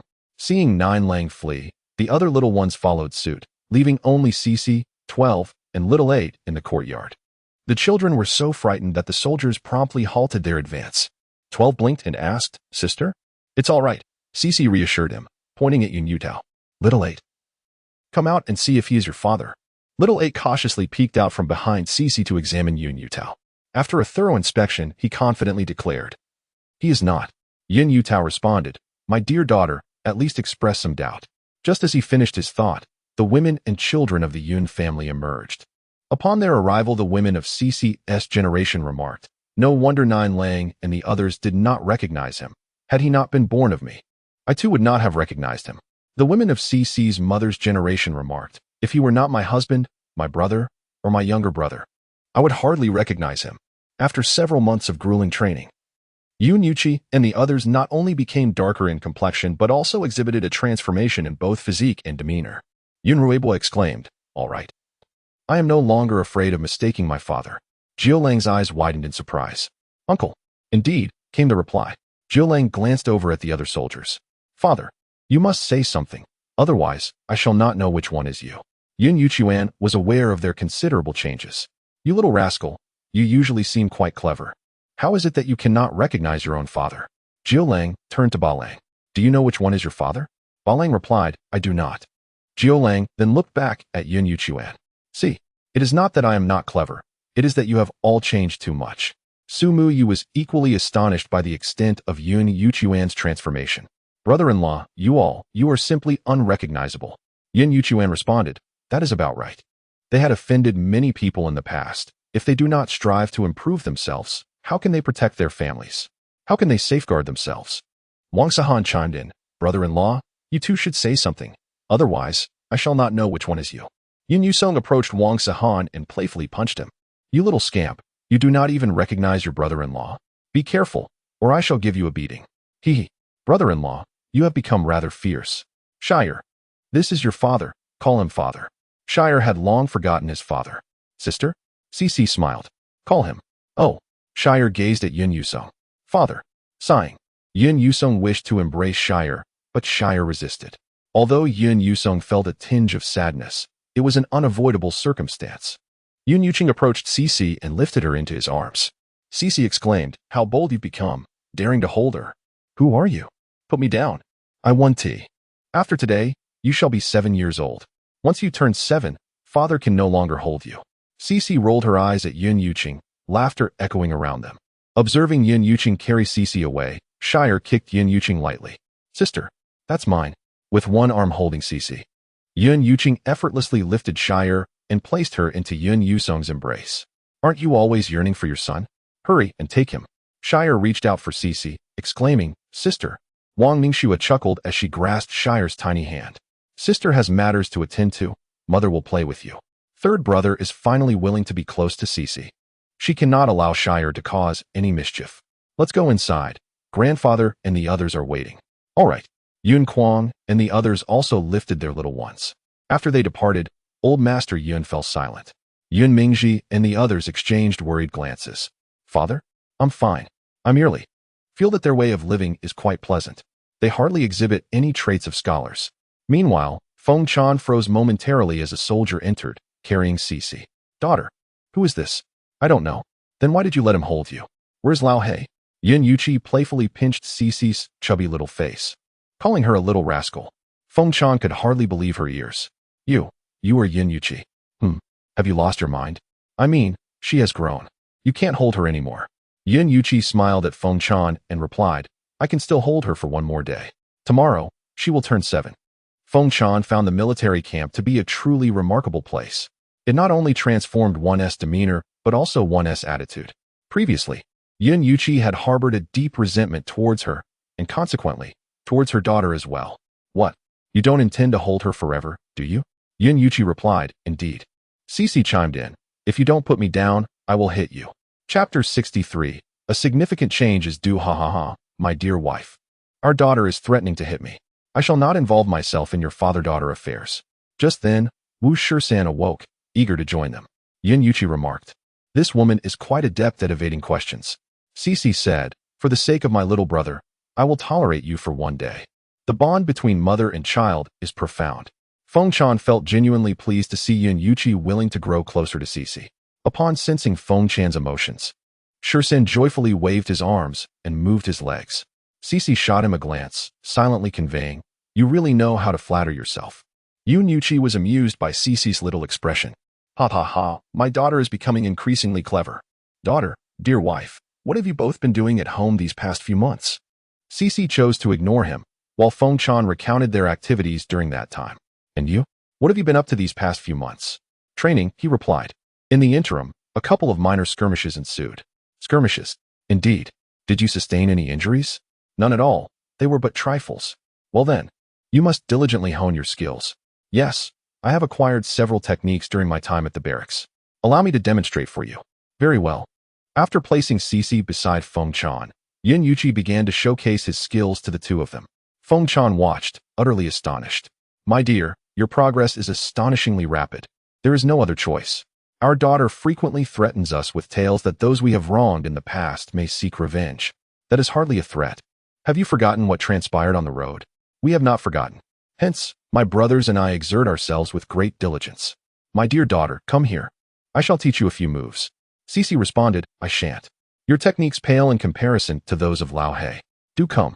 Unable to bear it any longer, Cici attempted to leave, but was promptly seized by Feng Chan and Yun Yuqi. Feeling a touch of frustration, Cici was relieved when, after lunch, the elder Yun summoned Yun Yuqi and the others. Cici surmised that her great-grandfather had called upon her father and uncle for 2 reasons. First, to inquire about their activities in the barracks, and second, to discuss any potential means of generating income. Just as Cece contemplated departing to play, she was halted by Feng Chan. You may play later. First, you must assist me with the thread. Very well. Her mother likely did not require her assistance with the thread. Rather, she was probably eager to ask about the sudden change in her father's demeanor. Upon returning home, Feng Chan indeed inquired of Cece why Yun Yuqi had suddenly grown so affectionate towards the three of them. Cece gazed at Feng Chan and remarked, "Those who have experienced war tend to cherish their loved ones. We, the three of us, are his cherished ones." Feng Chan understood. It became clear to her. "Will you visit General Niu to pay your New Year's respects tomorrow?" "I shall not. Tomorrow is the first day of the new year, and the local officials, influential figures, and the commanders under General Niu will all pay their respects. It would be inappropriate for me to attend, regardless of my standing. I am still a member of the Yun family, which is currently in exile." "Indeed. Then let us go on the second day." "Agreed." Cece continued to converse with Feng Chan on various topics before departing to engage in leisure. Meanwhile, Old Master Yun sighed inwardly, as Cece had anticipated. Unfortunately, Yun Yuqi and the others had little recourse. Old Master Yun realized that their hopes must now rest upon Master Lu.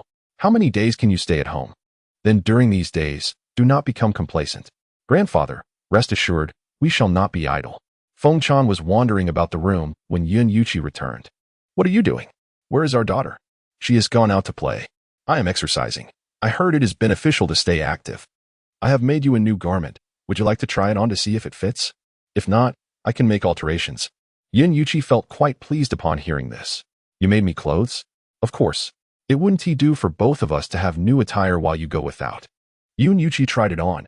It was a bit loose, yet given his wife's condition, it fit reasonably well. "You rest here. I shall go find our daughter." "Go ahead." Cece was engaged in a snowball fight with Ju Lang and the others when Yun Yuqi arrived. "Daughter, your father is here.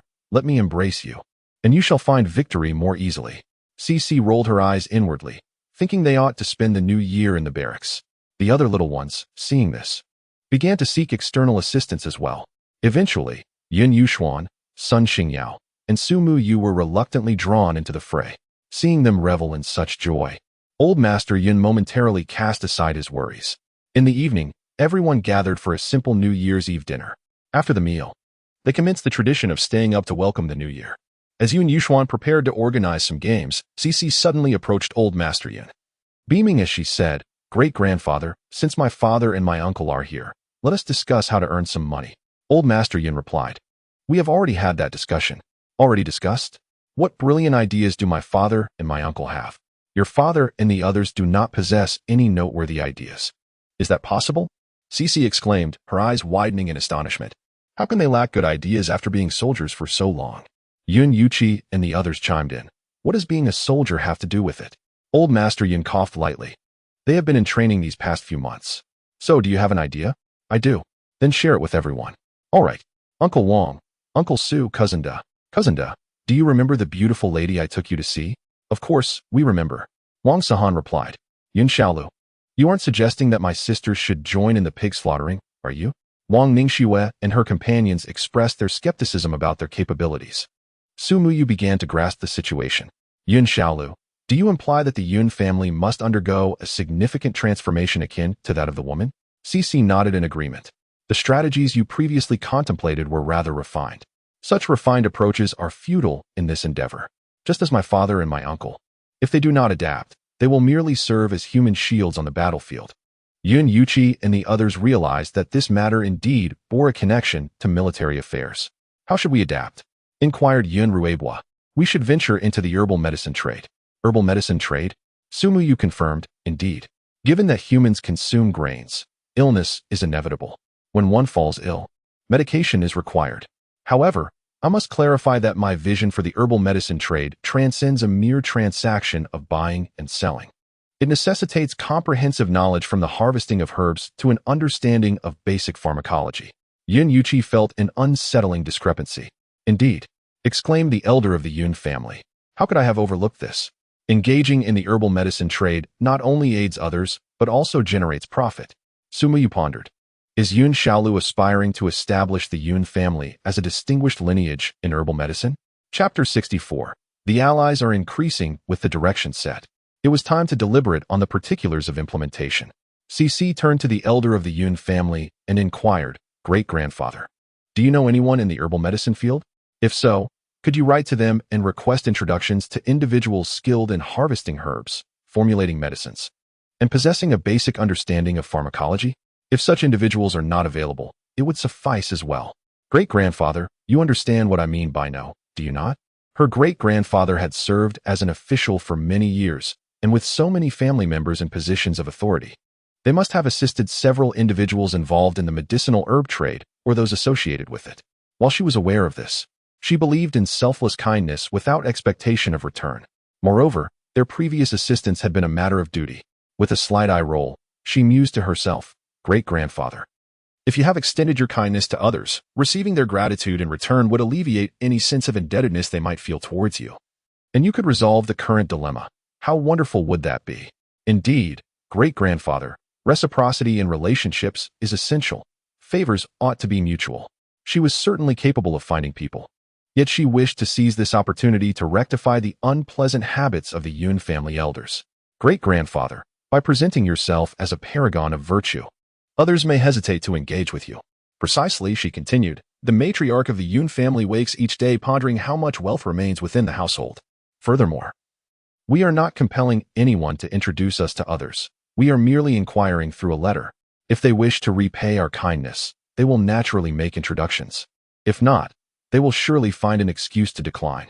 Thus, she concluded, not only can we find suitable individuals, but we will also discern who among them is grateful and who is ungrateful. Exactly, she affirmed, listing the names of the Yun family's offspring. Eldest, second, third, Yushuan. Yuxiang, she recounted them one by one. "Do you know of anyone fitting this description? I cannot oversee my husband, but I must look after our children and grandchildren. I must tell you, our household is on the brink of financial ruin. Additionally, Ru'er and Yaoer should be considering brides. And Yuer and her sisters ought to be thinking about marriage as well. The Rain sisters are relatively easy to manage, as they have provided a dowry and can simply add a bit more. However, for Ru'er and Yaoer, being boys, is it true that they cannot wed without a dowry? Eldest brother, do you happen to know such individuals?" Upon recollection, Old Lady Yun insisted that they pen letters. Tissy was quite pleased with Old Lady Yun's demeanor. "Great-grandmother, if my cousin and I, along with my sisters, are fortunate enough to marry good spouses, it shall be credited to your efforts." Old Lady Yun beamed with joy upon hearing this. "It was your idea. You deserve the foremost credit." Here, Tissy and Old Lady Yun exchanged praises. While nearby, Old Man Yun appeared exceedingly vexed. Meanwhile, Wang Sahan quietly nudged Su Muya's shoulder and remarked, "So, Yun Shalu brought us to meet that female butcher with this intention?" Su Muya had not anticipated this. "I truly wish to meet her master. This is hardly a New Year's greeting. It is evidently an attempt to vex Old Man Yun and his family." They were indeed quite troubled. Yet, during such a festive season, they could not refuse entry. As they deliberated, Yin Yushuan stepped forward. "Grandfather, allow me to greet the guests with my brothers." Their efforts were solely to safeguard their family. Old Lady Yun concurred. "Indeed, we must not allow them to claim we are neglectful hosts. Just because our Yun family has fallen on hard times does not give them the right to trample upon us." Just then, several young men emerged from within, their faces adorned with smiles, yet their demeanor suggested they were ready to engage in a confrontation. The elderly son and his companions instinctively took a step back. Yin Yushuan, accompanied by his 6 brothers, approached them and proclaimed loudly, "Are you here to pay New Year's respects to my grandfather and father?" Sun could hardly believe his eyes. You are the grandsons of Old Master Yun." "No, the esteemed Elder Yun." He was aware that Old Master Yun had sent his grandsons to the military, yet he never imagined that in just a few months, these once fragile scholars had transformed into robust and formidable soldiers. Unbeknownst to him, Yin Yushuan and his brothers had undergone rigorous training under Cece. In unison, they addressed Sun and his companions. "Indeed, we are the grandsons of our grandfather." Sun's heart trembled. Damn it, the Yun family is truly infuriating. They excelled as scholars and now outshine others even as exiles. Yin Yushuan gazed at them and said, "Weren't you here to pay respects to my grandfather and father? Please proceed." "Please indeed." Sun and his group contemplated leaving, yet the shame of retreating was too great. Ultimately, they had no choice but to comply and visit Old Master Yun to pay their respects. They had imagined striding confidently to mock the elder Yun. who they thought would be seething with indignation yet unable to retort. However, the reality was that Yun Yuxuan and his brothers escorted them like prisoners to old Master Yun's presence. They were seething internally, yet had to utter wishes for the elder Yun's longevity and prosperity. After completing their New Year's greetings, Yun Yuxuan and his 6 brothers escorted them back out. After their departure, the 7 brothers of Yun Yuxuan exchanged smiles, knowing that all their efforts had been worthwhile. Yun Yuxuan turned to Yun Yuqi and said, "Third brother, should you ever disrespect Xiao Lu or her mother, I, as the eldest brother, will be the first to hold you accountable." Yun Yuxiang, Yun Yutao, Yun Yuxiao, Yun Yuquan. And Yun Yusong echoed in agreement, "We shall not spare you either." Yun Yuqi mused that the 2 women had increasingly powerful allies. Meanwhile, General Niu had already donned the 66 solid gold ingots that Zhao Ruliang had gifted him. However, as night fell, CC had yet to arrive. General Niu resolved to adopt a stern demeanor the next time he encountered CC, intending to frighten her. His wife casually remarked, "The new year is only truly over after the 15th. Can you guarantee that little Do Tu won't come to find the general before then?" Zhao Ruliang's good spirits were abruptly dampened. Indeed, the following day, just after breakfast, CC and Old He arrived. Upon seeing General Niu, CC bowed deeply and exclaimed, "Happy New Year, Godfather. I wanted to come and wish you a Happy New Year yesterday as soon as I opened my eyes, but then I thought, there must have been many visitors yesterday. It wouldn't be appropriate for me to come. After all, I am but a minor exile now." Zhao Ruliang interjected, "You are not a minor exile. You are a great deceiver." General Niu's frown dissipated at CC's words. "My child, though you may be young, you possess a remarkable intellect. Let me tell you, I have guarded this place for many years, and it has not been in vain. Here, this is your New Year's gift from your godfather." "Thank you, Godfather. Do you have any plans today? If not, shall we go visit Huan Ying and Junqi?" Phantom is the wild stallion that General Niu has been unable to tame for 2 years. Junqi is its mate. After acquiring a partner, Phantom's temperament has improved somewhat. However, it still refuses to allow General Niu to ride it, indicating that the general must continue his efforts. Meanwhile, General Niu, along with CC and Lao He, joyfully set out to visit Phantom and its wife. On the other side, Yun Yuqi searched his home thoroughly but could not find his daughter. "Wife, where is our daughter?" "She has gone to pay New Year's respects to General Niu. His daughter seems to favor General Niu and Lao He over him, prompting Yun Yuqi to strive harder." "Wife, what does our daughter enjoy eating?" Chapter 65. No longer alone upon seeing CC, Lao He, and General Niu approach, Phantom snorted at them. "Junqi holds a fondness for CC. Every time she visits, she not only brings treats but also plays with him. Each visit, CC brings a stool, which she places beside Junqi before standing on it to stroke his neck. Junjun, Happy New Year." Junqi nuzzled against CC's face. She then pulled a handful of peanuts from her pocket and offered them to Junqi as he munched on the peanuts. They played together. Phantom, noticing that CC had once again taken away his mate, felt an urge to kick her away. However, his animal instincts warned him that he could not provoke this little girl or the imposing figure beside her. Phantom lifted a leg and aimed a kick at General Niu, who had become accustomed to such antics. As Phantom lifted a leg, General Niu swiftly evaded. After dodging, General Niu looked at Phantom with a hint of frustration and said, "Why do you hold such grudges? Just look at how well you are living now. You have food, drink, and a wife." Phantom retaliated with another kick directed at General Niu. As General Niu sidestepped, he attempted to reason with Phantom, but alas, Phantom paid him no heed. Zhao Ruliang observed the camaraderie between CC and Junqi, resembling a mother-daughter duo, and then glanced at General Niu, who was being pursued by Phantom, akin to a hapless creature. Silently, Zhao Ruliang turned away, unable to watch, feeling increasingly that his general was merely tending to the whims of that little trickster, and that in a couple of years, his general would still be unable to tame Phantom. CC played with Junqi for over a quarter of an hour before bidding farewell. The moment CC departed, Phantom promptly ushered General Niu out of the enclosure. General Niu bore no resentment. He believed that one day, Phantom would accept him. The little ones adored CC. "Sixth sister, have you brought us delicious treats again?" "Sixth sister, are you tired? Thirsty?" The 12 little ones, with their short legs, could not keep pace with the others. Bad person. Bad person. Sister 12. 12.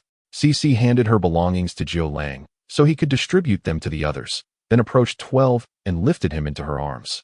12 beamed with joy. Sister. Bad person. CC planted a kiss on 12's chubby little face. Is it because you can't win that they're bad? Your thinking is flawed. You should consider that you need to eat well, grow strong, and strive to surpass them. 12 blinked, puzzled. What does that mean? Forget it. If sister says they are not bad people, then they are not bad, right? Not bad. Not bad. Upon hearing Zhu Lang and the others call for sixth sister, Yun Yuqi emerged from the house. As he stepped outside, he noticed CC and 12 indulging in candied hawthorn. A wave of melancholy washed over him. Earlier, he had inquired with Feng Chan about CC's favorite treats, and upon learning, he had intended to venture out to procure some for her. Yet, after taking just a few steps, he was reminded that he possessed not even a single coin. He contemplated asking old Madame Yun for a little money, but realized that her funds were also provided by CC. Ultimately, Yun Yuqi resigned himself to the situation, deciding to wait until he had money in the future. Upon seeing Yun Yuqi approach, Zhu Lang and the others greeted him. Zhu Lang even offered him a candied hawthorn, asking if he would like some. Yun Yuqi affectionately ruffled Zhu Lang's hair and replied, Uncle San shall pass, you all enjoy. He then joined CC and 12 in their play. Though he lacked the means to buy his daughter gifts, he could certainly spend quality time with her. CC remarked, it's fortunate she is now 7 years old. Otherwise, this fellow would once again attempt to carry her. 12 added, Isn't he trying to steal his sister away? No, I must keep a watchful eye on him. Time flew by, and before they knew it, it was the 6th day of the first lunar month. Yun Yuqi crouched down to gaze at CC and asked, My daughter, your father is going to the military camp. When will you come to visit him? When I have some free time. Very well, I shall await your arrival. Swiftly, the days passed, and soon it was the 16th day of the first lunar month. The festivities of the new year had concluded, and it was time for everyone to resume their labors. CC instructed Old Hay to send out the letters written by Yun Mingji and the others. In the blink of an eye, the land had thawed, signaling the time to begin plowing the fields. Old Master Yun set out early with the male members of his family, aged 10 and above, to cultivate the wasteland. The desolate lands allocated to exiles by the authorities lay beyond the borders. Typically, it was the men who toiled in the fields, while women present were often in their 40s or 50s. The situation at home had not yet reached such dire straits. Neither Old Lady Yun nor Granny Cici felt compelled to join. Cici, too, was reluctant for them to go, knowing she would have to send someone to ensure their safety. Thus, she decided to have Old Hay accompany them. Additionally, Cici hired an experienced farmer to guide them in their land reclamation efforts, sparing them from aimless endeavors. Once more, Old Master Yun marveled at the heavens for bestowing upon the Yun family such a remarkable granddaughter. Feng Chan's belly had grown quite large, and she was on the verge of giving birth at any moment. 2 midwives had been residing at the Yun household for over 10 days. Cici was always generous, especially towards her mother and brother. The 2 midwives, engaged in this crucial task, were working harder than they had in an entire year. Cici assured them that as long as her mother safely delivered her brother, she would reward each of them with a substantial red envelope. The midwives were dedicated, hoping that Feng Chan would conceive again after this delivery. Under the attentive care of the midwives, Feng Chan safely welcomed a baby brother into the world for Cici. Upon learning it was a son, Feng Chan felt a surge of joy. Darling daughter, you now have a brother. You are no longer alone, she said. Cici smiled softly, replying, Yes, now I have someone to support me.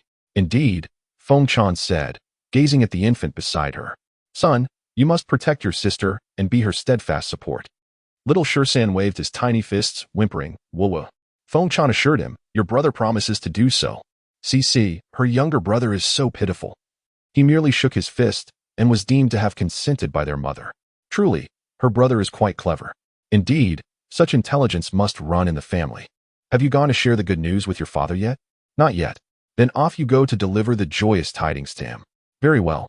Cici patted her brother's small paw before setting off to inform her father. Upon exiting her home, Cici turned a corner and was intercepted by a middle-aged man. Are you Yun Xiaolu? Lao He has gone to assist Old Lady Yun with the land reclamation. Yes, Cici replied, offering him a warm smile. What brings you to me? The man reciprocated her smile. Someone has instructed me to capture you and sell you to the brothel. Will you comply willingly? Or will you resist? I shall comply willingly, for I cannot overpower you, she said, stepping toward the man. Sensing a potential trick, the man hesitated but then reassured himself that he was not alone in this endeavor. He produced a cloth and swiftly pressed it over Cece's nose. Chapter 66. What has he captured? Cece fainted softly. The man quickly lifted her into a nearby carriage, where a young boy of around 10 years sat. He placed Cece onto the soft cushions of the carriage. The boy kicked Cece lightly. You little wretch, let me show you how I shall deal with you. After about half an hour, the carriage arrived at the entrance of a brothel. The driver exchanged a few words with the gatekeeper, who then allowed them to enter with the carriage. Madame Lee of the Flower Pavilion was indulging in a brief slumber when a young maid entered and informed her of a visitor. Yawning, Madame Lee inquired who could be so impatient to arrive before dusk. You will know when you see him, replied the maid. Very well. Upon her emergence, Madame Lee was taken aback. Are you here to peruse the Flower Pavilion or to sell a child? A middle-aged man produced a silver note from his bosom. I am neither here to browse nor to sell a child. I seek your assistance in intimidating this young girl. Intimidation? That is her forte. Madame Lee accepted the silver note. How shall we frighten her?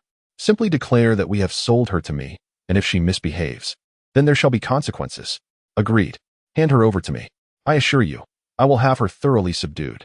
Very well. The man entrusted the girl, named Cece, to Madame Lee. Just as she intended to carry Cece to their makeshift punishment chamber for unruly or escape-prone girls, she caught sight of Cece's face. The moment she beheld Cece's countenance, Madame Lee nearly dropped her. Heavens! I cannot dare frighten this little darling. You must take her away at once. No, wait. You cannot take her away. Someone, quickly come. Every flower pavilion has its enforcers. Upon hearing Madame Lee's plea, the enforcers rushed in. Madame Lee, cradling the middle-aged man with one arm, pointed at him with the other, exclaiming, Seize him. He has incapacitated Yun Xiaolu and wants me to intimidate her. Quickly apprehend him. Those in her line of work are especially well informed. Moreover, General Niu is quite transparent in his affections. The entire town is aware that he regards Yun Xiaolu as his own daughter. It was only out of desperation that she attempted to intimidate Yun Xiaolu. Furthermore, the imposing figure beside Yun Xiaolu is no ordinary person.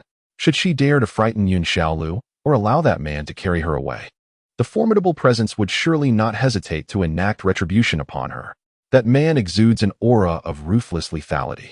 The middle-aged man and the young boy were utterly bewildered. Is this little girl truly so renowned? Are the people of Huajian so imbued with a sense of justice? Upon hearing their mother's words, the thugs lunged toward the middle-aged man. Though he possessed martial skills, the middle-aged man's predicament was dire. The young boy, perceiving his imminent defeat, sought to summon assistance from outside. Alas, he was swiftly discovered by his mother after only a few steps. She, recognizing his intent to flee, immediately commanded, and that young boy, seize him as well. Shortly thereafter, both the middle-aged man and the boy found themselves captured. The young boy, filled with anger and urgency, cried, Let me go? Let me go? The middle-aged man, too, was growing anxious. We harbor no ill intentions. We merely wish to frighten her. Intimidation is out of the question. Bind them and toss them into the carriage. I shall take them to General Niu for a reward. The thugs complied, hastily restraining their captives. The middle-aged man, now alarmed, shouted, Stop! Stop! Do you even know who we are? I care not who you are. Attempting to intimidate Yun Xiaolu is unacceptable. Muffle their mouths to prevent further outcry. Very well. In the blink of an eye, the middle-aged man and the young boy had been rendered into helpless, mute bundles, unable to move or speak. As mother was about to instruct the henchman to escort them to the vehicle, Cece awoke. Upon waking, she looked at her mother with a bright smile and said, Li Mama, I wish to have a few words with them. Please step outside for a moment. Noticing that the middle-aged man and the little boy were incapacitated, Li Mama placed Cece on the ground. Very well, we shall remain by the doorway. Call us if needed. After Li Mama departed with the henchman, Cece approached the little boy and kicked him lightly. Niu Mingjia, tell me, if I were to have Li Mama deliver you to your father, do you think he would break your legs? Would he sell out everyone around you? Would he blame your mother for not raising you properly? Would he feel disappointed in you? The little boy's eyes widened in shock. Whoa, how dare you? The middle-aged man's eyes also widened. Whoa, how do you know who we are? With a swift kick to the middle-aged man's side, he collapsed instantly. The little boy exclaimed, What have you done to Uncle Chi? Cece removed the cloth from Niu Mingjia's mouth. Considering you merely intended to frighten me into relinquishing my claim on your father, I shall refrain from informing him. She was merely General Niu's goddaughter. Her mother had betrayed him, and her biological father was his rival. If she were to instigate further discord between him and his own son, General Niu would inevitably harbor resentment towards her. Niu Mingjie wished to assert that he was not Niu Mingjie, but what if this little girl decided to claim that if he was not Niu Mingjie, she would turn him over to the authorities? Kai Mingji gritted his teeth. How do you know who I am? Cici flashed him a smile. Guess. As soon as he left the capital, Lao Bai informed her. Only he would dare to confront her like this upon arrival. She had not idled away the past 6 months. Did she not notice how quickly Mama Li summoned her henchmen upon seeing her? Kai Mingji shot Cici a glare. My father told you I was coming. Your father hardly has the time to discuss such matters with me. He has far too many responsibilities. Then how did you figure it out? Cici looked at Niu Jingji and replied, everyone knows that I pursue your father daily, calling him godfather. They are aware that I have someone particularly formidable by my side. Apart from you, no one else dares to touch me. Niu Jingji recalled Mama Li's reaction upon seeing Cici's appearance. So it's you who chases my father, calling him godfather? Yes. Niu Jingji's mood lifted slightly. Since you know who I am, why not untie me? That won't do. I must first settle the score with you. What score? The account for tying me up. Right now, I am the one who is bound. Are you saying you weren't drugged at all? Indeed. Cunning. How do you intend to settle this? It's simple. Hand over all the silver you possess. Are you a bandit? Unwilling, are you? Then I shall have Mama Li take you to your father to claim a reward. You. Are you really in such dire need of money? Cici casually pulled out 5,000 tael banknotes from her belongings. Not at all. However, I cannot let you bind me for free. What has he tied up? He has captured a bandit. Chapter 67. You cannot push me into the fire pit. No. Niu Mingjie was utterly vexed. To think that so many of them could be outwitted by a mere girl. Very well. I shall give you all the money I possess. That's the spirit. A wise person knows when to yield. Come, allow me to untie you. Soon, Cici diligently untied the ropes binding Niu Mingjie. After a moment's hesitation, he proceeded to free Qi Ji. Cici squatted beside Niu Mingjie and, with a cheerful smile, inquired, I have released you. So why do you not retaliate? Am I not too small? Niu Mingjie cast a sidelong glance at Cici. I would, but I fear I might fall into your trap again. If I do, you might compel me to sell myself to repay my debts. As a man, how could I possibly bully a girl? But have you not already done so? This wretched girl is insufferable. He had promised her silver, yet she clung to this matter relentlessly. How do you intend to explain this to those outside? We shall say we were merely gambling. Gambling? Indeed. Cici smiled at Niu Mingjie. Isn't it true that boys your age are fond of making wagers? This girl is not only intolerable, but also quite the liar. Why is he still not awake? Cici gave Qi Ji a gentle tap. Instantly, Qi Ji stirred awake. Upon regaining consciousness, he sought out Niu Mingjie, and, upon seeing him, immediately asked, Third young master, are you unharmed? I am fine, though I have become utterly destitute. Uncle Qi, please bring forth all our money. Very well. Qi Ji, while gathering the coins, inquired of the third young master. What do you intend to do with the money? I need it for Cici. Indeed. You have kidnapped me. Shouldn't you provide a little something for my silence? Qi Ji. You didn't really expect us to abduct you merely for a hush fee, did you? Give it to her, Niu Mingjie. Qi Ji was reluctant to comply. Miss Yin, our third young master merely wishes to jest with you. Bang. Cici delivered a kick to Qi Ji. Do you take me for a fool? Qi Ji. How can this little girl be so unruly? Give it to her, Niu Mingjie. With a heavy heart. Qi Ji reluctantly produced the money from his person and handed it to Cici. Upon receiving it, she carelessly stuffed it into her pocket. How many of you are outside? 6. Seeing that Cici did not even glance at him, Qi Ji regretted not keeping some for himself. What of the others? They remain outside the city. Initially, they intended to come in and deal with this little girl, but unexpectedly, she turned the tables on them. How long have you been in the city? 2 days. During these 2 days, have you inquired about anything other than the location of my family? Not really. Cici cast a glance at Niu Mingjie. You ought to learn diligently by your father's side. Your father is a general, yet you have not even grasped the situation regarding the enemy before plunging in. If you do not fail, who will? Niu Mingjie. Qi Ji, who could have anticipated that you would possess such cunning at such a tender age? Cici looked at Niu Mingjie and Qi Ji with a face full of disdain. I win, yet you both seem to find little joy in my triumph. Niu Mingjie. Qi Ji, how despicable. Even after defeating them, you still belittle their abilities. Never underestimate children. They are capable of great feats, and those particularly astute among them are no less formidable than adults. Niu Mingjie, Who among those who have interacted with you would dare to look down upon children? Cici summoned Li Mama into the room. Li Mama, allow me to introduce you. This is my third brother, and this is my Uncle Chi. The eyes of Li Mama and Niu Mingjie widened in astonishment. Who is Li Mama? Niu Mingjie wondered if this little girl intended to rob him of his silver and then claim a sisterly title from him. Chi Ji was slightly more composed, merely feeling that Cici bore no resemblance to anyone from the Yun family. Cici addressed Li Mama, saying, I told my third brother that you would not dare to provoke me, but he did not believe me. Thus, I placed a wager with him. I have emerged victorious. A reward for you. Ah, thank you, Miss Liu. Miss Liu, will you be staying here for a while?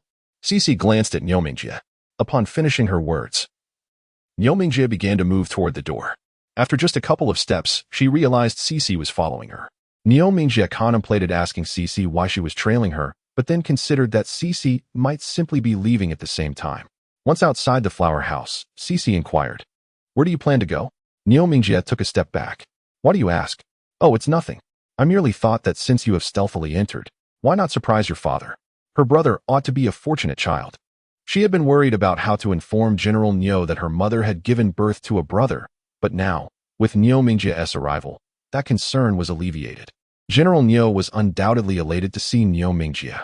When one feels joy, they often become magnanimous. Niu Mingjie found this notion delightful and decided to surprise General Niu. Upon his arrival, General Niu was filled with joy.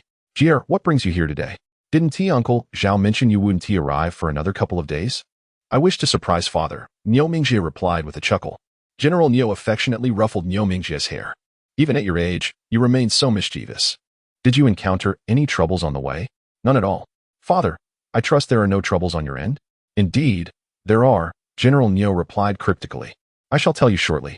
He then sent Zhao Ruliang to find Cici. Cici, anticipating that Niu Mingjie had met with General Niu, began her journey to the military camp. However, before she could reach her destination, she ran into Zhao Ruliang. Upon learning that General Niu wished to see her, Cici felt even more convinced that her brother was a fortunate child. At that moment, General Niu was teaching Niu Mingjie about the sand table when Cici arrived. Godfather, did you call for me? Yes. Come here, let me introduce you. This is my third son. I must tell you, he is exceptionally clever. Niu Mingjie's cheeks flushed slightly. Father, who is this young lady? This is Cici. She is 7 years old now. I wanted you two to spend some time together. Once Cici's father achieves merit, I shall arrange a betrothal for the two of you. Niu Mingjie exclaimed, Father, I am your own son. You cannot push me into the fire pit. You mustn't. Zhao Ruliang, the general, urged, think thrice, my dear. Cici has made her decision. Her brother is indeed a fortunate child. Godfather, I shall hasten to persuade my father to achieve merit. General Niu laughed heartily. Off-topic remarks, gratitude to the treasurer and Luo Yaoao for their generous contributions. Wishing all treasures a day filled with joy. Chapter 68, Absolutely Not. Upon concluding her statement, Cici resolved to seek out Yun Yuqi. Niu Mingjie swiftly grasped her sleeve, cautioning, Father, you haven't discussed this with mother, have you? She will undoubtedly disapprove. Indeed. Father plans to wait until Cici's father has achieved merit before broaching the subject with your mother. Niu Mingjie exhaled in relief. He still had time. In that case, let us wait for my mother's consent before informing her parents. That is acceptable. Father wishes to make you aware. Do not become overly familiar with other young girls. You are to become Cici's husband. Niu Mingjie pondered. Am I truly your son, or is this little bandit your daughter? Understood. Father, having traveled such a distance, I feel somewhat fatigued. I wish to rest. He intended to write a letter to his mother. Immediately, General Niu observed Niu Mingjie. Noting his lack of any signs of weariness, he suspected that Niu Mingjie was merely shy. Rest later. You should spend time with Cici, as it is your first meeting. Niu Mingjie had no desire to entertain Cici.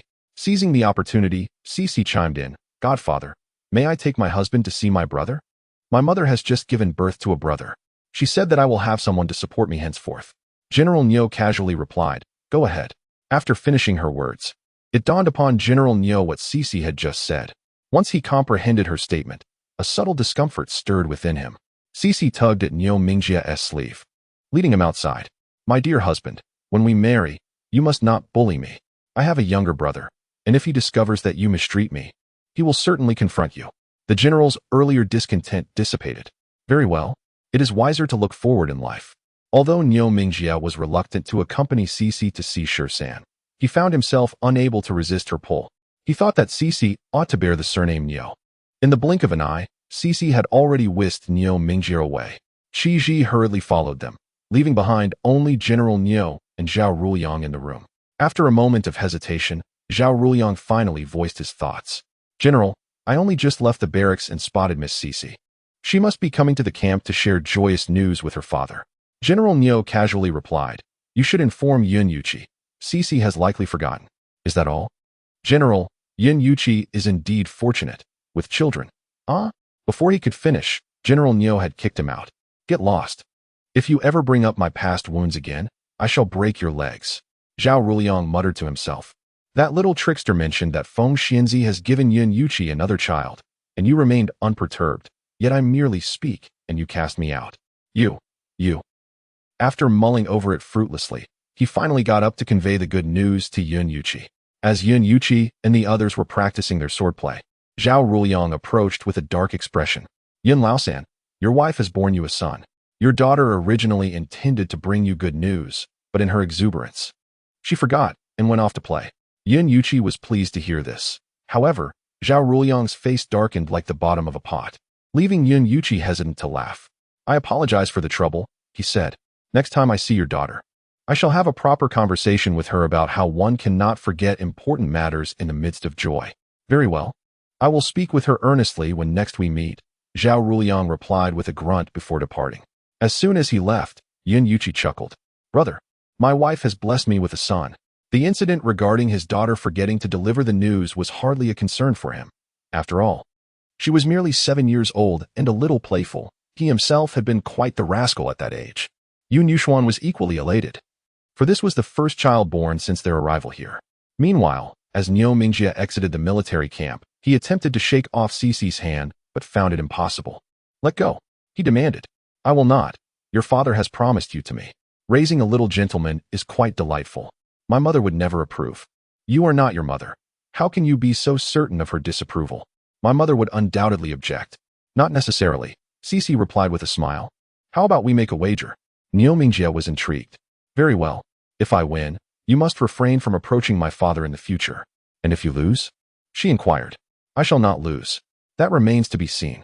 Should I win, I shall demand 500 taels of silver. That will not suffice. Make it 600 taels. That's not acceptable. How much do you want? I won't gamble with you. Wasn't it you who wanted to bet with me? Indeed. Then why have you suddenly changed your mind about gambling? Because you cannot afford the stakes. How can I not afford it? Tell me, how much do you desire? In your heart, what is your father worth? In my heart, my father is priceless. Upon hearing this, Niu Mingjie comprehended Cece's implication. You were toying with me. Not at all. I merely believe that the rewards of winning and the losses of losing should be of equal value. This little brigand is not only cunning but also adept at sophistry. I refuse to see your brother. Cece paused, gazing into Niu Mingjie's eyes, and said, I insist you visit my brother for your own good. You must become my friend now. What do you mean, I must be your friend now? Let me tell you, the arrangement of our betrothal was solely my father's wish. Neither my mother nor I consented. Cece released Niu Mingjie's sleeve. Very well, then you may leave. Just as Niu Mingjie turned, Cece remarked, If Mama Li discovers that you and I are not friends, I wonder if she would suspect that I deceived her today? With a swift motion, Cece continued, It wouldn't matter if Mama Li suspects, but should your father catch wind of it, then your legs and those around you could face dire consequences. With that, Cece departed, leaving Niu Mingjie utterly vexed. Just for this foolish act, he found himself at the mercy of this little brigand. With a dark expression, Niu Mingjie followed her. With her head tilted, Cece gazed at Niu Mingjie and cheerfully inquired, Third young master, where are you headed? Niu Mingjie gritted his teeth and replied, To your house. What do you intend to do at my home? She asked. To see your brother. Did you not say you wouldn't go? I've changed my mind. Why are you so fickle? Niu Mingjie shot her an exasperated glance. Isn't it because of you? I relish it, she retorted. This habit of yours is detrimental. It needs to be corrected. Mind your own business. Your father has betrothed you to me. Naturally, I must take responsibility for you. My mother would never agree. Your father is the head of the family. Cece and Niu Mingjie engaged in a playful war of words. Niu Mingjie swore to himself, I shall never marry this little bandit. Absolutely not. In chapter 69, where did the money go? Jiulang was in the courtyard teaching 12 how to count when Cici entered with Niu Mingjie and Qi Ji.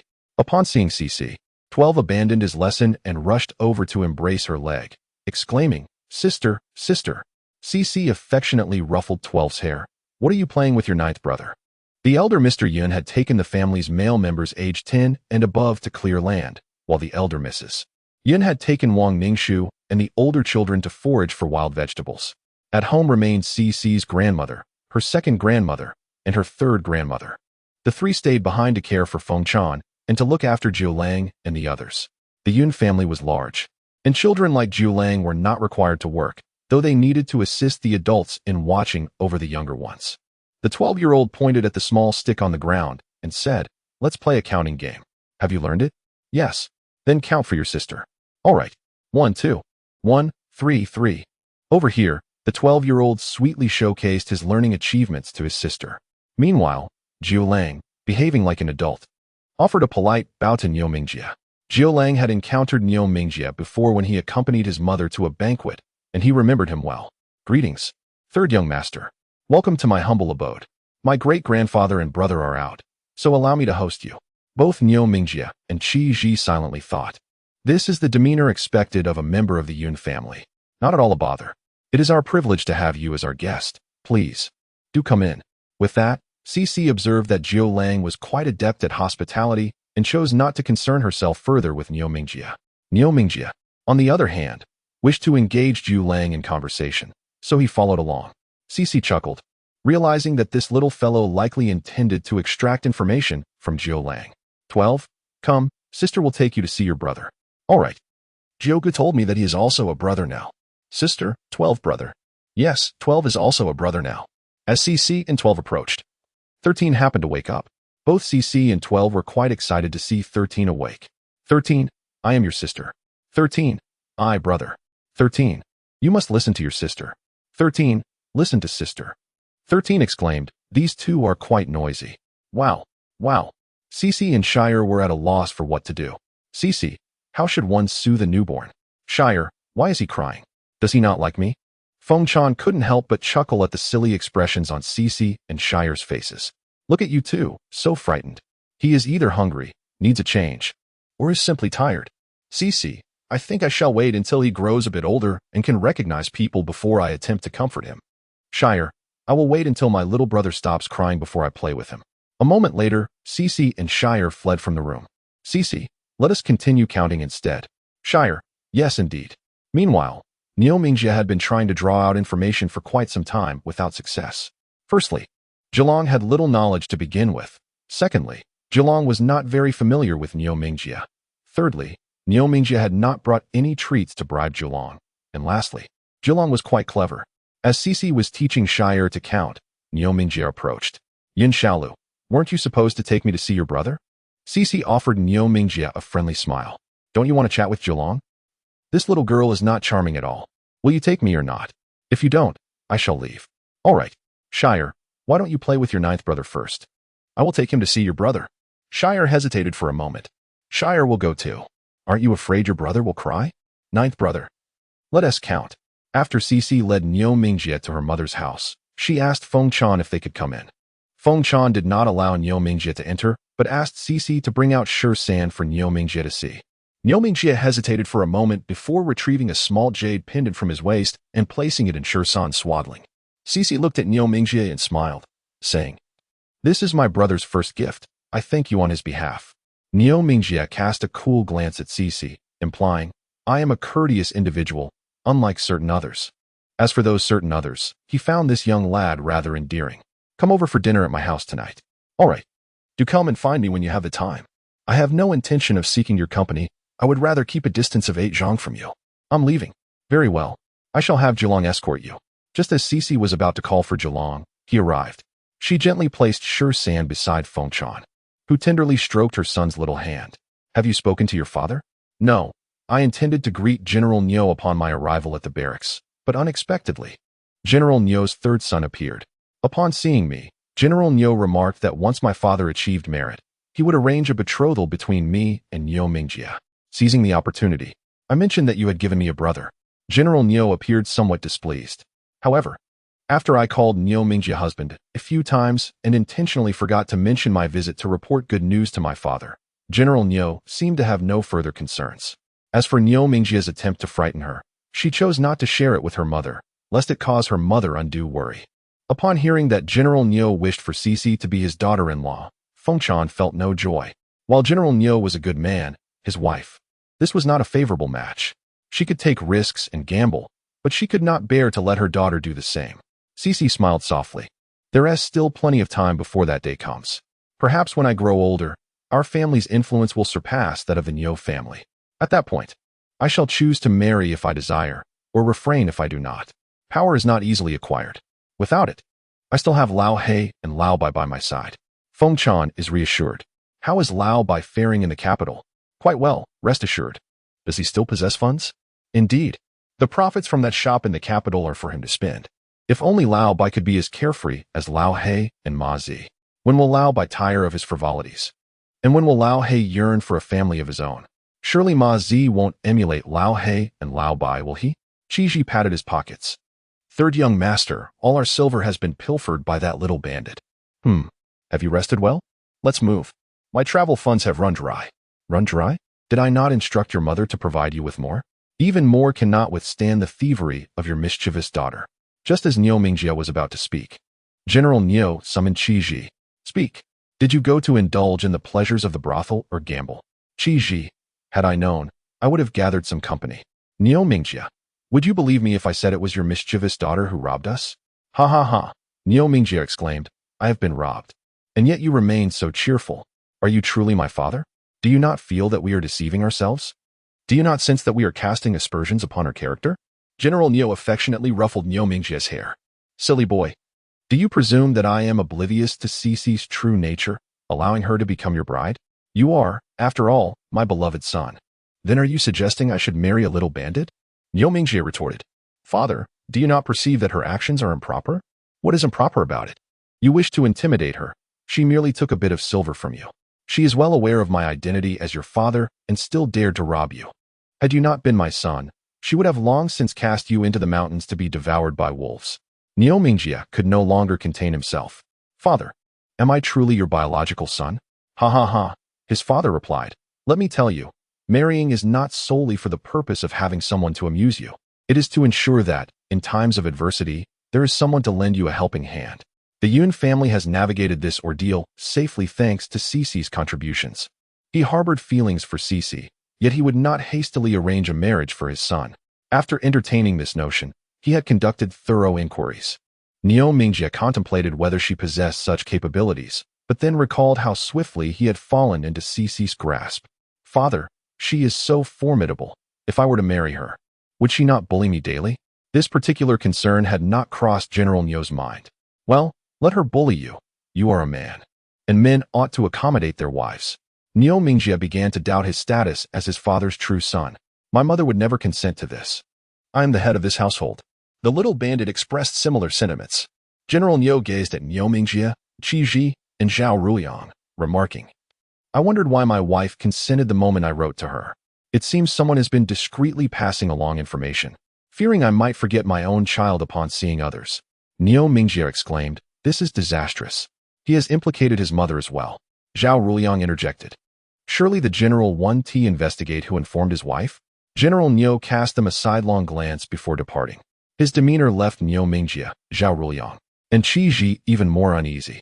Eventually, upon reaching his study and perusing a book for a short while, Niu Mingjie arrived. Father, I have reflected upon it and realized you were right. When it comes to marriage, one ought to choose a partner who can assist during times of adversity. General Niu set his book down on the table. Have you come to a conclusion?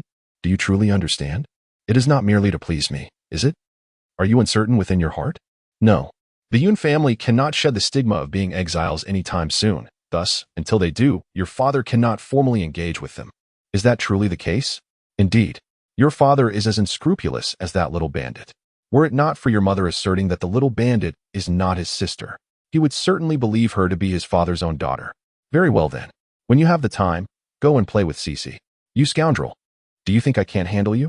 General Niu was aware of Zhao Ruliang's efforts to relay messages to Madame Niu. Nevertheless, He deemed it commendable that she managed the elderly and raised the children at home. Thus he continued to feign ignorance. What more could Niu Mingjie say? Niu Mingjie could only utter a simple affirmation. Father, my mother is also concerned about you. Look, I have heeded your advice and maintained contact with that little bandit. Please, do not hold it against others for informing my mother about this. Let it be a lesson learned. Very well. Father, I shall take my leave now. You may continue reading. Wait, the reason I summoned you here is not solely for you to remain close to Cece. Starting tomorrow, you will accompany your father to the military camp in the morning and study with the tutor in the afternoon. The tutor has already been arranged. Understood, father. Now I shall take my leave. Heng Zhao Ruliang and Qi Ji had been waiting outside the study. As soon as Niu Mingjie emerged, they approached him eagerly. Third young master, what did the general say? Let it be a lesson learned. Zhao Ruliang and Qi Ji both sighed in relief. He had clarified to his father why he could not even afford the cost of sending messages. They could now procure funds. Particularly, old Master Yun believed that with the arrival of this child, the bond between Yun Yuqi and Feng Chan would undoubtedly strengthen. To celebrate Feng Chan's safe delivery, Cece took Sun Xingyao, Yun Ruibois, Wang Yicheng, Su Muya, and Wang Sahan to buy 100 jin of pork, 2 baskets of chicken, and 2 barrels of fish. The little ones were overjoyed upon seeing this. It had been quite some time since they had last tasted meat. Sixth sister, shall we hold a feast for the 13th month celebration? Indeed, the little ones were even more delighted. In just a month, they would feast once again. Sixth sister, once the 13th arrives, I will take him to play. Sixth sister, when the 13th can speak, I will teach him to count. Sister Lu, I shall now accompany 13 to play. Meanwhile, Wang Mingxue is assisting 13 in changing his diaper. On the way, Feng Chan often helps her look after 12. Though Cece can afford a wet nurse, Feng Chan insists that her own milk is more nurturing than that of a nurse. After changing 13's diaper, Wang Mingxue places him beside Feng Chan's sister San. Are you holding a celebration for the 3rd wash? Cece inquires. Indeed, I am, replies Wang Mingxue with a smile upon hearing this. It is truly wonderful to have a younger brother for little Lu. Feng Chan chuckles in agreement. Indeed. Just then, Grandmother Cece enters with a bowl of chicken soup. Come, drink this chicken soup. All right, thank you, mother. Thank you for what? 13. I am your grandmother. 13 responds with 2 small bubbles for his grandmother. On the 3rd day, the Yun family is preparing for 13th celebration. A woman adorned with a large red flower cheerfully enters through the doorway. Old master, old mistress, your household is indeed blessed with double joy today. Cece glances at the woman's large red flower. A matchmaker has arrived. Lady Yun also recognizes the woman as a matchmaker. Come in. What should we call you? My surname is Zhou. You may call me Matchmaker Zhou. To be candid, I have long been entrusted to seek a match for your family. However, I found none worthy of your daughter until today. This one seems quite exceptional. Cece muses to herself, you believe there is joy in my family today, and that my great-grandmother is in good spirits, hence your visit. Lady Yun, intrigued, responds, let us converse in my room once my great-grandson's celebration is complete. Very well. After finishing her bath, old Lady Yun led the matchmaker into her abode. Upon taking a couple of steps, she noticed that Cece had also followed them. Oh, what brings you here? She inquired. I was sent by my great-grandfather, Cece replied. I did not summon her. Old man Yun interjected, clearing his throat. It was I who instructed her to come. Her master is quite knowledgeable, and after years of study, she must possess some insight. Very well, then. Once inside, old Lady Yun exchanged a few pleasantries with the matchmaker before asking whom she intended to matchmake for.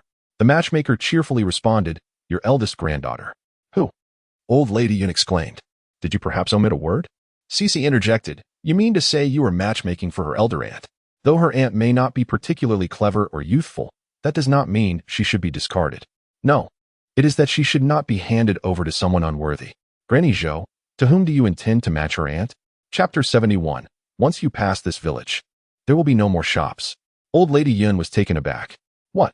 She is fond of men. The matchmaker replied. The children of high officials are indeed different from those of ordinary folk. Old Master Feng confided in me that he is like other men. Then why does he always have a handsome man by his side? Old Master Feng explained that he and that individual are good friends. And you believe that? I do not, but the red envelope he presented was quite generous. Sixth miss, I have a keen eye for discerning character. Zhou Matchmaker cast a glance at the elderly matron, Madame Yun. Madam, she began, the esteemed Mr. Feng is quite prosperous and has never taken a wife. If your granddaughter were to marry him, she would enjoy a life of comfort without the burden of being a stepmother. You must understand, this opportunity is fleeting. Very well, the old lady replied, but please do not be hasty in your refusal.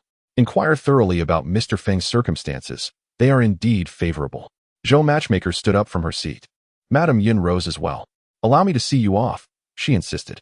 Though Zhou was somewhat unreliable, propriety must be upheld. No, it is sufficient for Miss Liu to escort you, Zhou insisted. You are my elder, and I cannot impose upon you. Very well then, little Liu, please accompany Mrs. Zhou. All right, little Liu replied, leading Mrs. Zhou away.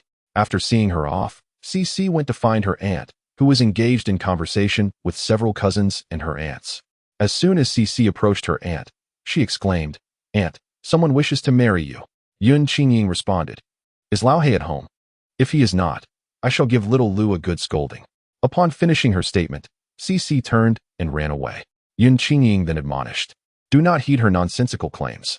Wang Mingshuang, with a smile, remarked, Whether little Liu spoke the truth or not, we can simply inquire of grandmother. Su Wenhui chimed in. Indeed, let us go and ask grandmother. The others joined in the playful banter, insisting they should consult Madame Yun. Faced with their insistence, Yun Qingying found herself at a loss. Even if a proposal were made, I would not marry. My son is on the verge of finding a wife. In this instance, Yun Qingying found herself being coerced by Wang Ningxue and Su Wenhui to confront old lady Yun. Meanwhile, Sun Xingyao was engaged in a martial contest with Yun Ruebua and Su Muya, when suddenly, Cici burst forth with a startling announcement. Cousin, someone wishes to become your stepfather. The abruptness of her declaration left Sun Xingyao momentarily speechless, and in his daze, he received a punch. Regaining his senses, he noticed that Cici had already fled. He promptly gave chase, calling out, Yin Xiaolu, halt at once. Yin Xiaolu, stop. As she ran, Cici shouted, Old He, Old He, Old He.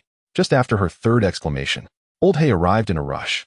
The moment he appeared, Cici leapt onto his back, urging, Quickly, my cousin intends to strike me. Sun Xingyao protested. I have no intention of hitting you. Just clarify your words. However, before he could finish, Old He and Cici had vanished from sight. Cici's commotion quickly alerted the Yun family. Old Lady Yun shot a disapproving glance at Old Man Yun. Why did you allow Xiaolu to accompany her? Now everyone is aware. Old Man Yun wanted to assert that he hadn't coaxed Xiaolu into following.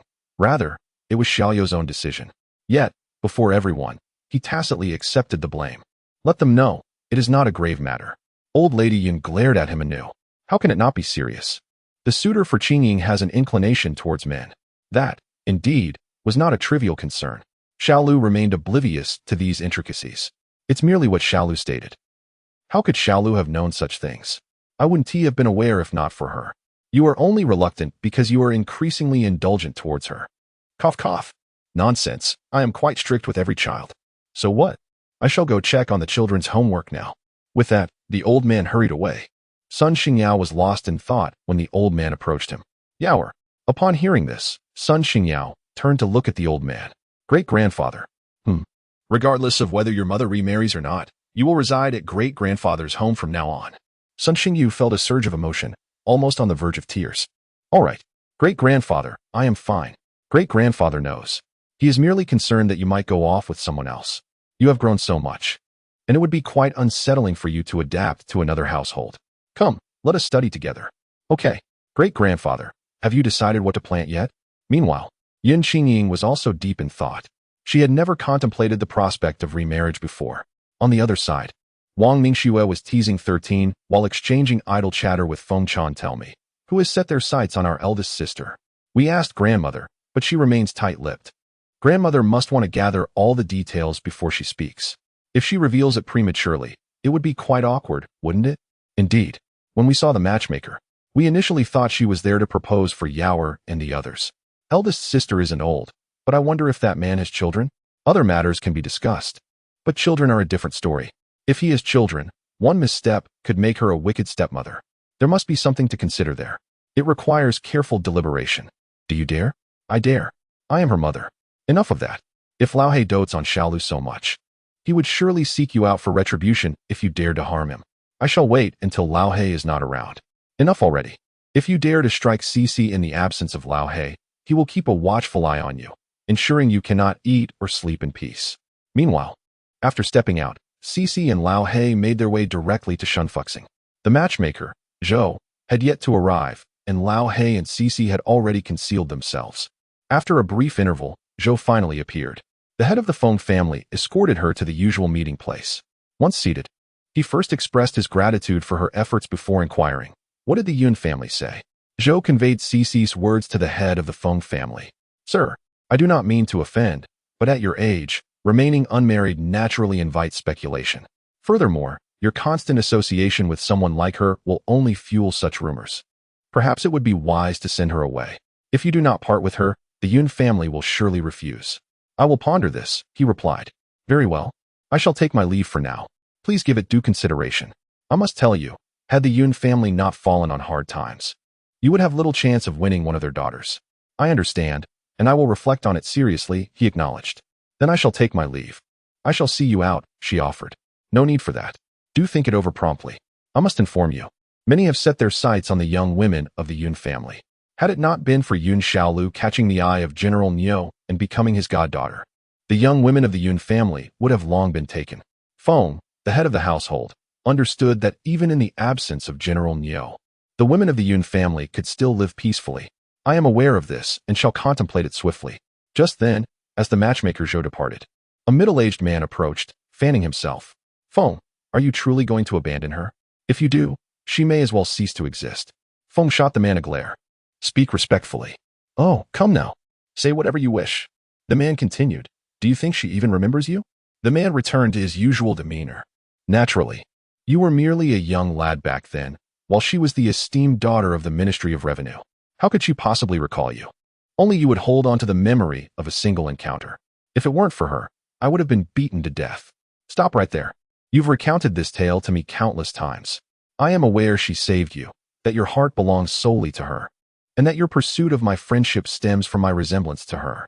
I also know you intentionally let others misconstrue your intentions, as you have no desire for marriage or to share a bed with any other woman. But do not forget, the Yun family is currently marked as exiles. If you had but a modest piece of land, it would be one matter, yet you possess vast estates. Even if you make no missteps, others covet your holdings. Should you marry a woman from the Yun family, will they not claim you are in league with them? Would they not seek your destruction? Open your eyes." Feng, however, was reluctant to awaken from this reverie. "I could always divide my assets. If you were to squander your family fortune, would anyone still stand by your side? Wake up. Your feelings are profound, yet to others, they are but fleeting words. I, she. Enough of this back and forth. In my opinion, the women of the Yun family either marry ruffians or wed impoverished men.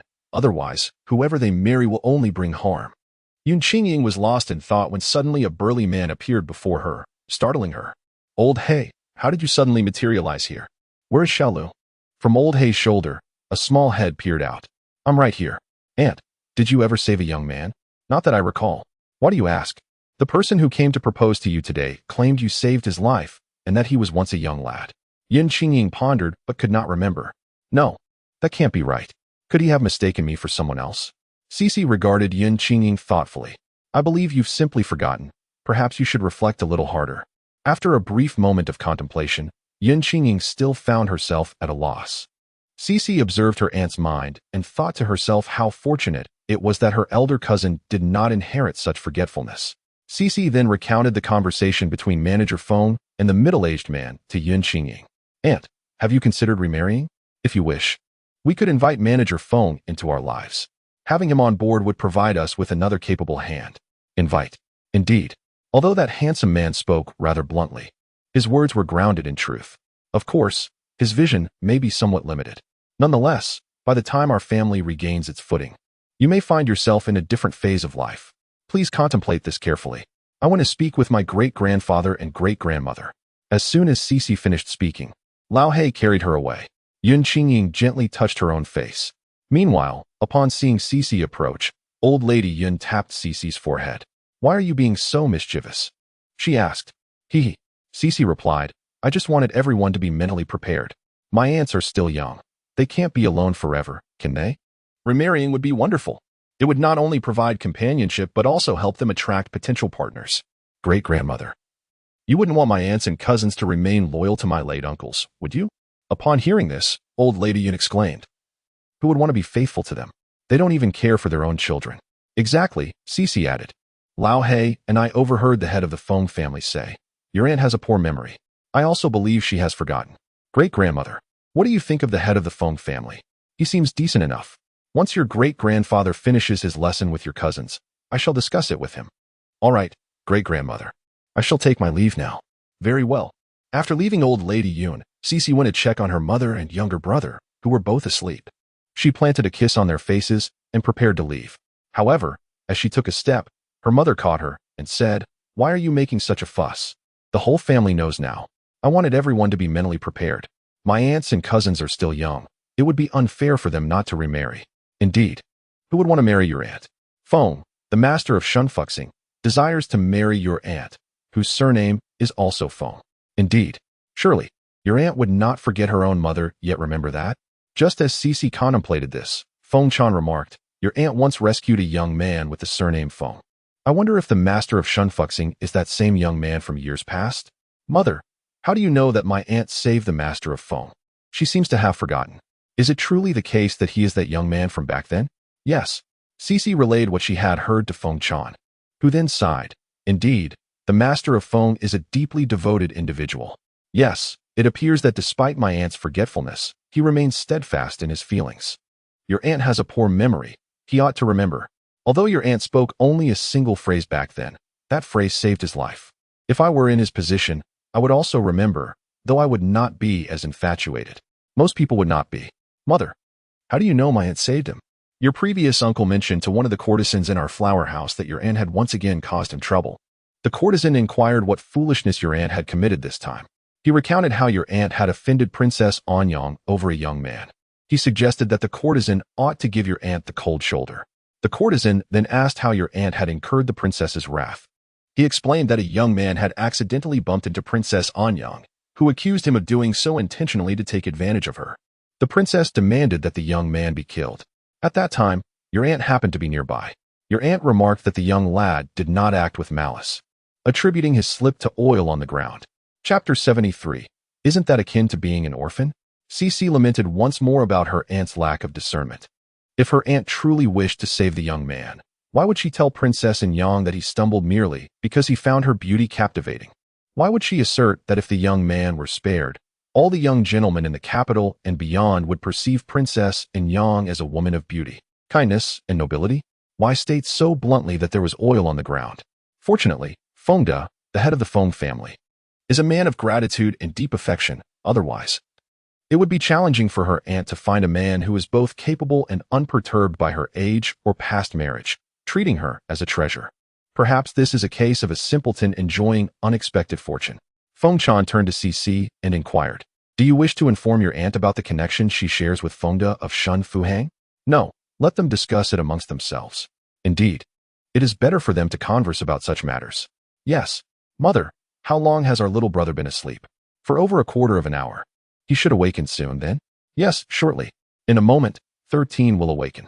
Cece gently kissed 13's tiny paw, and he responded with a toothless grin. Feng Chan observed her daughter and son alternately, realizing that she was now blessed with both a daughter and a son, each possessing siblings of their own. 13 playfully grasped at Feng Chan, then at Cece, alternating between the two. He adored both of them, though he could not quite fathom why. Let us watch Feng Dedang's performance. If he comes to propose again, we shall inquire whether he is willing to become part of our family. By the way, does Inger consent? I have yet to ask her. Nevertheless, even if she is reluctant, I shall persuade her to agree. There is an adage from Aunt Jo that rings true. Once this village is passed, there will be no shop left. Very well. It seems these two children are indeed fated to be together. Sun Xingyao is amusing the 12th child when old Master Yun arrives. Great-grandfather. Sun Xingyu feels a surge of joy upon hearing this. This way, he need not part from his mother, and she shall not face a solitary old age. Cece is currently feeding the 13th child water when Sun Xingyao's voice echoes from the entrance. Little Six, are you inside? Yes. Cece hands the bowl and spoon to Feng Chan mother. I shall step outside for a moment. Go ahead. After Cece emerges from the room, she beams at Sun Xingyao and playfully asks, Cousin, have you come to hit me? Sun Xingyao playfully tugs at the little bun atop Cece's head. Indeed, I have come to strike you. Are you afraid? I am. Sun Xingyao gives her bun another playful shake. You are not afraid at all. Cousin has come to express gratitude. For what? For the suggestion you made for great-grandfather. Oh, how do you intend to thank me? What would you like as a token of appreciation? I was merely jesting. Both you and your mother are dear to me, and I wish for your happiness. In that instant, Sun Xingyao completely forgets the matter of Cece's life being intertwined with the Yun family. He longs to embrace Cece, yet she is now 7 years old. Outside the city, a multitude of wildflowers has bloomed. Tomorrow, my cousin will bring you some when he goes to clear the land. Today marks the 13th day of the washing ceremony, a day of rest. On another note, Feng Yuandu, the head of the Feng family, ultimately resolved to follow his heart. Very well, what can I say? Why must you commit yourself so utterly? Is there not another way? Gratitude need not be repaid solely through self-sacrifice. Feng Yuandu chuckled softly. It is not merely a matter of gratitude. I genuinely have affection for her. Jun Emo shook his head. You, enough of that. How do you intend to persuade your brothers and your kin? I wish to establish a new sect. This way, I can grow old with her without burdening my family or my clan. Very well. However, you cannot relinquish your entire estate to your brothers and kin. If you give away your family fortune, how will you provide for your wife and children? How will you deal with those who trouble you? I understand. I will retain a portion. Good. Now, I shall take my leave to enjoy myself. I wish you success in your endeavors. With that, Jun Emo departed. And Feng Yuandu did not insist on accompanying him. Once he left, Feng Yuandu summoned the matchmaker, Aunt Zhou. Aware that Jun Emo had just left, Aunt Zhou praised Feng Yuandu. Seize the opportunity. I shall go to seek elderly Lady Yun now. Thank you for your assistance. At that moment, Cece was playing in the courtyard with Jiao Lang and the others. Aunt Zhou cheerfully entered from outside. Greetings, 6th Miss. Is your great-grandmother at home? Yes, she is. I will take you to meet her. Jiao Lang, please look after your younger siblings. Jiao Lang, very well. Sure, heir, sister, I. All right. You can go with your sister. Grandma Yun was engaged in conversation with Grandpa Yun when Cece's voice drifted in from outside. Grandma, are you in there? Grandma Zhou has arrived. Sure followed suit. Grandma, are you there? Grandma Yun responded and stepped out of the room. Yes, come in and sit. Upon entering, Grandma Yun introduced Grandpa Yun to Grandma Zhou. Grandma Zhou performed a gesture of respect befitting a junior. Grandpa, Grandma. The head of the Feng family has sent that person away. What do you think? Grandpa Yun stroked his beard thoughtfully. I wish to meet that head of the Feng family. Very well. When would you be available, Grandpa? Perhaps tomorrow. All right. After exchanging a few more words with Grandma Yun, Grandma Zhou took her leave. The following day, Grandma Zhou arrived early with Feng Yuanfu in tow, who bore an array of gifts. Grandma Yun inquired about who else resided in Feng Yuanfu's household. After learning this, she turned to Grandma Zhou and said, let the three of them converse. We shall go next door to chat. Very well. Grandpa, 6th Miss, take your time. Once Grandma Yun and Grandma Zhou departed, Grandpa Yun turned to Feng Yuanfu and remarked, you are aware of our family's current situation. Are you not afraid of being implicated? I am not afraid. I plan to establish a separate lineage. Grandpa Yun was taken aback by Feng Yuanfu's declaration. Cece's eyes darted inquisitively. Great-grandfather, what does it mean to establish a separate lineage? Old Master Yun elucidated the situation to Cece, who, upon hearing his explanation, promptly remarked, isn't that akin to being an orphan, subject to the whims of anyone? In response, Old Master Yun turned to Feng Yuanfu and said, let us consider this. If you are willing, you may marry into our family and take my eldest granddaughter as your wife. Although my granddaughter has lived with us, she is not a convict. She was wed before I faced the Emperor's wrath. Should you decline, we shall leave the matter as is. My granddaughter is not as formidable as Xiao Lu. If she were to accompany Master Feng back to his hometown, she would be vulnerable and could easily fall victim to bullying. His family's origins are not as accommodating as this place. In such a scenario, even if she were to succumb to mistreatment, he would remain oblivious. Although life with us may be arduous, our household is large, and with Xiao Lu having a formidable mentor, the common folk dare not offend us. In a moment of contemplation, Feng Yuanfu hesitated but ultimately replied to Old Master Yun, I am willing. He had thought that such sentiments would remain a mere private yearning throughout his life. To his astonishment, Old Master Yun had provoked the emperor to the point of fury, while his spouse seemed to show no regard for their marital bond. Upon hearing this news, he knew he should not feel elated, yet he could not restrain his emotions. He abandoned his current affairs and hastened to find her, driven by a desire to assist her. However, she did not require his assistance at all. Her family possessed horses, carriages, and bodyguards. He presumed he was beyond her reach. To his astonishment, after the arrival of spring, she ventured into the fields with a basket and a small hoe to forage for wild vegetables, just like the women from ordinary households. Now, her grandfather informed him that if he were willing to take on the role of a son-in-law, he could cohabit with her in harmony. How could he possibly refuse? Cece once again marveled at the notion that foolish people often enjoy fortunate outcomes. Upon hearing Feng Yuanfu's declaration, Old Master Yun felt quite pleased. Nevertheless, this was a significant matter, and he urged Feng Yuanfu to consider it further. Moreover, he must obtain approval from his mother. Feng Yuanfu did indeed have a mother. I have made my decision. My mother will consent. Very well then. I was uncertain whether you would be inclined to take on this role. Hence I did not mention it to my granddaughter. Once I have spoken with her, I shall send matchmaker Zhou to find you. All right. Feng Yuanfu rose from his chair. Old Master, I shall take my leave now. Indeed. Xiaolu, please accompany Mr. Feng on his way. Certainly. Uncle Feng, please. Feng Yuanfu bowed to Old Master Yun and followed Cece to seek out matchmaker Zhou. Upon observing Feng Yuanfu's expression, matchmaker Zhou realized she would soon receive a generous fee for her services. After Cece bid farewell to Feng Yuanfu and matchmaker Zhou, she proceeded to find Old Master Yun and Old Madam Yun. Old Master Yun was conversing with Old Madam Yun about Feng Yuanfu's willingness to become a son-in-law. Cece, observing their cheerful demeanor, inquired, Great-grandfather, great-grandmother, who do you intend to send to propose to the Feng family? Old Master Yun had completely forgotten about that detail. Old Madam Yun wondered who would go. They cannot leave this place. However, Qingwei has the ability to do so. Yet they are all young women, unable to venture out alone or accompany Feng Yuanfu, the old man. What do you think of this matter? Old Master Yun indeed has a candidate in mind. Little Six. Does your master have any availability? No. How can Old Master Yun be so certain? Great-grandfather, may I go to propose to my aunt? Have you forgotten that you are a little exile? Indeed. I am merely 7 years old, and being a girl, no one would care if I strolled around the capital. Old Master Yun, can you manage going out alone, Old Lady Yun? I am not alone. I have Old Hei with me. Then it's settled. Old Hei cares for Cece even more than Yuchi. Old man, why not let Little Six represent us? Old Master Yun wanted to mention that Cece is a little exile, but Cece took it as Old Master Yun's agreement. Great-grandfather, great-grandmother, I shall go seek Lord Qi for the documentation. Old Master Yun secretly sighed in relief. It was fortunate that the plan could proceed. Old Lady Yun, please go ahead. Feng Chan was playing with Shurisan when Cece entered. Mother, the head of the Feng family is willing to marry in. That is splendid. I plan to take Old Hei to the Feng family to propose to my aunt. Upon hearing this, Feng Chan laughed. Go on, go on. Let us see if they want to chase you out. Hee. If they do chase you out, do not cry. I want to cry. Mother, I am going to seek Lord Qi for the documentation. Go on, go on. Children ought to venture outdoors more frequently, to explore and experience the world.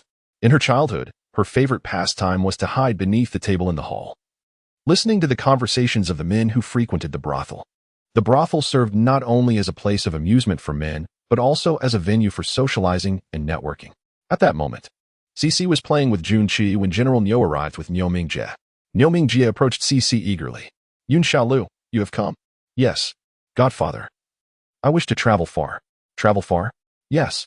Godfather, please kneel down. All right. As General Niu knelt, Cece whispered a few words in his ear. Upon hearing her, General Niu erupted into laughter. Ha ha ha. Godfather suggests that your brother Ming Jie should accompany you to ensure your safety. Niu Mingjie, to ensure safety? What mischief is this little bandit up to? Cece initially had no intention of bringing Niu Mingjie along. However, since General Niu had spoken, she decided to include him. Thank you, Godfather. Niu Mingjie was reluctant to go. Yet, he had just told his father that he would get along well with Cece. Xiaolu, what do you intend to do? Cece will reveal that to you once you arrive. General Niu interjected. Why the rush? Such matters are seldom discussed publicly before they come to fruition. Niu Mingjie began to question if he had been adopted. After a brief conversation with General Niu, Cece went to find Qi Dekai, who was responsible for overseeing exiles. Qi Dekai was not at all surprised when Cece expressed her desire to travel. Have you spoken to General Niu? I have. He has instructed the third young master to accompany me. Without delay, Chi Dekai swiftly prepared the necessary documents. Lord Chi, will you not inquire about my purpose for traveling? What difference does it make to inquire further? Can they still prevent your departure? Seek medical assistance if you must. Thank you, Miss Liu. Miss Liu, do you have any other matters to attend to? If not, please take your leave. I have never encountered a banished individual as audacious as yourself. That's all. You may continue with your affairs. Allow me to escort you. No need. You have your own matters to attend to. With that, Cece departed with the document in hand. Chi Dekai silently mused about the unexpected flattery exhibited by someone from the Yun family. There are other tasks to attend to. Zhao Motzi basked in the sunlight atop the roof. Cece presented him with a silver note of 1,000 taels. I must embark on a journey, and I entrust my mother and brother to your care. Zhao Motzi accepted the note. Rest assured, as long as I draw breath, I will ensure no harm comes to the lady and the young master. Very well. Just keep an eye on my mother and brother. You need not concern yourself with others, as I will ask Lao Hei to arrange a few individuals. Understood. What sort of young lady do you prefer? Has the topic shifted too abruptly? Zhao Motzi scratched his head.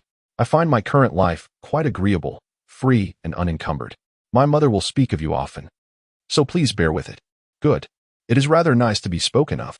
Each time the lady mentions him, he wishes he had a sister who would express similar sentiments. Sun Xingyao, where are you headed? Yin Ruebua, do not worry. I am going to assist your mother in seeking a marriage proposal. Sun Xingyao, had I known, I would not have asked. Chapter 75, An Unexpected Delight. Sun Xingyao has learned of the situation. You, please take care on your journey. Yes. Yes. You all have faith in the family. If there are matters beyond your ability to resolve, seek the counsel of General Niu. Sun Xingyao, how about you? Yun Ruebua, when do you plan to depart? In a few days. Great-grandfather and grandfather are advanced in age, and some of their habits are difficult to change. Be astute. Do you comprehend my meaning? Sun Xingyao and Yun Ruebua understand. It is simply a matter of not adhering to every suggestion from great-grandfather and grandfather. That is good to hear, given their age.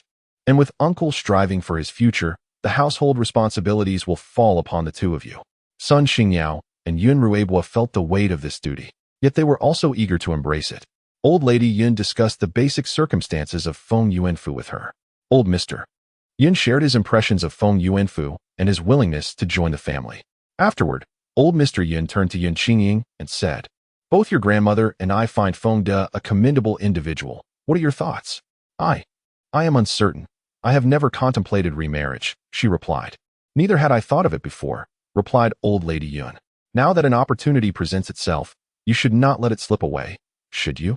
Old Mr. Yun concurred. Indeed, you are still young. Then, I shall consult Yao. Old Mr. Yun had already inquired on her behalf, and Yao had expressed no objections. Then, I will defer to your judgment. In trivial matters, she might voice her opinions, but for significant decisions, she always heeded the counsel of her grandparents and parents. Old Lady Yun suggested, meet him. If all is well, let Xiaolu go to the Feng family to propose.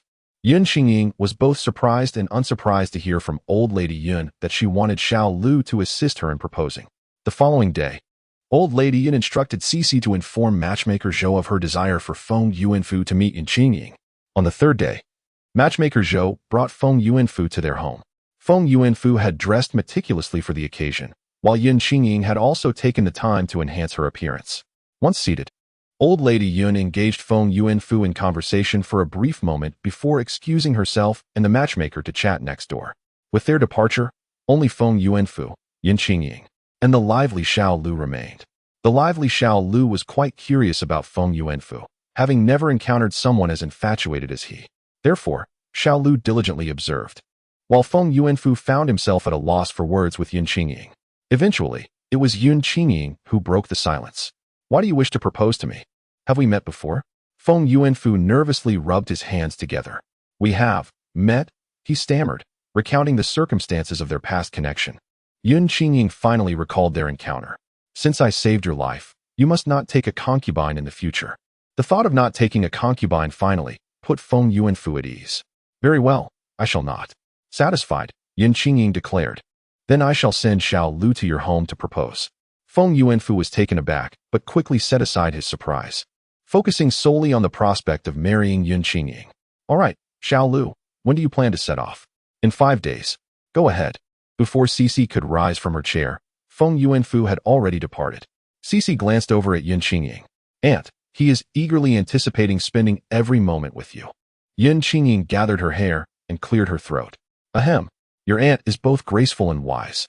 Upon hearing this, Cece chuckled, observing her aunt's pride. The grace is merely adequate, while the wisdom is purely self-praise. Aunt, please refrain from using the debt of gratitude to pressure my uncle. No need for that. I merely fear he may take a concubine. Your previous uncle had numerous concubines, and they often vexed me. Aunt, the new uncle is an adopted son-in-law. Yin Qingying lifted Cece and planted a kiss on her chubby little face. Little Six, you are truly a wonderful niece. From now on, Aunt will cherish you the most. Even your cousin Yao will have to take a back seat. Cece returned the kiss to Yin Qingying. You are also my dear aunt. Aunt, I am off to find the matchmaker. Please don't bully the new uncle. If you drive him away, you shall never find such an excellent husband again. Her enthusiasm stemmed from her desire for Feng Dada to assist her elder cousin and her older male cousin in establishing the herbal medicine business. If her aunt scared away the potential husband, all her efforts would be in vain. No bullying. What do you seek the matchmaker for? One should not trouble two masters. I wish to ask her to help me propose a match for the Feng family. Yin Qingying placed Cece gently on the ground. Then you may go. By the way, what would you like to eat for lunch? Aunt will prepare it for you. Cece beamed at Yin Qingying. Of course. I want to eat what Aunt excels at. Very well, Aunt will make it for you. With that, Yin Qingying cheerfully headed to the kitchen to busy herself. Cece smiled and went next door to find Old Lady Yun and the matchmaker. Old Lady Yun, upon seeing Cece approach, initially assumed that Cece had abandoned her post out of boredom from playing the role of a mere bystander. To her surprise, Cece revealed that the esteemed Mr. Feng had taken his leave. Both Old Lady Yun and matchmaker Zhou felt a sudden jolt of apprehension, suspecting that it was likely Yin Qingying who had dismissed Mr. Feng for not being to her liking. Women, after all, are often drawn to devoted men, and Old Lady Yun was no exception. This child, I shall have a word with her, she resolved. Matchmaker Zhou, eager not to let the hard-earned matchmaking gift slip away, reassured, no need to worry, good things take time. Good things take time. Cece blinked innocently and inquired, Great-grandmother, Grandma Zhou, what are you discussing? I cannot quite grasp it. Old Lady Yun replied. Your great-grandmother wishes to know what your eldest aunt spoke to Mr. Feng about just now. She mentioned that I should assist her in proposing to the Feng family. Cece answered. Old Lady Yun pressed. Then why did Mr. Feng leave? Matchmaker Zhou, relieved, interjected. Thank heavens, the matchmaking gift remains intact. Miss Lu, could it be that Mr. Feng was so elated that he forgot to bid farewell to your great-grandmother? That seems plausible, Cece responded. I cannot be certain, though he appeared quite joyful. Old Lady Yun subtly nudged Cece. You must be teasing your great-grandmother on purpose. Cece returned a bright smile. Great-grandmother, let us not trouble ourselves with one matter when we can involve Grandma Zhou as our matchmaker. Very well, Old Lady Yun agreed. Aunt Zhou, we appreciate your assistance. Not at all, she replied. One engagement brings two tokens of gratitude. If only such occurrences were more frequent. When Mr. Feng informed her of his desire to join the Yun family, she inquired whether his mother consented to the arrangement. Feng Da's master remarked that his mother had long stated that as long as he was willing to marry, anything would suffice. Chapter 76. Absolutely not. 5 days later, Cece and her companions set forth. Cece retrieved her carriage, which could transform into a small bed. She would likely be able to use that bed until the age of 10. Beyond that, it would no longer accommodate her. Feng Yuanfu also prepared a carriage for Cece, but she insisted on using her own. Additionally, Cece hired a doctor. Upon seeing this, Feng Yuanfu promptly acknowledged his oversight and offered to cover the doctor's fees, to which Cece graciously accepted. As they exited the city, Niu Mingjie observed Cece, who was enjoying the scenery atop her horse, and remarked, Aren't you afraid of falling? Cece flashed him a smile and replied, If I fall, you will too. Humph. Now, can we speak of our destination? We are going to propose to my aunt. Niu Mingjie suspected Cece was teasing him, yet he recalled seeing a woman adorned with a large red flower at their departure, a typical appearance for a matchmaker. Are you truly going to propose to your aunt? Of course, it's genuine. However, his father had instructed him to handle matters concerning a local bandit. In his view, the bandit required no assistance in commanding respect. She could easily captivate everyone on her own. Niu Mingjie glanced at Lao He and asked, What if she refuses your proposal? Yes, Cece replied. I fear being perceived as a bully. I do not wish to impose too heavily on her. Neo Mingjia. Following someone is far better than giving the impression that I am merely pressuring them to acquiesce. Indeed, I shall henceforth be the attendant to Miss Lu. Cece, address her as Lu Gu. Neo Mingjia, if that is what you wish. Humph. Lu Gu. Ah, that wildflower looks rather lovely. Please fetch it for me. Neo Mingjia ground his teeth. Yes, I shall retrieve it at once. Qiji, young Master San, allow me to go. No need. Furthermore, refrain from calling me young Master San in the future. Qiji glanced at Cece, his expression implying, how can you expect my young Master San to serve you as a menial? Cece returned a smile to Qiji, conveying, I indeed intend for your young Master San to serve me. What can you do about it? Cece then requested Neo Mingjia to weave a floral garland for her. As he worked, Neo Mingjia reassured himself, a true gentleman is adaptable. A true gentleman is adaptable. Once completed, Cece adorned herself with the garland. Not bad. Would you like to wear one as well? I am not a girl. No, thank you. Neo Mingjia felt his patience growing ever stronger. Feng Yuanfu yearned to share his life with Yin Qingying. Thus, everyone was diligently making their way forward. Before long, Cece's party arrived at Feng Yuanfu's residence. Feng Yuanfu's father was a businessman of some repute within the county, though he has since relocated from the county seat to the capital. Feng Yuanfu often ventured out, and Lady Feng had grown accustomed to his absences. Are you tired? Go wash up. I am not weary. Mother, I wish to discuss something with you. Speak. I wish to marry. What? Stop. Stop. Stop. After the actors ceased their performance, old Lady Feng turned to Feng Yuanfu with excitement and said, Did you just say that you wish to marry? Yes. Wonderful. I must speak to your father. The one thing he worries about most is you. Before he passed, he told me that sending you to the capital to work as an apprentice was a mistake. He said that it was only after you mingled with the daughters of nobility that you began to find everyone else unworthy. Have you ever considered that families like those would never connect with ours? We are not wealthy. Old Lady Feng rambled on. Have you told your mother that you have feelings for someone or thoughts of marriage?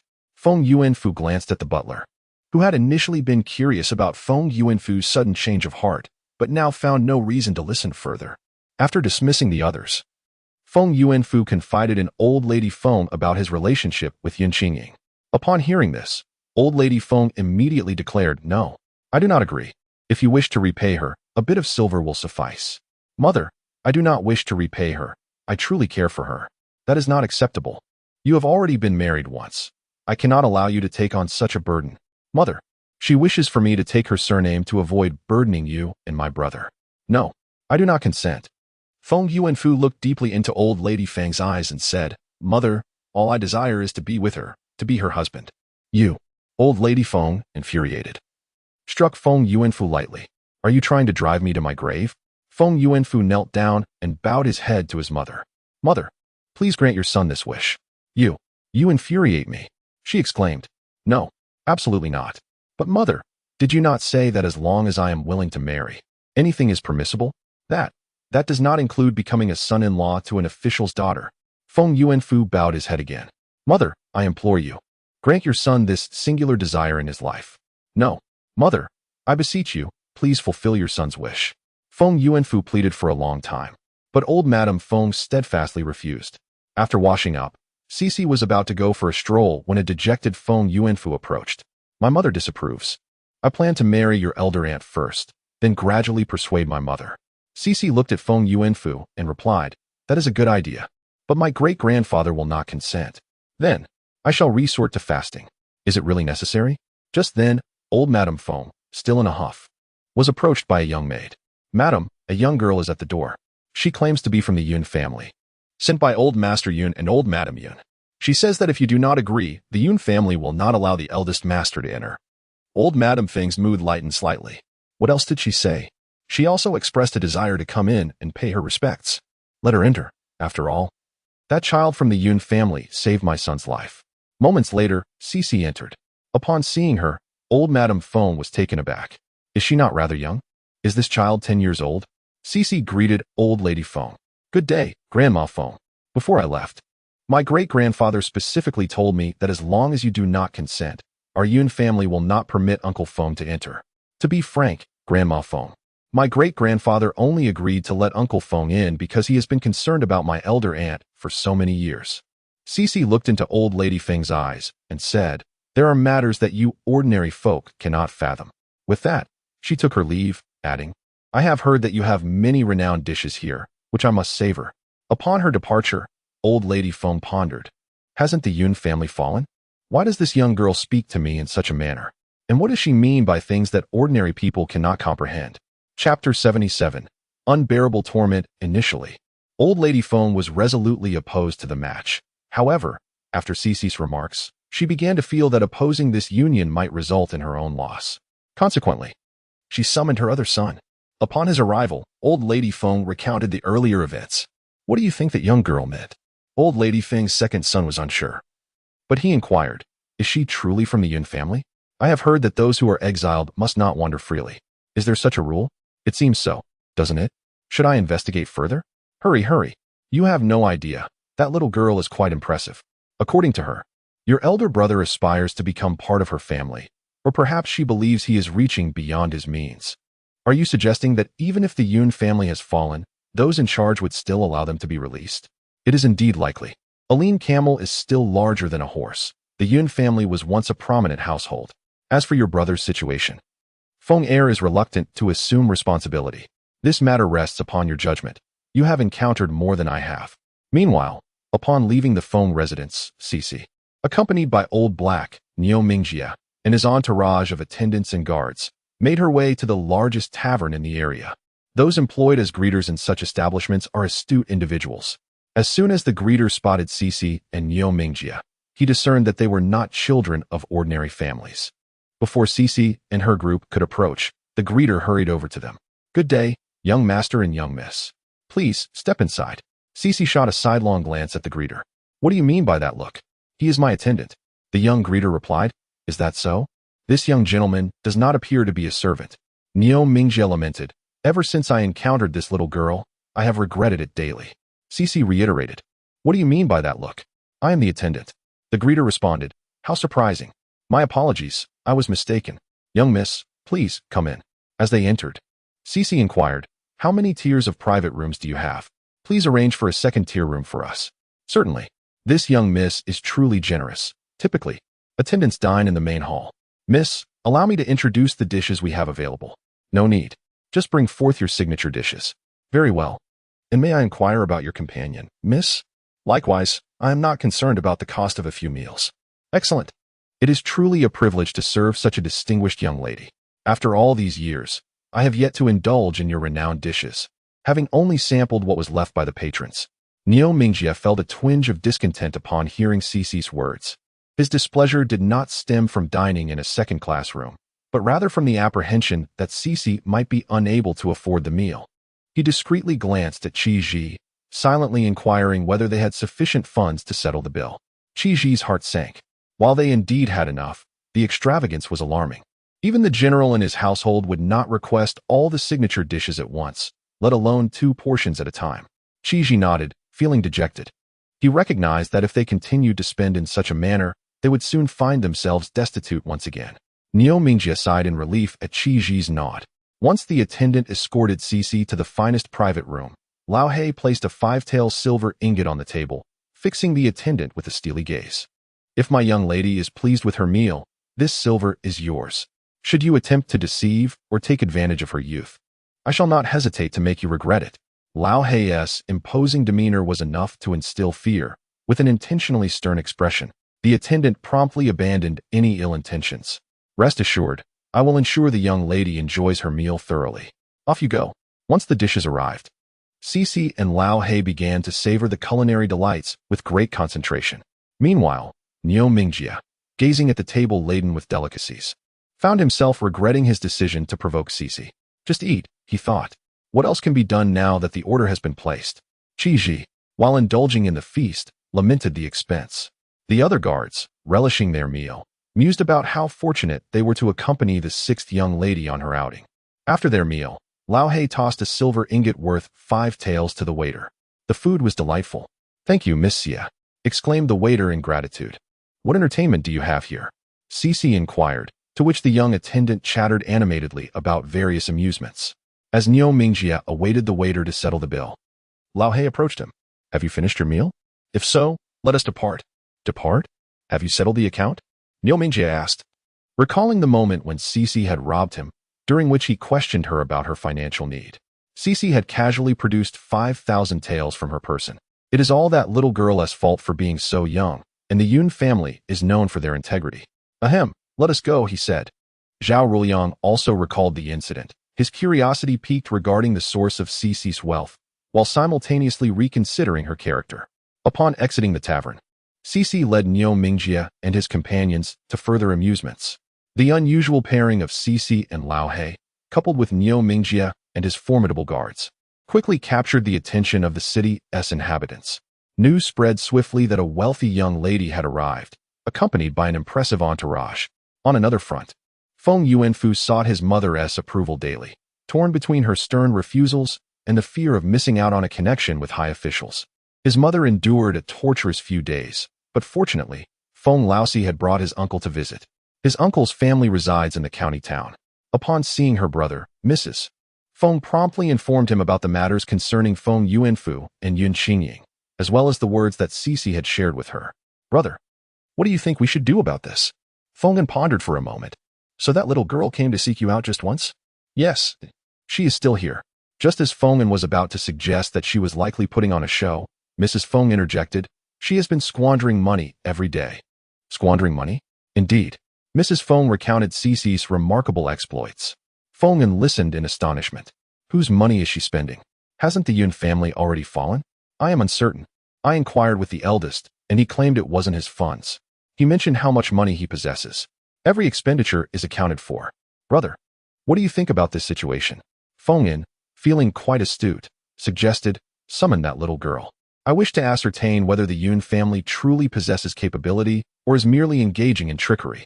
Meanwhile, after several days of accompanying Cece, Niu Mingjie could no longer contain himself.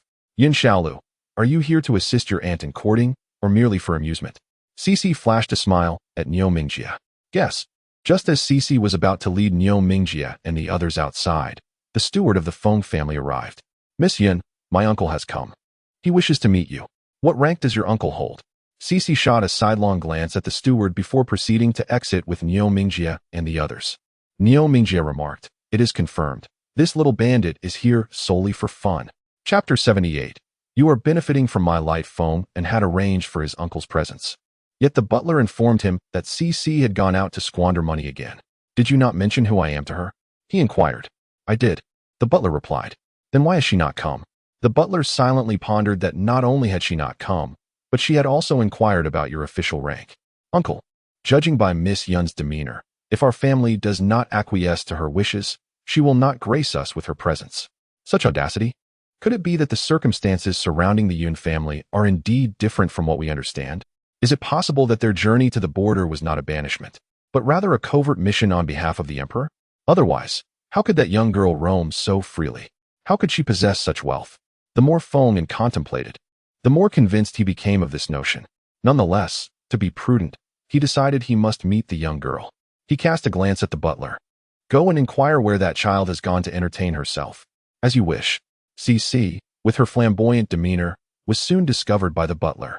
When Feng arrived, he found Cece enjoying the scenery, listening to melodies, and savoring the local delicacies as if she were an elder statesman. Intriguing young lady, I am Feng Yuanfu's uncle, he announced. Cece frowned slightly. Please, have a seat. Was she displeased by his interruption of her music? My dear lady, how long do you intend to indulge in this leisure? Cece casually replied, haven't their matters been resolved already? Resolved? How so? My nephew is at home daily, pleading with his mother for her consent. That matter concerns them, a mother and her son, and does not involve our Yun family. I have already informed his mother that my great-uncle consented due to his long-standing affection for my eldest aunt. My great-uncle would never allow him to enter our Yun household without her approval. Do you have any further inquiries? If not, I wish to listen to some music. Miss Yun, your family's affairs. Cece cast a sidelong glance at Feng. Can you truly grasp the intricacies of our situation? You have likely never ventured beyond the city, have you? Cece rose from her seat. Do not overthink matters. Engaging with individuals like us defies calculation of gains and losses. Come, let us seek amusement elsewhere. With that, Cece departed with her companions. Feng'an, has she truly left? Niu Mingjie began to comprehend. Yin Xiaolu, are you playing hard to get? Indeed. Are you not concerned that they will hold steadfast to their opinions? Not at all. My eldest aunt is not bound to marry only Fengde. Meanwhile, Feng'an lingered for a while before departing. She remarked that the matter between Yuan Fu and her eldest aunt had reached a resolution. What do you mean? I have given my consent. After all, Yuan Fu has set his heart on her. Do you not wish to ponder it further? Lady Feng waved her hand dismissively. No need. If I deliberate any longer, that young girl will surely become irate. You have no idea how fiery her temper can be. How could I not know? After just a few words, that young lady grew impatient and left to entertain herself elsewhere. Very well. In any case, he is not his son. And his sister is not either. Yuan Fu is the only son. Regardless, if Yuan Fu thrives, he can bask in that glory. If Yuan Fu falters, it bears no consequence for him, as he is merely an uncle. Moreover, Yuan Fu is now married into the Yun family. A daughter married off is akin to spilled water. And the same applies to a man. When Feng Yuan Fu sought the favor of old lady Feng once more, she acquiesced. Overjoyed, he bowed deeply to her several times. Mother, rest assured, even if I am to be adopted into the Yun family, I shall remain dutiful to you. Go and speak to that young girl, lest she departs unexpectedly. Although she claims she will leave in 2 days, she is but a child. What if she finds it uninteresting and decides to leave sooner? All right. Mother, I shall go now. Go ahead. Finally, she was relieved from her turmoil, having scarcely eaten or slept well in recent days. After all, her eldest son had long been away, so she convinced herself that he was simply engaged in commerce. The descendants of the Yun family are all officials. The more old Lady Feng contemplated, the more she found this to be a favorable match. Meanwhile, Cece was perusing jade items in a shop when Feng Yuanfu approached with a beaming smile. Xiaolu, my mother has consented. Cece returned his smile. Congratulations. The cunning scheme of the little bandit, Niu Mingjie, had succeeded. Thank you. What have you set your sights on? I shall purchase it for you. Cece did not hesitate to accept. This one. Niu Mingjie remained silent. After all, he was merely a follower now. And he believed that one should not reap rewards without effort. Feng Yuanfu selected a gift for Niu Mingjie, who refused it. I am merely her attendant. Cece shot a sidelong glance at Niu Mingjie. Are you afraid that I will leverage your status against Grandma Feng? Now that she has consented, why do you continue to put on an act? Or do you simply enjoy being my subordinate? It seemed this little bandit was well aware of everything. After all, having skillfully turned those who staunchly opposed her into allies, how could she be oblivious to his petty thoughts? Niu Mingjie turned to Feng Yuanfu and said, I cannot accept your gift. I have done nothing to deserve it. Cece, taking the present Feng Yuanfu had purchased for Niu Mingjie, thrust it into her hands. You are benefiting from my influence. Niu Mingjie hesitated. Young Master Qiji, please, you should keep it. She has extorted so much silver from us. Consider it a congratulatory gift from the esteemed Feng family. Very well. Uncle Feng, thank you. You're welcome, you're welcome. Xiaolu, should we send Granny Zhou first? Or will you accompany her? Together, I suppose. All right. Grandma Feng was engaged in conversation with Feng, and when Feng Yuanfu arrived with Cece and Granny Zhou. Upon seeing Grandma Feng, Granny Zhou praised her as a fortunate woman and then elaborated on Niu Mingjie's background. Both Grandma Feng were taken aback. The young master from a military family was actually serving as an attendant to a minor exile. Once their astonishment had settled, Cece calmly stated, I requested him to be my attendant not to allow you to perceive the Yun family as oppressive, since you have willingly accepted it. I need not keep this from you any longer. What do you mean by asking me to be your attendant? Niu Mingjie inquired. Is it not my explicit request to keep my identity confidential? You certainly have a knack for utilizing every situation to your advantage. Lady Feng, it is fortunate that Feng'an did not stubbornly resist. Otherwise, we would have suffered greatly.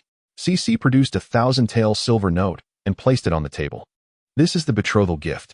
Lady Feng, is she returning the betrothal gift? Shouldn't she also provide a dowry? Chapter 79, Feeling exploited again. I cannot contend with her. Lady Feng glanced at Niu Mingjie, contemplating her grandson's future as a child of a prominent family. Ultimately, Lady Feng resolved to provide a dowry, and not just any dowry, but a generous one. Niu Mingjie felt, once again exploited. Zhouan also believed a dowry was warranted. In the end, Lady Feng decreed that Feng Yuanfu should take half of the family fortune to the Yun family. Her reasoning was sound. 80% of the Feng family's wealth had been earned by Feng Yuanfu. Had it not been for Feng Yuanfu's insistence on marrying into the Yun family, he would have been entitled to at least 70% of the family estate, as he is the eldest son. Feng Heir was all right, but his wife was nearly driven to despair. The older Feng Yuanfu grew, the more Feng Heir's wife believed that the family inheritance would eventually belong to her son. Little did she expect that Feng Yuanfu would suddenly announce his marriage. Yet, her anger was futile, her words carried no weight. Thus, the matter was settled. Niu Mingjie felt somewhat disheartened. He believed he had unraveled Cici, only for her to demonstrate through her actions that what he perceived was merely the tip of the iceberg. Qi Ji felt that even if they had discerned Cici's true nature from the beginning, they might still not have been able to contend with her. With the division of the estate finalized and the documents prepared, Cici's group set forth on their journey. Feng Yuanfu longed to soar to the side of Yun Qingying. Meanwhile, Madame Niu had also received a letter from Niu Mingjie. In his correspondence, Niu Mingjie recounted how his schemes against Cici had backfired, resulting in Cici robbing him, as well as General Niu's desire for him to become engaged to Cici. After reflecting on the contents of the letter, Madame Niu began to compose replies to both General Niu and Niu Mingjie. When Cici arrived, Shursan was amusing himself, while Feng Chan was busy crafting garments for Cici. Upon seeing Cici, Shursan blinked in confusion. Who is this? She seems familiar, yet not. Feng Chan set down her work, scooped up Shursan, and placed him in Cici's arms. This is your sister, the sister who shares the same mother and father as you. Shursan did not comprehend the words, yet the bond of blood stirred a sense of intimacy within him towards Cici. Cici planted a kiss on Shursan's chubby little face. Brother Shursan, your sister has heard that you can roll over now. Will you show me? All right. Then sister will place you on the Kong. After Cici laid Shursan on the Kong, he showed no inclination to roll over. Mother, why isn't he rolling? You should tease him with something nearby. If he desires it, he will reach for it. If he cannot grasp it, he will roll over. Cici took a toy and waved it in front of Shursan. Indeed, Shursan rolled over smoothly. Cici gently patted Shursan's little head. My brother is truly remarkable. Shursan wished to touch Cici's head, but he could not reach. Cici bent down to allow Shursan to pat her. Feng Chan quickly grasped Shursan's tiny hand. Do not allow him to touch anything. He is currently grabbing at whatever he sees. Just the day before yesterday, he pulled several strands of my hair.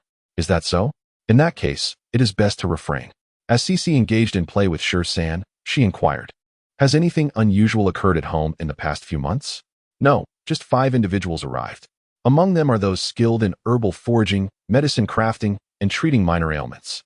Upon their arrival, your great-grandfather instructed the family to learn from them, including 12. You are aware of this, correct? Yes.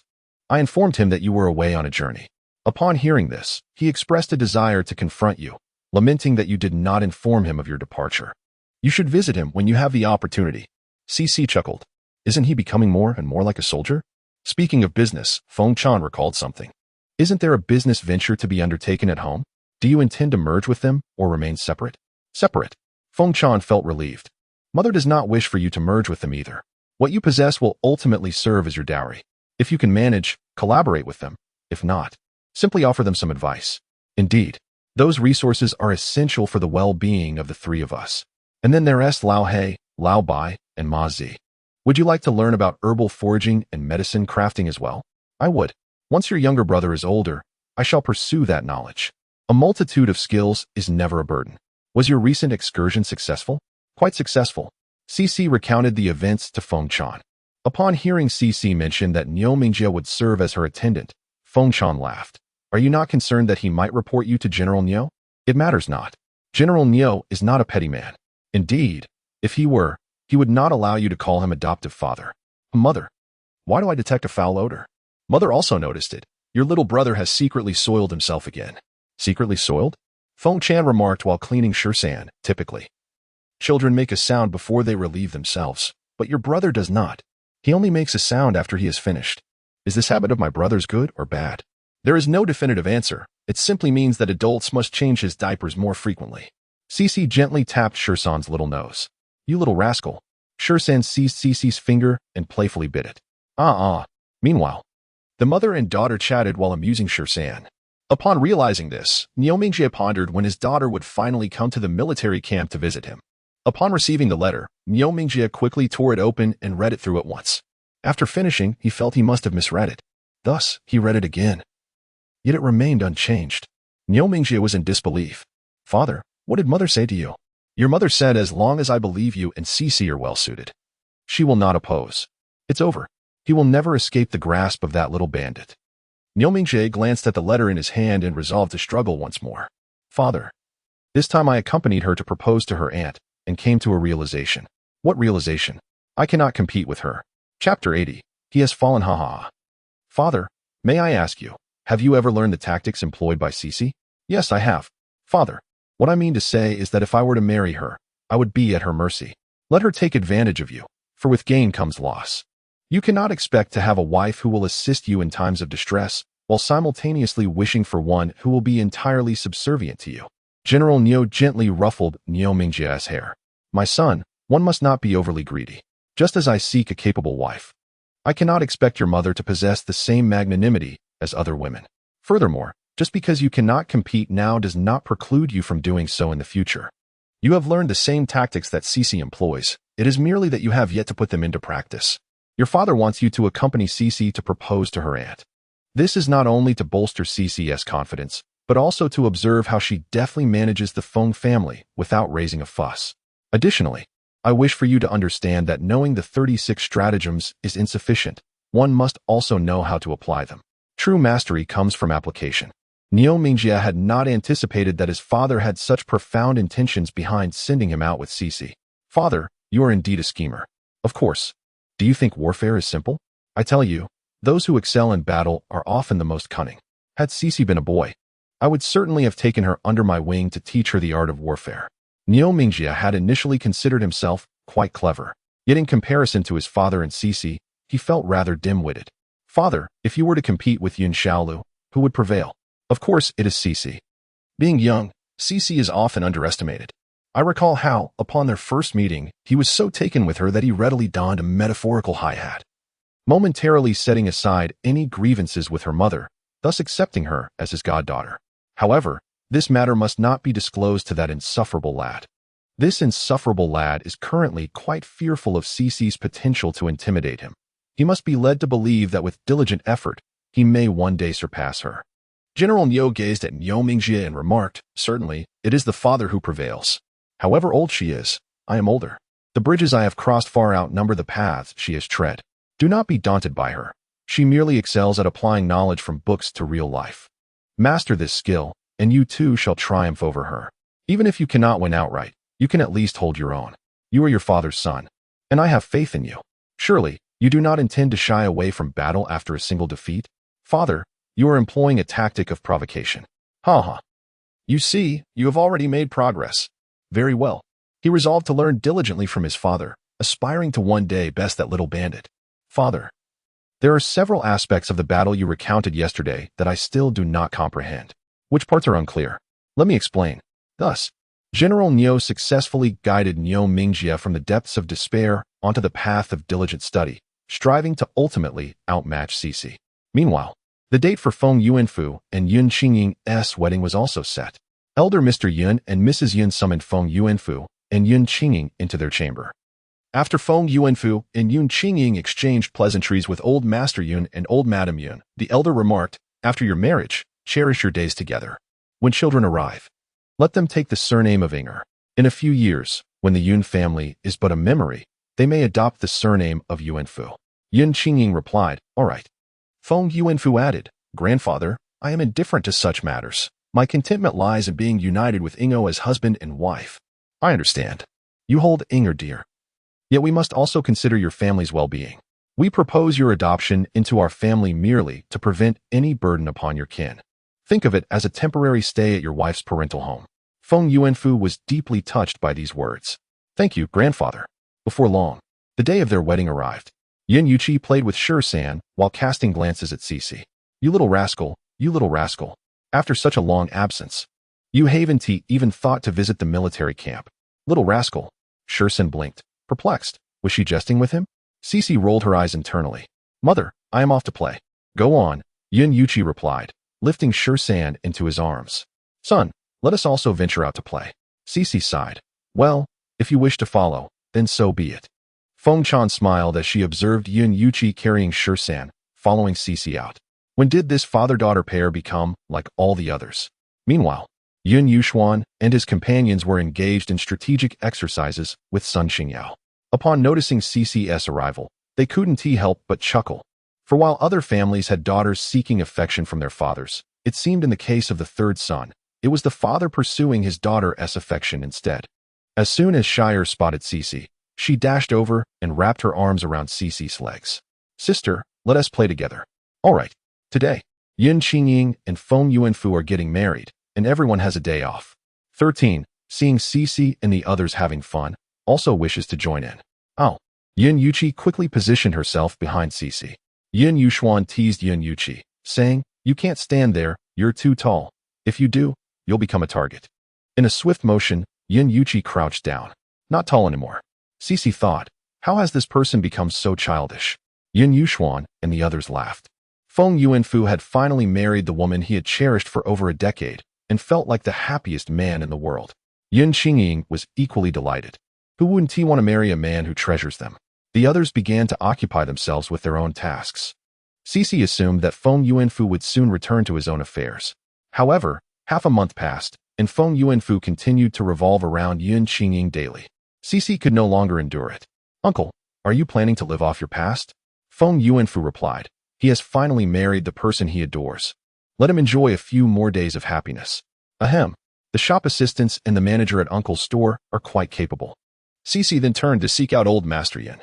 She hurried to the Feng residence, hoping to persuade him to support the Yun family's medicinal business. Not to spend every day doting on her aunt. Old Master Yun was examining the difference between a particular herb in his hand and one in a medical book. Cece approached him and asked, "Great-grandfather, are you reading?" Come over and see if you can discern the difference between these two herbs. I've been staring at them for ages and still can't tell." Cece glanced at them.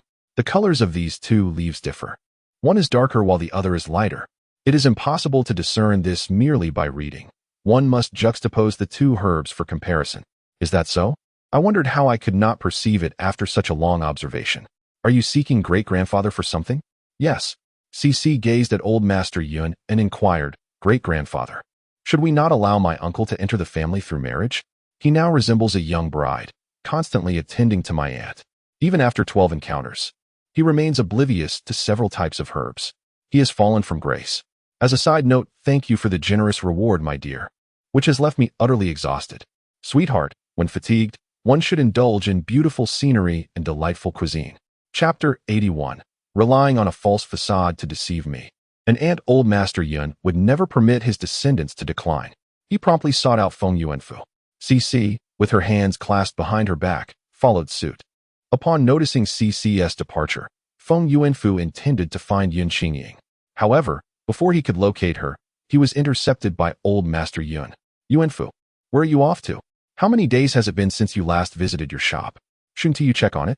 Feng Yuanfu glanced toward Cece, who offered him a cheerful smile. Feng Yuanfu replied, "You little rascal, can't you allow your uncle a few days of rest?" "Grandfather, I was just about to seek you out. I wish to learn the art of herbal medicine alongside everyone else. Do you think that would be acceptable? And what of your shop?" Old Master Yin responded, "Very well, then. Cece, great-grandfather, my uncle is a man. Let's have my uncle learn alongside my cousin how to discern the quality of medicinal herbs. This way, when my cousin goes out to gather herbs, my uncle can accompany him. Otherwise, my aunt would worry if my cousin ventured out alone. Although my cousins live with them, they are not exiles and can travel elsewhere to collect herbs." Upon hearing Cece's words, old Master Yin found her reasoning quite sound. "Indeed, you should learn how to distinguish the quality of herbs with Xingyao, right? You wish to spend more time with Xingyao as well, don't you?" Feng Yuanfu, may I express my desire to first spend a year and a half with my wife before engaging with my stepson? Yes. Old Master Yin, then I shall take you along. All right, thank you, grandfather. No need to thank me. Had it not been for Xiaolu's reminder, I would have overlooked how you seem to idle away your days. You are now a father. You must set an example for Xingyao. Feng Yuanfu, that troublesome Xiaolu has separated him from his wife, and he is still expected to be grateful? He does not wish to. Xiaolu, thank you. Cece rewarded Feng Yuanfu with a smile. No need for thanks. You are my uncle, and I cannot bear to see you become a recluse, confined to the four walls of the home. Recluse? A mere homebody? Feng Yuanfu felt an urge to give CC a good thrashing. Thank you. After washing up in the evening, while drying Yun Qingying's hair, Feng Yuanfu remarked, My dear, do you ever wish to give Xiaolu a good beating? Upon hearing this, Yun Qingying laughed. Oh, indeed. How about we wait until old He goes out, and then give her a good thrashing? Feng Yuanfu does not genuinely wish to confront CC. Rather, he seeks to ascertain whether his wife harbors similar thoughts. No, Xiaolu is still young and does not comprehend the complexities of romantic relationships, nor can she fathom why I choose to accompany you daily. Yun Qingying speaks in jest. Xiaolu is merely looking out for your well-being. I am aware. I simply desire to spend more time with you. I too wish to linger in your company. Yet Xiaolu is correct. You should not behave like a devoted wife, trailing after me incessantly. How did your day with Yaoer go? Quite well. Yaoer is quite sensible. Yaoer's sensibility was instilled by Xiaolu's admonitions. Instilled by Xiaolu? Indeed. Yun Qingying disclosed to Feng Yuanfu the matter concerning Cici, where son Xingyao saved the Yun family from dire straits. Since then, Yaoer has ceased to lament his fate and has begun to contemplate how to alter their current circumstances and manage his younger siblings effectively. My mother's consent for me to marry into the family is also attributed to Xiaolu's influence. Initially, my mother, as the couple conversed, their discussion veered from critiquing Cici to praising her. Meanwhile, after helping her mother bathe her younger brother, Cici broached the subject of Feng Yuanfu. Does he not fear that my aunt might find his constant presence bothersome?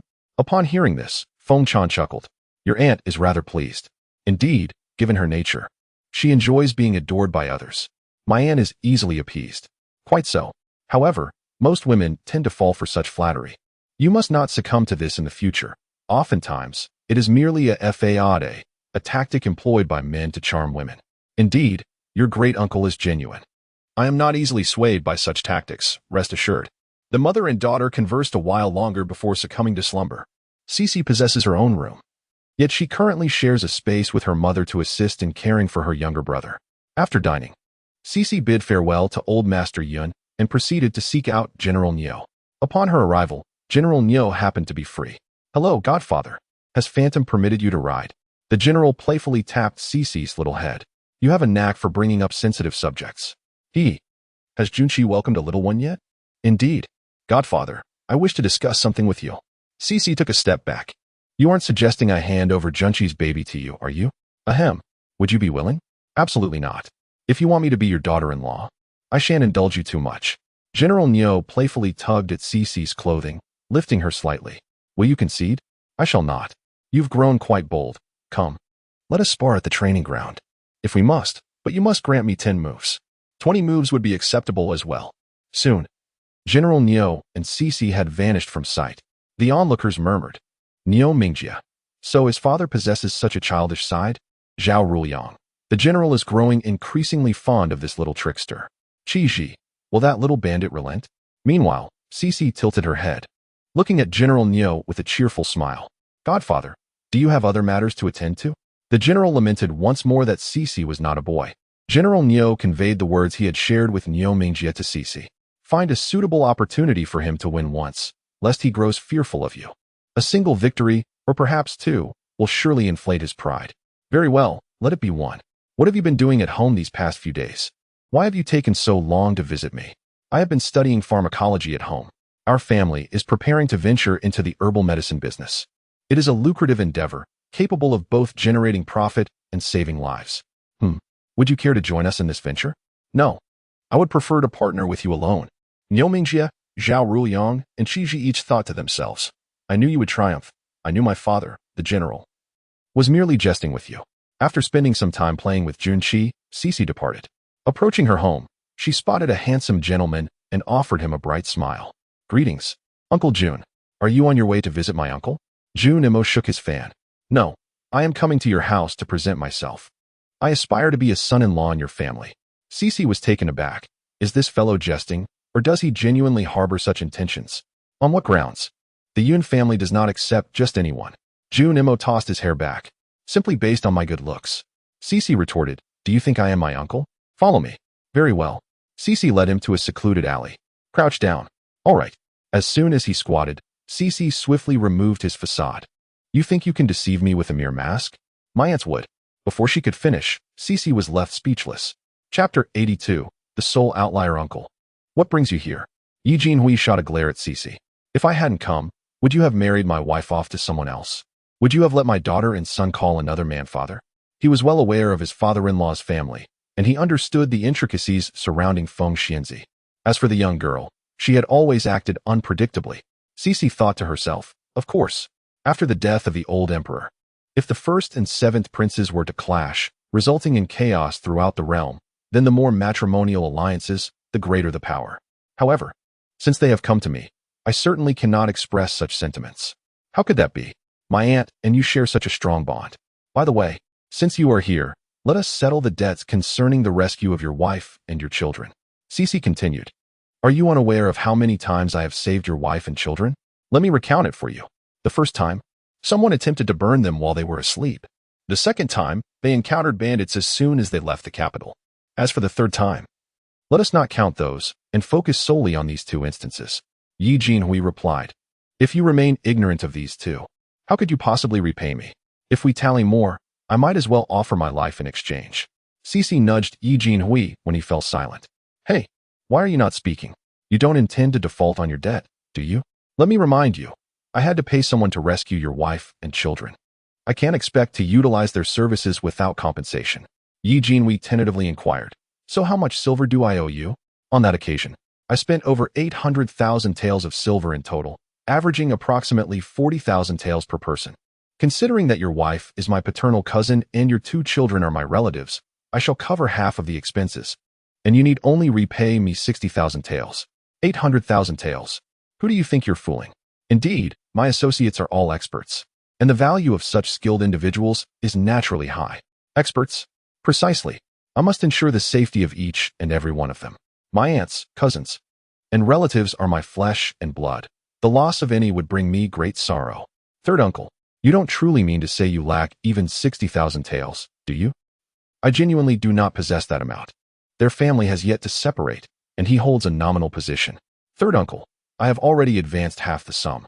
You wouldn't expect me to cover the remaining half as well, would you? I am still but a child. Yi Jinhui was utterly vexed. Why had he provoked her?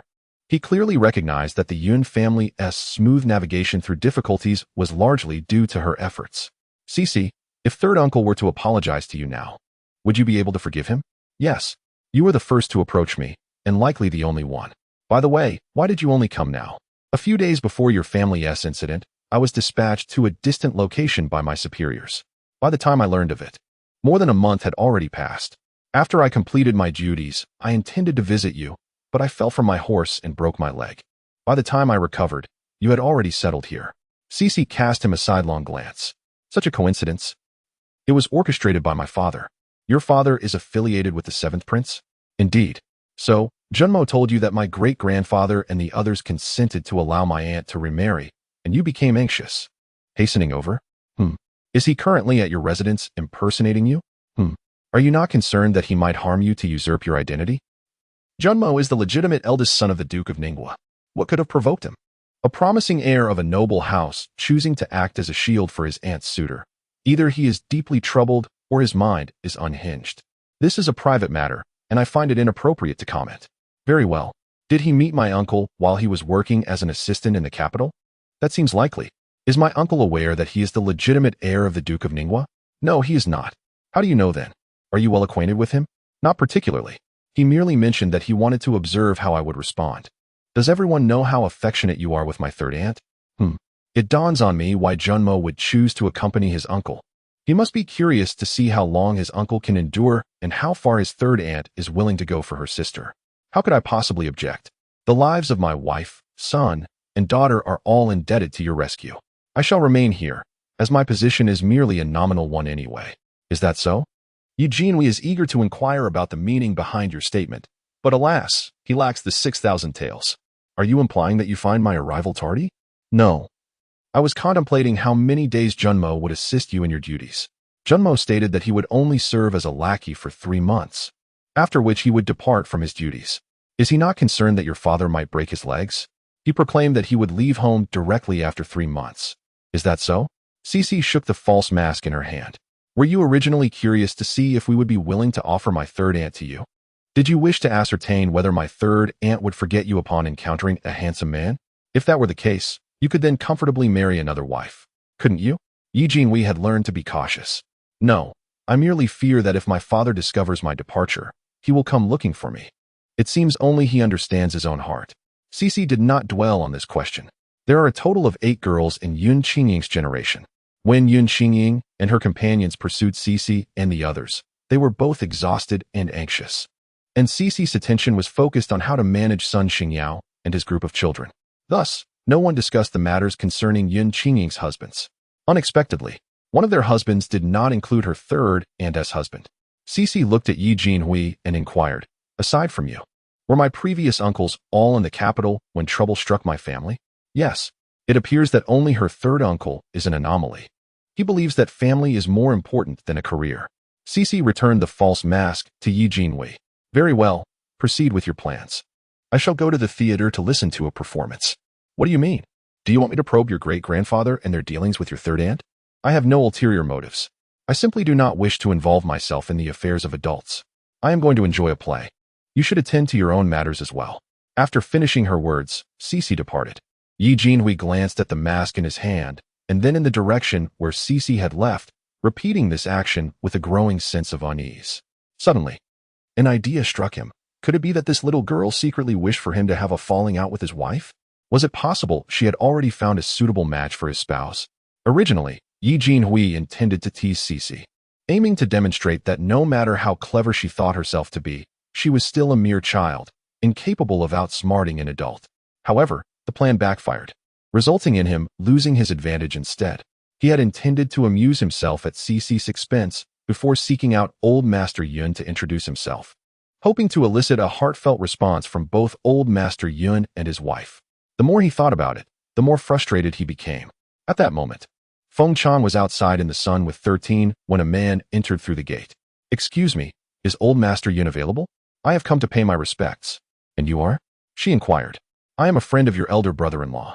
Upon hearing this, Feng Chan thought to herself, why not seek out my brother-in-law instead? Moreover, how do you know who I am? I do not recognize you. Ma Zi. Ma Zi emerged from the shadows. Feng Chan pointed at Yi Jinhui, instructing, "Take him to the living room. I will fetch grandfather." The Yun family and Sun Xingyao were all preoccupied with their studies, leaving only Feng Chan and Ma Zi behind. Feng Chan had to look after 13, while Ma Zi appeared somewhat dim-witted. Old Master Yun was instructing Zhu Lang and the others on writing when Feng Chan approached, cradling 13 in her arms. "Grandfather, a person has arrived outside claiming to be a friend of my brother-in-law, yet he seeks you instead of him." Old Master Yun rose from his chair. "I shall go and take a look," he declared. "Zhu Lang, ensure that your younger siblings focus on their writing." Upon seeing Old Master Yun, Yi Jinhui hurried over. "Greetings, grandfather. I wish to speak with you privately for a moment." Feng Chan, intrigued, interjected, "Grandfather, shall I fetch my brother-in-law?" "There's no need," Old Master Yun replied, regarding Yi Jinhui. "Are you here to discuss matters concerning my eldest granddaughter's husband? Or is it something else?" Noticing that Feng Chan and Ma Zi were not departing, and sensing Old Master Yun's reluctance to speak with him alone, Yi Jinhui assessed their positions. After a moment, he chose a spot where both Old Master Yun and Feng Chan could view his profile, while Ma Zi would only see the back of his head. Upon seeing Yi Jinhui's profile, both Old Master Yun and Feng Chan were taken aback. Recognizing him, Feng Chan embraced her younger brother, Ma Zi, and departed, closing the door behind them. As soon as they left, Yi Jinhui knelt at Old Master Yun's feet. "Grandfather, I have arrived late." "Rise, rise," Old Master Yun urged. "What brings you here this time?" "I have come to present myself as a prospective son-in-law." "You are aware that your eldest sister has remarried?" "Yes. I feared that you might seek a son-in-law for Qing Fong as well, so I hastened here." Old Master Yun felt a twinge of embarrassment upon hearing this. "So, do you regret your decision?" "I do not regret it. Rather, I was entirely unaware that my parents had arranged for Qing Fong's divorce." "Unaware?" Eugene proceeded to recount the events that had transpired. "If you do not believe me, you may inquire with Qing Fong. I truly was not in the capital at that time." "I believe you. Well then, allow me to summon Qing Fong so you may converse with her properly." With that, Old Master Yun departed. This was indeed the reaction one would expect from a member of the Yun family, unlike that little girl who immediately calculated the debt upon just a single inquiry. summing it up to 120,000 taels. Yun Xingfang was currently engaged in the meticulous task of cutting herbs, a process that demands precision. Old Master Yun approached her, first greeting the master apothecary before turning to Yun Xingfang and saying someone is looking for you. Looking for me? Who is it? You will find out when you go. He is currently in the parlor. All right then, master. I shall be back shortly. Go ahead. Ye Jinhui had waited only a short while before Yun Xingfang arrived. He anticipated that upon seeing him, she would be overwhelmed with emotion and perhaps even shed tears. However, to his surprise, she greeted him with a smile, saying, "If you hadn't come soon, I would have sought out a good man to marry." Ye Jinhui was taken aback. "Wife, how could you treat me this way? Who could know if you would actually come? If you did not, would I not have waited in vain? My dear wife, how can you doubt me? It is not that I do not believe you, but I fear your father may break your legs. If he were to do so, how would you come to find me? By the way, before the troubles at home arose, your superiors suddenly dispatched you on business out of town. That was also your father's decision, was it not? What of it? Are you not moved that I sought you out? Moved, indeed. But were those words you spoke earlier merely said in anger? No. I genuinely intend to find a good man to marry. Could you not indulge me with a little deception?"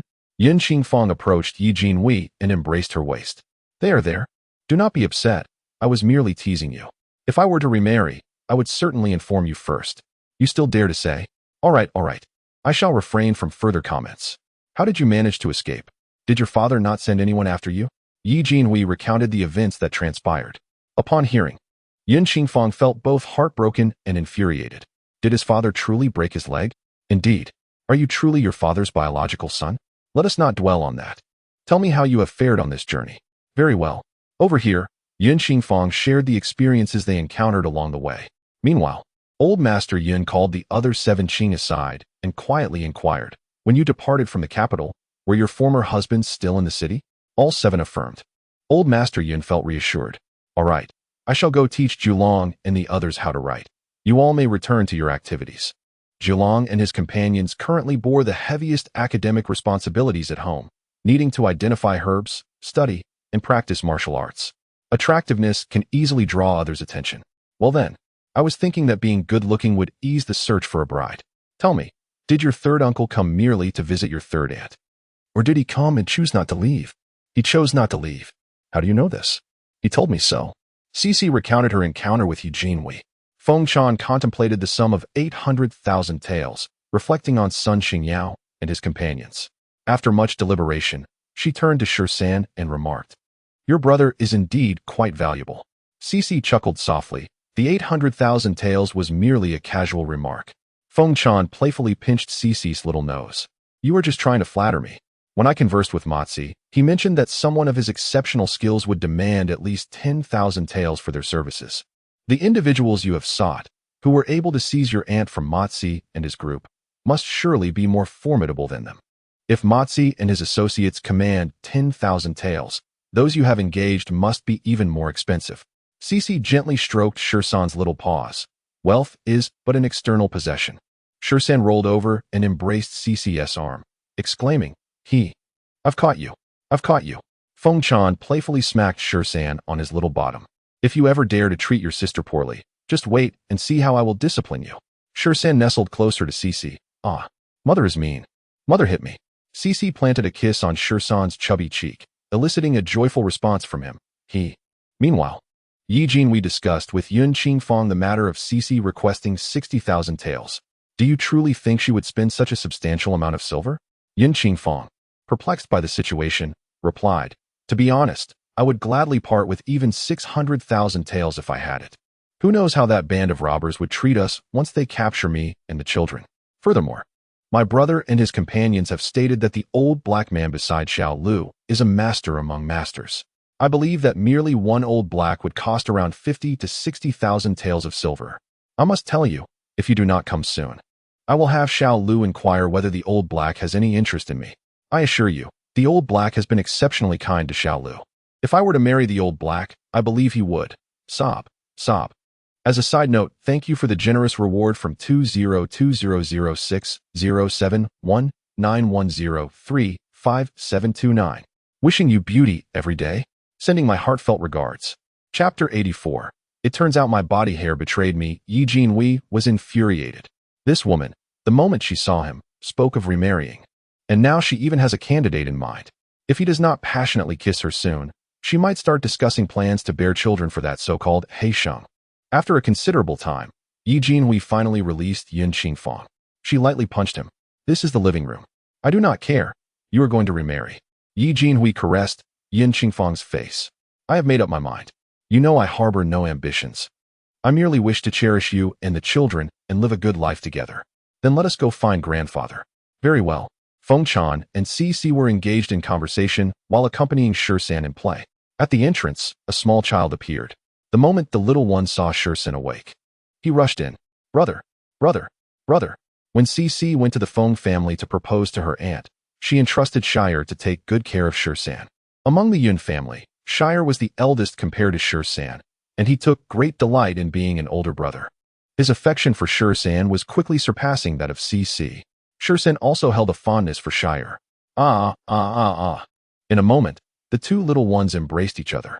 12 briefly greeted Feng Chan and Ci before assuming the role of an older brother. 13. Let me teach you how to count. 1. 1. Feng Chan and Ci chuckled at their antics. This simple counting game entertained the two children for quite a while. After about a quarter of an hour, 13 grew weary. Feng Chan picked him up, saying, Your brother is sleepy. You two should play elsewhere. All right, 12 replied, taking Ci's hand. Sister, let us go. Ci pinched 12's chubby cheek, reminiscing. Are you thinking of your sister? Hee. 12 reached into his pocket and produced a piece of candy. Sister, have some candy. Do you have any more? No, that's all. Then let us share it. All right. Ci divided the candy in half, and each took a piece before scampering off to play. Seeing Ci and 12 leave, 13 wished to join them, but his eyelids betrayed him. Before long, he had drifted off to sleep. Later that evening, as everyone prepared to retire for the night after dinner, Old Master Yun spoke up. Adults, please stay. I have something to discuss. Just as he placed 13 in Ci's arms, Old Master Yun added, Little 6 should stay as well. The other children looked on enviously, particularly Yun Ruibo and Sun Xingyao. Yun Ruibo glanced at his grandfather, hoping he might persuade Old Master Yun to keep him as well. Yet, his grandfather remained uncertain about what Old Master Yun intended to discuss and whether he could stay.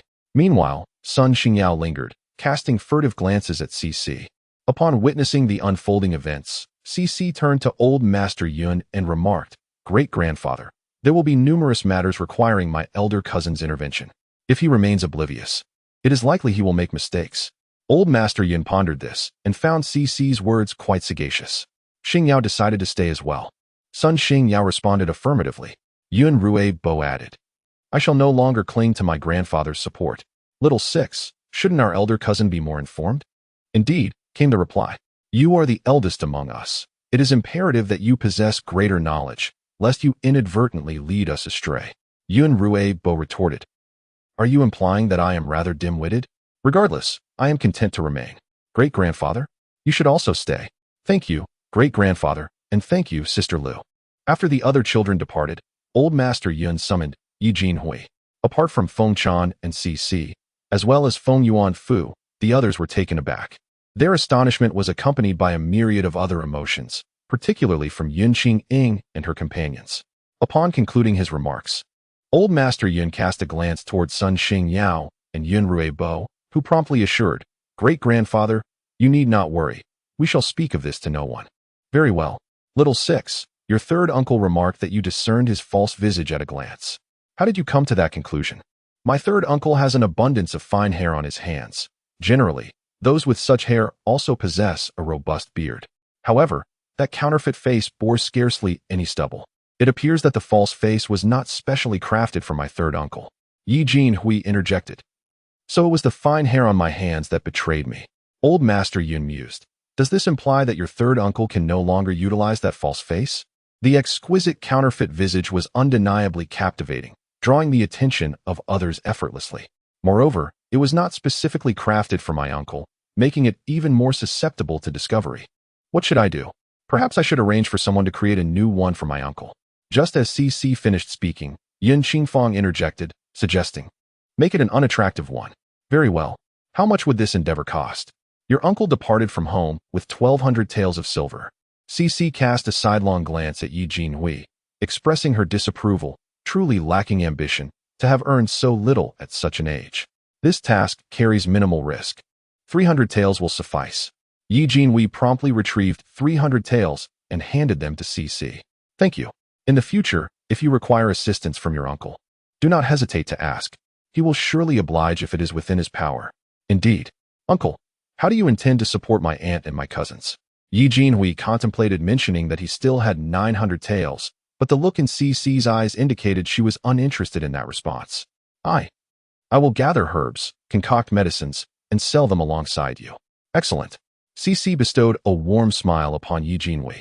Welcome to our team. Yi Jinhui exhaled in relief, thankful that he understood Xiao Lu's gaze. Otherwise, he would have faced her ire.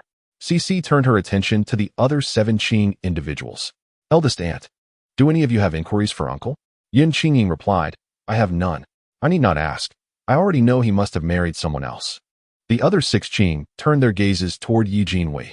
He glanced at Feng Yuanfu. They have not remarried? All of them. Yin Qingying was skeptical. Surely, this does not include Lord Sun.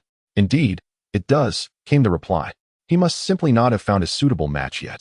When I was with him, he constantly expressed disdain and contemplated divorce. CC chuckled softly. While it's understandable for one to struggle to find a suitable partner, if 7 cannot, there must be a reason. What of Uncle San? How fares Lord Hua now? Lord Hua is a staunch ally of the 7th prince. Alas, he has met his demise by beheading. Upon hearing this, Yi Jinhui was taken aback. Why do you specifically inquire about Lord Hua? Do you know he has died? How did you come to this knowledge? You are quite inquisitive, was the retort. Could you enlighten me on who lost their positions and who lost their heads after we departed from the capital? The former emperor's health is deteriorating, and the conflict between the 1st and 7th princes has intensified. Marrying into this situation is akin to courting death. What a daring wife he has. Daring to covet such a man, Yi Jinhui remarked, listing the officials who had lost their heads and those who had been stripped of their titles. Among them were supporters of the 1st prince, the 7th prince, and neutral parties. Upon hearing this, Yun Qinghui and the others became acutely aware that they were not being considered by anyone, nor were their children. The present circumstances were simply not favorable for alliances. I told you so, Yin Qingying asserted. The absence of a new marriage for Lord Sun surely has its reasons. If such a day were to come, you must not show mercy, Yin Qingying cautioned. Look at the spouse of 3rd sister, and then at them. The other 6 ladies unanimously declared that they would not show mercy. CC felt that her aunt was becoming increasingly endearing. Yi Jinhui resumed the previous topic after they had finished speaking. Xiao Lu, how do you know that Lord Hua has passed away? I have connections in the capital. Xiao Lu replied. Yi Jinhui recalled Yin Qingfang mentioning that CC had a formidable master. The person you speak of is your master, correct? Could you inquire whether the crown prince or the 7th prince will ultimately prevail? Although my father had my leg broken, he sired and raised me. I do not wish for him to meet the same fate as Lord Hua. Upon hearing this, Feng Chan quickly gestured to CC to refrain from speaking. CC believed that neither the crown prince nor the 7th prince would emerge victorious, yet she kept this opinion to herself. My master has said that who shall ascend to that position is determined by heaven. Mere mortals cannot fathom it. Feng Chan felt reassured.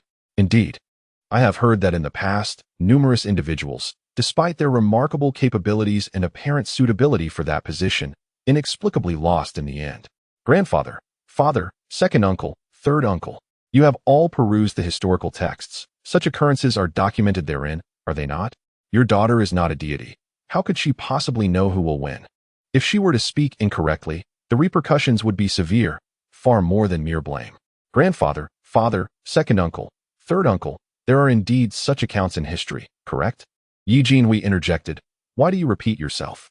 Yi Jinhui responded affirmatively. Soon, only Old Master Yun and Cici remained in the room. Old Master Yun looked at Cici and said, in the future, if you receive any news, please inform great-grandfather, all right? Cici tilted her head and asked Old Master Yun, does it not trouble you to hear such things? Are you withholding information from great-grandfather out of concern for his feelings? Indeed, individuals like your great-grandfather find the current state of the court more distressing than their own flesh being cut. Great-grandfather, even if you become aware of these matters, it serves little purpose. Rather than fretting over such issues, it would be wiser to practice your martial arts more diligently. Otherwise, when the opportunity arises to serve the people, your physical condition may not permit it, and you would be left with deep regrets. Old Master Yun pondered this for quite some time, ultimately unable to relinquish his lifelong loyalty to the court. Practice more, and perhaps you could also discuss court affairs with great-grandfather. Would that be agreeable? Very well, CC replied, selecting a matter beyond Old Master Yun's control. The old emperor's health has deteriorated. It is only a matter of a month or two. Old Master Yun, I believe I shall return to my training. Is there anything else? No, that will suffice. Then, you should rest. Indeed, you should also retire early. Yes. Alas, were it not for Xiao Lu, they would all be dead by now. It is best to heed Xiao Lu's advice and practice more. As for court matters, knowing them now will not change the situation. I understand, fret not. Such matters are uncertain. One misstep in speech could engender great animosity. For the time being, it should not be a concern. However, after the old emperor's passing, the eldest prince will likely seize the opportunity to attack concubine Zhang and her son under the pretext of causing turmoil in the court. If concubine Zhang and her son were to be executed swiftly, or if they managed to eliminate the eldest prince, the chaos would soon dissipate. If neither of them can decisively eliminate the other, then all the officials will have to choose sides. Should it come to that, I hope General Niu makes the right choice. He is a decent person. Indeed, CC also wishes to avoid chaos in the world. If turmoil ensues, no one can remain unscathed. My former sixth uncle is also on his way here. Could it be? His relationship with your sixth aunt is not as strong as that of your third aunt and uncle. He is not here to seek out my sixth aunt. He has been exiled to this place. As soon as my third uncle left the capital, they set off immediately. Exile is preferable to losing one's head. Living, even in dire circumstances, is better than death. Fengshan looked at Cici curiously and asked, Do you think he will come looking for your sixth aunt? I do not know. I have not considered him much. After giving the little one a bath, the two of them went asleep. Cici took Old He to the room where Yi Jinhui was staying. Let me introduce you. This is Old He. And this is my third uncle. Old He clasped his fists towards Yi Jinhui. A pleasure to meet you. Yi Jinhui. His wife is indeed bold to consider marrying such a man. Men fear to even encounter someone like him. A pleasure, a pleasure. Please, have a seat, little Lu. You too. Very well. After sitting down, Cici chatted with Yi Jinhui about trivial matters. All right, we shall take our leave now. You carry on with your business. After Cici and Old He departed, Yi Jinhui patted his chest. Phew, finally, they're gone. That Old He resembles a black bear. I truly do not understand where his wife finds the courage to be interested in such a man. After 10 days, Cici presented Yi Jinhui with a new visage. Upon wearing it, the elders, including Old Master Yun and Yun Qingfeng, scrutinized Yi Jinhui for quite some time, unable to discern any flaws. With a smile, Yun Qingfeng remarked to Cici, Little Six, the individual you engaged is truly remarkable. This face appears entirely natural. Cici, brimming with pride, straightened her petite chest and replied, Of course, I only seek the finest talents. Yi Jinhui realized that Little Six had indeed expended a significant sum, over 100,000 taels, to safeguard his wife and children. Little Six, thank you, he expressed gratefully. No need for thanks. We are all family, came the warm response. Just then, a voice echoed from outside. Yin Xiaolu, have you missed me? I have come to see you. Cici chuckled upon recognizing the voice of her sixth uncle. As she walked towards the door, she said, I have indeed missed you. In a side note, gratitude is extended to the generous supporter 20206071910357729. Wishing them joy each day. To all the dear ones, do you still have monthly votes? If so, please cast them for Jima. Tomorrow marks the beginning of a new month. Much love. Chapter 86. Afterthoughts. Old Master Yun and the others recognized the voice as that of Gao Pengcheng. Their emotions became somewhat complicated. Gao Pengcheng was a messenger, and his arrival signified that yet another individual had been exiled here. If it were a villain, it would be different, but if it were a good person, Old Master Yun sighed inwardly. Jinhui, you should go next door and hide for a while. All right. Yi Jinhui replied, aware that Little Six had just provided him with a false face, and he had yet to navigate through this new situation. After Yi Jinhui departed for the neighboring residence, Old Master Yun led the others to welcome Gao Pengcheng. Upon seeing Old Master Yun personally come to greet him, Gao Pengcheng hurried over to support Old Master Yun's arm. Old Master, Old Madam, why have you come out to greet me in person? If this continues, I might hesitate to visit your home again. Old Master Yun gazed at Gao Pengcheng and replied, You have taken care of us throughout the journey. We have not forgotten. Was the journey smooth? Quite smooth, Gao Pengcheng responded. He is certainly not as incorruptible as you. Come inside, Old Master Yin invited. Very well. As Gao Pengcheng assisted Old Master Yin towards the room, he glanced at CC and inquired, Did your mother give birth to a brother or a sister? A brother, she replied. That's wonderful, he said. And the others? They have gone to freshen up. I came to invite you, along with Lao He, Old Master, Eldest Master, Second Master, and Third Master, to drink. CC looked at Gao Pengcheng and smiled, saying, How can I let you treat us? I shall treat you. No, I insist. We have earned so much with you. It is only fitting that we treat you to a meal. Initially, CC had pulled Gao Pengcheng and his companions into the business, and they had since continued to follow her in their endeavors. The dividends they received from CC far exceeded what they earned from the officialdom. CC continued to involve them in business, partly to express her gratitude for their support along the way, partly to gather information from them, although they were minor figures. Even small players had their channels of information, and thirdly, they were considered local influences in the capital, which meant that having them around could alleviate a significant amount of trouble for her shop in the city. CC bestowed a bright smile upon Gao Pengcheng. Without further ado, Gao Pengcheng remarked to CC with a smile, If you continue to be so polite, I might reconsider our business partnership. That would be unacceptable. Lao Bai informed me that you have been quite helpful to him. Oh, just minor favors, CC replied. By the way, when I set out, I asked Lao Bai if he needed me to bring anything for you. He requested that I deliver 100 phrases of heartless little one. CC chuckled at this. Let him redeem it as he wishes. Even if he redeems 100 of me, I shall still support him. Haraha. Oh, he wouldn't.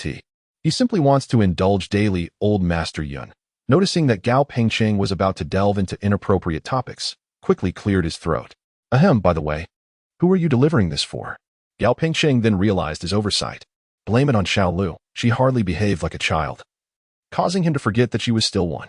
I am here on behalf of the Ding family. The Ding family? Which Ding family? The family of Ding Rahai. Ah. Indeed, wasn't he the Ding family once related to yours? I recall that you had a granddaughter who married into the Ding family. Everyone turned their gaze towards Yin Qingyao. She was the second daughter of CC's third grandfather, aged 6. CC addressed Gao Pengcheng, saying, That's right. My sixth aunt used to be Ding Ruhai's daughter-in-law. How is the Ding family faring? Fairly well, I suppose. 3 women have perished in prison, and 2 children died along the way. CC glanced at Old Master Yun and the others. How tragic. How old were those 2 children? One is 3 years old, and the other is 4.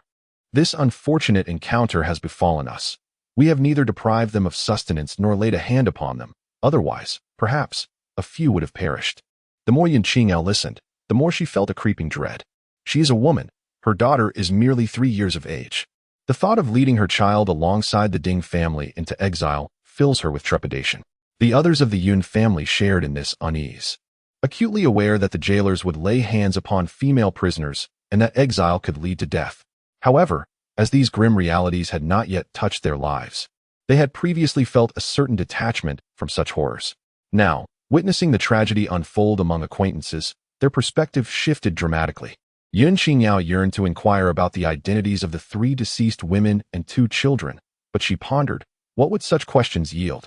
Moreover, she had long ceased to be a daughter-in-law of the Ding family. CC gazed at Yin Qingyao and remarked, Aunt Lu, what do you suppose the 2 women from the Ding family, who lost their children, would think upon seeing our little cousin, so fair and plump?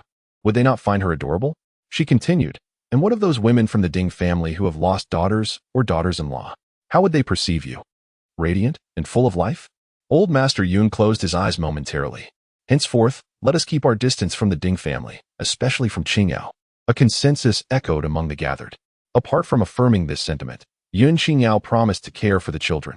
Gao Pengcheng lingered for a while, engaging in conversation with the Yun family before announcing his intention to go out for a drink.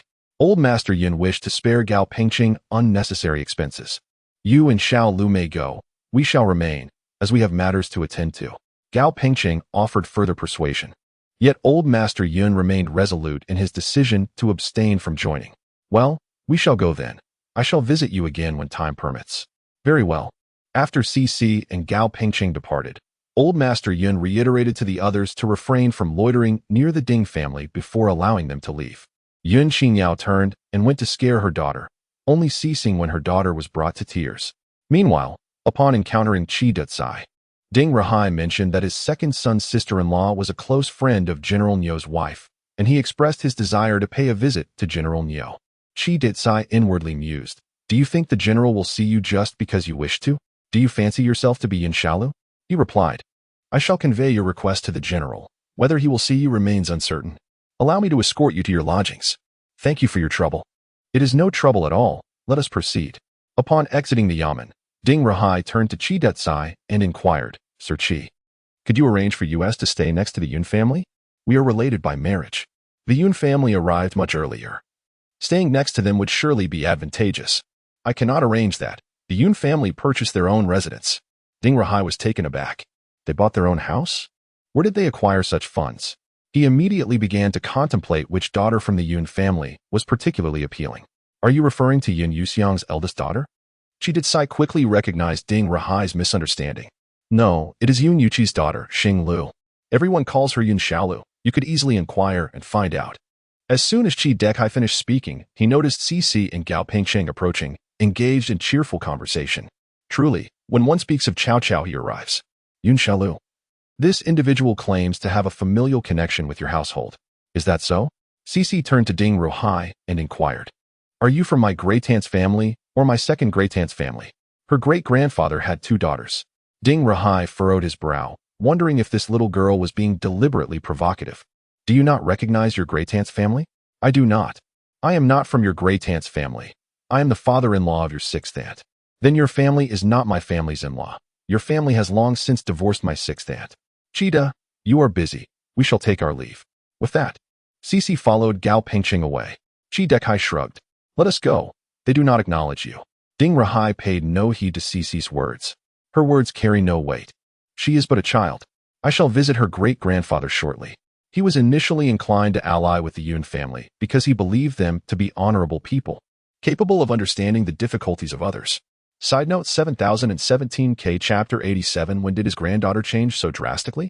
Upon seeing the dilapidated house allocated by Chi Dutsai, Ding Rahai felt an immediate urge to seek out old Master Yun.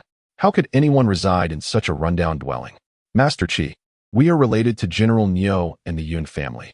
Might you consider assigning us a better house?" Chi Dutsai mused inwardly. Would a good house remain uninhabited? Unoccupied houses are all similar. You can either renovate or purchase anew.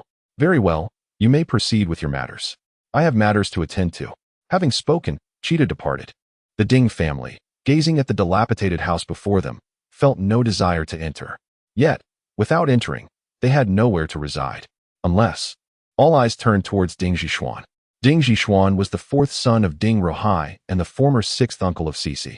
Ding Rahai believed it was high time to cling to the Yun family.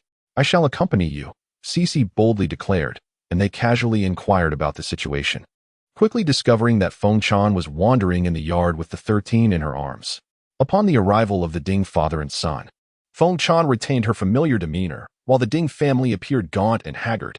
Gao Pengcheng and his companions had neither withheld from them nor subjected them to mistreatment. Yet they did not extend the same leniency to the Ding family as they did to old Master Yun, allowing them to remain unshackled.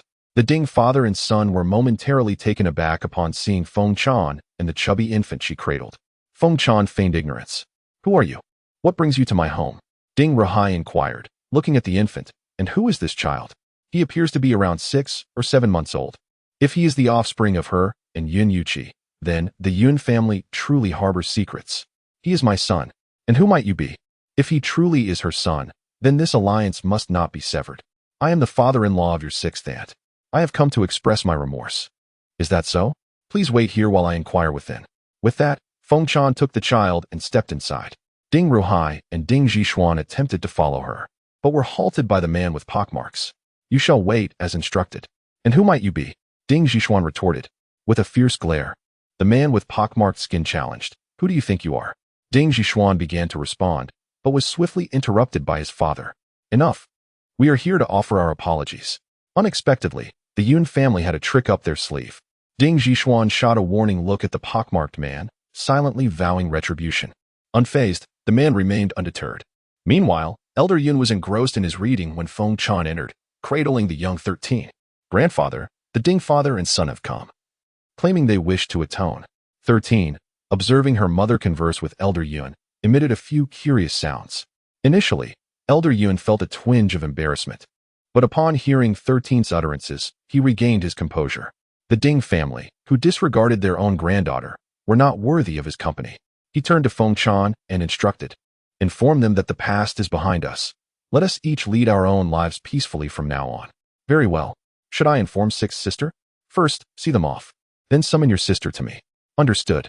I regret to inform you that my grandfather has stated the past is behind us. Let us each lead our own lives peacefully from now on."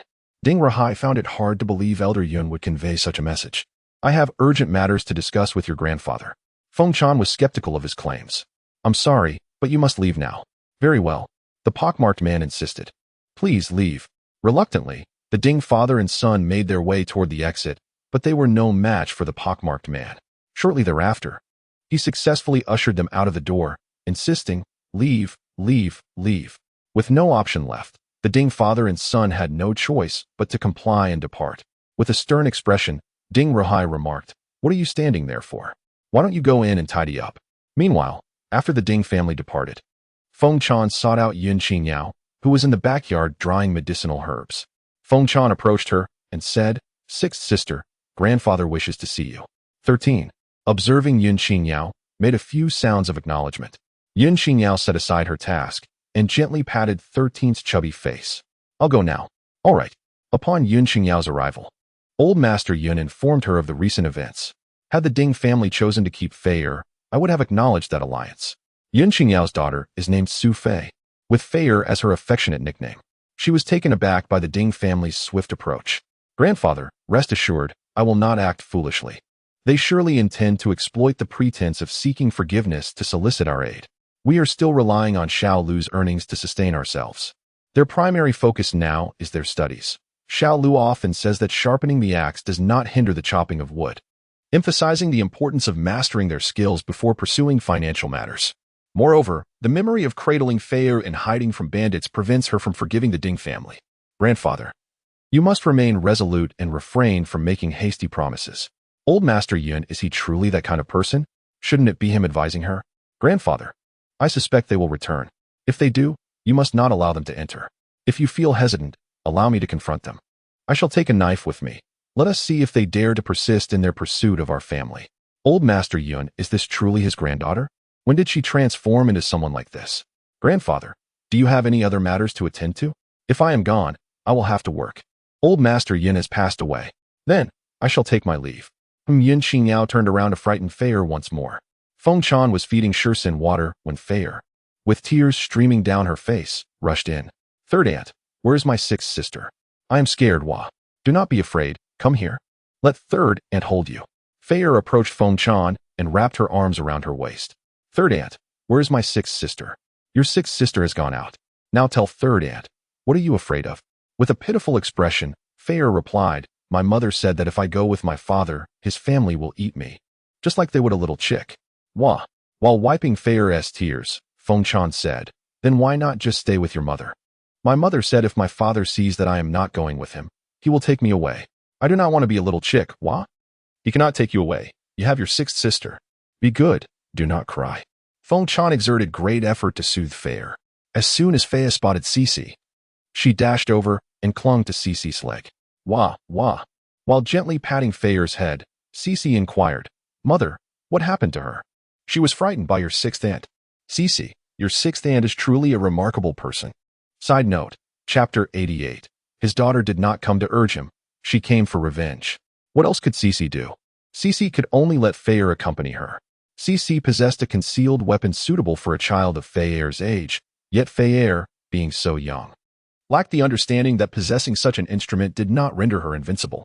If she mistakenly believed that it would grant her the freedom to roam unchecked, it could lead to further complications. Soon enough, the Yun family and Sun Xingyu realized that wherever Cici went, Fei was sure to follow. Upon understanding the reason behind this, they were all deeply moved.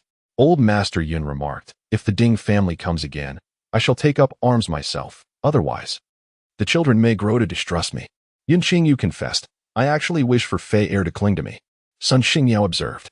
Little Lu still fears her cousins, who do not share her sentiments. yet expects their assistance.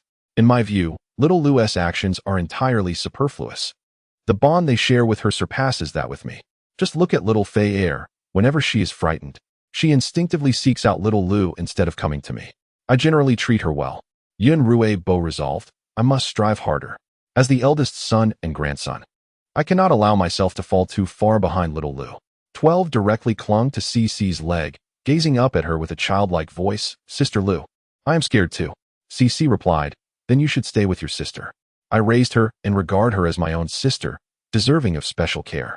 Jiulang expressed his envy. Sister Lu, if I say I am scared, can I accompany you as well? Being the first to cling to her, he hoped for her kindness.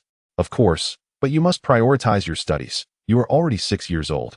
All right, thank you, Sister Lu. Good. On the other side, Ding Zhishuan's mother, Zhang, after organizing the household chores, pulled Ding Zhishuan aside and whispered, why does your father's expression appear so grim? Have you managed to ascertain the whereabouts of the Yun family? We have found out. Then why does your father look so troubled? We did not meet old Master Yun. He sent the courtesan, whom Yun Yuqi is to wed, to inform us that the past is behind us, and we should all live our lives peacefully from now on. What? Zhang's voice rose sharply. How could he say such a thing? Is he so disdainful of us now that our situation is not as favorable as theirs? That may not be the case. He is not a man who covets wealth. Perhaps he is merely upset that we dismissed my wife and Feier. What right does he have to be angry? If he had not chosen to oppose the seventh prince, could we have driven Feier and her mother away? Feier is my own granddaughter. Ding Zhishuan also believed that the root of this matter lay with old Master Yun. I will have a thorough discussion with him when we meet. Yes. Who did you say conveyed this message? The courtesan whom Yun Yuqi is to marry. Zhang slapped her forehead. I just remembered. Your second sister-in-law's sister-in-law is a close friend of General Nio's wife, isn't she? I heard from your second sister-in-law that General Nio wished to take a courtesan, but his wife was opposed. General Nio pleaded with her for quite some time. And when she finally relented, that courtesan ended up with Yun Yuqi. Do you think the Yun family is trying to elevate their status through that courtesan's connection to General Nio? Is that true? Indeed. Should you not believe? Summon your second sister-in-law, Zhang scoffed. I maintain that the Yun family was merely pretending before. Haven't they been exposed? Ding Zhishuan concurred, suspecting that the Yun family's current prosperity was likely derived from the sale of Fochan. No wonder they have been avoiding us. It seems they are too ashamed to face us. Zhang remarked, you shall visit again tomorrow. Should they refuse to see you once more, inquire about the source of their funds for purchasing a house. Is it not the case that Yun Yuqi's wife earned it from General Nio? After the mother and son conspired, they proceeded to find Ding Ruhai. Upon hearing their account, Ding Ruhai shot a glare at Zhang and Ding Zhishuan. When we arrived, Yun Yuqi's wife was cradling a plump infant of 5 or 6 months. I inquired about the child's parentage, and she claimed it was her son. Zhang exclaimed, are you implying she bore a son for General Nio? Ding Ruhai could hardly contain his frustration. Fool. The child is merely 5 or 6 months old. Accounting for the time in utero, Yun's family must have still been in the capital when she conceived. At this, Zhang immediately retorted, impossible. The journey is so arduous that even those unencumbered would suffer greatly. How could a pregnant woman possibly endure without dire consequences? Even if she survived, the child would not be safe. Ding Ruhai scolded Zhang once more. The Yun family must possess some hidden resources, allowing them to safeguard even a pregnant woman. Are you suggesting that the Yun family has concealed a substantial fortune? Uncertain. Perhaps it is wealth or connections. In any case, until we ascertain how the Yun family managed to protect a pregnant woman, we cannot turn hostile, but must instead extend goodwill. What if they continue to refuse you and Zhishuan, denying you entry? That shall not be the case. Zhishuan is the biological father of Feier. Suddenly, Zhang Shi proposed an idea. Do you think Yun Yuqi's wife might be deceiving you all? Ding Ruhai replied, I have inquired. And indeed that child is born of Yun Yuqi's wife. After the birth, they even held a washing 3 ceremony. Zhang Shi exclaimed, is that so? The Yun family is truly cunning. They appear to be both loyal and honest. Yet who knows how much silver they have secretly hoarded. Ding Ruhai interjected, enough of this talk. In a few days, you will accompany us. Just say that you miss Feier. The child is indeed named Feier, correct? Ding Zhishuan confirmed, yes. The following day, General Nio was instructing Nio Mingjia in archery when Cece approached with Shire and Feier. Good day, godfather. Good day, brother Mingjia. Shire, who always followed Cece, echoed her words. Good day, godfather. Good day, brother Mingjia. Feier hesitated momentarily before joining in. General Niu laughed heartily. Ha ha ha. Good, good. Here. This is a token of my affection for you all. Zhao Ruliang remarked. This little trickster is becoming increasingly audacious. Deceiving the general alone is one thing. But now she involves her younger siblings as well.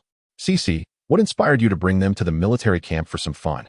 Cici flashed a smile at Zhao Ruliang. I wanted them to broaden their horizons, so they won't be frightened and hesitate to step outside when others intimidate them. Zhao Ruliang retorted, I don't believe it.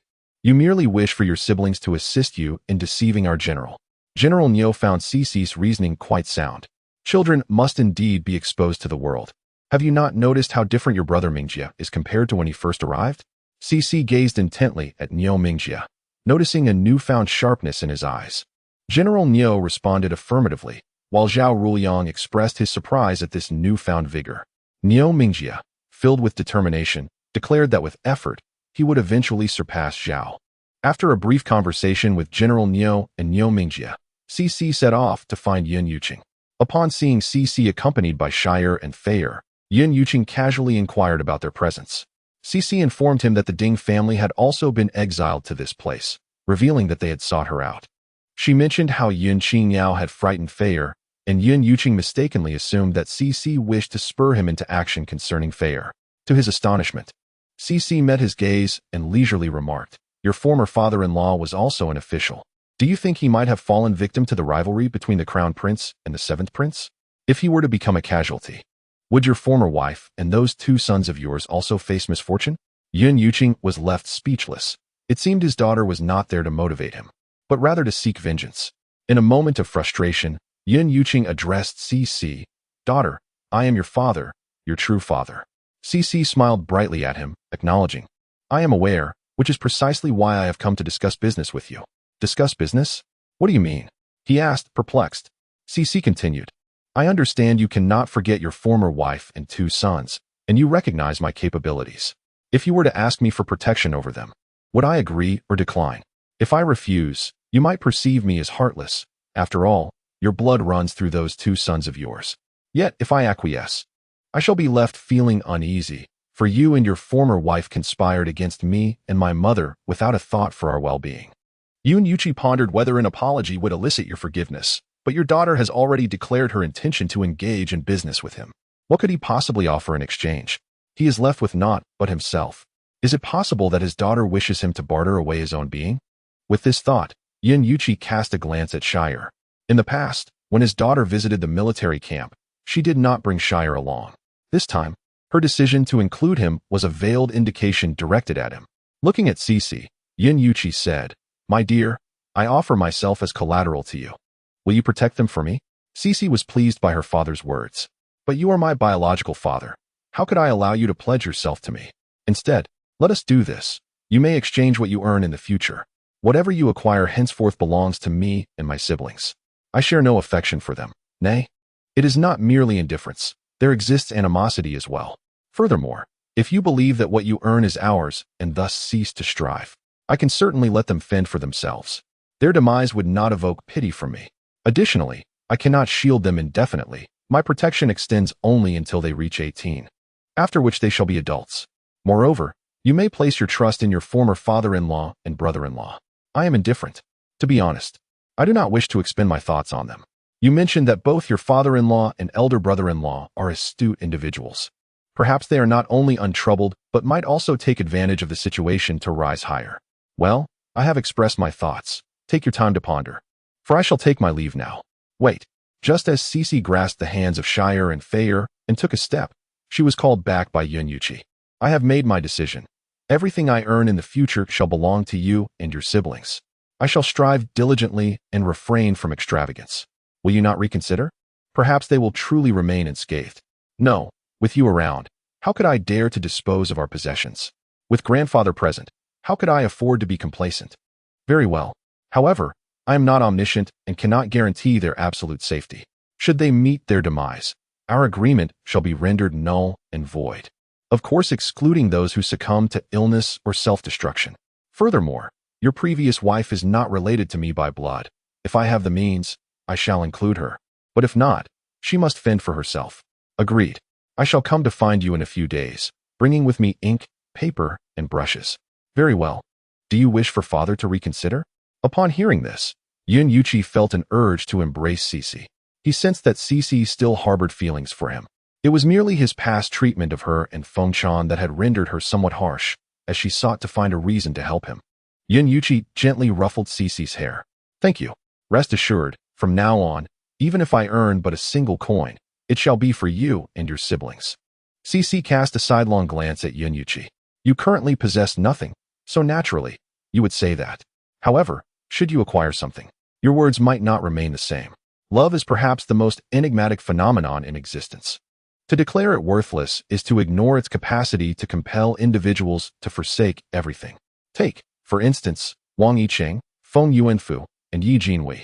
Conversely, to assert its value is to acknowledge its occasional insignificance, as exemplified by Ding Zhishuan. Thus, it is prudent to plan ahead. I shall not be a mere garment for others to don. Should my father wish to retract his decisions later, he must not blame me for disregarding our familial bond. I can elevate him or allow him to withdraw in triumph. I shall take my leave. You may return to your pursuits. Wait, what is your brother doing now? He can sit. With that, Cece took the hands of Shire and Feier and departed. Only when Cece had vanished from sight did Yun Yuqi seek out Yun Yuxuan and the others. Upon learning that the Ding family had also been exiled by the emperor, Yun Yuxuan and the others felt a mix of surprise and inevitability. The change of personnel in such positions invariably brings about turmoil. Yet, the degree of upheaval varies. Sometimes it is mild, other times, severe. Yun Yuxuan addressed the group, saying, "The Ding family intends to shift all blame onto the seventh prince." Yun Yusong interjected, "Such opportunism is hardly feasible." Yun Yuxiang added, "Indeed, had their family chosen to retain Feier, I might have contemplated continuing relations with them. Now, they can remain where it is comfortable." Yun Yuquang remarked, "Fortunately, they did not keep Feier, otherwise, she would not have reached this point." Meanwhile, Yun Yuqi and the others resolved to confront the Ding family before returning to their training. On the other side, Ding Ruhai finished his breakfast and ventured out to inquire about the Yun family. Upon learning that Yun Yuqi and the others were currently serving in the military, Ding Ruhai contemplated sending his own sons to join the army. However, their house still suffered from drafts, and they had yet to secure provisions for the winter. The meager grain supplied by the government would only last a few months. That evening, after helping her mother settle her younger brother, Cece relayed her conversation with Yun Yuqi to her mother. Hearing this, Feng Chan began to worry about the expenses involved in their protection. How much silver would it cost? Not much. We must have my father assist us in earning silver and merits. We need to ensure he feels at ease. Very well. If he dares to go back on his word, we shall take the documents he assigned to your great-grandfather, your grandfather, and your uncle. No need for that. We can simply incapacitate him. That works too. At that point, I will attend to him with the finest care. Agreed. The two of them reached a consensus and then fell asleep. Meanwhile, Ding Ruhai tossed and turned, unable to find rest. After enduring for 5 days, he could no longer contain himself. Following breakfast, he informed Ding Zhishuan and Zhang Shi that they were to accompany him to the Yun household. Upon their arrival, they found Feng Chan watching over the courtyard, keeping an eye on the 13th child. Just as Ding Ruhai was about to explain that they had come to apologize and to visit their granddaughter, a sudden commotion caught their attention. Curiously, Ding Ruhai, Ding Zhishuan, and Zhang Shi turned to see what was happening. Once they discerned the scene, the Ding family hastily retreated to the entrance. Ding Ruhai could hardly believe his eyes. What are you planning to do? As a side note, in Chapter 90, CC was somewhat taken aback, and so was old Master Yun. He had not anticipated that his old companion, his sons, daughters-in-law, granddaughters, and even his slightly older great-grandchildren would share the same sentiments as him. Yi Jinhui was equally astonished. When had his in-laws become so fierce? Why did his daughter and son resemble two enraged little tigers? And why was his wife wielding a kitchen knife? Wait, it seemed his daughter and son were also holding something in their hands. Feng Yuanfu was relatively calm. Cece, too, was slightly surprised. She had not expected old Master Yun and son Xingyao to bring forth the same fervor and weaponry they had once used against the bandits of Heihu Mountain to confront the Ding family. Ding Ruhai, noticing old Master Yun's silence, hastily interjected, "We mean no harm. We merely wish to apologize." Zhang Shi wanted to express her desire to see Feier again, but hesitated. Just as Ding Zhishuan intended to speak with Yin Xingyao, She performed a dazzling display with her knife. Having trained in martial arts for over a year, she executed the knife dance with remarkable grace, leaving Ding Zhishuan momentarily speechless. The Ding family did not wish to leave. Yet the Yun family made it abundantly clear that they would no longer recognize this alliance by marriage and would not allow them to take advantage. Should they refuse to depart, they would be met with hostility. Ding Rahai remarked that they had overstayed their welcome and led Zhang Shi and Ding Zhishuan away. Once they had left, Old Master Yun felt compelled to say something. However, Elder Yun pondered for quite some time without arriving at a suitable response. Ultimately, he gazed at Elder Madam Yun and inquired, "Why have you also ventured out? At your age, is it prudent?" To which she retorted, "And you are not much younger than I, being 2 years my junior." After tucking the pestle used for grinding medicine into her sleeve, she approached Feier. "Feier, do you know who those 3 individuals were?" "I do not," Feier replied, shaking the branch she held.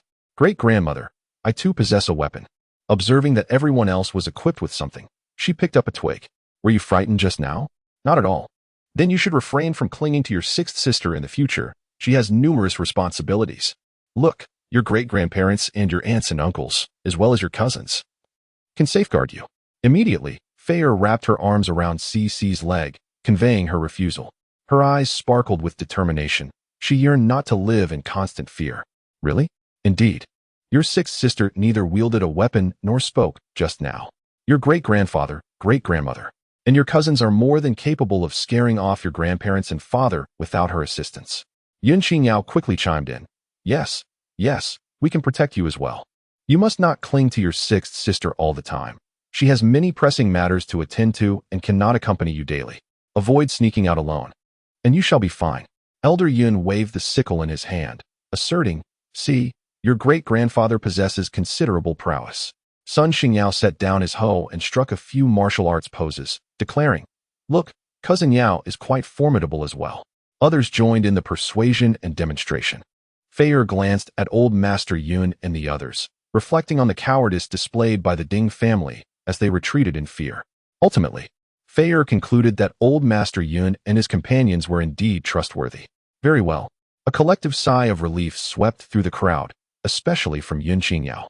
Old Master Yun addressed everyone, saying, "All right, it's time for each of you to attend to your own matters.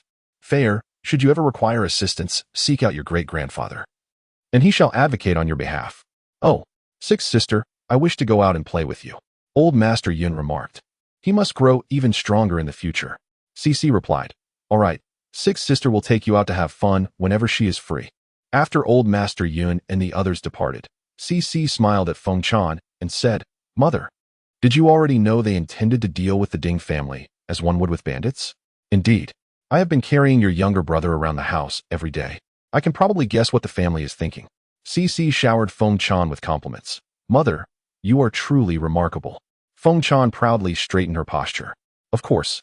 Meanwhile, Zhang Shi, upon turning a corner, whispered, "How has the Yun family become so rude?" Ding Xian angrily responded, "The Yun family actually brandished a knife at me.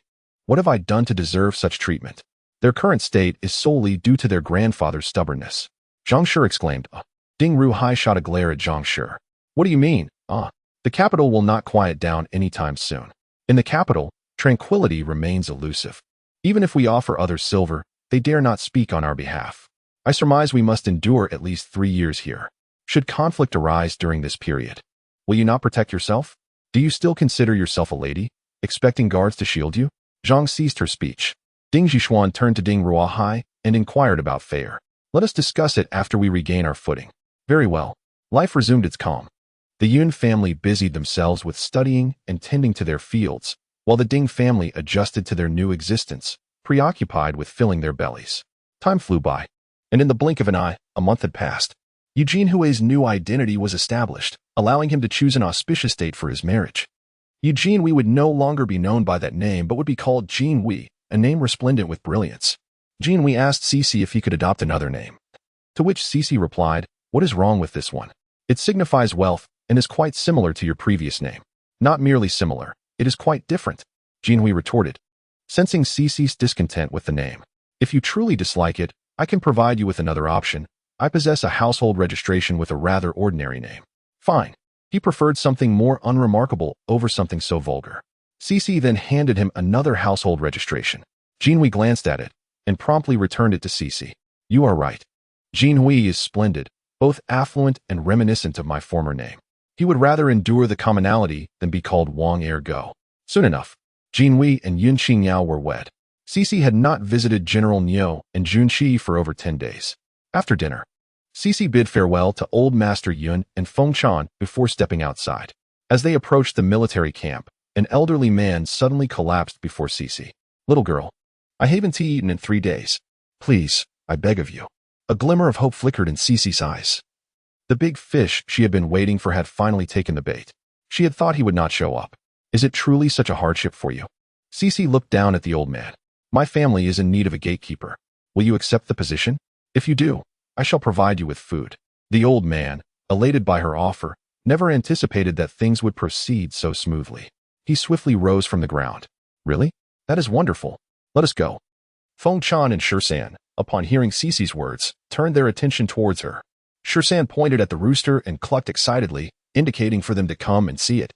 Feng Chan looked at the old man following Cece and inquired, Greetings, who might you be? The old man glanced at Feng Chan and Shursan, noting their demeanor.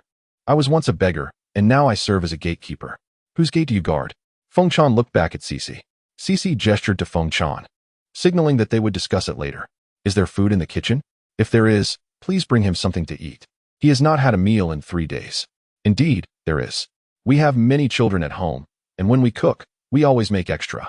If any child is hungry, they can simply heat it up and eat. I shall go and fetch it. Very well. As Feng Chan prepared to take Shursan away to another location, Shursan pointed eagerly at the rooster, signaling that he wished to continue observing it. Noticing Shursan's reluctance to leave, Cece suggested that Feng Chan hand Shursan over to her. Shursan beamed with joy. In a moment of joy, she embraced Cece, playfully nibbling at her cheek. Ah, look at the rooster. Look at the rooster. Cece wiped the drool from Shursan's mouth. Isn't the rooster beautiful? Shursan, still unable to comprehend Cece's words, felt no concern. Responding was sufficient. The old man observed Cece and remarked, Your mother is quite bold. Doesn't she fear I might snatch your brother away from you? Cece returned a beaming smile, replying, Go ahead and try. The old man, sensing an oddity in the air, declared, If it's a snatch, let it be. Suddenly, as his hand brushed against Shursan's clothing, he fainted. Shursan blinked in confusion. What just happened? Is my sister teasing him? Cece gave the old man a playful pat. Gradually, he regained consciousness, only to find Shursan staring at him with big, bewildered eyes. The old man inquired, Is this little girl from the Yun family? People from the Yun family do not resort to underhanded tactics. How did you render me unconscious just now? Cece flashed him a grin and declared, I am a 1,000-year-old fox spirit, skilled in sorcery. The old man was skeptical. Do you have hidden weapons? Cece shot him a sideways glance. I would never use such trivial things, compared to the sorcery of my fox clan. They are but a joke. Just as she finished speaking, Feng Chan approached with a tray, which held 2 steamed buns, a bowl of porridge, a small plate of pickled vegetables, and a pair of chopsticks. The old man, spotting Feng Chan, immediately pointed at Cece and exclaimed, Your daughter possesses hidden weapons. Feng Chan's eyes widened in surprise. Did you bully my daughter? The old man replied, It was your daughter who bullied me, you know? I merely intended to joke with her, and she knocked me out. How could a child discern whether you were jesting or serious? Are you going to eat? If not, I shall take it away. I will eat. In an effort to avoid raising suspicions, he had indeed gone 3 days without food, surviving solely on pills during this time. Feng Chan placed the tray on the stone table in the courtyard. Come quickly if you intend to eat. As the old man walked towards the stone table, he remarked, Your daughter truly possesses hidden weapons. You're talking nonsense. My daughter is protected by divine beings. You are the one being nonsensical. Both of you are. The old man sat on the stone bench and took a hearty bite of a steamed bun. How did such individuals emerge from the Yun family? Aren't they generally known for their geniality and kindness? While eating, he cast glances at Cece, and Feng Chan shot him a glare. What are you staring at? If you keep looking, you won't get any food. Once the old man ceased his gaze upon them, Feng Chan quietly inquired, Who is this elderly gentleman? The Lin family? The one with the medical clinic? The Lin family, known for their clinics in Jin Dynasty, had a significant reputation. It was said that every bustling area had a Lin family medical establishment. The county town where they previously resided also had a Lin family clinic. where she had sought treatment and purchased medicine. Cece nodded in affirmation. Feng Chan stole a glance at the old man. Did he owe your great-grandfather a favor? Yes. 20 years ago, someone attempted to swallow the Lin family whole by setting a trap for them. Old Master Lin, finding himself in a dire predicament, sought assistance from my great-grandfather, who, despite the immense pressure, diligently uncovered the truth behind the matter. Were it not for my great-grandfather's efforts, the Lin family would have surely faced extinction. Your great-grandfather is indeed a remarkable individual. Is he here to express his gratitude? Indeed. The Lin family has operated numerous medical establishments and conducted business for many years, becoming well acquainted with those in the field. Even without a letter from my great-grandfather, he would have learned from others about our family's aspirations in the medicinal herb trade and our search for talent in this area. Why did he not come directly? He likely feared rejection from my great-grandfather, concerned that it might bring misfortune upon the Lin family. I suspect that the Lin family has already publicly declared that their ancestor has passed away. Feng Chan cast another furtive glance at old Master Lin. It is indeed a pity for him, at such an advanced age, to disguise himself as a beggar. What do you intend to have him do? Guard the entrance? That seems a waste of his potential, does it not? He will find an opportunity to showcase his abilities, and once he does, my great-grandfather will undoubtedly be reluctant to confine him to mere guard duty. True enough. Has your great-grandfather met him before? Yes, but they have not crossed paths in over a decade. Furthermore, the scar and longevity mole on his face are both fabricated, and his complexion has been artificially altered with medicinal solutions. Feng Chan sighed once more, expressing her sympathy for him. Just then, old Master Lin finished his meal. What are you two whispering about over there? Feng Chan retorted, glaring at old Master Lin. If you do not guard properly, I shall have you sent away. Cece added. If you refuse to leave, I shall throw you out. Old Master Lin. These two women are certainly not from the Yun family. Undoubtedly not. Rest assured, I shall guard the entrance diligently. Feng Chan, have you eaten enough? If not, I can fetch you more. I have eaten enough. Then you shall keep watch here while we head to the kitchen to wash the dishes. Once Feng Chan tidied up the tableware, she took Cece and Sure San with her. Old Master Lin. Is this truly how they entrust the gate to him? This seems rather careless. Does it not? Could it be that the little girl is indeed a fox spirit? During lunch, the Yun family and Sun Xing Yao discovered an additional presence in the house. Old Master Lin looked at Old Master Yun with a pitiful expression and implored, Master, have mercy. If you do not take me in, I shall surely starve. Old Master Yun glanced at Cece, then at Old Master Lin, then back at Cece and Old Master Lin. Do you both take me for a fool? Do you think my eyesight has dimmed? Chapter 92. Little Six, your great-grandfather treats you quite well, does he not? Cece, her great-grandfather is increasingly understanding her now. Old Master Lin, does Lord Yun truly believe that his household no longer requires a watchman? Master, if you do not take me in, I shall indeed starve. Master, please show me some compassion. I have heard that you are known for your kindness. Master, allow me to stay, please. Old Master Lin babbled on endlessly. What could Old Master Yun do? He could only gently tap Cece's small head a couple of times. Sit down and eat. Old Master Lin. Thank you, Master. I knew you were a good person. You are a fox spirit, as you have claimed. You are indeed a good person. That is more agreeable. You occupy that position. Very well. After dinner, everyone resumed their activities. Elder Yun reclined in his rocking chair, swaying gently as he remarked, That old man is Lin Yunliang. Elder Yun's wife shot him a disbelieving glance. You must be joking. I have seen Lin Yunliang before, haven't I? In the past, Lin Yunliang would visit Elder Yun every couple of years, but as Elder Yun aged, he forbade further visits. After pondering, Elder Yun's wife concluded that if they were to alter their perspective as Elder Yun suggested, that old man indeed bore a striking resemblance to Lin Yunliang. However, how could Xiao Lu be as calculating as you claim? If Xiao Lu were truly like that, she would not have allowed Motzi to accompany her. Motzi is strong, yet he merely consumes food without contributing labor. Elder Yun chuckled softly. You may consider me mistaken. Initially, he thought Motzi to be rather simple-minded, but later, observing Motzi's constant proximity to Xiao Lu's mother and brother, he sensed that matters were more intricate than they appeared. His great-granddaughter possesses an uncanny ability to achieve her desires. When Xiao Lu requested those who had assisted them in the medicinal herb business, or those connected to it, to write letters, he refrained from writing. Yet Lin Yunliang still came. Perhaps Xiao Lu had intended for her grandfather, father, and uncles to write those letters to draw Lin Yunliang in. He yearned to meet Xiao Lu's master. If only Xiao Lu's master could offer assistance. Alas, it is best to seize this moment of leisure, for soon he must teach Julong and Xiaoba their lessons. Old Master Lin pondered how he could impart his skills to the descendants of Lord Yun. Just then, Cece approached, dragging a rocking chair behind her. Here, this rocking chair will be yours from now on. Guard it well. If you fail, I shall take it back. All right. A rocking chair to sit on? What a delightful surprise. It seems this little girl truly belongs to the Yun family. I wonder from whom she has learned such unorthodox ways. Once I become more acquainted with Lord Yun, I shall mention it to him. We cannot allow Sixth Miss to learn from such influences. Thank you. Rest assured, I shall guard it diligently. Very well. Keep watch. I am stepping out. Understood. Do your great-grandfather and mother know you are leaving? They do. Except for me. All the other children must be accompanied by an adult. Do you remember? I remember. Do not think that just because you possess hidden weapons, you are invincible. Let me remind you, there are always greater powers beyond our own. I understand. Where are you headed? To the military camp. Very well. After Cece departed, Old Master Lin reclined in the rocking chair, swaying gently while contemplating the earlier matter. As he thought, he soon drifted into slumber.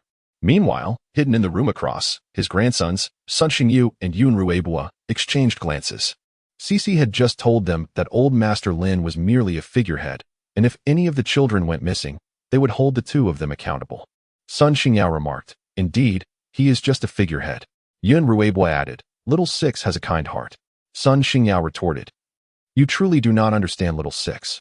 Indeed, let us go. Just as Old Master Lin was sleeping soundly, he was suddenly roused by the cry, Firewood for sale. Firewood for sale. Lin Laote furrowed his brow. In an instant, he straightened up. He was meant to be on guard, yet he had succumbed to slumber. He felt he had gravely disappointed Lord Yun and Miss Lu. This simply would not do. He could not remain seated. He must rise and take a stroll. Moreover, had any little one sneaked out while he dozed? After securing the door, Lin Laote set off to find Sun Xingyao and Yun Ruebua. Cece had advised him that if anything were amiss, he should seek out Sun Xingyao and Yun Ruebua. They were busy with their tasks when the village elder arrived. Immediately apologizing and promising never to sit idly again. Have the little ones slipped out unnoticed? He inquired. Sun Xingyu replied, No. Yun Ruebua added, If you feel drowsy in the future, simply close the main door. Our Yun family is now akin to an ordinary household. There is no need to keep the door wide open. Lin Laote silently thought to himself, In my heart, your Yun family shall forever be anything but ordinary. He then turned to Yun Ruebua and insisted, No. Miss Lu has stated that if I do not fulfill my duty as a gatekeeper, I shall be dismissed. You both continue with your work. I shall attend to the gate. With that, Lin Laote departed. Niu Mingjia was to follow the teacher for his studies in the afternoon. I left him inside. Are you afraid of dozing off? Indeed. Should you feel weary in the future, just close the main door. Our Yun family is now akin to common folk. It is entirely normal for ordinary people to close their doors during the day. This little girl, it seemed, truly possessed the essence of the Yun family. No need. A bit of movement is quite beneficial for one's health. Thus, Lin Laote made his abode within the Yun family. Old Master Lin had yet to fathom how he could transition from a mere gatekeeper to an esteemed herbalist when news of the emperor's passing reached him. Alongside the emperor's demise came tidings of the death of concubine Zhang, the escape of the seventh prince from the capital under the protection of the Zhang family, and the seventh prince's rallying of supporters to challenge the first prince. What the new emperor urgently required was a figure to assert that the throne rightfully belonged to him, someone whose legitimacy could command the trust of the populace. As Old Master Yun slumbered peacefully, he was abruptly stirred by a gentle push. Upon opening his eyes, he beheld Cece and Old Hay standing at the foot of his bed, the latter cradling a sweetly sleeping child in his arms. Old Master Yun patted his chest and remarked, Xiao Lu, have I treated you well? Cece flashed a bright smile. Great-grandfather, the new emperor has sent for you. Will you assist him? Old Master Yun found himself ensnared in a quandary. Cece continued, If you wish to aid tyranny and condemn the common folk to decades, perhaps even centuries of hardship, I shall take my mother, my brother, and 12 and depart. He raised his hand and lightly tapped her head. You little scamp. How can you speak of leaving before I've made a decision? Even if you journey to the ends of the earth, you will always be my great-granddaughter. And to think you would only take your mother, brother, and 12. Tomorrow, I shall instruct your aunts and uncles, as well as your cousins. to ensure that Ruebwa and Xingyao are all signed over to you. Moreover, how could great-grandfather's assistance to the new emperor result in the common folk enduring decades, or even centuries of hardship? You must elucidate this matter to great-grandfather. If you cannot convey it clearly, he may take issue with you. Speak plainly. A sovereign cannot be excessively benevolent, yet neither should he annihilate the innocent. If these women and children bore animosity towards him, it would be one matter. However, they are bereft of homes solely due to his actions. Can one devoid of gratitude and compassion truly care for the populace? Do you believe you are acting in their best interest? You are merely quenching your thirst with poison. Present turmoil may last only a few years. But should such a person secure the throne, the people shall suffer greatly. Reflect upon this carefully. He currently seeks to veil his treasonous intentions with your esteemed reputation. Otherwise, he would scarcely remember your existence. Once he consolidates his power, mark my words, his first course of action will be to eradicate the Yun family, lest they scrutinize his every move and point out his failings. Rather than aiding such a person, it would be wiser to await the emergence of a virtuous ruler. I have spoken my piece. Consider it earnestly. Elder Yun gazed at Cece and inquired, "Who do you deem to be the virtuous ruler?" "I do not know. However, it is certainly neither the new emperor nor the seventh prince. Their character and capabilities are insufficient to occupy such a position. If they do not engage in conflict, they may remain seated, but presently, they merely await others to usurp their dominion. Seize it. That position is so alluring, naturally, someone would covet it. Do you believe that merely stepping forward will stabilize the situation? You are exceedingly naive. By stepping forward, you would only jeopardize the Yun family. By the way, the individuals who came to seek you mentioned that the new emperor's plan entails parting ways with us. You shall go your way, and we shall go ours. Do you comprehend the implications of the new emperor's intentions? Indeed, it means you will require our assistance in shrouding your actions." Cece gazed at the elder Yun and remarked, "What do you mean by shrouding actions? It is evident that they wish for us to serve as scapegoats." "No, perhaps. Just as you depart, the new emperor will eliminate us all, subsequently placing the blame on the seventh prince. Much like when they dispatched assassins after my aunt and her companions." Elder Yun closed his eyes momentarily. "Alas, the new emperor is indeed not a virtuous individual. Inform them that I am ill, bedridden, and unable to rise, though one can still be carried from bed." However, Cece had no intention of disclosing these thoughts to the elder Yun. She merely needed to ensure that he would not blindly follow a perilous path.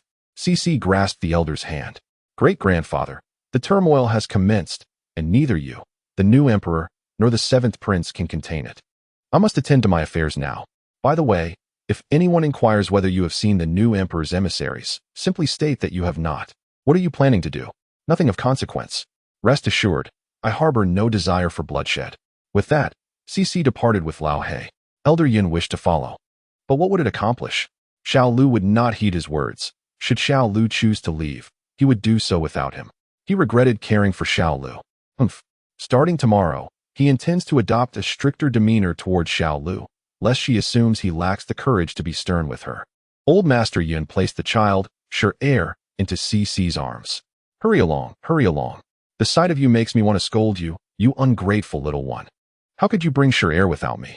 Cece responded with a smile, "Great-grandfather, it is better to endure a brief pain than a prolonged one." With that, she cradled Sure and departed alongside Lao He. "Well, can you withstand it? The new emperor will likely send someone again. What shall we do then?" "Then great-grandfather will have a stroke and become incoherent. Will he send your grandfather instead?" "No, my grandfather lacks sufficient influence. So let us say your great-grandfather has had a stroke and is not in his right mind. I still wish to gather more people. You little money grubber. Then we shall wait a bit longer." The next day, upon awakening, old lady Yun found old Master Yun lost in thought. She nudged him gently. "What occupies your mind?" "Nothing in particular. I merely wonder when this brief suffering will come to an end. I am also curious about what Xiao Lu has done concerning the new emperor's men. I question whether my decision last night was wise. And will the new emperor and the seventh prince truly be unable to triumph, as Xiao Lu suggested? I am left pondering the future of our Yun family." Old lady Yun cast a sidelong glance at old Master Yun. "Are you again contemplating court matters? Let me tell you, no amount of thinking will alter the outcome.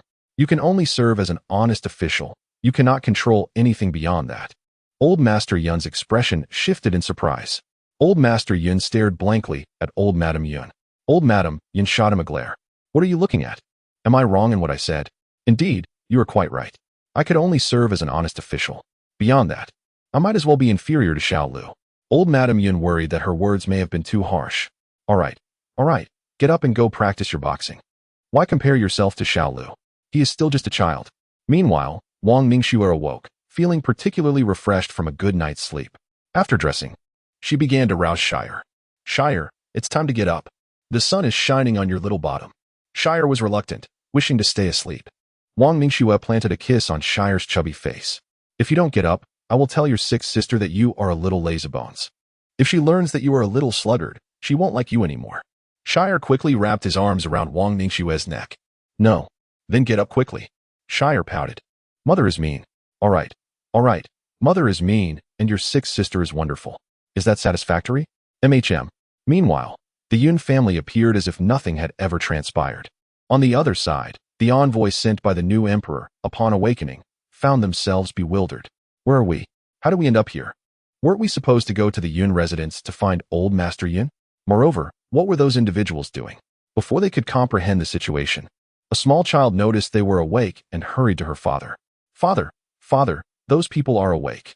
They look just like Air Xuan from our village. Are they also fools? In a peculiar twist of fate, Lu Daniu swiftly interjected, do not speak frivolously. Those individuals are evidently formidable.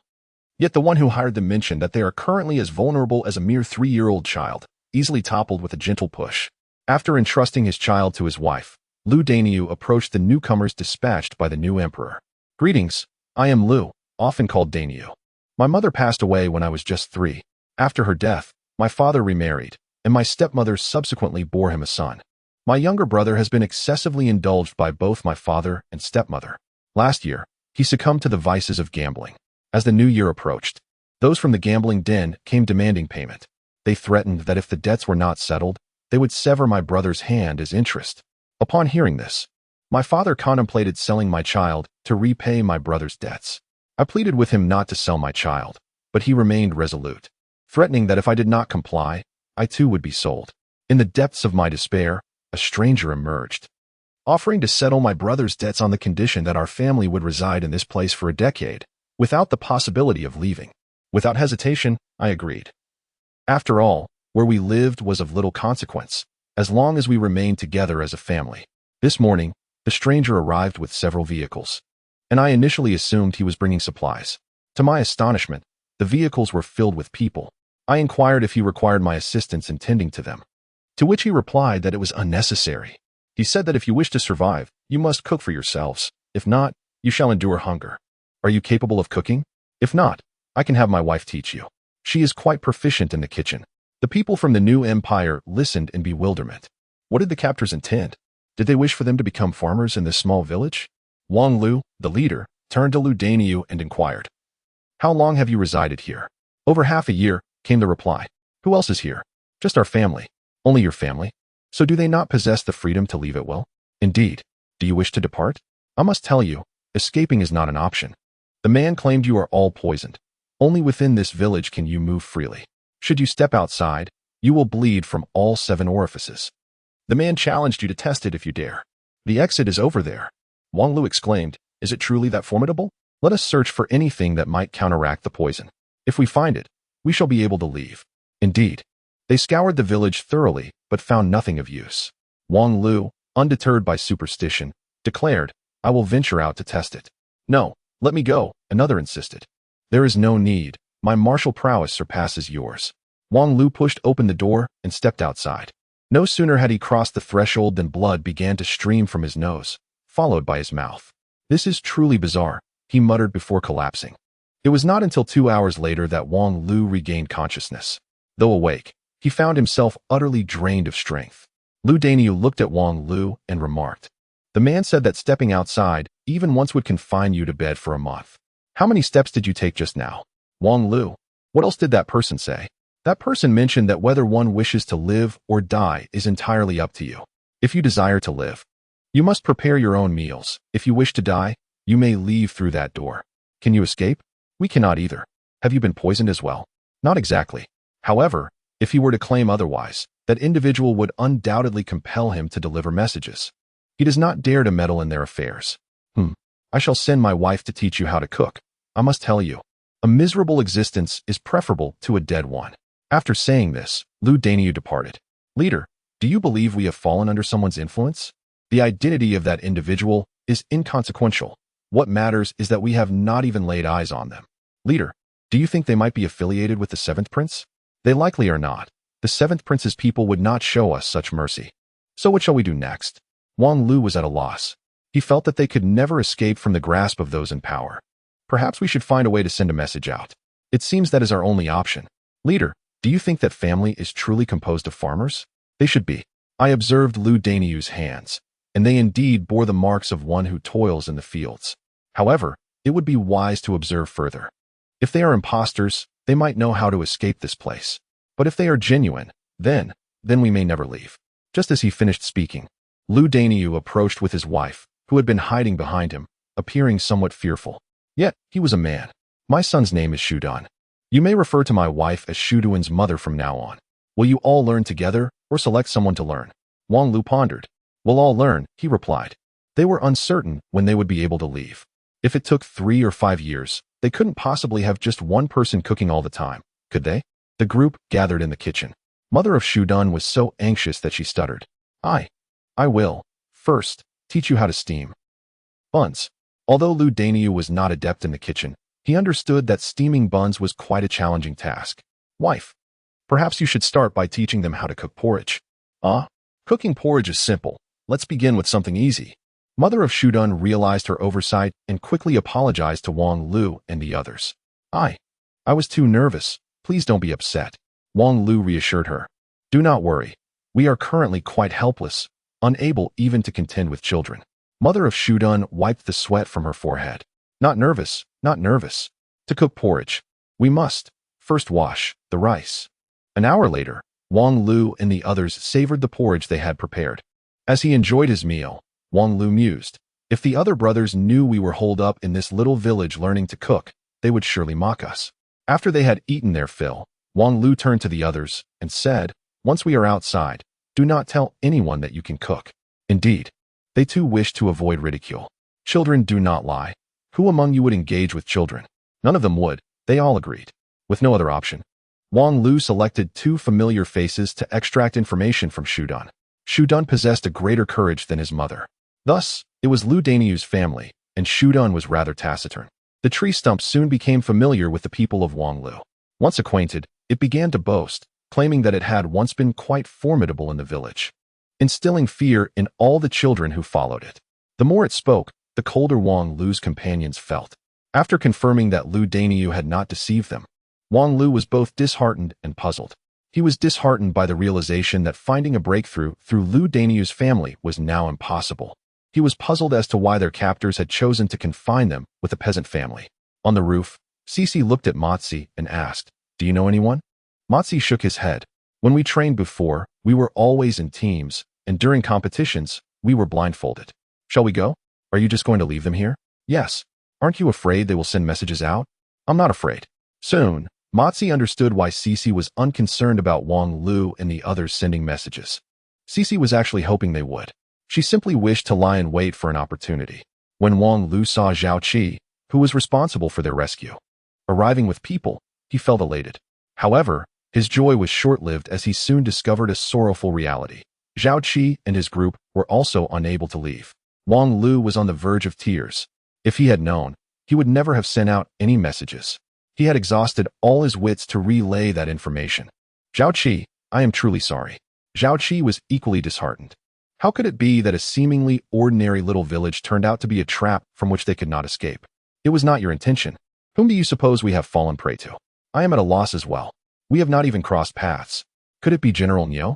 Zhao Qi believed that only General Niu possessed such formidable capabilities in this region. Surely not. General Niu's parents and wife are still in the capital. How could that be impossible?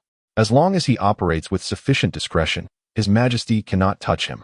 The Emperor still requires his services. Are you suggesting that General Niu, while publicly loyal to the Emperor, has secretly allied himself with the 7th Prince? It is highly likely. Otherwise, who else in this vicinity could wield such power? What shall we do now? Well, just then, as they were about to signal, Cici entered with a cheerful Motsi. What are you all busy with? Wang Lu and Zhao Qi silently thought, it's over. Who are you? Cece inquired. I am Yin Xiaolu. Yin? Wang Lu and Zhao Qi could scarcely believe their ears. Are you from the Yin family? Indeed. Were you the one who captured us? Yes. Wang Lu. Is that truly the case? Why did you do this? Cece cast a sidelong glance at Zhao Qi. I am aware that you serve the emperor. From the moment the emperor sent people to hunt down my aunt and her companions, our Yun family ceased to pledge loyalty to him. Wang Lu, you must have been deceived, right? How could the emperor possibly send people to pursue your aunt? Zhao Qi's eyes flickered. Yes. You must have fallen for someone else's trick. Cece waved her hand dismissively. Enough. Do not shield him any longer. We have long recognized his true identity. Let us depart and partake in the fateful meal. A fateful meal? Wang Lu remarked. So, you intend for us to lure others here? Cece offered Wang Lu a smile. Otherwise what? Keeping you around to till the fields? Are you even capable of farming? Wang Lu replied. When did the Yun family become so treacherous? Zhao Qi interjected. Are you not afraid that the emperor will discover this and annihilate your Yun family? Cece fixed her gaze upon Zhao Qi and stated, he summoned you here solely to have you eliminate us and then frame the seventh prince, did he not? Zhao Qi retorted, you speak nonsense. The emperor instructed me. Before he could finish, Cece interrupted him. Enough, do not speak further. You are well aware of his intentions, and so are we of the Yun family. Now, let us proceed to that fateful meal. Zhao Qi attempted to protest, but Cece paid him no heed and instructed Ma Zi to escort him to the next room. In the adjacent room, 3 tables were set, each adorned with a lavish array of dishes, yet each table offered a distinct selection of food and drink. Once everyone had arrived, Cece addressed them, very well. Take your seats, choose the dishes you desire, and pour the beverages you prefer. The gathered individuals turned their gaze towards Wang Lu and Zhao Qi. Wang Lu had grown weary of conversation. Zhao Qi inquired of Cece, why do you invite us to feast and drink? Cece extended a finger. Firstly, I possess wealth. Acquiring these provisions is as trivial to me as handing you a copper coin. She then raised another finger. Secondly, as the old saying goes, it is better to be a well-fed ghost than a starving one. Subsequently, Cece extended her finger. Thirdly, you are indeed talented individuals. I have always held a favorable disposition towards those with skill. Once again, Cece raised another finger. Fourthly, you cannot indulge in food and drink at your leisure, can you? Ultimately, if you do not take the opportunity to enjoy a hearty meal and a fine drink, would it not render your existence in this world futile? Cece lifted yet another finger. Fifthly, have you not committed numerous heinous acts on his behalf? Surely, there is blood on your hands, and you must bear the weight of vengeful souls behind you. After your demise, it is likely you will descend into the realm of beasts. Should you fall into such a fate, you will be unable to savor meat or revel in wine in your next life. Well, I have said all I needed to. The choice is now yours. Regardless, I have shown you ample kindness. If you choose to become starving ghosts and squander your time in this world, I shall not insist otherwise. With that, Cece tore a leg from the roast chicken and handed it to Matzi. Eat, and pay no mind to them. They can indulge if they wish or abstain as they please. Matzi glanced at Wang Lu and the others before beginning to enjoy the chicken leg. Cece, too, began to eat contentedly. Wang Lu was the first to take a seat. Go ahead and eat. In the next life, they may indeed reincarnate as beasts. Upon seeing Wang Lu seated, his companions selected their preferred dishes and began to feast and drink. Zhao Qi hesitated for a moment before also taking a seat. However, he did not pour any wine. Observing Zhao Qi's choice to sit, his companions also started to eat and drink. As everyone settled down, Cece remarked, now this is more like it. One must treat oneself well. Who knows what the next life holds? Furthermore, do not just bury your heads in silence. Engage in conversation. Brotherhood is a bond meant for this life alone. In the next, you may find it impossible to even exchange a word with your past companions. Your brotherhood is unlike any other. You are all sworn allies through life and death. Have you stood in front of bullets for one another? Endured wounds together? Upon hearing CC's words, Wang Lu and the others couldn't help but glance at their closest friends. Soon enough, they began to converse. Initially, the discussions were quite normal, centered around the bonds of brotherhood. However, before they knew it, the topic shifted from camaraderie to the regrets of this lifetime. When the subject of regrets arose, it was only natural to raise a few glasses to soothe their spirits. As the toasts continued, some found themselves overwhelmed by emotion, and tears began to flow. Eventually, Zhao Qi could no longer resist lifting his cup. He was aware of his limits, yet under the prevailing atmosphere, he too succumbed to intoxication. Once everyone had succumbed to their inebriation, Cici took Zhao Qi to the adjoining room. Once there, she gently patted Zhao Qi's face and asked, "Did the emperor instruct you to eliminate all of the Yun family, or shall we spare one?" In a daze, Zhao Qi slurred, "Spare one. Who should we spare? Just a girl about 7 or 8 years old. That would suffice." Cici glanced over at the elder Yun. "Great-grandfather, are you able to find rest? Is all this effort merely to absolve me of guilt?" "Certainly not." After a few drinks, she heard quite a bit from Wang Lu and the others. "You are the pillar of the Yun family. What would we do if you were to falter?" Elder Yun was deeply moved by this. The great-grandfather's affection for you was not in vain. Upon returning home, Cici intended to seek out her mother, but was seized by Ma Zi. "Why do they enjoy sumptuous feasts while I am treated like a coffin?" Cici immediately retorted, "Because I adore you. I wish to keep you by my side. You dealt with one last time, and now it's a whole group. Surely different tactics must apply." Ma Zi's spirits lifted instantly. "If you like me, why greet me with a coffin?" Cici replied innocently, "Indeed. Coffins symbolize promotions and wealth.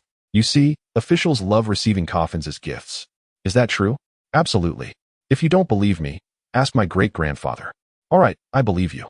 By the way, how do you plan to manage them?" "I intend to make them farmers." "Farmers? Isn't that a bit wasteful?" "Not at all. Food is paramount to the people. Cultivating the land is of utmost importance. Enough about them. Let us visit Shursan. It has been quite some time since we last saw him. He must miss us dearly." "You miss him too, don't you?" Shursan, who was initially enjoying steamed egg custard, immediately ceased eating upon hearing Cici's voice. Shursan is here, right here." Soon, Cici followed Shursan's voice and found him. Upon seeing Shursan enjoying a bowl of steamed egg custard, Cici exclaimed, "May I share a bite with you and Uncle Ma?" Shursan, unable to comprehend, merely echoed, "Is that all right? Then, sister shall scoop some." Cici took a spoonful and offered it to Ma, who felt too shy to snatch food from Shursan. "I won't eat. You two enjoy," he said. "All right then. Mother, I crave the pancakes you make." "Ma, what do you desire?" "I yearn for dumplings." Fengshan placed Shursan in Ma's arms. "You both keep an eye on him while I prepare your meal."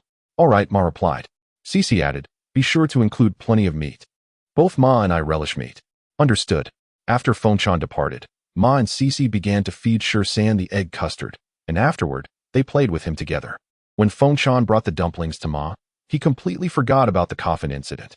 Later in the evening, while Cici assisted her mother in bathing Shursan, Fengshan asked casually as she dried Shursan's hands, "Did you upset Ma today?" "No."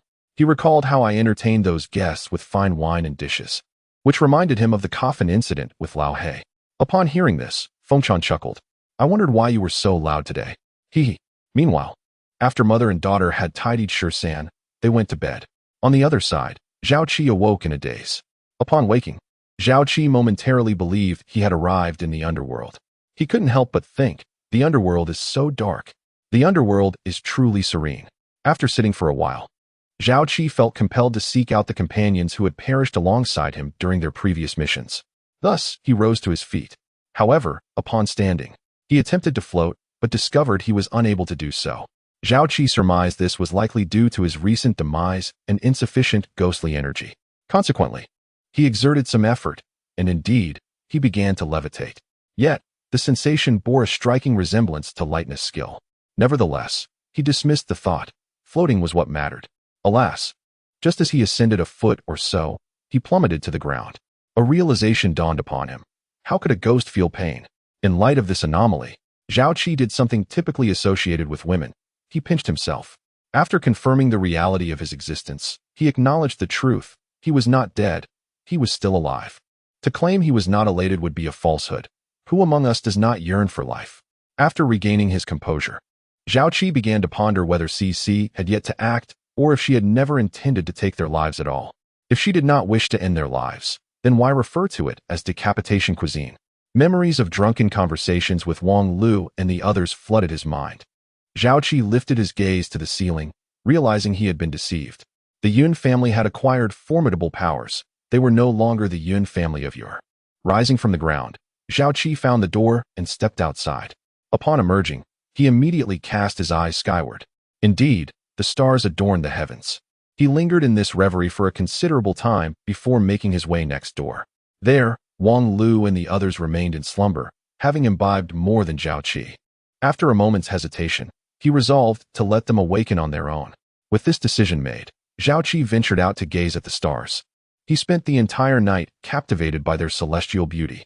The following morning, as Lu Daniu stepped outside, he spotted Zhao Qi sitting in the courtyard, lost in thought. "Are you awake? My surname is Lu, and I am called Daniu. My mother, she passed away when I was 3. Lu Daniu recounted his background to Zhao Qi once more, explaining how he came to be there. "You arrived yesterday, did you not? The person who saved us told me not to venture outside. By the way, he instructed me to teach you how to work the land." "Work the land?" Zhao Qi recalled what Cece had said. It turned out that her intention in keeping them there was indeed to have them engage in agricultural labor. She was truly someone who valued talent, albeit in a rather extravagant manner. They were, after all, skilled fighters capable of taking on 100 foes. Noticing Zhao Qi's silence, Lu Daniu mistakenly assumed that Zhao Qi was reluctant to learn. That person mentioned that if you are unwilling to learn, it is acceptable. He also said that if you do not work, you will only have thin porridge to eat, not proper meals. "Do you see? We shall learn," Zhao Qi replied. The young girl was right. One ought to treat oneself well, for who knows what the next life may hold. Indeed, not just the next life, but even tomorrow remains uncertain. In the past, had anyone told him they would fall into the hands of the Yun family, he would have scoffed at the notion. Hearing Zhao Qi's willingness to learn, Lu Daniu felt a sense of relief. He had been worried that Zhao Qi and the others would compete with his family for food. Now, it seemed everyone would have enough to eat, eliminating the need for rivalry. When Wang Lu and the others awoke and realized they were still alive, they felt a wave of joy. Upon learning that Cece had indeed tasked them with farming, they accepted their fate. Cultivating the land was certainly better than death. Wang Lu and Zhao Qi, upon witnessing this, had no choice but to behave themselves. What other option did they have? The new emperor's first reaction was to conclude that his dispatched personnel had been slain by those loyal to the 7th prince. The new emperor wishes to dispatch another group of individuals. However, he has already encountered 2 waves of assassins this month. After a moment's hesitation, he issued a secret decree to General Niu, instructing him to escort Elder Yun into the capital discreetly. Meanwhile, Elder Yun was leading the male members of his family in harvesting crops when, suddenly, the sound of urgent hoofbeats echoed from a distance. Experienced individuals immediately shouted, "This is bad. Raiders are coming for the grain. Everyone, flee at once." They all understood that during the autumn harvest, the marauding tribes from the north would come to seize their provisions, and thus they were on high alert. General Niu had also dispatched troops to protect them. In addition to the soldiers, he arranged for several empty horse-drawn carts, specifically designated for the elderly, the weak, and women and children. The Yun brothers were now engaged in a dual role as semi-farmers and semi-soldiers, their task being to assist the vulnerable in boarding the carts. Naturally, no one dared to target the Yun family's carts, as they were numerous and formidable. Ding Zhishuan, observing the Yun brothers organizing the elderly and children onto the carts, contemplated feigning a leg injury to avoid participating. Yet, before he could approach, Yun Yutao shot him a fierce glare. Yun Yutao was the maternal uncle of Xiao Feier, and Ding Zhishuan dared not proceed. Soon, the elderly and children were all aboard the carts. After the carts departed, the Yun brothers sought to ensure that no one had been left behind. To their surprise, there was indeed someone still remaining. "Xiao Lu, why haven't you left yet?" "I intend to seize a few horses."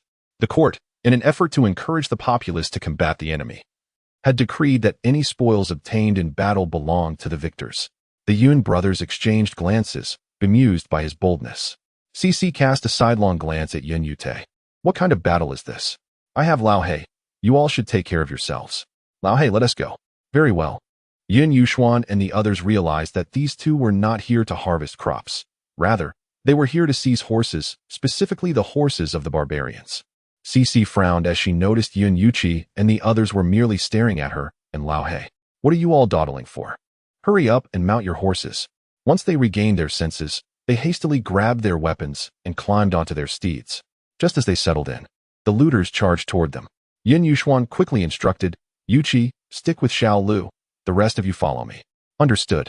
In the blink of an eye, the two factions clashed fiercely.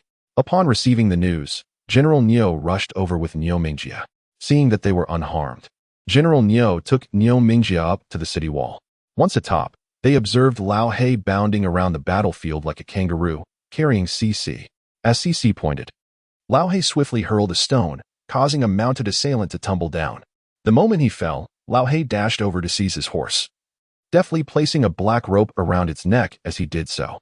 Subsequently, General Niu witnessed that wherever CC directed, Lao He would strike. After dispatching an opponent, he would retrieve the horse. Naturally, CC and Lao He were not solely focused on horse thievery. Whenever they spotted a soldier in peril, they would lend their assistance as well. Before long, CC and Lao He had commandeered 7 horses. Yun Yuqi, concerned for CC's safety, intended to shield her, only to find that CC was behaving as though she were at a horse market. Realizing CC required no protection, he joined Yun Yuxuan and the others in their efforts. CC selected another horse, but then ceased her choosing. The raiding party for grain is generally not very large. She has already selected 8 horses. The remaining ones are to be left for others. After gathering the 8 horses she had chosen, CC began to observe Yun Yuxuan and the others while also rescuing individuals. With CC and the imposing presence of Old Black, they had already attracted the attention of their adversaries, who sought to eliminate them. However, those who intended to extinguish their lives now lay incapacitated on the ground. Whether unconscious or deceased remains unknown. The enemy, not lacking in intelligence, attempted to flee upon realizing the threat posed by these 2 formidable figures. Yet, while they may have arrived at their own accord, their departure was not to be dictated by them. After approximately half an hour, the battle concluded, with none of the adversaries escaping. Although there were injuries on Yun Yuqi's side, they were all minor. Outside, CC never referred to General Niu as her godfather. She was, after all, a minor exile. Upon hearing this, General Niu chuckled, pondering how delightful it would be if this child were his. Do not leave just yet. I shall let them out now. General Niu instructed Zhao Ruliang to notify the elder Yun and then turned to Niu Mingjia with a smile. So, what do you think of the bride chosen by your father? Currently, Niu Mingjia found his interest in Old Black to be greater than in CC. Father, you should recruit Old Black into your ranks. The father contemplated this, but remarked that Old Black had no aspirations in that direction. Have you not thought of other methods? Niu Mingjia countered. It would be a pity for Old Black not to serve in the military. What methods? General Niu replied, looking at his son. To coerce and entice? Let me tell you, a person like Old Black is only a true asset when he willingly follows you. Otherwise, you merely create formidable enemies for yourself. On the other side, those who had been rescued by CC and Old Black came forth to express their gratitude. Thank you, Xiaolu. Thank you, Black Brother. Indeed, had it not been for you, I would have lost my life just now. Yes, without your help, I would have lost my arm. CC waved her hand dismissively. It's nothing, nothing at all. We are all part of the same family. Now, you should hurry and clear the battlefield. We shall go gather supplies. All right. Once we finish, we will come to assist you in collecting provisions. Very well. The Yun family was numerous, children under 10, girls, and the elderly women like Old Lady Yun and CC's grandmother need not join the effort. Old Master Yun also need not participate, as he simply could not sit idle. CC rubbed her head. Her great-grandfather had become increasingly fond of scolding her. She needed to devise a way to amend this troublesome habit of his.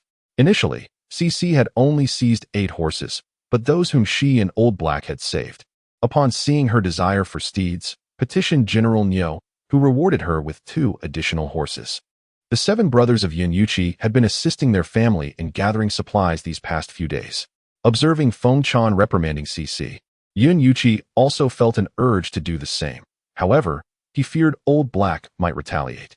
CC thought to herself, her great-grandfather had influenced her mother negatively, and she must quickly rectify this undesirable trait in him. Aside, thank you, dear Luoya, for your generous reward. Wishing you beauty every day. Heartfelt affection.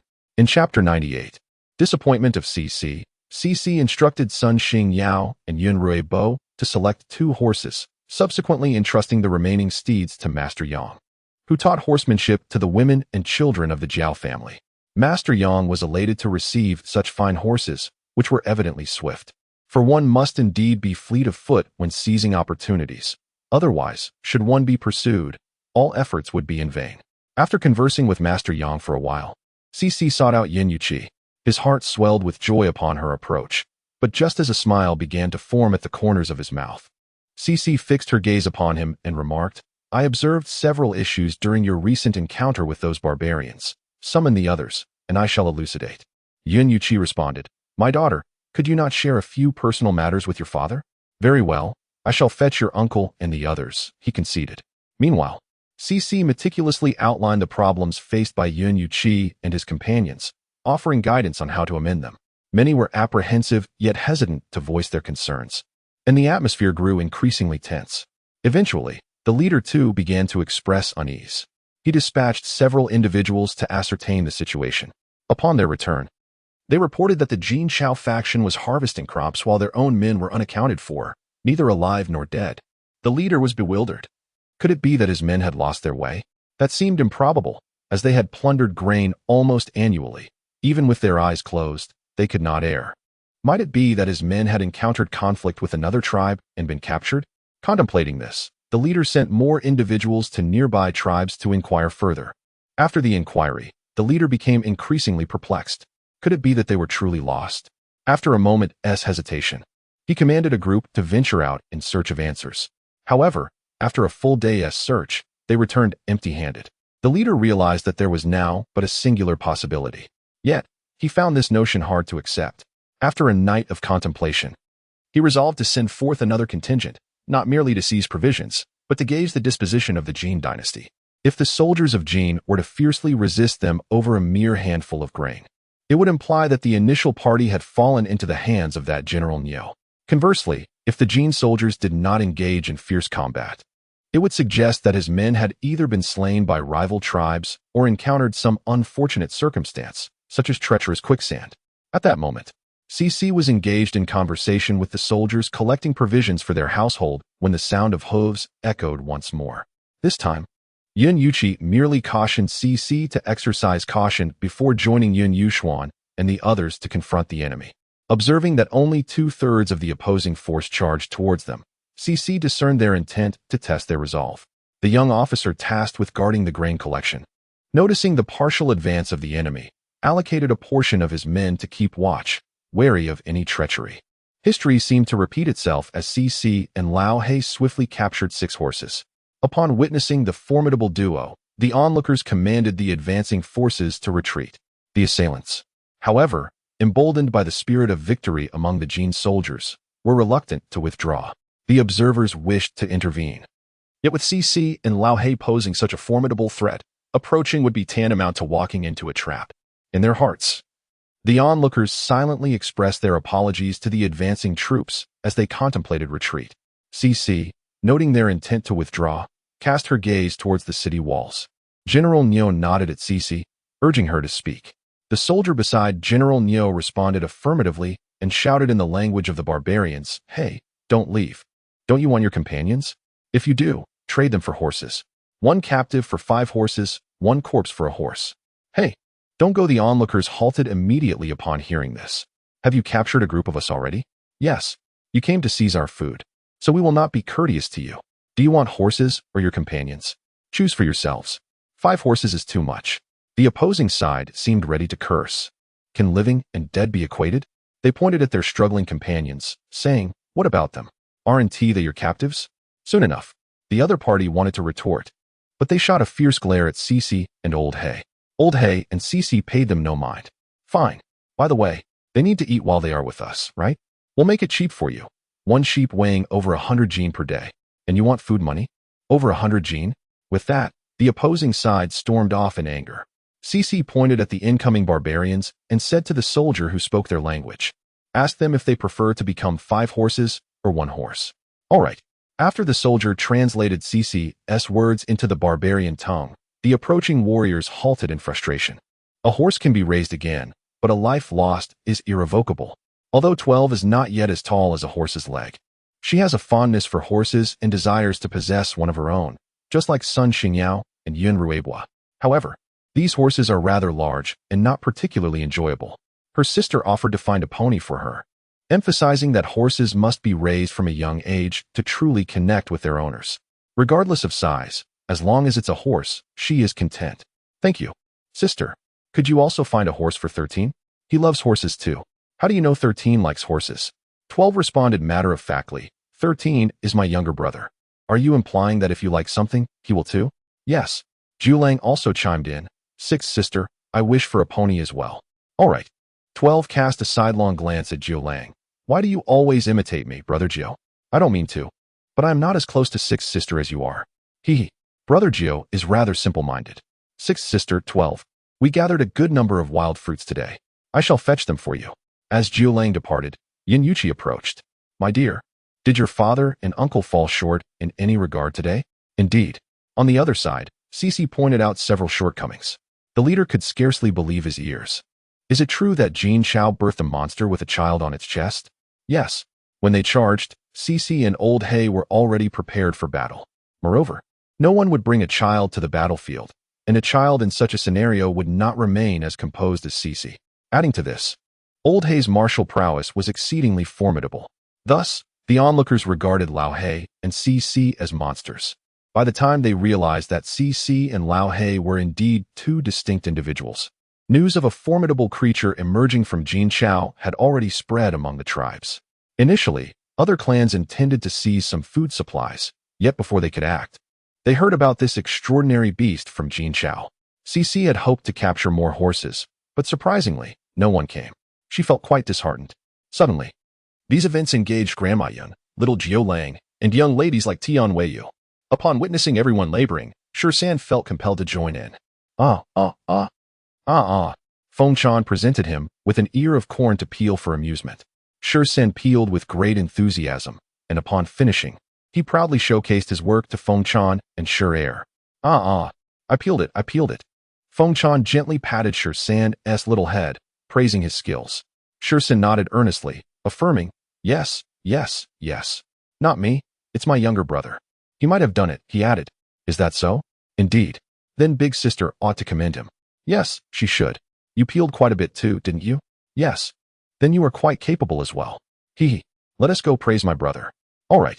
Yin Yuqi was entertaining Shursan when Cici and Shur arrived to commend the younger brother. Hearing this, Yin Yuqi felt a pang of envy. My dear daughter, your father has become much more capable than before. Could you also praise him, please? Yin Yuqi felt that if he were to wait for his daughter to compliment him, he might be waiting for a decade without success. However, when Cici glanced at the cloth tiger in Yin Yuqi's hand and praised him, his heart swelled with joy. This prompted Yin Yuqi to resolve to indulge in a bit of affectionate teasing with his daughter in the future, for she was quite amenable, albeit with a slight temper. Since yesterday, he had been imploring Cici to visit him in the military camp should she ever go, expressing that her absence would sadden him deeply. Cici inwardly rolled her eyes multiple times. Now, as Yin Yuqi prepared to depart, he began his playful antics again. Dear daughter, if you ever find yourself in the military camp, do promise to visit your father. And if you venture far away, make sure to inform me, or else I shall be heartbroken. Cici could no longer bear it. She cast a glance at Lao He, who promptly lifted Yin Yuqi and tossed him onto his steed, giving the horse a playful pat on its rear. The horse neighed and bolted away, while Yin Yuqi clung to its neck, repeating his earlier plea. Laughter erupted among the onlookers. Cici looked up at the sky, pondering how the Yun family had transformed. Gone were the days of their strict demeanor. Now, they were either playfully teasing her or knocking on her head. Yin Yuxuan approached Cici, chuckling as he affectionately ruffled her hair. And don't forget about Uncle. He too would be saddened. Yin Yuxiang followed suit, giving her hair another playful tussle, adding, and Uncle too would feel the same. Then came Yin Yutao, who echoed the sentiment about Uncle 4, followed by Yin Yuxiao, Yin Yuquang, and Yin Yusong. Cici wished for Lao He to toss them all onto the horse as well. After amusing his little niece, Yin Yuxuan rode off to pursue Yin Yuqi. Once they departed, Cici turned her gaze towards old Master Yun. Grandfather, it is time for you to rectify the family's conduct. Upon hearing this, old Master Yun chuckled. He believed the current situation was quite satisfactory. What is good about it? Her hairstyle is a mess. Grandfather, as an elder, one must maintain an air of authority. Cici shot a sidelong glance at old Master Yun, remarking, truly, the foundation is crooked if the upper beam is not straight. While others busied themselves with shucking corn and threshing beans, old Master Yun had already taken the little ones and Motzi out for a leisurely stroll. The little ones were filled with joy, while those toiling away with corn and beans looked on with envy. The Ding family and those harboring a grudge against the Yun family secretly wished for Old Master Yun to stumble during his outing. He had been on this excursion for 3 days, and today marked the 4th. As they wandered, Old Master Yun spotted a grand pear tree by the roadside, its fruit appearing most tempting. With a smile, he asked the little ones in Matzi, "Would you like to have some pears?" In unison, they replied, "Yes." "Then I shall inquire whose pear tree this is." "Grandfather, let me go," said Jiulong. "Very well." Jiulong approached the house behind the tree and knocked on the door. "Hello. Is anyone home?" An elderly voice responded from within. "Yes, who is it?" "Good day, Granny. I am Jiulong from the Yun family. Is this large pear tree outside yours?" Upon hearing that it was a member of the Yun family, Granny Yang immediately set down her work, opened the door, and stepped outside. "Yes, it is mine." "Oh, Old Master, you are here too?" The venerable elder sat within the confines of the room. Yang Grandma had heard whispers of the Yun family, recognizing them as esteemed officials. Following their arrival, she became increasingly aware of their reputation. The elderly gentleman from the Yun family gestured politely towards Yang Grandma, expressing gratitude. "I shall refrain from intruding further," he stated. "I noticed the pears on your pear tree appear splendid. I wish to gather some for my beloved great-grandchildren. Would that be acceptable?" Of course," Yang Grandma replied, elated that such a distinguished individual would take an interest in her pears. "I shall fetch them for you." "I prefer to pick them myself," he insisted. "Ah, how could someone of your stature possibly pick them by yourself?" "Allow me to assist you," Yang Grandma exclaimed. With a smile, the elder responded. "What does status matter? I am no longer in office. I must confess, I used to climb trees every day in my youth. Upon seeing your pear tree, I felt an irresistible urge to scale it. Yet, I hesitated to express this desire directly, hence my pretext regarding my great-grandchildren." "Is that so?" Yang Grandma replied. "But, esteemed elder, it is not that I wish to deter you. I merely fear that you might fall, given your advanced age. I worry that it might exhaust you." "Not at all. I practice daily," he reassured her. "You may inquire with my great-grandson." As soon as he finished speaking, Jiulong chimed in. "Grandmother, my great-grandfather is remarkably strong. My father says that my great-grandfather's constitution is even better than his." Yang Grandma hesitated, yet the elder had already begun his ascent. Unable to dissuade him, she called upon the men from the neighboring houses, ensuring that should the elder fall from the tree, he would have someone to catch him. Old Master Yun was well regarded, and the Yun family was affluent, causing the men from the neighboring households to willingly gather around him. Initially, everyone was quite earnest in their demeanor. However, Old Master Yun moved with a spryness that rivaled that of the younger generation. Gradually, vigilance began to wane. Suddenly, Old Master Yun lost his footing. Before anyone could react, he had tumbled from the tree. By the time they comprehended the situation, Old Master Yun had already fallen onto the unfortunate Ma Zi. The earlier exclamations were uttered by both Old Master Yun and Ma Zi.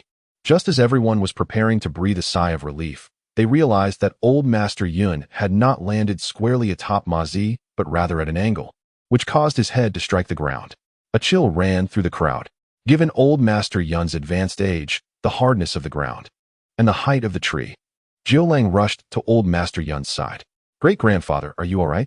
"Great-grandfather, please wake up. Do not frighten me." The other little ones also hurried towards Old Master Yun. "Great-grandfather, great-grandfather." Just as she uttered those words, Old Master Yun rose from Ma Zi's side.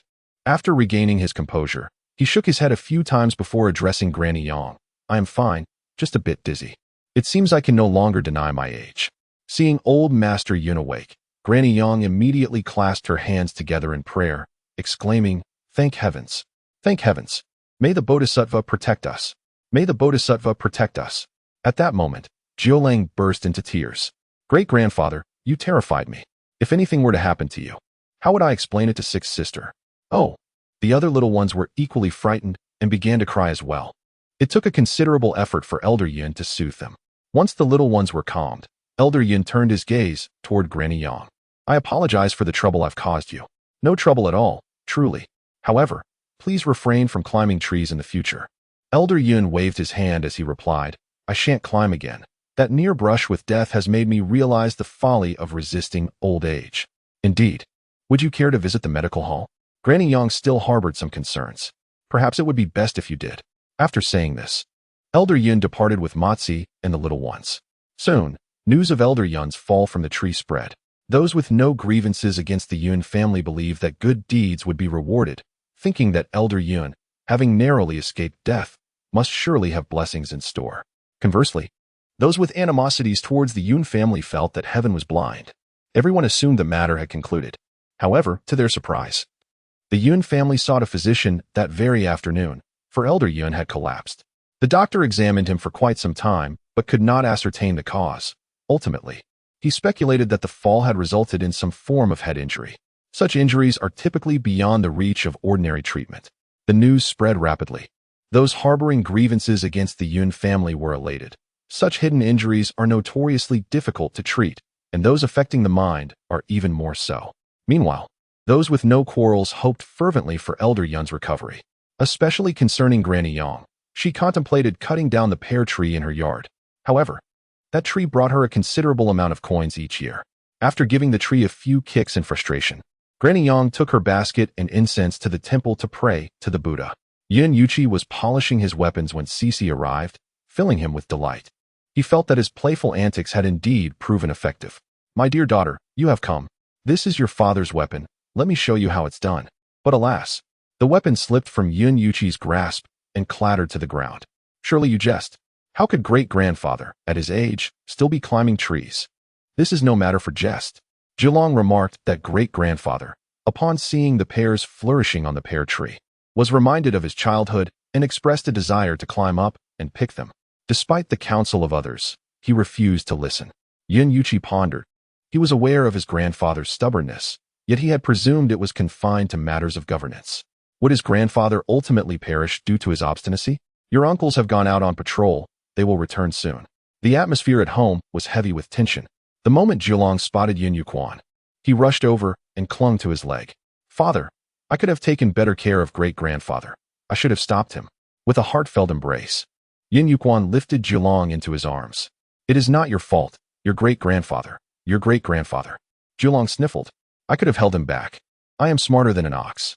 Cece interjected. "Let his mother soothe him. We must go visit great-grandfather. You should find your mother. I also wish to see great-grandfather." "That is not permissible. The doctor has advised against disturbing him." Zhilong pouted slightly. "All right, father, please tell great-grandfather that I was wrong." "Very well."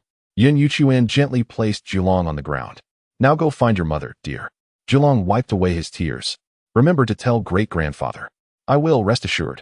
After Zhilong departed, Yun Yuchi and the others proceeded to visit old Master Yun. He lay in bed with his eyes closed, while old Madam Yun wiped away her tears. Yun Yuchi and the others spoke extensively to old Master Yun, yet he showed no reaction whatsoever.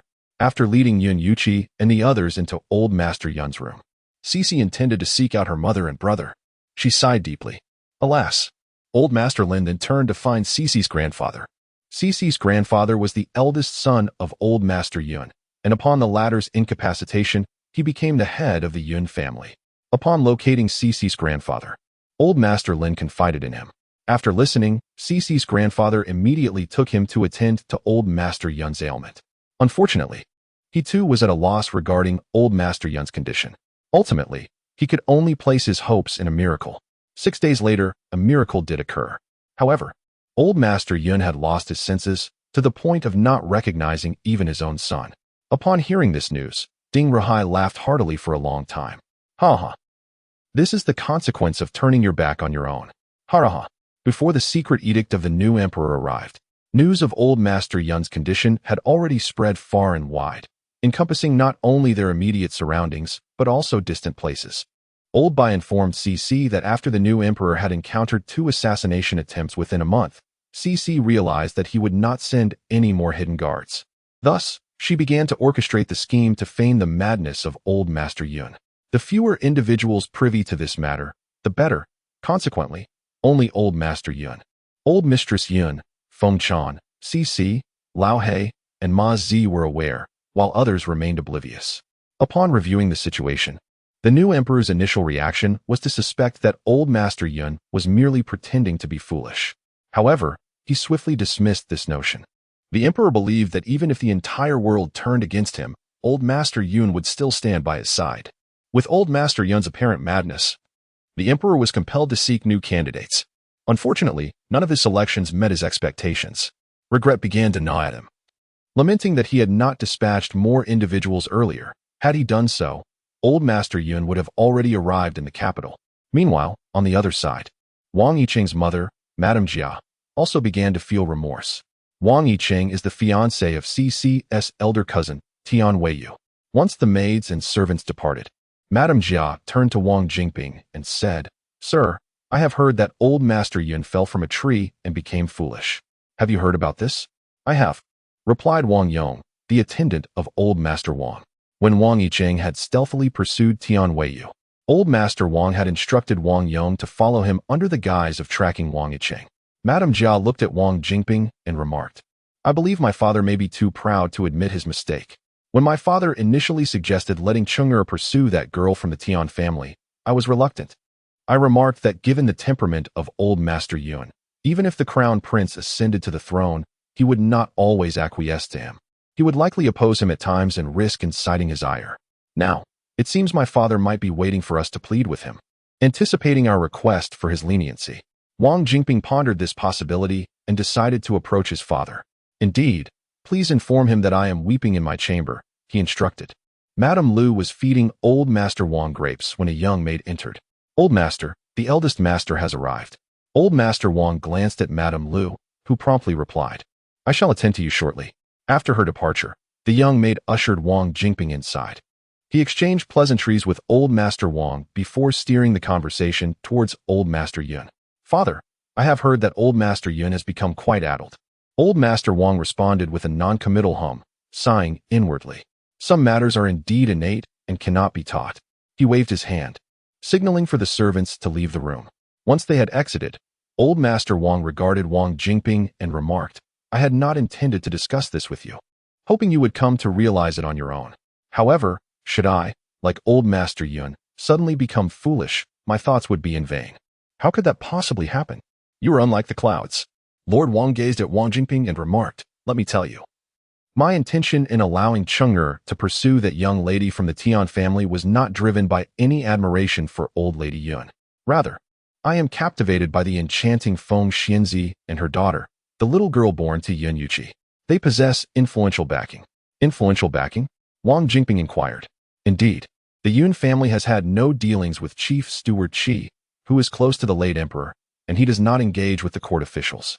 However, when the late emperor sought to annihilate the Yun family, it was Chief Steward Qi who intervened to prevent such a massacre.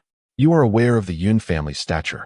Later, when Chang'e insisted on pursuing that young lady from the Tian family, I deliberately allowed him to go." It was no surprise that Wang Yong discovered shortly thereafter that the affairs of the Yun family were, in fact, orchestrated by Feng Xianzi's daughter. Anyone who can persuade Chief Steward Qi to advocate for the Yun family and command the respect of old Lady Yun is certainly no ordinary individual.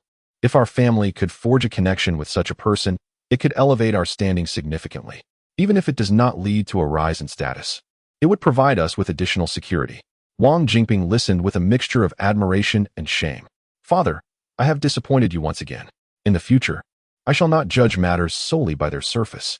Moreover, I shall not underestimate anyone. Indeed, Father, there is one thing I still do not comprehend. Speak.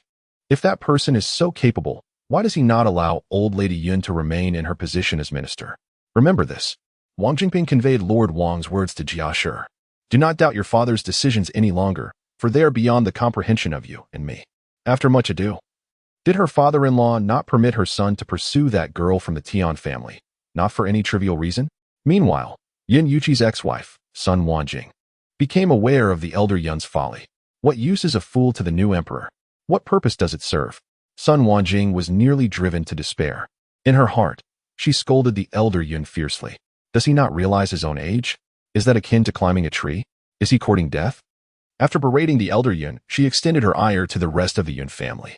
Not even the old man could maintain order, resulting in the disbandment of their family unity. On another front, CC's sixth aunt and seventh aunt's mother also learned of the elder Yun's mishap. Upon discovering this, they began to worry about their daughters and grandchildren. Wang Muhan, the brother of CC's seventh aunt, Wang Ningxue, was practicing his swordplay when his mother rushed towards him. "Honor, the elder Yun has fallen from a tree and is now foolish." "What? Will this affect your sister and your nephew?" "No, The Yun family is currently upheld by Yun Xiaolu. If Yun Xiaolu were to fall into folly, then my sister and the 12th would face dire consequences. What? Now it was Wang Ningxue's mother who was astonished. The Yun family is supported by Yun Xiaolu? Indeed. Did I not mention it? No. You only told me that Yun Xiaolu said he would take you and move you to see the bravest beauty in the world. Only for that beauty to be a female butcher. Meanwhile, Su Muyu was conversing with his mother, assuring her that as long as CC remained unharmed, the Yun family would not encounter any significant troubles. On the other hand, after a brief period of chaos, the Yun family returned to normalcy. The members of the Yun family had been learning from masters in herbal gathering and medicine preparation for several months. Once they accepted the fact that old Master Yun had become senile, CC encouraged them to begin practical work. She divided them into several groups. Feng Yuanfu led his stepson Sun Xingyao, Wang Yiqing, and his brother-in-law Yi Jinwei to gather medicinal herbs. CC's second grandfather took the female members of the family and children aged 10 and above into the mountains to forage for herbs under the guidance of their master. CC herself took children aged 5 to 10 to collect wild goods and gather herbs around the periphery of the mountain. CC's grandfather remained at home to supervise and teach the children under 5 how to read. Feng Chan, eager for sure sand to broaden his horizons, carried him along to accompany CC. CC assumed that old Master Lin had gone to converse with old Master Yun, but to her surprise, he was absent during mealtime as well.